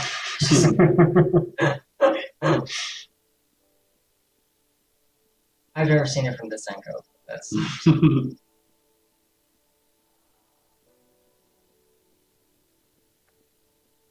Hello, my name is Dr. Glenn Pierce. This is a notification that you have If you're watching this and wondering how the speedrunner is triggering those lines, they auto-trigger if you don't click them. whatever you did most recently, and discontinue whatever you were doing immediately prior to that. Okay. Ooh, Yeah. that was nice. That's Okay. fine. Perfect sizing. Yeah, so what was going on there is the speedrunner is trying to make it as small as possible for him to still fit through because then he walks Because faster. the speed is better, yeah. 'Cause he's larger in space, right? That's a good point. And yeah. this one also as large as possible. Yeah. As he The could. stereo has no worth. No, he's just grabbing it for fun. Okay. Wow, yeah, that was neat. We're now halfway through the game.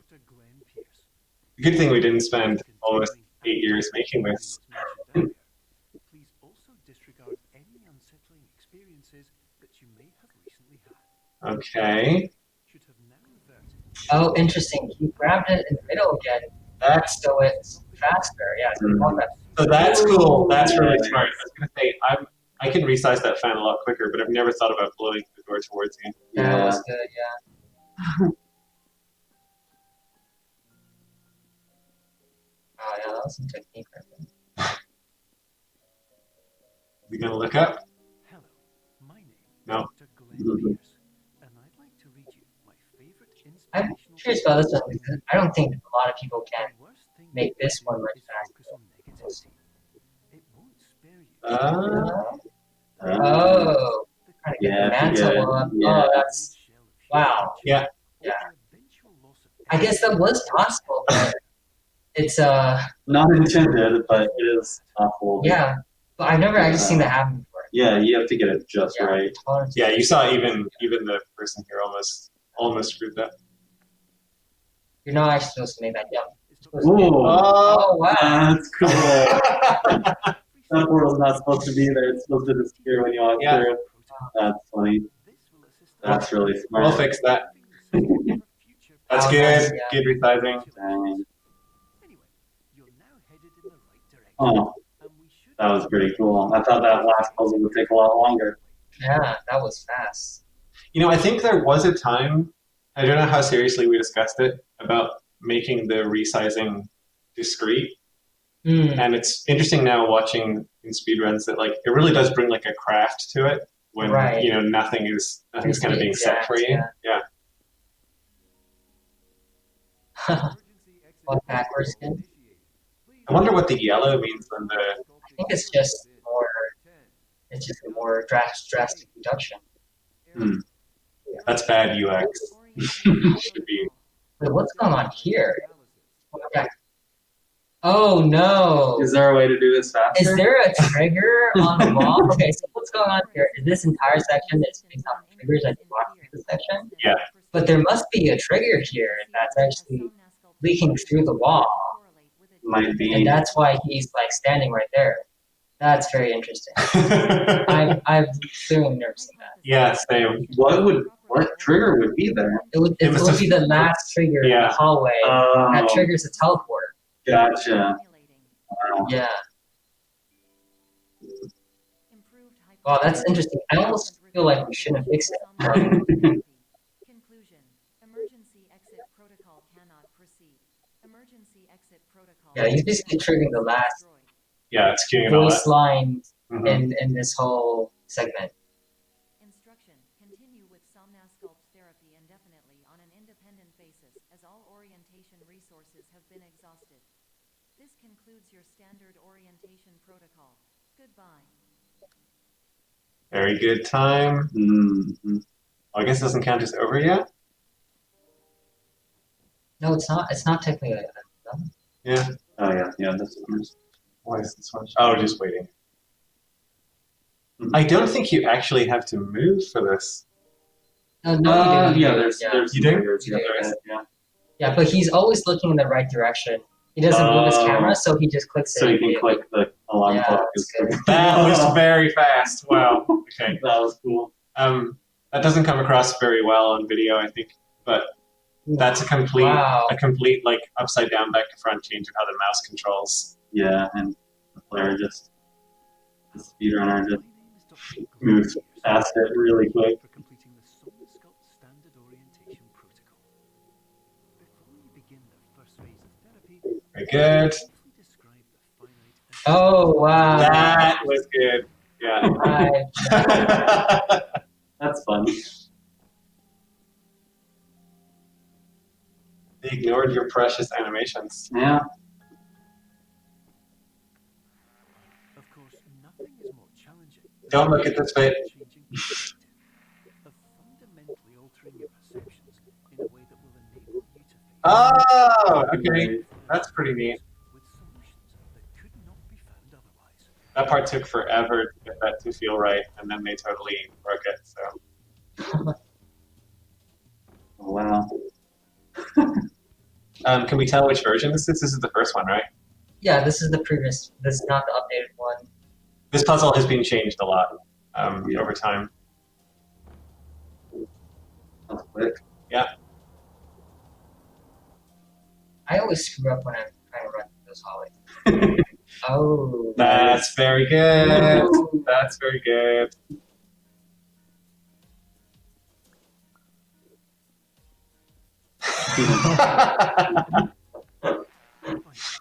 Yeah, fair enough. I think, yeah. Oh wow. Yeah, I that's how, grabbed it here. Yeah. that's how I play it. This is super, super confusing if you're watching this and haven't played, so I hope no one's doing that. Ooh. Yeah, this one you can memorize. This is like always solved. Yeah, Wow. so that's That was, it's pretty great. that's pretty good. And then this part is, I'm interested to see if they have a faster way to do it. Yeah, it's all triggers. Yeah. So I guess going to the corners is Ooh, faster. I see. Yeah. Interesting. Which is what they did. Yeah. Okay.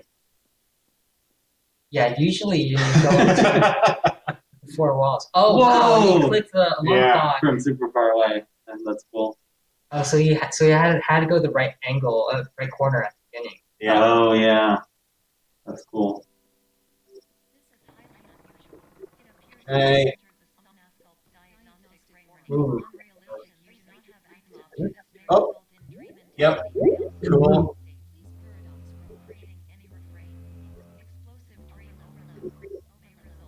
You know, as a little side note, I think the fastest Portal speedrun is like 20 minutes, so our game is harder than Portal.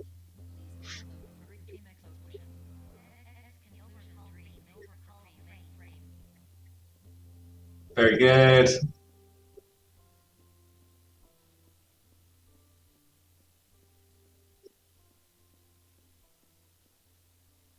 That's interesting, actually, looking at the time, that The last level still adds like a 2-second timer. Yeah, the speedrunners must count the part where you have to click the alarm clock, I guess. Okay.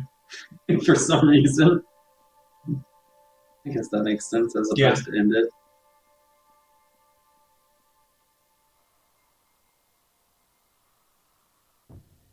This level should be pretty fun. Yeah.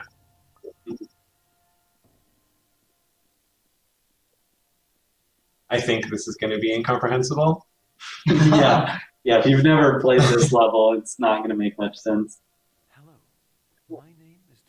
For anyone foolish enough to be watching at home who hasn't played this yet, this whole level is mostly everything looks like it's an indeterminate distance away. So things will just look like they're happening at, I guess, at random here. Yeah, there's no depth perception in this level. There's no lighting in the puzzle part. Depth perception is the word I forgot. This is the Dark Link battle from Water Temple. Not really. There's good labels on those doors. People don't notice them.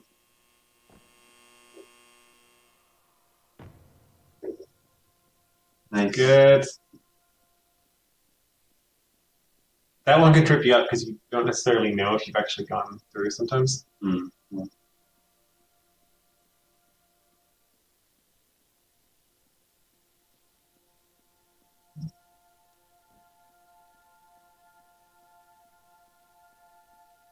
And then I think you could do wiggly stuff with this. Ooh, Probably. He's just reversing out, and then you switch around. Yeah. Mm. So again, that's a good example of something that will make no sense unless you played that level. But in White Space, I also faced the greatest challenge I could imagine. I like the parts where they're just walking through darkness because it's just there's just it looks like nothing's happening. I realized that seeing things the way I wanted to was not as easy as it used to. Doink.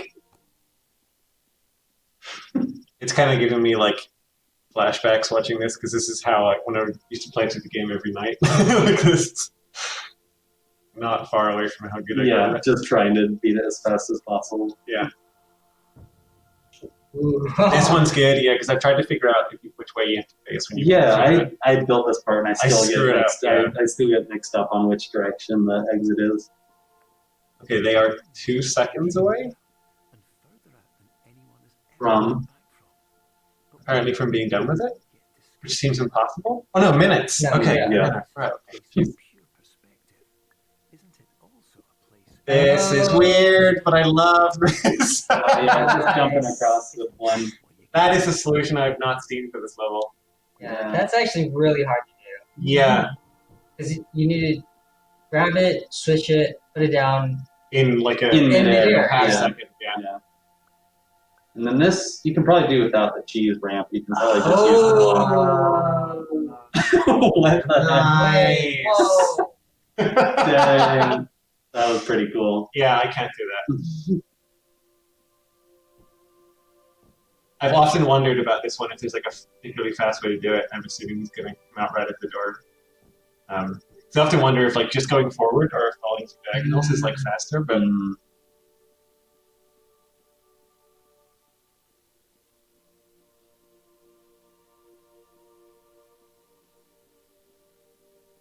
Yeah. Walking through backwards. Yep. Oh, wow. A lot of our tricks happen when the player isn't looking in a certain direction or when we expect them not to be looking in a certain direction. So. Okay, so that time's been beaten by like 30 seconds. Oh, wow. 20 seconds. Big noise. Chunk. 15 seconds. Oh my god, it's like a longer level and I thought it's a long fall. And then he is 2 seconds. That's a 20-second fall after you hit that button. Yeah. Click on the clock. Yeah, that's what we're saying. It's like just the final bit you've got to do. Yeah. That's cool. Which I feel like you do in under 2 seconds. Yeah, there you go. Nice. Wow. Yeah, that was fast. And and then this part is, I guess, hard to explain if you are not familiar with the game. Yeah. Oh, I think that's the end of the video. Yeah, I think it is. Yeah. So We also base our in-game achievements of the speedrunning, we actually took a look at the speedrunner conventions and did the same thing. So in-game, it's also, after the intro to the alarm click, right? Yeah, I don't even know if we count the last level. No, we must. We must see. Yeah. I believe so. Yeah. Yeah. So that was someone playing our game better than we can play it. If you think this is a cool game, you can buy it on almost everything right now, and we're coming to Steam in 2 months. So you should go to Steam and search for Superliminal and wishlist our game. IGN, thanks for having us. I don't know if you're out there somewhere, but we love you. We miss you.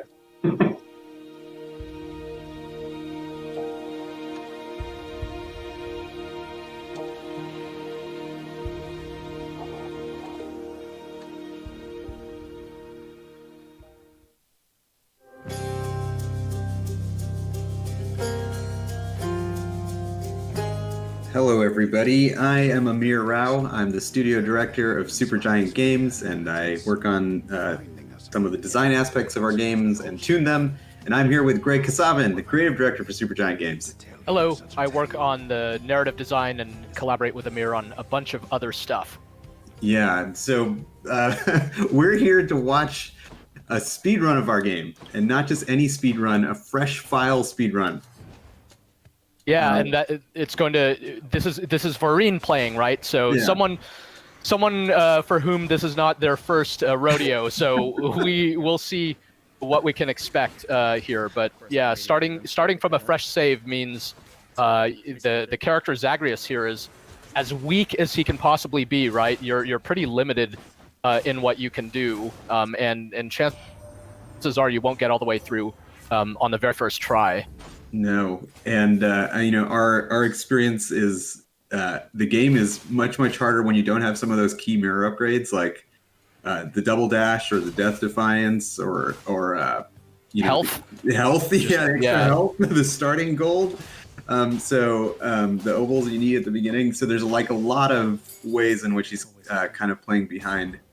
And even some of the key systems, right? Like the Daedalus hammer, which upgrades your various weapons, I don't believe is available right from the beginning. So you're really don't have a whole lot going for you. No, he hasn't taken a single lick of damage so far. It's just we've always really appreciated the speedrunning community around Hades all through our early access. And sometimes when I talk to these guys, I say my favorite runs are when they almost die. And they just talk about that that's not even particularly fun for them because it just causes them to have to go slower. So they prize speed and aggressiveness above all, and that's like the main priority. You could see basically Zagreus' health total is down there in the lower left corner. He's got just 50 life to start with, so we'll see if and when he takes any damage here. So he took a little hit from the. Oh, he did take a little hit. Yeah, just now. Yeah, so a few more like that. It doesn't take too much at the very beginning. And these lots here, these are for many players, they're like the run enders early on. They're of course when you've been playing as long as Vareen has, they're a cinch, but it can be tricky. Yeah, so my understanding is there are a bunch of different speedrunning categories. There's people who like to run any heat, get the fastest possible time with max weapon aspect, max keepsakes, max everything. And then there's all weapons, where you play with every weapon and try and get the fastest time across all 6 weapons. And then there's Fresh File, which is what Vareem's doing, which is super rare, actually. Because of the restrictions you're describing, both on the mirror, the types of things that can actually drop in a run, and the part where you have to do it all with the Stygian blade, it's like it's a particular taste. I think even in the speedrunning community to want to do it. So he's got, considering it's his very first run. Ooh, that was a big hit. He's got a very key boon here, which is the Athena Divine Dash. Yep. That's like, it makes it so that your dash is even more powerful and deflects some like a lot of the attacks coming at you, and that is considered a pretty key kind of power up in the early going. Let's see what he gets here. If you're ever struggling with Hades and you want some more space and survivability to learn the mechanics, the Athena boons in general give you that, and the Divine Dash is especially strong at kind of keeping you alive and allowing you to play aggressively. It's helpfully she is the very first that you run into. It's really cool that we could see the inputs on the screen. By the way, you see like kind of exactly what the player is doing there in the corner. Playing on PC, it looks like with a controller, Xbox controller. It's interesting, the speedrunning community also, I would have thought there would be, because on our team there's people who play with both mouse and keyboard and gamepad, and we know in our early access community there was those people as well, and in our community testers, but all the speedrunners play with gamepad, which I found interesting. I was surprised there wasn't any real mouse and keyboard people in that list. Yeah, because there are some trade-offs, right? Like with mouse and keyboard, although your movement is maybe a little less precise. Yeah, a little less precise because you're using the keyboard to move. You have more precise aim, and because you can aim exactly at your cursor. But I guess the auto aim on gamepad can compensate for that too. Yeah, the way it was described to me is a lot of them just prize the positioning and movement fidelity. Yeah. So that's why they do that. Even here. Oh yeah, just full He's making pretty short work of Megarite here. Yeah, if your first run up against Megarite does not look like this, don't feel bad. You are in the vast majority of human beings who are not able to do this. And he's zapping her. He's got the Ares curse on his attack, right? So you see this big red blade, and it just finished her off. So every time he kind of pokes her with that dashing strike, it creates a big kind of additional burst of damage thanks to the good old God of War there. Yeah, the blood probably won't need that for a while. Yeah, the flat damage is usually quite a large number, and especially in fresh file where you're not going to find a Daedalus hammer, you're not going to find these big multipliers on your damage. The flat damage is probably really, really useful. But I have a different suspicion about why he's picking up Ares. Did he? Oh yeah, I think I know where you're going. Did he just sell off? Did he sell off a boon at the Pool of Purging? Did I miss that? I don't know.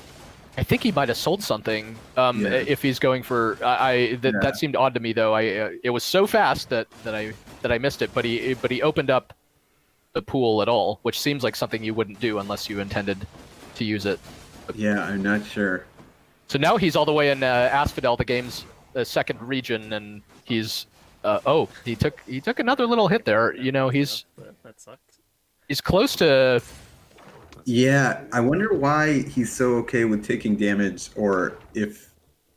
I mean, I just assume everything a speedrunner does is not a mistake and is part of right. But maybe he's not always hitting those hits like he wants. Yeah, because you won't even get the fountain chambers in your very first run either. Like later in the game, there are sometimes healing fountains that you could run into in these regions that kind of boost you back up. Normally, there's no you don't have like healing potions or anything, so the damage you take is semi-permanent.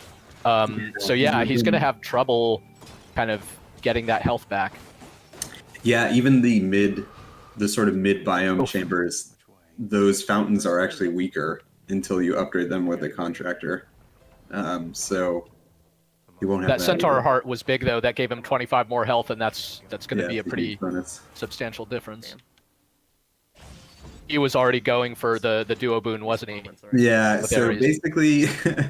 One of the most powerful synergies you can get in Hades are these duo boons, which are boons that are offered by Olympians once you have prerequisites from two other ones. So in this case, he's looking for the duo boon that combines the power of Ares and Athena. I'm pretty sure that's what he's fishing for.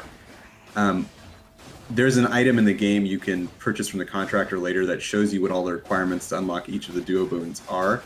But Merciful End is one of those really powerful duo boons if you're going for this intense Athena Ares dash strike build, which he is.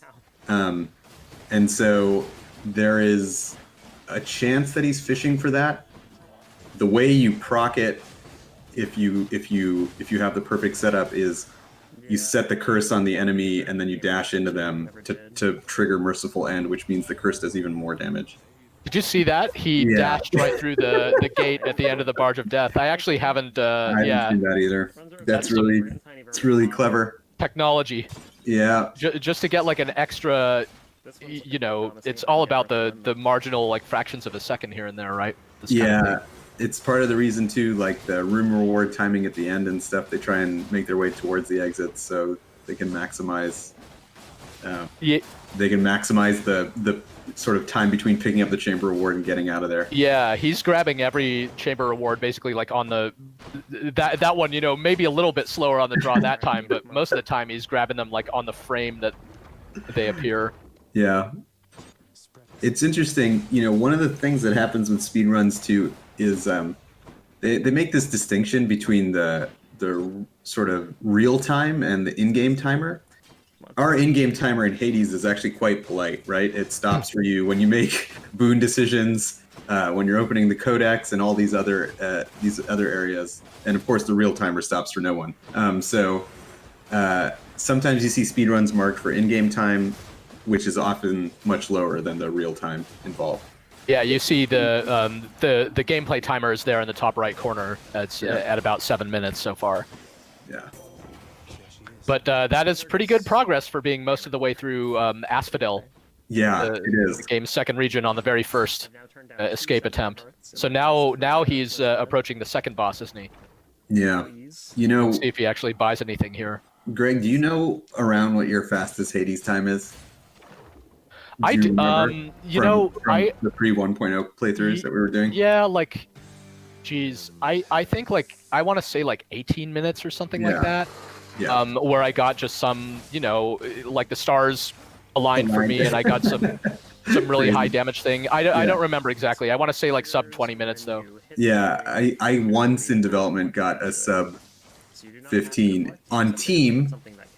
The fastest player, I think is Darren, who is sort of who's been there from the very beginning. Darren Korb is our audio director. He's a composer. He directs vocal performances, does the sound effects, and he's also the voice of Zagreus and Hades. Zagreus and Skelly, not Hades. I think he got a sub 12 or something crazy like that on 1.0. Yeah. So he also is an amazing Hades gamer. Yeah. Which is Darren quite literally does it all. Yeah. Though, man, this is not going well for the Lernian Bone Hydra here, I would say. This is some real short work. Can I tell you, though, what I like about this speedrun? So, you know, we worked on this game so long in early access, and sometimes... So we find ourselves watching a lot of gameplay videos. And man, it's hard to fight the urge to want to change stuff all the time when you've worked on a game in early access for a long time. But what I like about this run, just from like a pure kind of tuning gameplay perspective, is he's using everything. Yeah, he really is. He's using the blade rifts to maximize damage from his cast. He's using the secondary and the primary. He's dashing both to survive and for the dash attacks.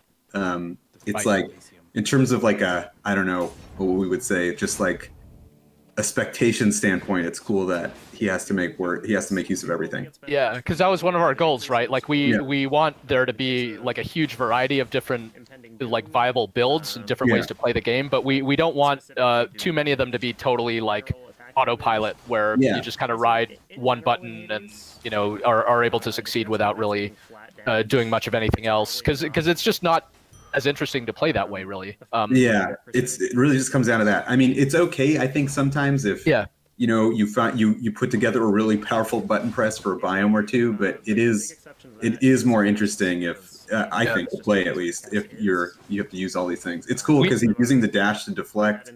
Yeah, he's he's trap right. arrows and all sorts. Every of attack at his disposal. Yeah, we even recently. It is true that sometimes the occasional autopilot build is really entertaining. Like we recently saw one where a player like literally didn't have to not only didn't have to attack but didn't even have to move because the player was so like heavily equipped with kind of revenge style abilities that make enemies take damage.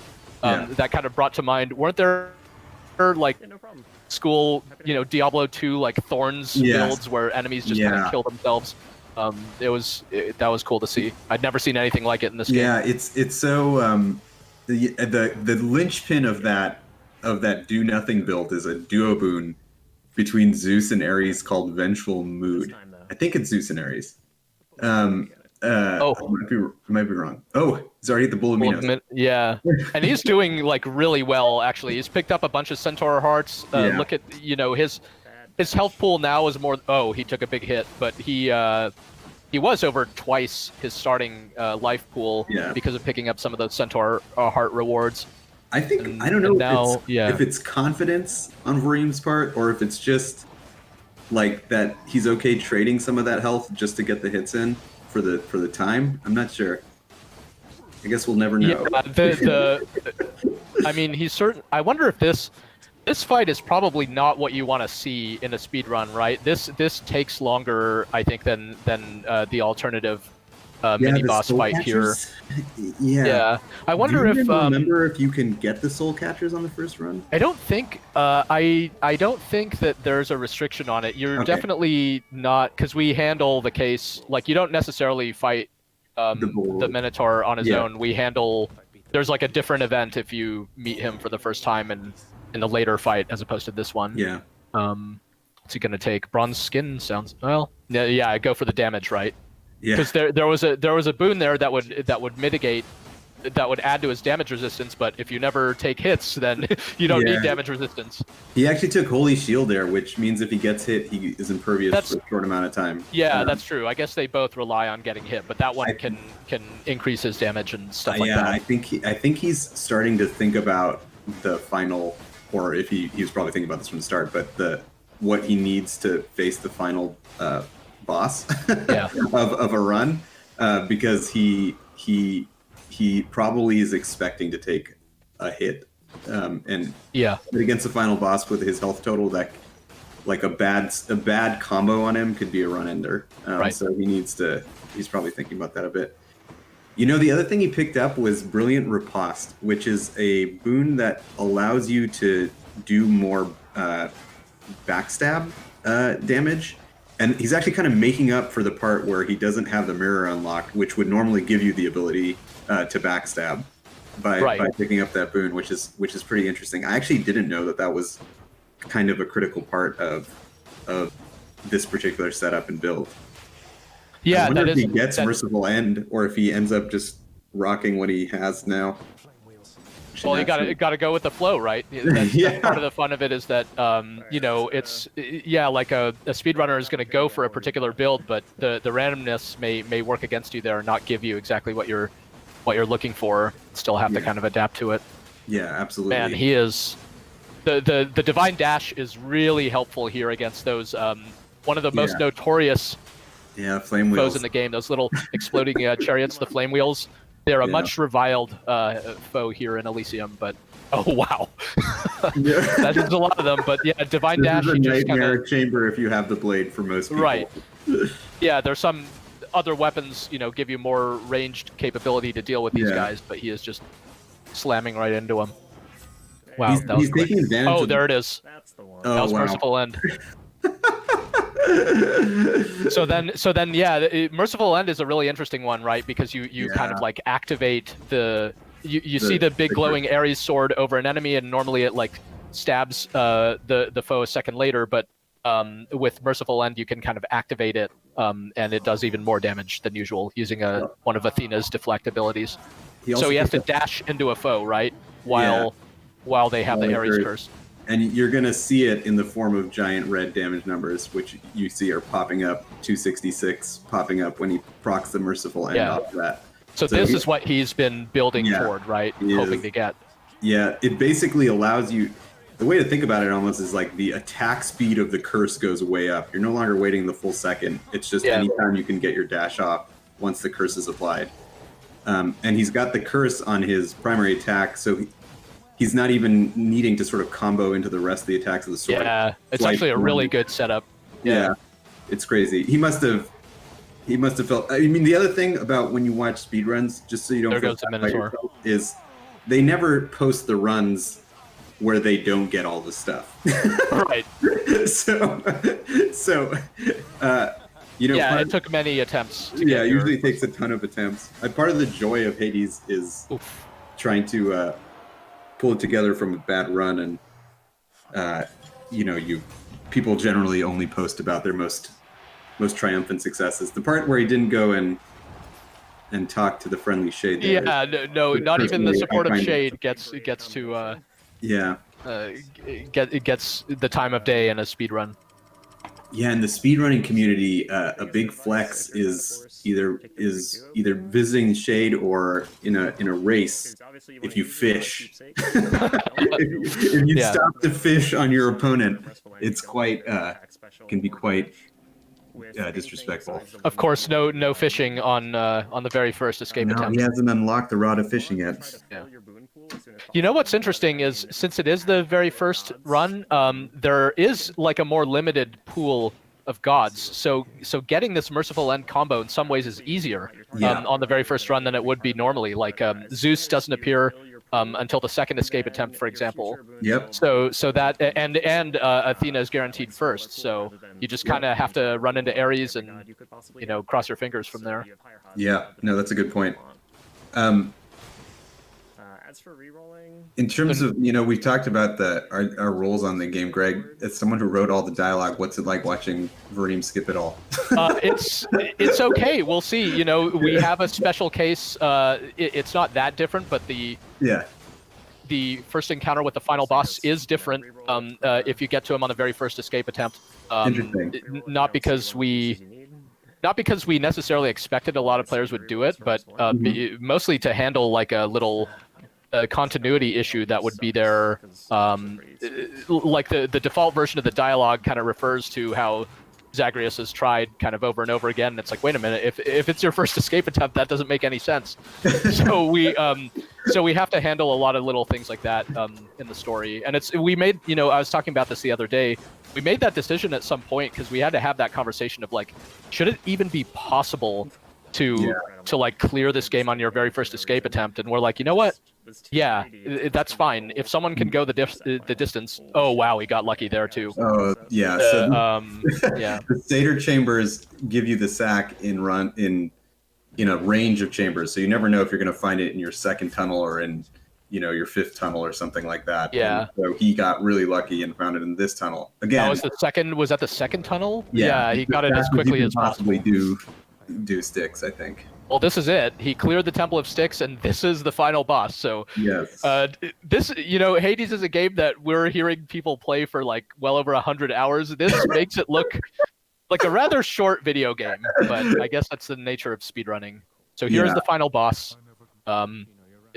He's going to skip over the special case dialogue here, but yeah. You don't have to. If you want to speedrun for in-game time, you don't have to skip the dialogue.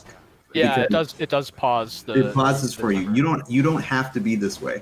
But it probably messes with your flow a lot. In fairness, right? Like I think you're just kind of your adrenaline is going. You like want to go. Probably. Oh yeah. Oh man, look at this.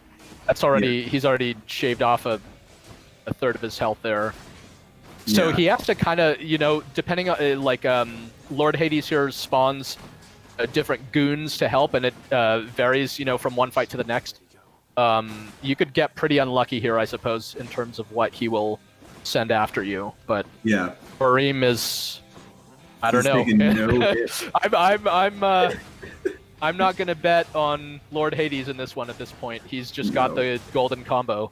He does. He's also just very he's very efficient in his defense. Like when you watch a normal person, even when you watch a developer play this fight, there is a lot of dashing. He's only using it to proc merciful and essentially to evade that move, the giant spin attack where Hades has some motion on it, which is what often catches players. And he just knows the exact timing relative to the animation and the sound to basically survive the whole spin. Yeah. Look at Hades' health go. Yeah, it's this crazy. is just like and you know Vareem has none of the kind of permanent upgrades that would normally be like boosting your damage substantially. So this same build with like a late game character would be so much stronger. You'd be able to do this like even faster. But the fact that this is a fresh save is pretty wild. You know, and he's doing this old trick. That one is like as soon as you know that trick that you could just kind of hug your dad to win the game. We address it later in the game. Yeah, we do. But that's a terrifying attack. But there happens to be a way to defeat it and while still dealing tons of damage to him. Well, this is it. He's got him. I think he's got him. Yeah. Wow. 25. Oh. Fresh. Yeah, file 25 run. minutes exactly. Yeah. With just a little, well, not exactly, but close enough. That's. Yeah. That's all she wrote. That's amazing. Impressive. Really impressive. Yeah, it's incredible. So I guess we just watched Hades clear. It's a good thing there's a lot more to do in Hades after getting your first clear. But yeah, there's it's impressive. I know Vareem has played hundreds of runs to be able to get to the point, and it's amazing to see our game honored by people who would put that much sort of skill and effort into beating their own best times. And so we really appreciate the time our players spent with us in early access and here after 1.0. Thank you so much for supporting us. Yeah, thank you very much. That was really exciting to watch. Yeah, awesome. Maybe we can try it. Yeah.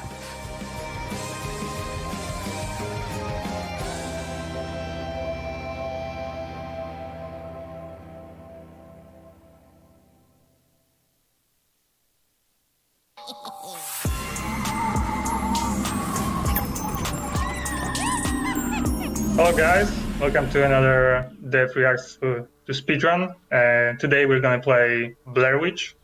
My name is Maciej Gomb, and I was a QA lead working on the project.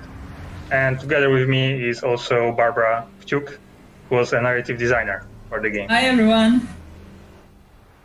I'm pretty sure that for you as a QA lead, this speedrun will be like an amazing experience. How long did it take for you to beat the whole game?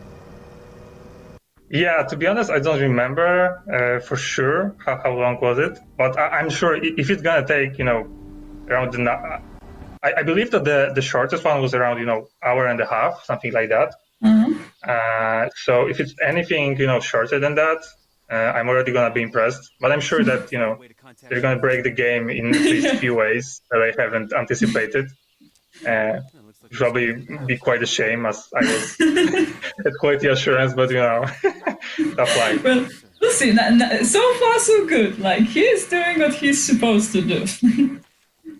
Yeah, I mean, the first part is pretty straightforward. You just grab your walkie-talkie, run to the gate, open it, and that's it. I'm a bit curious about the second stage, like the second level in the forest, because that was quite tricky. Generally, I guess this is a hard game to speedrun because of Bullet. Like, you need to rely on him, and he needs to bring you a lot of stuff. But like, it's AI, so you kind of never know what it will do.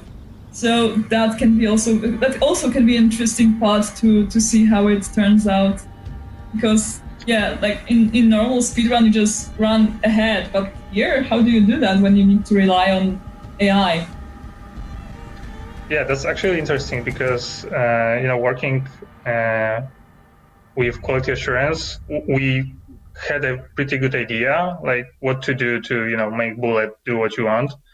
But I'm considering, like how the person who What is he wasn't. doing?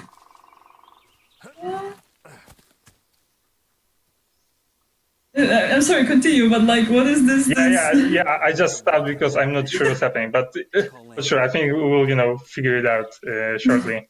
I'm not sure if he wasn't just, trying to skip a little bit of the cutscene. He skipped. Yeah, didn't he skip the walkie-talkie by being constantly in the equipment? He might have done that. Yeah, that's true. Yeah. Nice. Yeah, because what I was saying earlier, just to end the subject, that it's pretty interesting for me, like how someone who wasn't like a part of the development team knows how to guide Bullet to do what he wants. Yeah, and it's actually a nice trick with skipping the walkie-talkie, because the walkie-talkie slows you down a lot. Because we needed to be able to fit all those lines on the level. So often the levels were a little bit too tiny in order to like play the whole dialogue. So we sometimes needed to force the player to walk a little bit slower in order to hear the dialogue, because like without it they wouldn't know what to do next. So we needed to make sure that they will hear it. He didn't collect the cup, right? Yeah. Nah, not this way. Just going straight. Yeah, he should be blocked here. Okay. Yeah, he should be. Yeah. Like, he should be led here by Bullet, and now... Wow, that's an interesting way to do it. I never knew it's possible. Ellis to base. Did you copy? Yeah, this is actually pretty tricky. How he's gonna, trigger the PTSD attack. Yeah, but what's this? What's this handle sticking out of the walkie-talkie? What's going on? Sir, I'm here to help. That's all there is to it. Bullet's with me. Yeah, to be honest, I have no idea what's going on right now. It looks like the maybe camera kind of bugged out when he was jumping at the very beginning. Could be. Because this dialogue, I think it should be when he's like this is the first dialogue that should be played in the game. Like yeah, that's true. Yeah, that's true. The first talk with the sheriff. So. Time to get to work. Yeah. So he triggered it right now. Yeah. I mean, he needs to trigger it because they are like you are not able to leave this area before it's triggered, right? Yeah. Even if you know where Bullet will go next, you still need to have this path unlocked, and only Bullet can unlock it. Ah, good boy. Can you pet the dog? Yes. Yeah, that's the most important feature. And in the Blair Witch VR, you are able to not only pet him yourself, but you're also able to feed him snacks from your hand, and it's like the best feature ever. This is the future of VR. I think I know what was that thing on the walkie-talkie. Isn't he has backpack in front of him? It's a backpack, yeah. Yeah. That's funny. Yeah, so this part is pretty straightforward.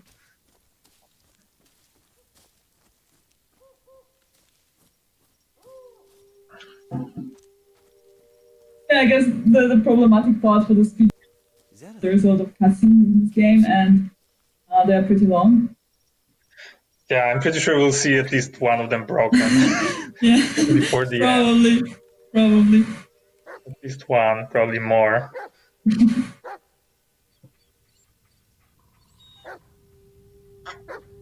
Slowly getting in there. I'm sure that speedrunners at this point are like, no! Okay, he just skipped it. Nice. Did I pass out? Boy, Yeah, I mean, there must be something like a huge jump somewhere, just because I can't imagine that even with these kinds of of skips, you can bring the total much lower to what we've had when we played the game. So yeah, I guess this is still somewhere in front of us.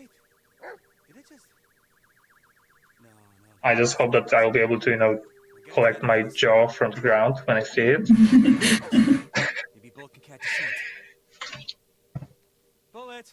I wonder how he does, like how will he move through the forest, because like I and you probably too were able to move through the forest absolutely without bullet, but it was also because we saw this forest like without the darkness, and we were able to recognize when we are going because we went through this forest so many times.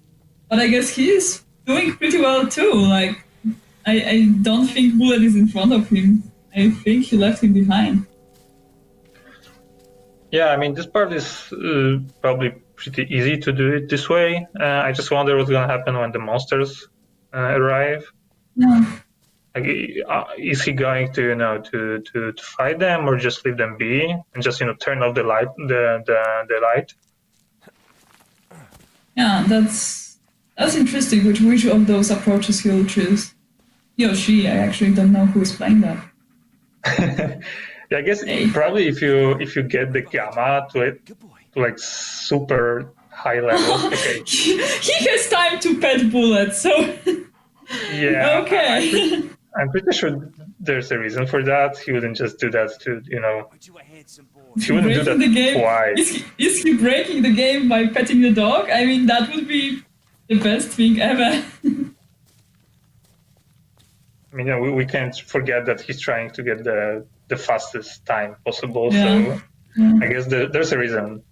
Unless he's for just doing that. flexing. I have so much time that I can pet my dog.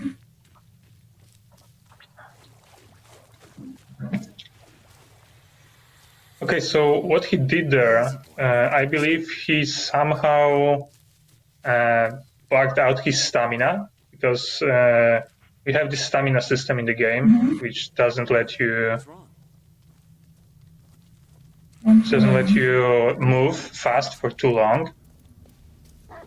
And he's been running for quite a lot. Sorry? You think this is why he pet the dog? Yeah, I'm pretty sure. Because after that, he's constantly running, and it wouldn't be possible. And he clearly knows when to look for the tape, because this was the one that Bullet was... Wait, isn't it already... Yeah, he like... went straight for the tape.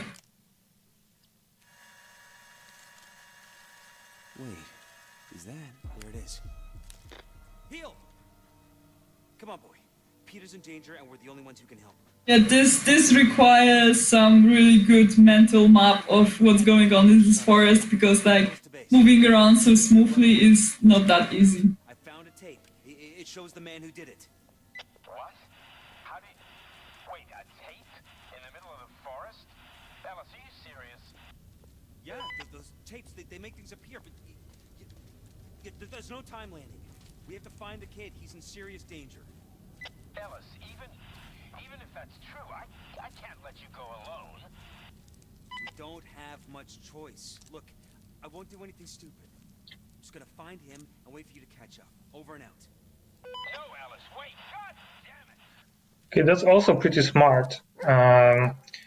He used the other way of going into the teleport, and the quickest way to reach the same location, because in the game the bullet leads you into another direction. Yeah, that's true. So you kind of go the long way, and right now he went the shortest way to just trigger the dialogue right here. Yeah. It's gonna take way less time to reach the tree again. That's really impressive. Like, you see a player know the game better than the creators. It's like, wow. Ellis, I don't know why you're not picking up, but I see this weird white tree in the distance. Ellis to base. landing. Where are you? Okay, here comes the monster for the first time. Let's see what's gonna happen. Yeah, that's the one. Well, this doesn't make sense. All of this. It's just ridiculous. God damn it, Ellis. It was a mistake letting you come here. You wanted to redeem yourself. I get it. And I wanted to help, but this is too much for you. You're not thinking straight. Hey, don't talk to me like I'm crazy. Well, I'm pretty sure that speedrunners will be happy with Medium because you can skip the dialogues. Screw you, Emmett. I don't need your help. It's you who needs me. Now, I'm the only person in this goddamn forest who is even remotely close to finding that kid. And but you know, at the same time, we have so much cool VO here that That's true. That's true. We have Troy Baker. Well, you can skip Troy Baker. What is it, Bullet? Stay. Hey? yeah. So he just basically turned off the flashlight to not trigger the monsters. He or she exactly knew where to go to not trigger them by your movement. I just found your car. Come on, Emmett. Talk to me.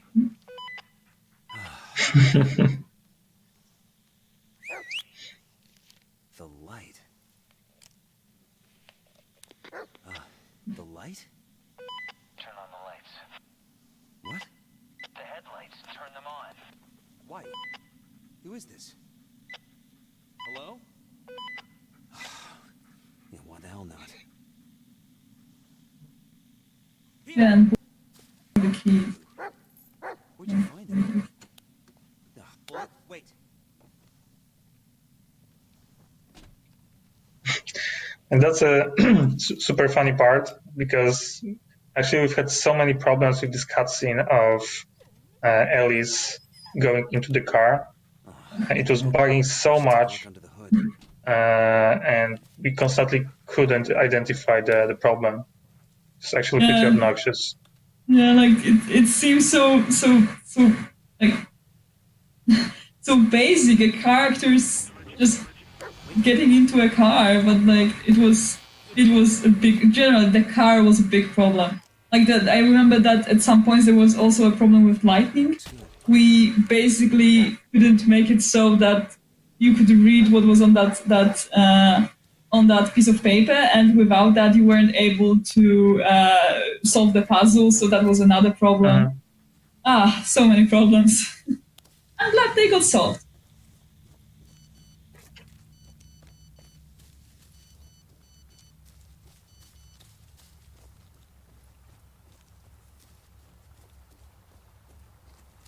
Yeah, there's definitely something wrong with the stamina. That's a cool trick. Bullet, stay.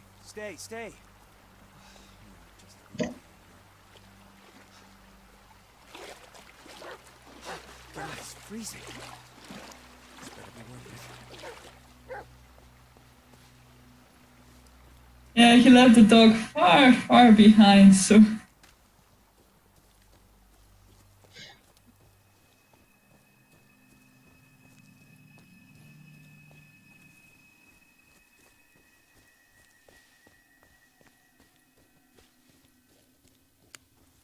What is it, Bullet? What'd you find? All right, good boy. Now move aside.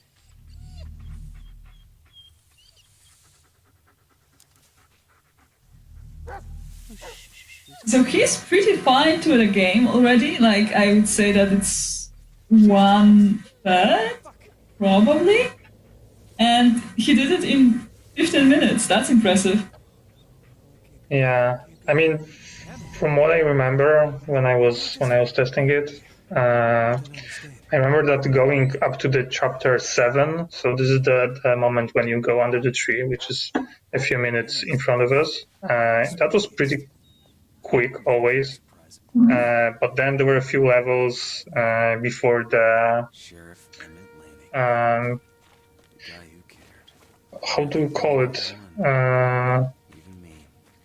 The place where you chop wood. Lumberyard. Yeah, This Lumberyard. one, Yeah. Okay. Yeah, so that was like a level that I always like made a short pause before, just because I knew it's gonna take a while. Yeah, that was the level that polarized people. People either loved it and were like, yes, writing this card is the best, or like, no, this level is too big, I don't want to write this card anymore. I'm actually interested what he will do there. If he will choose the card, or because like maneuvering the card requires some time in order to like, you know, change the trails and so on and so on. So it's not that quick. So I'm interested what they'll make to make it quicker. They'll choose to make it quicker. Yeah, what if he doesn't use the card? Could be.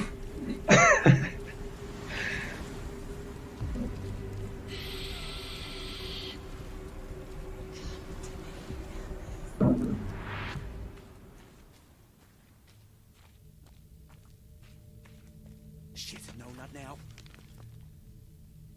Come on, work.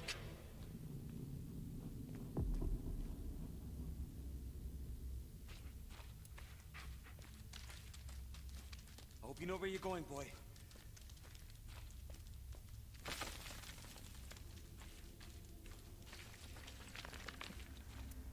And this right here is actually my favorite when it comes to scare jump scares.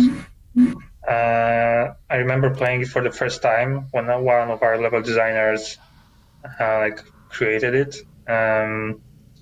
It's super scary. Like when you play it for the first time and you only hear this creepy sound behind you, and then you see like a quick glimpse of the sheriff just walking somewhere around you. Yeah, it's so effective because he's not even like dangerous to you, but he's just there. It's like, oh. Yeah, I was so spooked, I remember.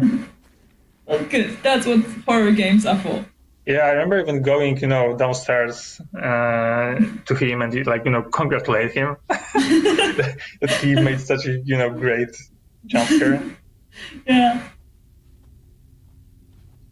I remember we also were like we were working on this level because I'm sitting in the same office as level designers, and we were at some point making because in this tunnel at some point there is a skull like tumbling down the tunnel, and we were making we were putting a lot of skulls, each different color, and making a race to see which skull will be the first down. Yeah, good times. And it's gonna be right here, right? Yeah, somewhere here.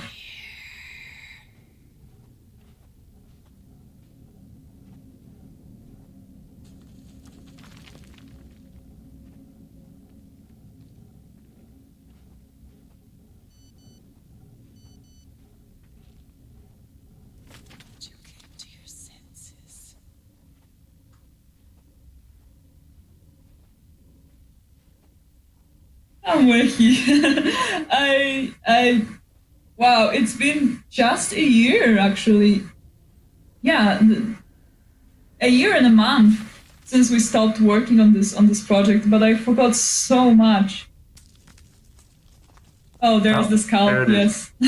So there was like 5 of them, red, green, blue, yellow, something, and they were like tumbling down to see which will be the first. Who won, do you remember? I think JJ. Oh.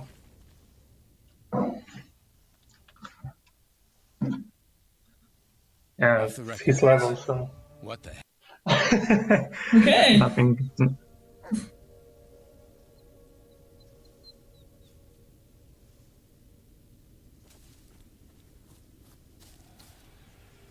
like some... Shush. It's okay, buddy. It's him. Buried something nearby. Come here. Bullet. Heal. Bullet. Yeah, so here we'll have digging in the ground animation.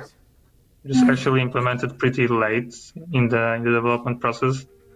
I believe the first versions. Okay, Bullet is a little bit bugged right here because he was digging in the wrong spot, but Anyway, I remember the first iterations, which were like basically, you've seen the ground, then Bullet did a few moves, and then there was a hole. It was looking so bad. Yeah, animating bullets it was a big problem. Like, I remember, like, there was a big problem to animate his ears properly, because like dogs show their emotions through their ears, and we just couldn't make them move quite right. Yeah, animating animals is super, super tough. Like, I think that everyone has some basic idea how humans work, because like we are humans, so we can, in a worst case scenario, can just go up to a mirror and see what we do. But dogs are not that easy. Although we had a lot of luck, because our sound designer was coming to the office with his dog, and all of the sounds of belly rubs and so on and scratches, this is all real.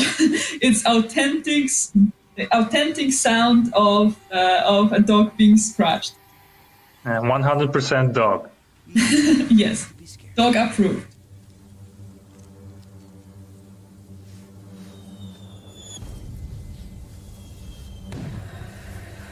I remember that a lot of people were also going to the forest at night to see how the lights work, what kind of sounds you can make, and like also recording sounds of footsteps on the leaves. So a lot of sounds are actually made like in real life environment.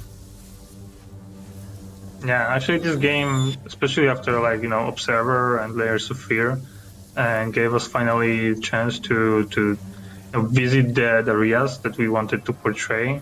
Just because we couldn't go on the 19th century huge ass ship, which was in Layers of Fear 2, or visit the 2084 Krakow, but we could definitely go to the forest or scratch a dog if you wanted to, and to just have all of these really realistic effects in the game later on. Although the apartment house in Observer is based on a real apartment house in Krakow, so that's a nice touch. And I even think that it's the same apartment house we'll see in Medium, right? Yeah, I don't know about that. We'll need our players to figure it out. Yeah. Yeah, but it's also located in Poland, so the game takes place in Poland. So yeah. In different times, obviously, so it won't be the same, but it's all Poland.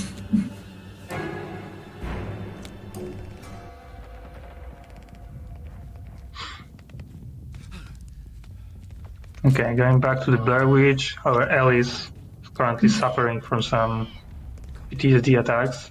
Yeah.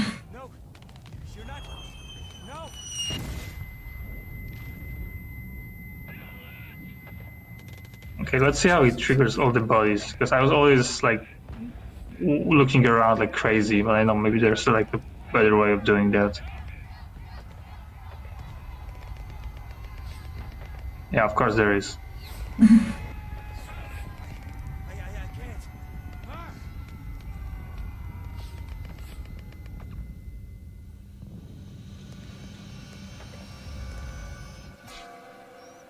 Yeah, so we are slowly approaching the level that we've talked about before, and long level before the lumber yard, and the one with the train. Oh, it wasn't a train. Cart. What was it? The cart. Yeah, the cart. Yeah. Don't let go. Keep him to yourself. Yeah. Such a good boy. I'm okay. Yeah, I'm okay. Yeah, but playing this game requires really good environmental awareness, because you need to know the map really well. Because in full games, for those who didn't play Blair Witch before, you don't have any map. you don't have any clues where to go. You are mostly led by Bullet. You need him in order to properly move around this forest. So See where it leads. being able to speedrun and to do that, you can't rely on bullets. So you need to really know where you are going and where are the fastest roads to certain points. Yeah, it was probably one of the biggest challenges of the development to, achieve two goals at the same time. From one hand, we wanted, we wanted you to feel like you've lost, like you are lost in the forest. But at the same time, if you were feeling like you were lost and you had no idea where to go, you would be bored or irritated after a while. So we kind of had to give you these tools how to get your way around the forest. If you just if you are patient enough or you are aware enough. And yeah, in the end, Bullet is this tool that you need to use if you want to beat the game, and not take like 50 hours or something. Yeah, and even balancing Bullet was really hard because there were moments in development when we made him just basically too smart, and he was like leading you through this game, and you didn't need to do anything, and it was just boring because the dog was playing the game for you. But there were also moments when we made him too dumb, and he was like constantly getting sidetracked. He was like behaving very cutesy, but wasn't really that helpful. So that was something we really needed to work in order to balance properly, because making a companion that both you can rely on but also need to take care of is not that easy. Yeah, so like I've said, he doesn't bother going on a cart. Yeah. But actually I wonder how he get off the cart, because there was no animation and he didn't go through the bug. So yeah, that was another kind of little skip. Yeah, a few seconds earned.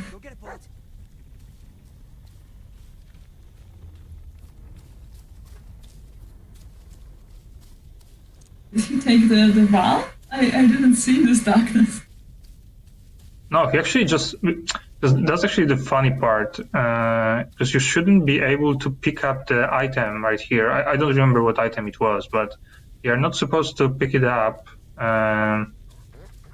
if the enemy sees you before.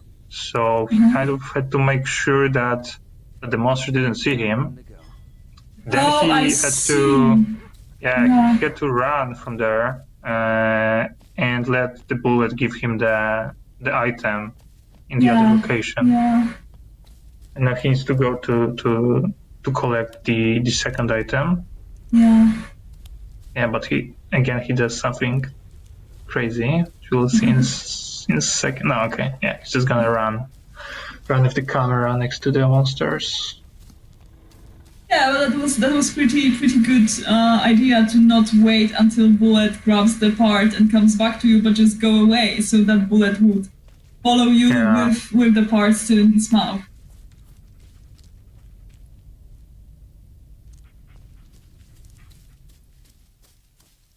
Okay, that was a little nice collision trick. I wasn't aware of that, to be honest. I was always trying to go that correct, so to say, way. Yeah, but speedrunners should be hired as QAs, because what they can think of is like, wow. Yeah, it probably saves him like, I don't know, 15 to 20 seconds. Something like that.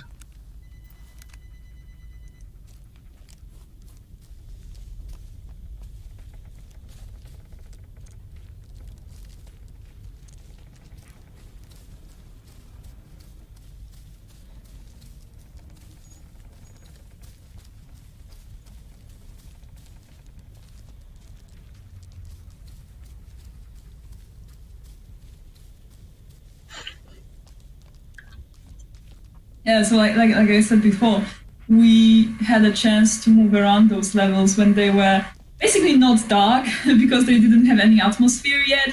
They were just being made. or we could turn off the atmosphere if we wanted. So we know how those levels look like, but like moving around in a total darkness with just this little window of the camera, it's pretty impressive.